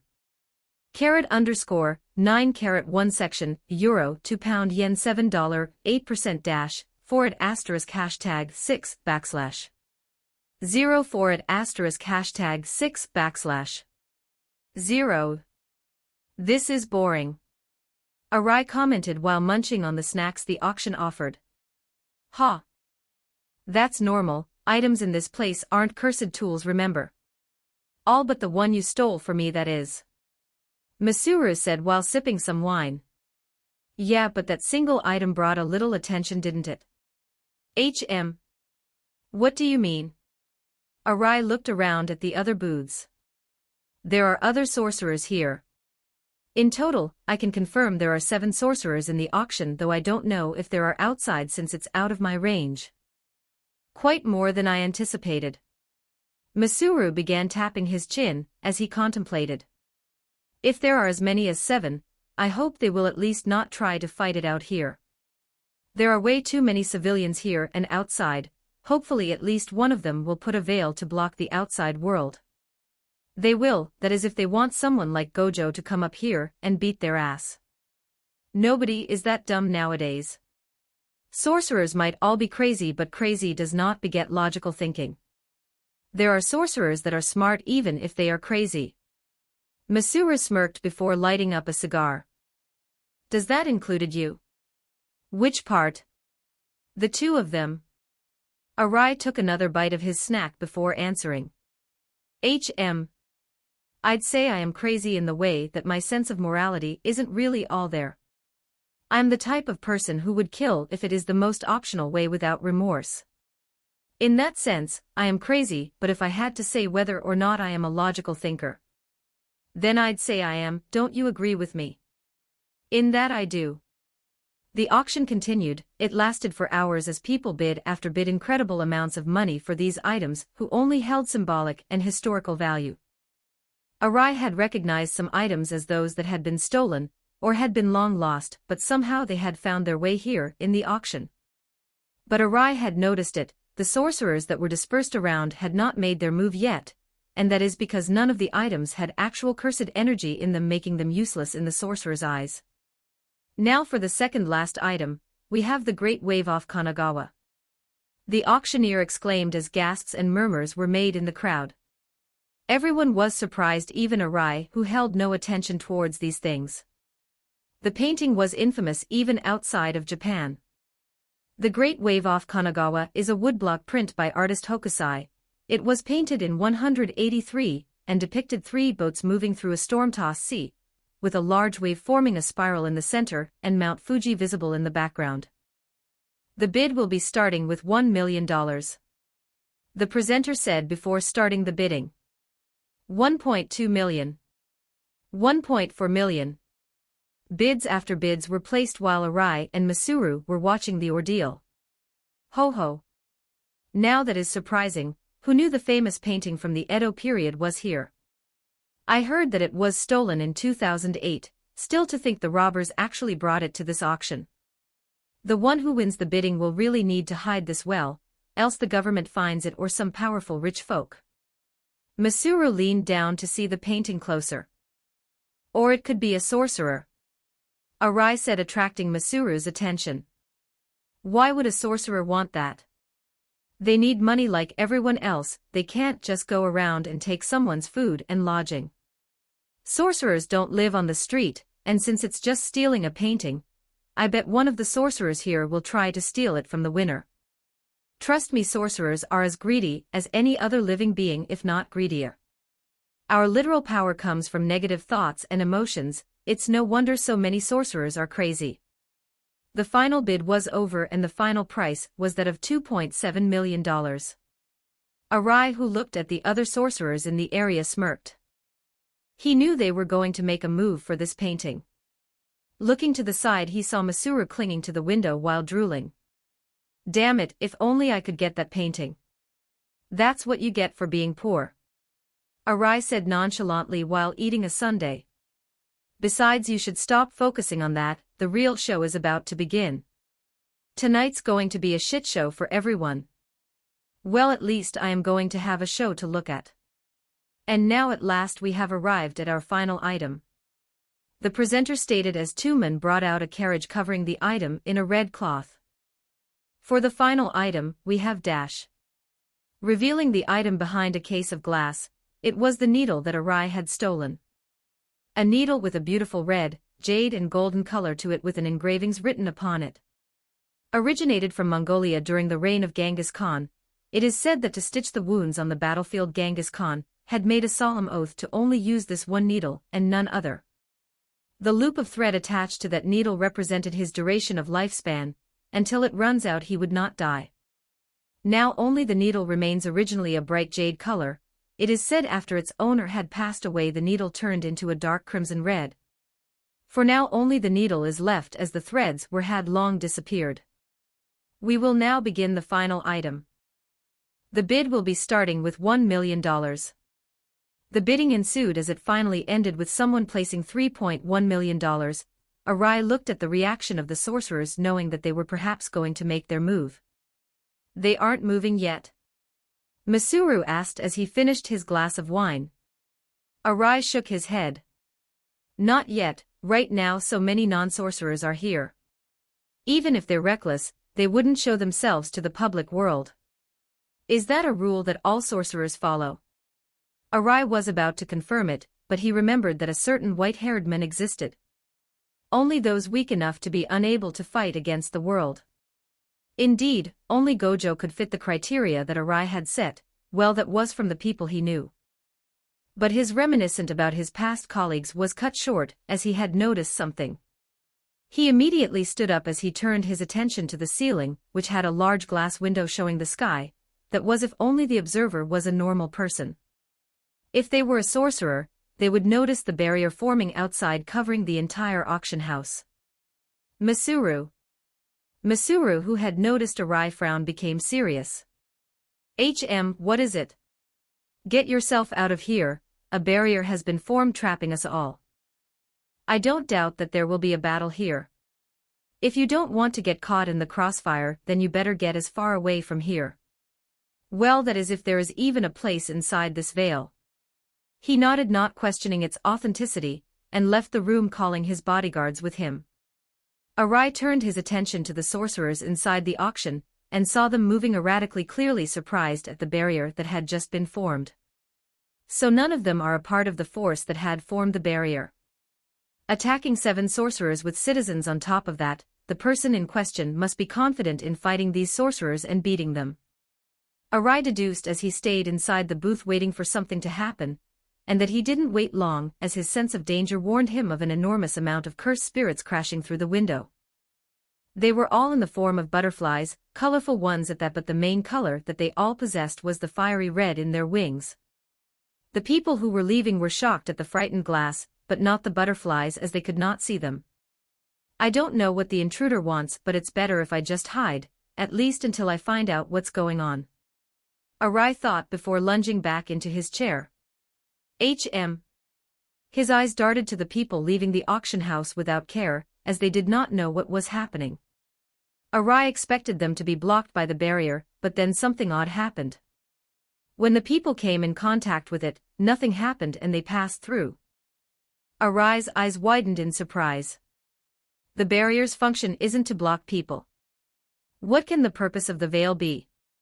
He narrowed down his eyes as he saw the flood of butterflies completely enveloping the stadium, but now that he looked at them carefully, they didn't seem like most cursed spirits. Having all cursed spirits be butterflies was odd.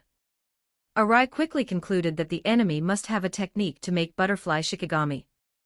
Their crimson wings and golden body flapped through the entire hall of auction, but he noticed the butterflies focusing on the sorcerers more so than the people. No, those aren't all. I'm noticing a lot of butterflies outside the auction house, but they aren't making their move yet. Are they waiting for some kind of signal? Arai was beginning to be frustrated but stayed calm, and pulled out his phone. There's still signal on my phone. Well, it's not like I have anyone to call, so that won't help me. Just then the building began to shake, not enough to make him lose balance, but enough for him to compel him to look outside.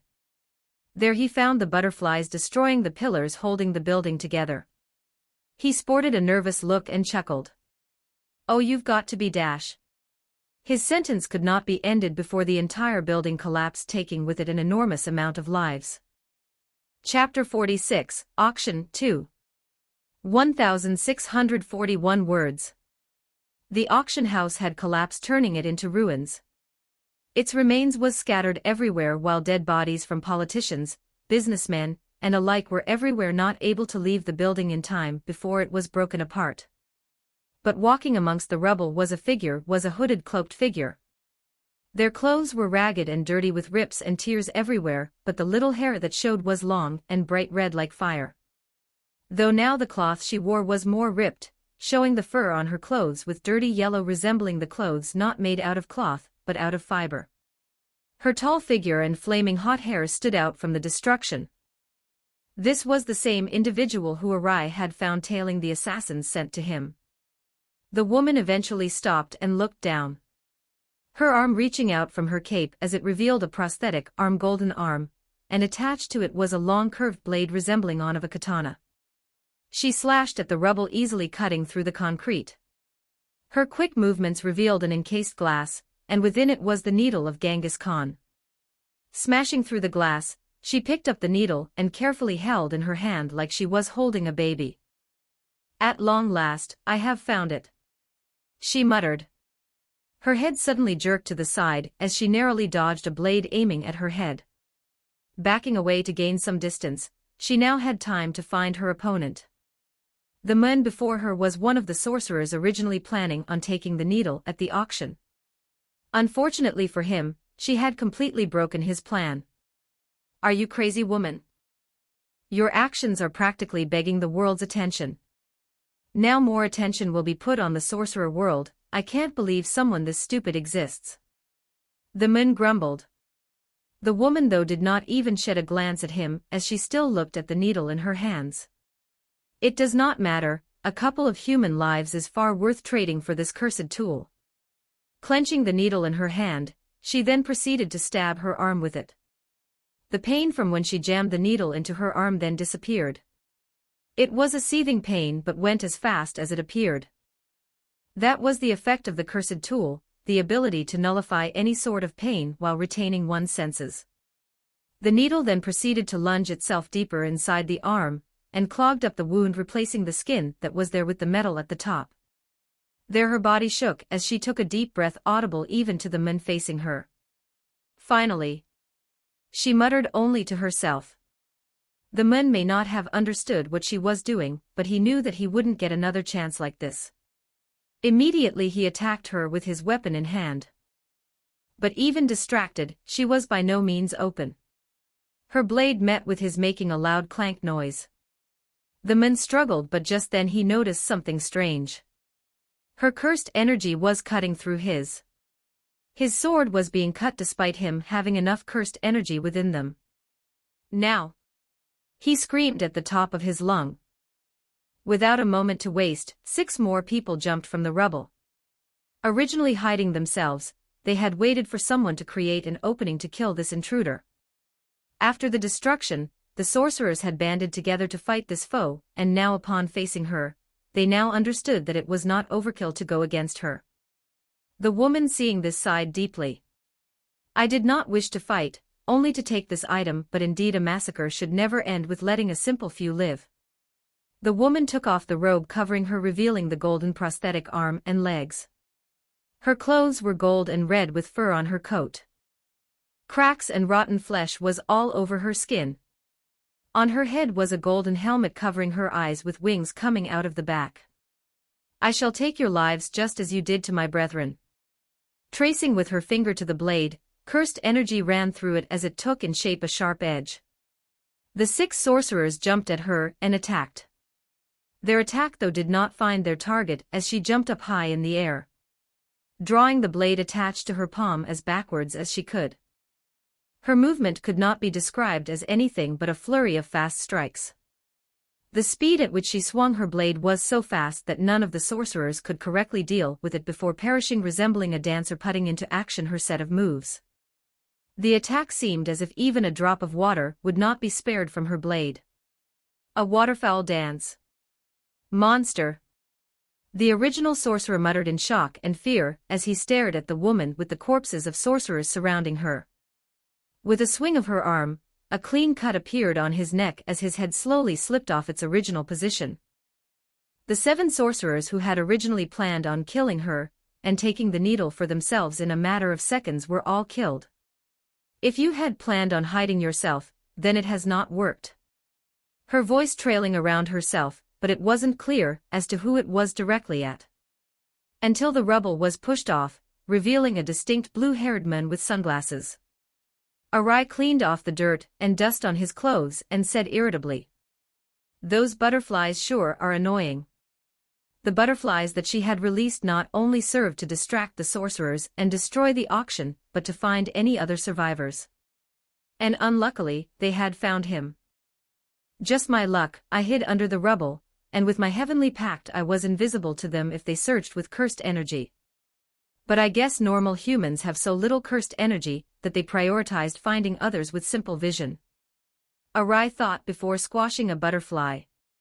His hand darkened with stain from the butterfly, but as well as his skin. Noticing an effect as it seemed that where he had touched the butterfly, dead skin had become much more noticeable. "I don't sense cursed energy from you, and from your demeanor, you are way too calm to be a civilian. In all my years, I have not yet found someone with the ability to not have cursed energy, and that remains true to this day." You have some kind of hidden cursed energy, correct? How else would you have been able to see my butterflies as they are cursed spirits? The woman spoke to Arai. Arai, who heard her, strategized as well. Correct, and I assume that those butterflies are made by blood. Their body is completely composed of blood when I crush them, and it seems they have some kind of effect to rot my skin, whilst your cursed energy has a strange property from what I've seen. It seems like your cursed energy is always forming into a sharp edge, a unique property from your cursed energy, I assume. The two remained silent, knowing that the other was not an easy opponent. They knew that any not well-thought move could mean their demise. But then, Arai lifted his arms in the air, showing signs of surrender. I have no intent to fight. I simply wish we both come out of here without any conflict. My name is Isao Arai. May I know yours? Arai asked. Her eyes narrowed down, seeing Arai's signs of submission. I am Malenia, and how am I so sure you won't be reporting me to other sorcerers? You can make sure by forming a pact with me. I'll simply never tell a soul about what happened here, and you do the same, while we won't fight one another. Seems pretty fair, right? His proposal was met by silence, but inwardly Arai could see that she was considering it. It was a fair proposal for him, as he didn't want to fight, and she wouldn't be taking a bigger risk than she already has. I hope she takes it. If she does, then we'd both get out of here alive without any harm done to us whatsoever, and if worse comes to shove, I can just break the contract with my technique without repercussions. But if she doesn't, then I'd better be ready to fight. The silence finally stopped as she pointed the blade at him. I refuse. May I know why? If you want, we can change the details. No. Her voice was firm, not letting herself open to discussion. I won't know if somebody somehow has a mind-reading technique to read your memories.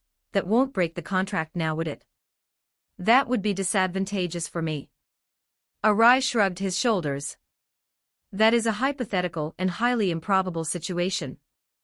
But one that can come true. Anything can happen. That is something my experience has taught me, and yet that is not why I will deny this request. It is because you are far too composed. You most certainly have a plan to somehow play around the pact. What I hate the most are people with venomous mouths. I hate them very much. It is by far more efficient to just dispose of you right here. That pulling out a scabbard out of the rubble, Arai unsheathed the blade within it, revealing a katana with a jet black blade and white strings on the blade's handle. Is assuming that you have what it takes to dispose of me. Then shall we find out, if I have the might to do so. Chapter 47, Auction 3. 2097 words. Masuru awakened and looked around. His head had a constant ringing noise, while he had minor wounds all over his body. He touched his forehead and found his blood dripping down. Looking around, all he saw was destruction, with the occasional body of random civilians and his bodyguards with them. Just what the hell happened here? Forcing himself to stand up, he then remembered what Isao had told him. Get yourself out of here, a barrier has been formed trapping us all. I don't doubt that there will be a battle here. If you don't want to get caught in the crossfire, then you better get to a safe place as far away from here. Well, that is if there is even a place inside this veil. Masuru had planned on hiding somewhere, but then the building came crashing down. Now all his guards were dead, and he knew he was far from where he should be. A battle between sorcerers should always to be avoided at all costs. I better get out of here, he muttered before trying to find a safe haven. His ears began picking up on something. Loud sounds of metal clashing began being audible to him, and they seemed to get closer to him. His eyes widened as he immediately jumped to the ground, covering his head with his arms, while the air above him was cut, blowing the wind. Masuru looked up to see Arai and Malenia clashing their blades at one another, but one notable thing he realized was that Malenia was being pushed back. Seeing this, Masuru laughed nervously and smiled. You never cease to amaze me, Isao. Malenia, after being pushed back, clicked her tongue in frustration. Malenia realized that she was at a disadvantage as Arai was pushing her back. He has yet been overpowered by me. Even if my cursed energy has a unique property to always be sharp like a blade, it does not actually increase my output. So even though I clash with him, he's the one pushing me back, and worse is that I can't tell how much cursed energy he has. I can never know which moves he's going to make since I can't read his cursed energy. The longer we go, the worse it's going to get for me, but I can't use my cursed technique. This will be too difficult. I will have to use the waterfowl dance. Arai, who was walking up to her, stopped as he saw her jump to the air gracefully, while pulling her blade as far back as she could. She's doing the same thing as earlier, he thought before running as far away as he could. But he could not get far enough from her range. Melinia's attack was called waterfowl dance. A technique that she had learnt. It was divided into 3 stages. The first one was made a dud as Arai was too far away, making it easy to dodge the attacks. But then came the second flurry of attacks. Arai was right in front of her, and was now within her range. The flurry of attacks hit him at full speed, so fast that even Arai could not accurately protect all of it. Prioritizing to defend his vitals, Arai managed to block or divert the attacks elsewhere. His body was now slumped because of the pain and cuts everywhere. This is it, my one and only chance, Melnia thought as the third stage of the attack came from behind him. But before the blade could reach him, Arai ducked, narrowly dodging the blade, and sheathed his katana. Finally, a good test dummy to try this on. Anti-domain, Falling Blossom emotion. A trade he had made with the Zenin clan was to exchange this very technique. Though he could not fully take all of its contents, he was able to be given the foundation of its technique. With a little of work, he managed to recreate it after years of work. Unlike domain expansions, in which the user manifests their own territory while imbuing their techniques, causing an auto-hit attack to whoever is inside of it, Falling Blossom emotion shrouds the user in an armor of cursed energy that counterattacks the moment an attack makes contact. The cursed energy will defend the user automatically, countering any attack with equal force to nullify it. But when Falling Blossom emotion is applied to swordplay, not only is the user shrouded in cursed energy, but their sword is as well. This allows the blade to automatically strike anything the cursed energy comes into contact with. The strikes from Melnia soon came in contact with Arai's body. Its sharp nature, even with his cursed energy protecting, broke through, but his sword, which was on auto reflex, pushed the attack away. Melnia, who saw this, was pushed back, gritting her teeth from the power displayed from Arai. Though ultimately the technique was an IAI, a technique to focus on one strike to deal with your opponent. His blade sheathed again as he pushed his body to its utmost limit. The sword expelled from its sheath and aimed directly at her stomach. This time, she could not protect herself, and Arai knew that. He pushed himself forward with his legs and slashed open her stomach, making the blood gush out everywhere. "It's over," Arai said, turning back to see Melnia drop down while clutching her stomach, her strength leaving her as she then fell to the ground. Arai then looked at the nearby rubble and said in a loud voice, "You can come out now, Masuru." Masuru, who was hiding, rubbed his head awkwardly as he made his way to Arai. "You did it, Isao. Congratulations on your victory. Do you want me to send my men to wrap this incident up?" Arai nodded. "Please do. I'm tired of this crap. I'll be taking her as well." "Wait." The two who heard this turned back to see Melnia slowly standing up. "Just give up, Melnia. Those wounds are too much for you, you're no threat anymore," Arai said, but saw her still showing no signs of surrender. He knew that she wasn't going to give in so easily, so with a deep sigh he made his way to her. But then, a red, almost smoke-like aura was released from her body. This action made Arai stop as he realized something big was about to happen. The red aura now formed into a crimson lotus flower blooming, whilst it covered her entire body, not making her visible to Arai and Masuru. Part of why Arai had fought her instead of fleeing was that he could accurately guess an opponent danger with his heavenly pact. His pact told him the level of danger that she possessed was lower than his, but due to this, he had been too reliant on it. The heavenly pact worked in the way that it could designate everything in a level of danger. So how dangerous something was, depended on their current state of danger, and not how dangerous they could be.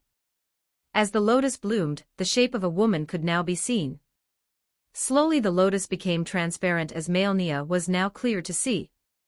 Though her appearance had changed, one could tell that she was male Nia. The helmet was nowhere to be seen, the upper half of her face was dark red as if it was rotted. Wings were behind her, though the particular thing was that they were made from butterflies.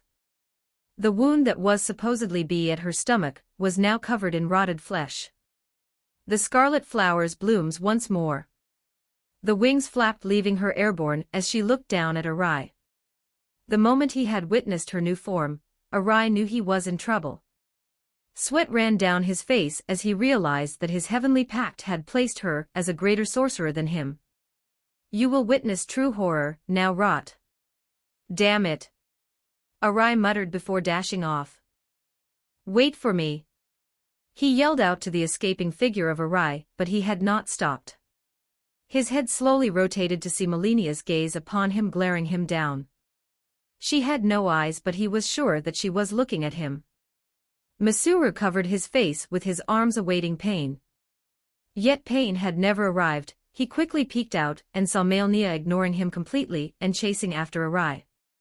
You won't be able to escape, I saw Arai. Your death is imminent. Male Nia spoke before sending out butterflies.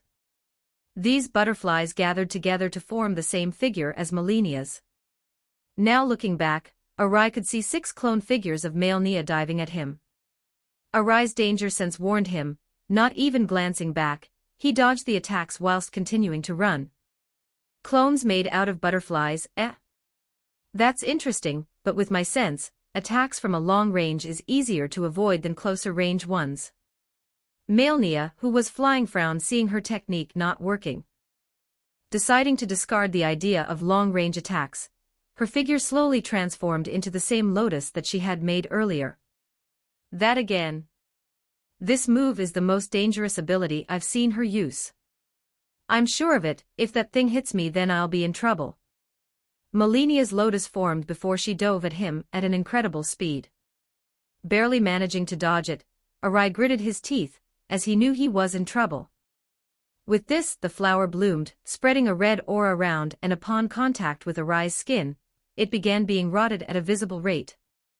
His arms now completely exposing the muscles with no skin left. Shit, that rot hurts. The pain he felt was as if his arms were on fire.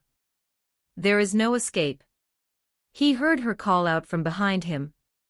In an instant he had shrouded his body in cursed energy, made a quick draw, and slashed behind him only for his sword to be stopped. It wasn't male Nia who clashed with her own blade, but the butterflies had cushioned the blow, slowing its force until it was obsolete. Arai, who realized this, tried to jump back, but her butterflies had caught hold of his leg. His leg began being rotted at a rapid pace, as even the clothes was slowly fell off. Her other arm grabbed his face, making the rot start affecting it. As the rot slowly got to him, Arai could feel his muscles begin contracting, not moving the way he wanted them to. The pain and rot made it difficult to move his muscles correctly. Is this it? Arai thought. His panic heightened to its limit. Is this the end of my life? The muscles within his leg began peeling off his bones, and the skin of his face started decaying. There was so much pain that it weirdly felt lethargic. Like he didn't care about it anymore. It was an odd sensation for Arai. In the face of death, Arai always thought he would start remembering his life, and how it arrived into his current situation. He had always thought that he would think of his parents. Maybe his friends as well. Shoko, Gojo, Nanami, Hybra. Or maybe his new daughters, Maki and Mai. But now that he in the face of death, he did not think of them. Not because he did not care about them, but simply because he knew how to get out of this situation. As if his soul was telling him that it was all right, everything would be fine. Like an instinct buried deep inside him now being released, he smiled at full moon now showing itself. He could feel Melinia's movements coming closer with every moment. Her sword aiming for his neck, but his cursed energy invisible to her was running rampant and being released out of his body. Control. I've always been the controlling type. I hate letting people out of my grasps. I want everything to be in my hands and be controlled by me. I will always have that desire, but just for now, for a bit. I'll be patient, I'll let everyone have their freedom, just for a time. The cursed energy slowly formed into something tangible, making Melnia widen her eyes in surprise. Gojo may be the honored one, he may be the strongest, he may be the greatest, but everything has an end and everything has a beginning. The height of Jujutsu technique was one technique, and one alone. Domain expansion, absolute authority. Chapter 48, Auction 4. 1863 words. Domain expansion, absolute authority. Melnia didn't exactly understand what was going on, but she knew that something troublesome was happening. She had to kill Arai in this moment. The curse energy formed into chains encasing them in dome. Nothing was apparent, but she understood that a domain expansion had been made. Her sword had touched Arai's neck and a line of blood was made, but before she could continue, Arai's domain had been fully formed. The surroundings have been turned into something tangible. What she had found before her was walls made of amber being formed around her. 4 pillars made out of marble in each direction with a white flame dangling at the top. But what caught her eyes the most was the throne in front of her. Made of what seemed to be clouds and water not flowing down like gravity should make it do so, but just staying there in a still state, with no movements. An odd empty throne. Arai, who had his clothes changed into a light blue-colored kimono with a dark blue edge, a maroon-colored samurai-type shoulder pads and black shoes. The same clothes he wore when entering one's mind. At that time, just when the blade was about to cut his head off, a rule, no conflict within the next minute. Arai said with a distorted voice echoing everywhere. Melnia widened her eyes in surprise and confusion. She had felt it, deep inside her mind, that something was engraved within it. That something was placed into her soul. A pact. It had been placed into her. She immediately stopped her blade that was going for his neck and jumped back. Her eyes narrowed down at Arai, who did not move during this ordeal. What did you do? A little negotiation with you, but one without your consent. Arai said with a smirk.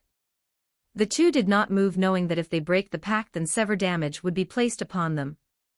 Arai, who had been feeling happy to achieve a domain, began analyzing his technique the moment he activated it. So this is my domain, how grand, just like I want it. Seems like my guarantee hit effect is the ability to place pacts on anyone no matter their size, but in exchange, I have to place it on me as well. I can't even break the pact like I normally can, which sucks, but that would be too strong. Well, beggars can't be choosers, this effect is already good enough. You seem happy, but our fight has not ended. When the timer runs out, your fate will be the same. Arai turned his attention to her, seeing her not attacking him. He could finally have the time to properly think about what this woman was doing. What was her goal? Her origin. Her goal.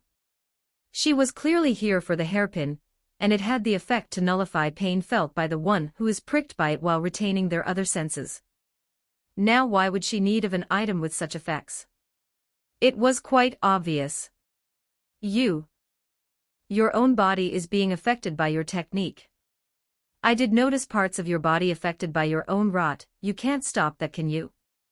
So instead you opted to take this item, letting you at least be free from the pain. Melnia clenched her fist hearing this. What do you know?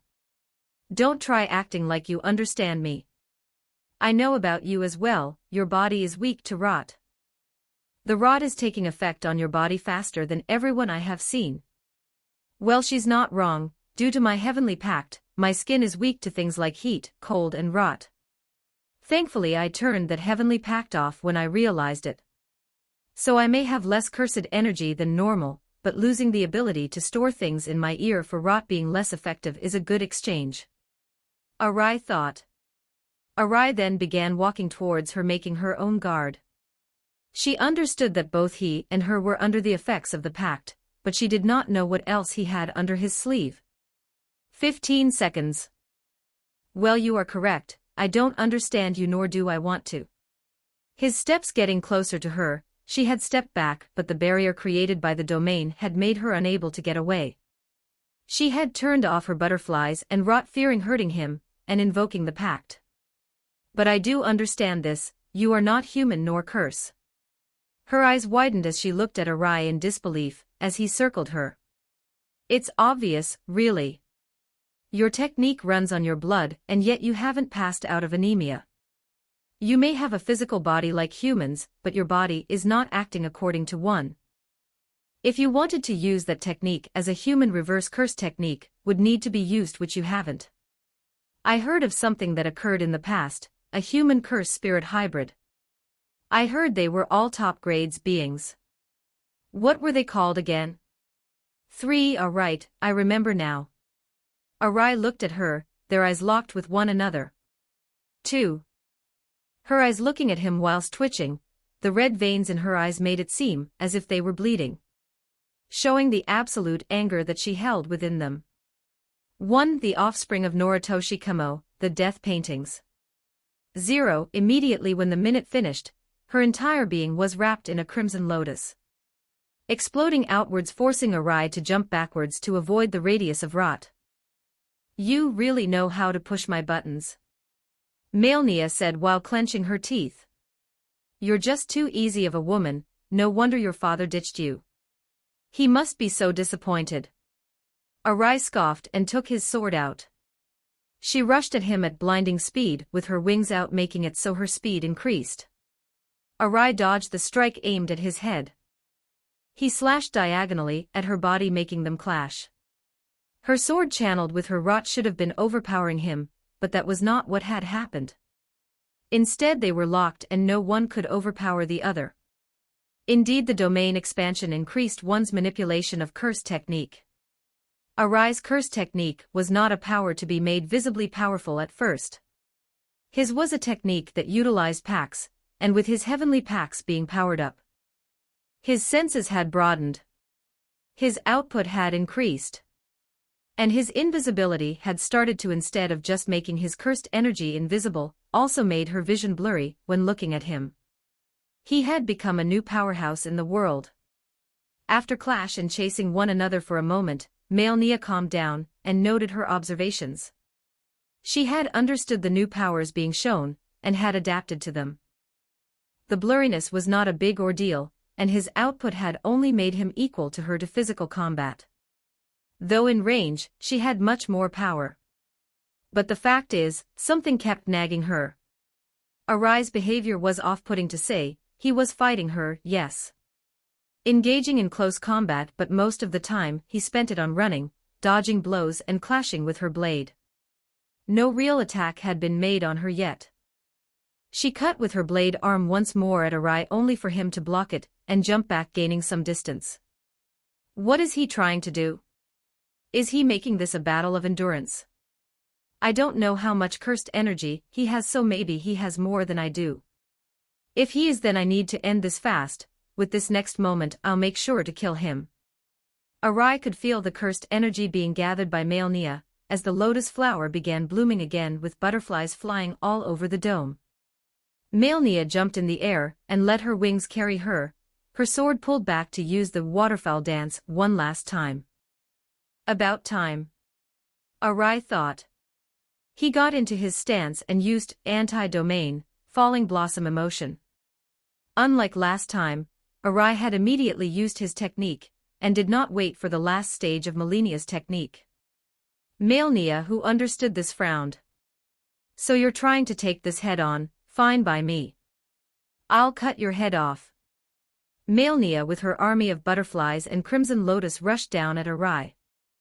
Arai, who was prepared to engage in combat, held the hilt of his sword tighter. Cursed energy was gathering at a rapid pace. And just as the two were about to clash, unbeknownst to her, Arai had not focused his curse on his sword but on his body. The cursed energy fueled his technique, and he utilized it at that moment. Rule dash. Her eyes widened as she realized it.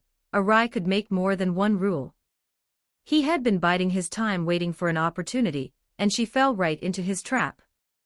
No innate curse technique allowed within the next minute. In an instant, the butterflies she had created transformed into droplets of blood, making the wings she had created disappear. Her body fell from the air, diving towards Arai, who still had his sword in his sheath, ready to cut her apart. He just undid all curse technique inside. Biding his time for the right moment to strike, this is bad. Arai's eyes glowed green, indicating his use of his innate curse technique. With Malenia having no control of the air anymore, the rest was easy. He had cut her stomach and chest, leaving trails of blood flying in the air. Her body fell down to the floor, still twitching. Malenia coughed up blood and touched the wounds on her. The cuts were deep enough to kill a normal human being, but to a hybrid like her, it was not fatal, but severe damage was made on her. Without her technique, she could not close the wounds nor control her blood. Though the innate body of her was able to transform cursed energy into blood, making her not pass out of anemia, but her cursed energy was running out. Damn it! She muttered, only to see a shadow loom over her. She covered her body only to feel a foot smash her face down to the ground, creating a spiderweb in the ground with blood splattered. Arai had sheathed his blade and burrowed her deep in the ground with his foot. A battle between sorcerers is one of deception. Who can fool the other better is the key to victory. He grabbed her head and slammed it into the ground, breaking the helmet covering her face, and leaving her face covered with her own blood. The blow left her with a concussion, making her dizzy. He lifted her up by her hair, leaving a pool of blood in the ground. I guess Noritoshi Kamo didn't teach you that, now did he? Well, that's about what I'd expect from a member of the big three clans. Chapter 49, Auction, 5. 1,675 words. And, I don't know what you're talking about, I did not forget to post. The domain around them collapsed, revealing the two to the outside world. Not that they were seen, since no one was there to look at them. Arai's clothes slowly began changing into his suit. Arai looked down at his arms, still consumed by rot. She got me good, although I defeated her. I'm really hurt, but it's not fatal. I can manage, a couple of recovery days will do me good. Now on to what's really important. He looked down to see Malenia still conscious, having trouble breathing. Time to get to work, I guess. Arai thought before reaching out to her. Unfortunately, as he was about to enter her mind, her hand stopped him from touching her head. Arai could see her face pale. Now that they were outside the domain, she could use her technique to cover the wounds, but her cursed energy was low, making her unable to restore the blood lost from the fight. Her face was full of hatred, but she didn't talk, or more like she couldn't, because of her trying to patch herself up. You sure are stubborn. It's a good trait for a fighter, but it's annoying. He swatted her hand and placed it on her head. His eyes turned green, but then a sort of electric feeling was felt. The technique had failed to activate. It felt as if his cursed energy just dissipated in the air. I forgot. Right after a domain expansion, a technique gets harder to use. Arai clicked his tongue in annoyance. He cut her tendons and wrists to make sure she couldn't do anything as a precaution, and sat down next to her. Thinking about his achievements today, Arai felt a smile creep up his face. Him 3 years ago would have never believed to manifest a domain expansion. And here he was, actually having used one, and defeating someone at the level of special grade curse spirit. I wonder whether you guys would be proud of me. Arai smiled bitterly, remembering his friends. Hybra had died saving his life, and in exchange he kept his promise, and visited his sister, giving allowance and lodgment from his own money. Though to Arai, those little things could never compare to what her brother had done for him. Nanami was still alive somewhere. The two had not spoken since his departure. It was for the best. Nanami even said before that the sorcerer life was not for him. Maybe he is still alive, Arai thought. Looking down at his phone, he saw the number to Nanami.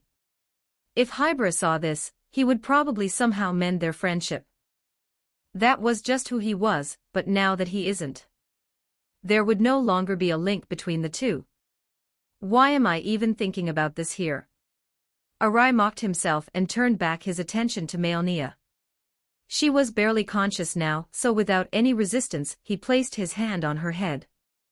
Afterwards, his technique recovered and he used it to enter her mind.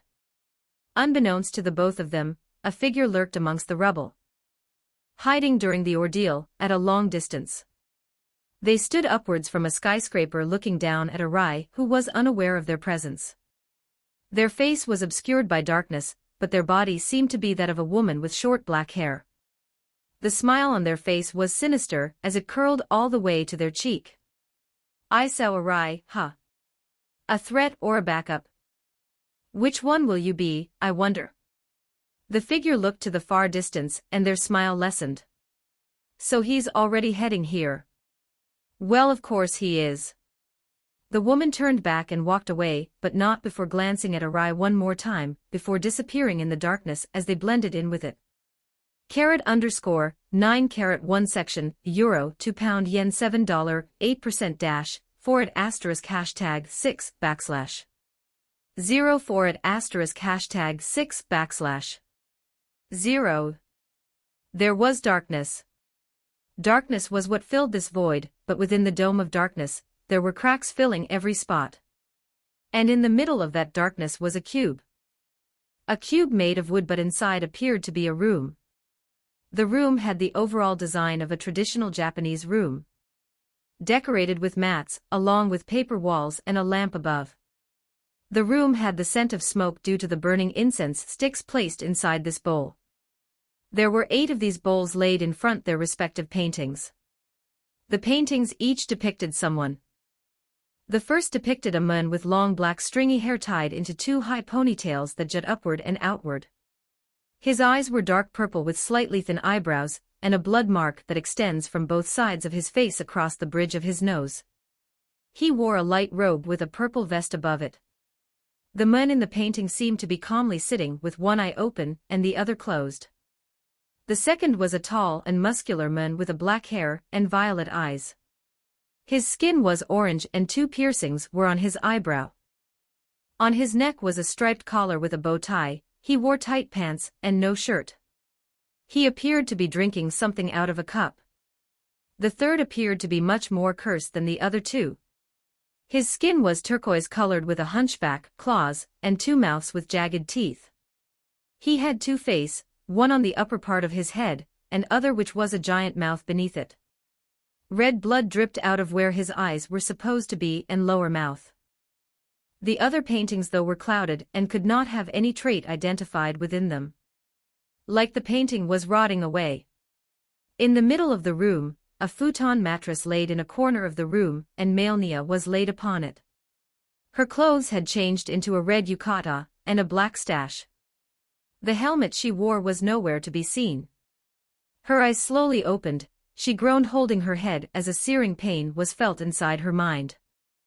Her eyes slowly glanced towards the room she was in, looking at this place. She knew it was her first time here, yet it felt familiar to her.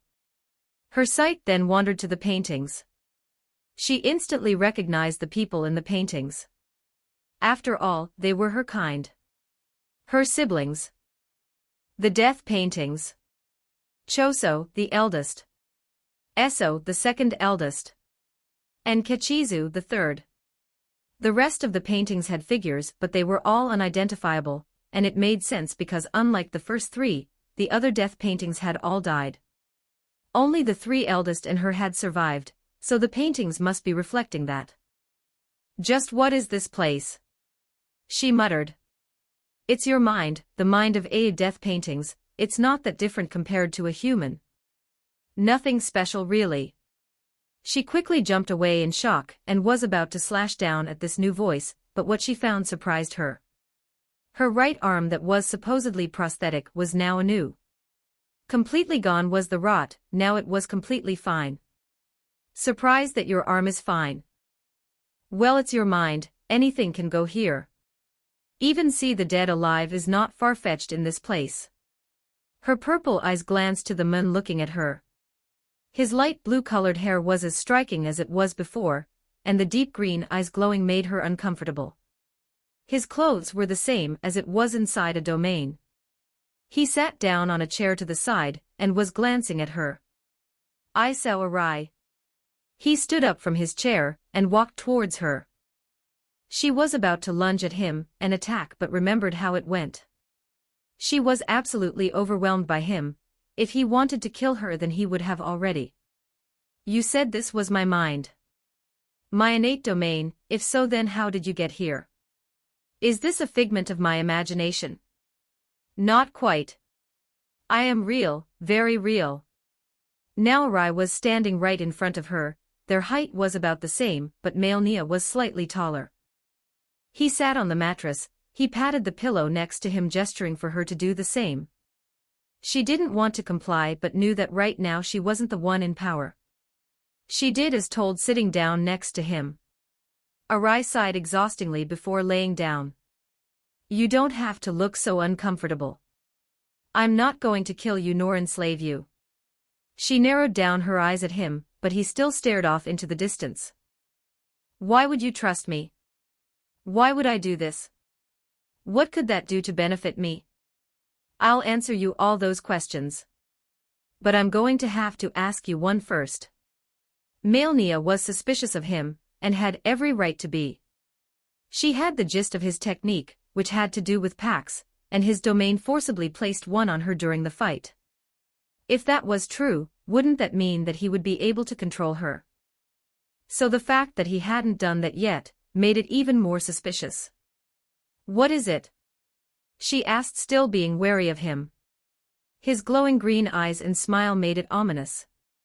The smile was akin to someone who had just found treasure, and not one that was looking at a human being. A piece of tool to further his own goals, the way a man would look at a stack of money. His smile widened as the world around them started rumbling. The void surrounding the room was completely shattered and light began descending on the both of them. The blinding light was not bright enough for her to ignore the pair of green eyes still gazing at her. "Are you willing to die for me?" Chapter 50, Auction 6. 1687 words. Die for you? Are you insane? Do you really think I'll accept that?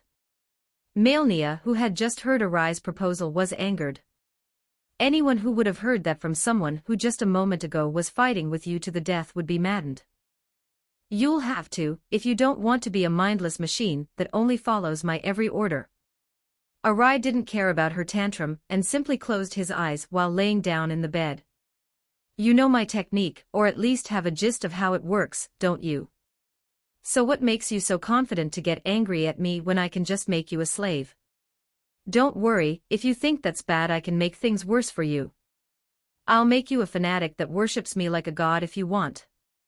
That's what I have made so far to every sorcerer I've come across. I don't see why one more would hurt." "You crazy bastard." Nia gritted her teeth. She wanted to just grab him by the throat and punch him in the face, but she held it in. Calming down and having a relaxed mind was good in battle. That was what she had learned after all her encounters. And her mind was telling her that Arai was acting very odd. His behavior was completely different the moment he made the domain. It was as if a newfound confidence was found within him. Before he was calculative, cold and uncaring. Now he was all of that but also sarcastic and annoying, a new change that she personally didn't like. Nia sighed before laying down as well. She looked to the side to see the paintings of her brothers on the wall. "Choso, Eso, Kachizu and me, the four of us are the only ones left, and yet every one of us will be trapped. I was the last one to have freedom, and I'm going to lose it now. So how's it going to be?" She turned her head to the side to see Arai still having his eyes closed and facing the ceiling. Found the man annoying and dangerous. If she accepted this deal, then her fate would be sealed. Still, if there is a slight chance to survive, then Nia would take it. After all, her death would mean no one left to save her brothers that are trapped by jujutsu sorcerers. She needed to save them. "I'll accept it. I'll be your slave, worshipper, underling or whatever it is you want to call me, but under two conditions." Arai turned his head towards her and smiled sinisterly. "Now we're bargaining. Carat underscore 9 carat 1 section euro 2 pound yen $7 8% dash 4 at asterisk hashtag 6 backslash 0 4 at asterisk hashtag 6 backslash 0. Arai opened his eyes in the real world and got up while groaning. Getting inside someone's mind was never a fun experience. When entering it feels as if you are swimming in a pool of sludge with no real direction to go to. But with the ordeal finished, he can finally exit the mind. He looked down to see Nia unconscious, having strained herself for too long. It was only inevitable that she would fall asleep. Her body had long reached its limit. I expect great things from you, Nia. Arai muttered before lifting her body. The body then began being sucked into his ear until it was gone. Today's a long day, huh? This day was supposedly just about going to an auction, see the bets rolling in. Get his money from the sold item and get out. Maybe have dinner. But now a woman, creation of the most vile sorcerer in history, comes in and breaks all that. All while killing a multitude of innocents and sorcerers. Couldn't you have at least left the sorcerers alive? Waste of manpower. Arai sighed and sat down on a piece of rubble. His eyes narrowed down towards a particular direction. Masuru, come out. At first nobody came out, but after a moment a head popped out, and Arai saw Masuru hiding behind a broken pillar. Arai, I knew you were going to be fine. His face was full of sweat, and he had a nervous smile. Masuru did hide when he was fighting, making him nervous about encountering him again, but after everything that's been going on, a runaway was the least surprising thing to Arai. Shut your trap and listen to my order. Have people cover up this mess, the bodies are going to be disposed of and incinerated. Got it? Arai glared at Masuru, and both of them knew that if he was to mess up, then his death won't be as pretty as this battlefield. I've heard you loud and clear. He saluted before running away. He wasn't going to argue back when Arai is leaving him alive, after seeing the display of power shown by him. It sunk in, the sorcerer world is not to be messed with by ordinary folk like him. I think I'll retire after this. Masuru thought. While Masuru was getting to work, Arai simply stared at the sky. His eyes closed as he enjoyed the coldness in the air, but after a while he opened his eyes after sensing someone's presence. A so familiar presence. So you're here. His eyes slowly opened, the wind making his blue hair move to the side. As he pushed away his hair, he could see with his bright green eyes now looking at him and floating in the air. His white hair was as white as snow, and his brilliant blue eyes contrasting awry. His clothes was the uniform of Jujutsu Tech, and at the edge of his nose was his sunglasses plastered there. The arrogant smile plastered on his face could easily be recognized anywhere Arai would go. It was memorable. Been a while, Arai. The man he was facing was the strongest sorcerer there is. The honored one. The one who the world revolves around him. A man who had more titles than Arai had victories in his entire life. He was Gojo Satoru. Yeah, been a few years, hasn't it, Gojo? The infamous Gojo Satoru had appeared right in front of him in an instant. Even with Arai's growth of strength, he still could not have seen. After all, it was instantaneous, the power of space and time were in Gojo's hands. Sheesh. What happened to your face, a new makeover? It's the new trend, guess you're too old to know of it. Half of his face had its skin peeled off, showing the flesh inside it. Gojo looked around and seeing all the destruction, laughed audibly. Laughing so hard that he had to fake wipe the tear out of his eye. Bwaha. You've gotten pretty wild, man. I would have loved to see what you did. How about recreating the action for me? Man, that would be a nice show to go to. Gojo said while circling Arai. It looked like a cat who had just found something interesting, and began circling it. Arai sighed, knowing this was simply how Gojo is. His face with the signature smirk looking down on others, it was annoying to Arai, especially when he was exhausted with the fight. How about you just go tell what you came here for, and I'll go back to my lodge and sleep? Seems fair. Then I'll cut to the chase, Gojo said before dropping his smile. His demeanor changed in an instant as he sat down in the air floating. Tell me everything that happened here. Gojo was someone who didn't take his life seriously, but if something did make him serious, it would be to threaten those around him. Arai seeing this smiled nervously. Actually Arai had sensed Gojo the moment he came here due to his danger sense. Before he could not fathom the power that he possessed, but now he could clearly see Gojo's strength. The result. It was overwhelming. The danger sense kept telling him that he was overwhelming powerful. A power that cannot be classified. Defying the term special grade. And I mean everything, Arai. Gojo smiled, showing his superiority was a daily occurrence for him, and Arai understood that and complied. No need to worry, I'm not arrogant enough to lie in front of you.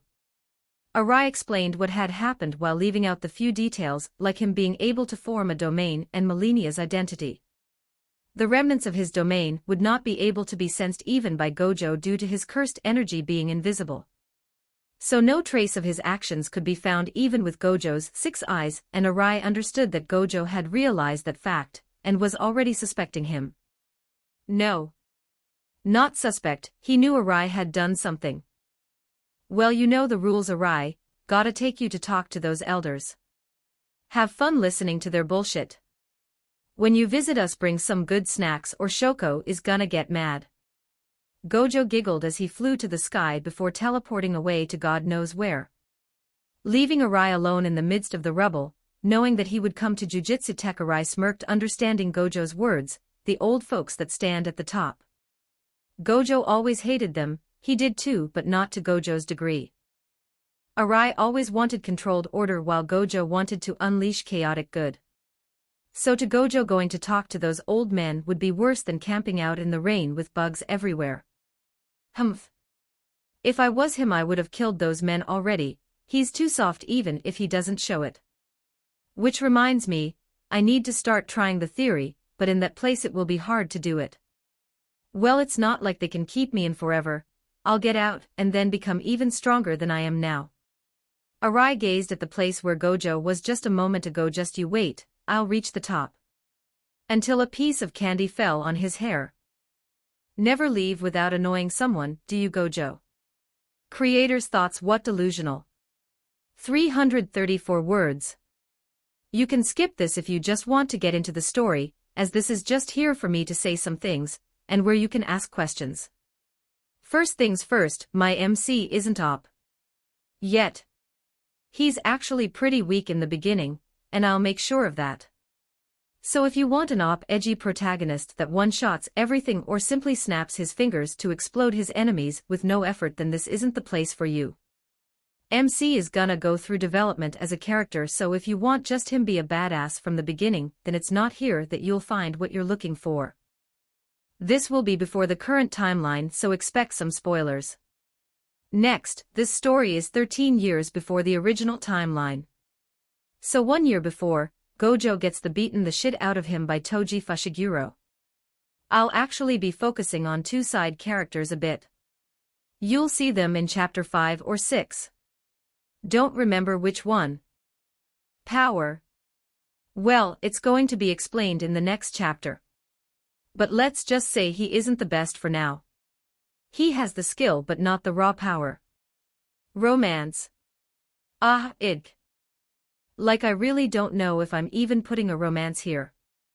Definitely not harem but romance. Give some suggestion and I'll choose. Oh, and don't say Nobara or Maki cause the age difference is quite something. 10 years in fact. So don't. I actually have plans for Maki, but don't worry as it will take time to get there. Story has a lot of character development as the MC won't only stay in Japan. I'm trying to expand the world with what info we've gotten in the manga. Be wary of the first chapter as some people say it's bad, so if you don't like that then skip it and continue with the story. If you have any questions then ask here. Hope you enjoy this story. Creator's thoughts. What delusional. 210 words. I'm going to continue this story, and have been writing it bit by bit. I was trying to save up as many chapters as I could.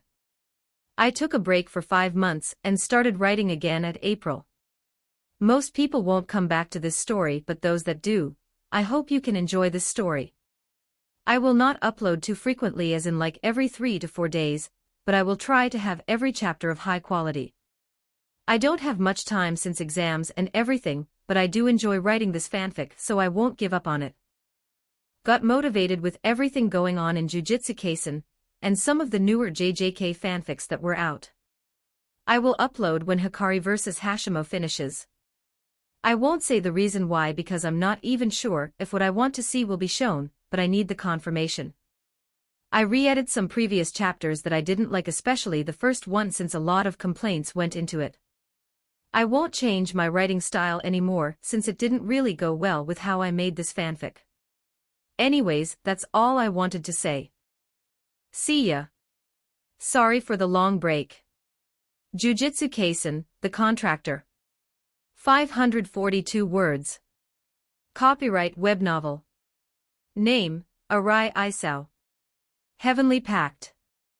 #1 Danger Sense and Give Curse Energy. Consequences, loss of eyesight, smell, speech and taste.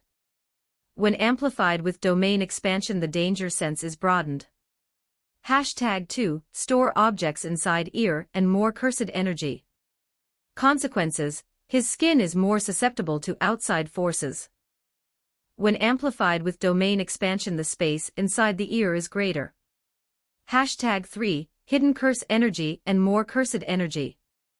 Only his curse energy is hidden. Consequences, always in a tense state and loss of 2 pinky toes. When amplified with domain expansion, the other people's eyesight will be blurry when looking at him. Plus forms of contract technique. Plus contract technique, gift.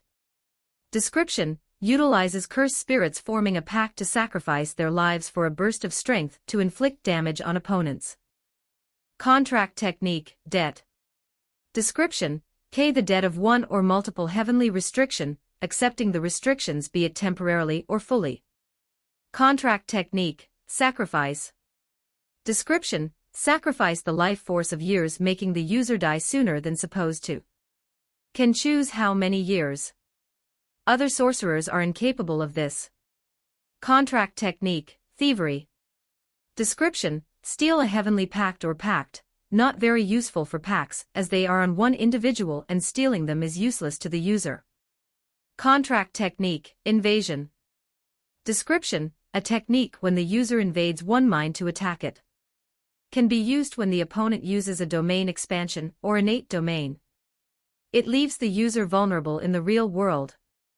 Reversal technique, connection.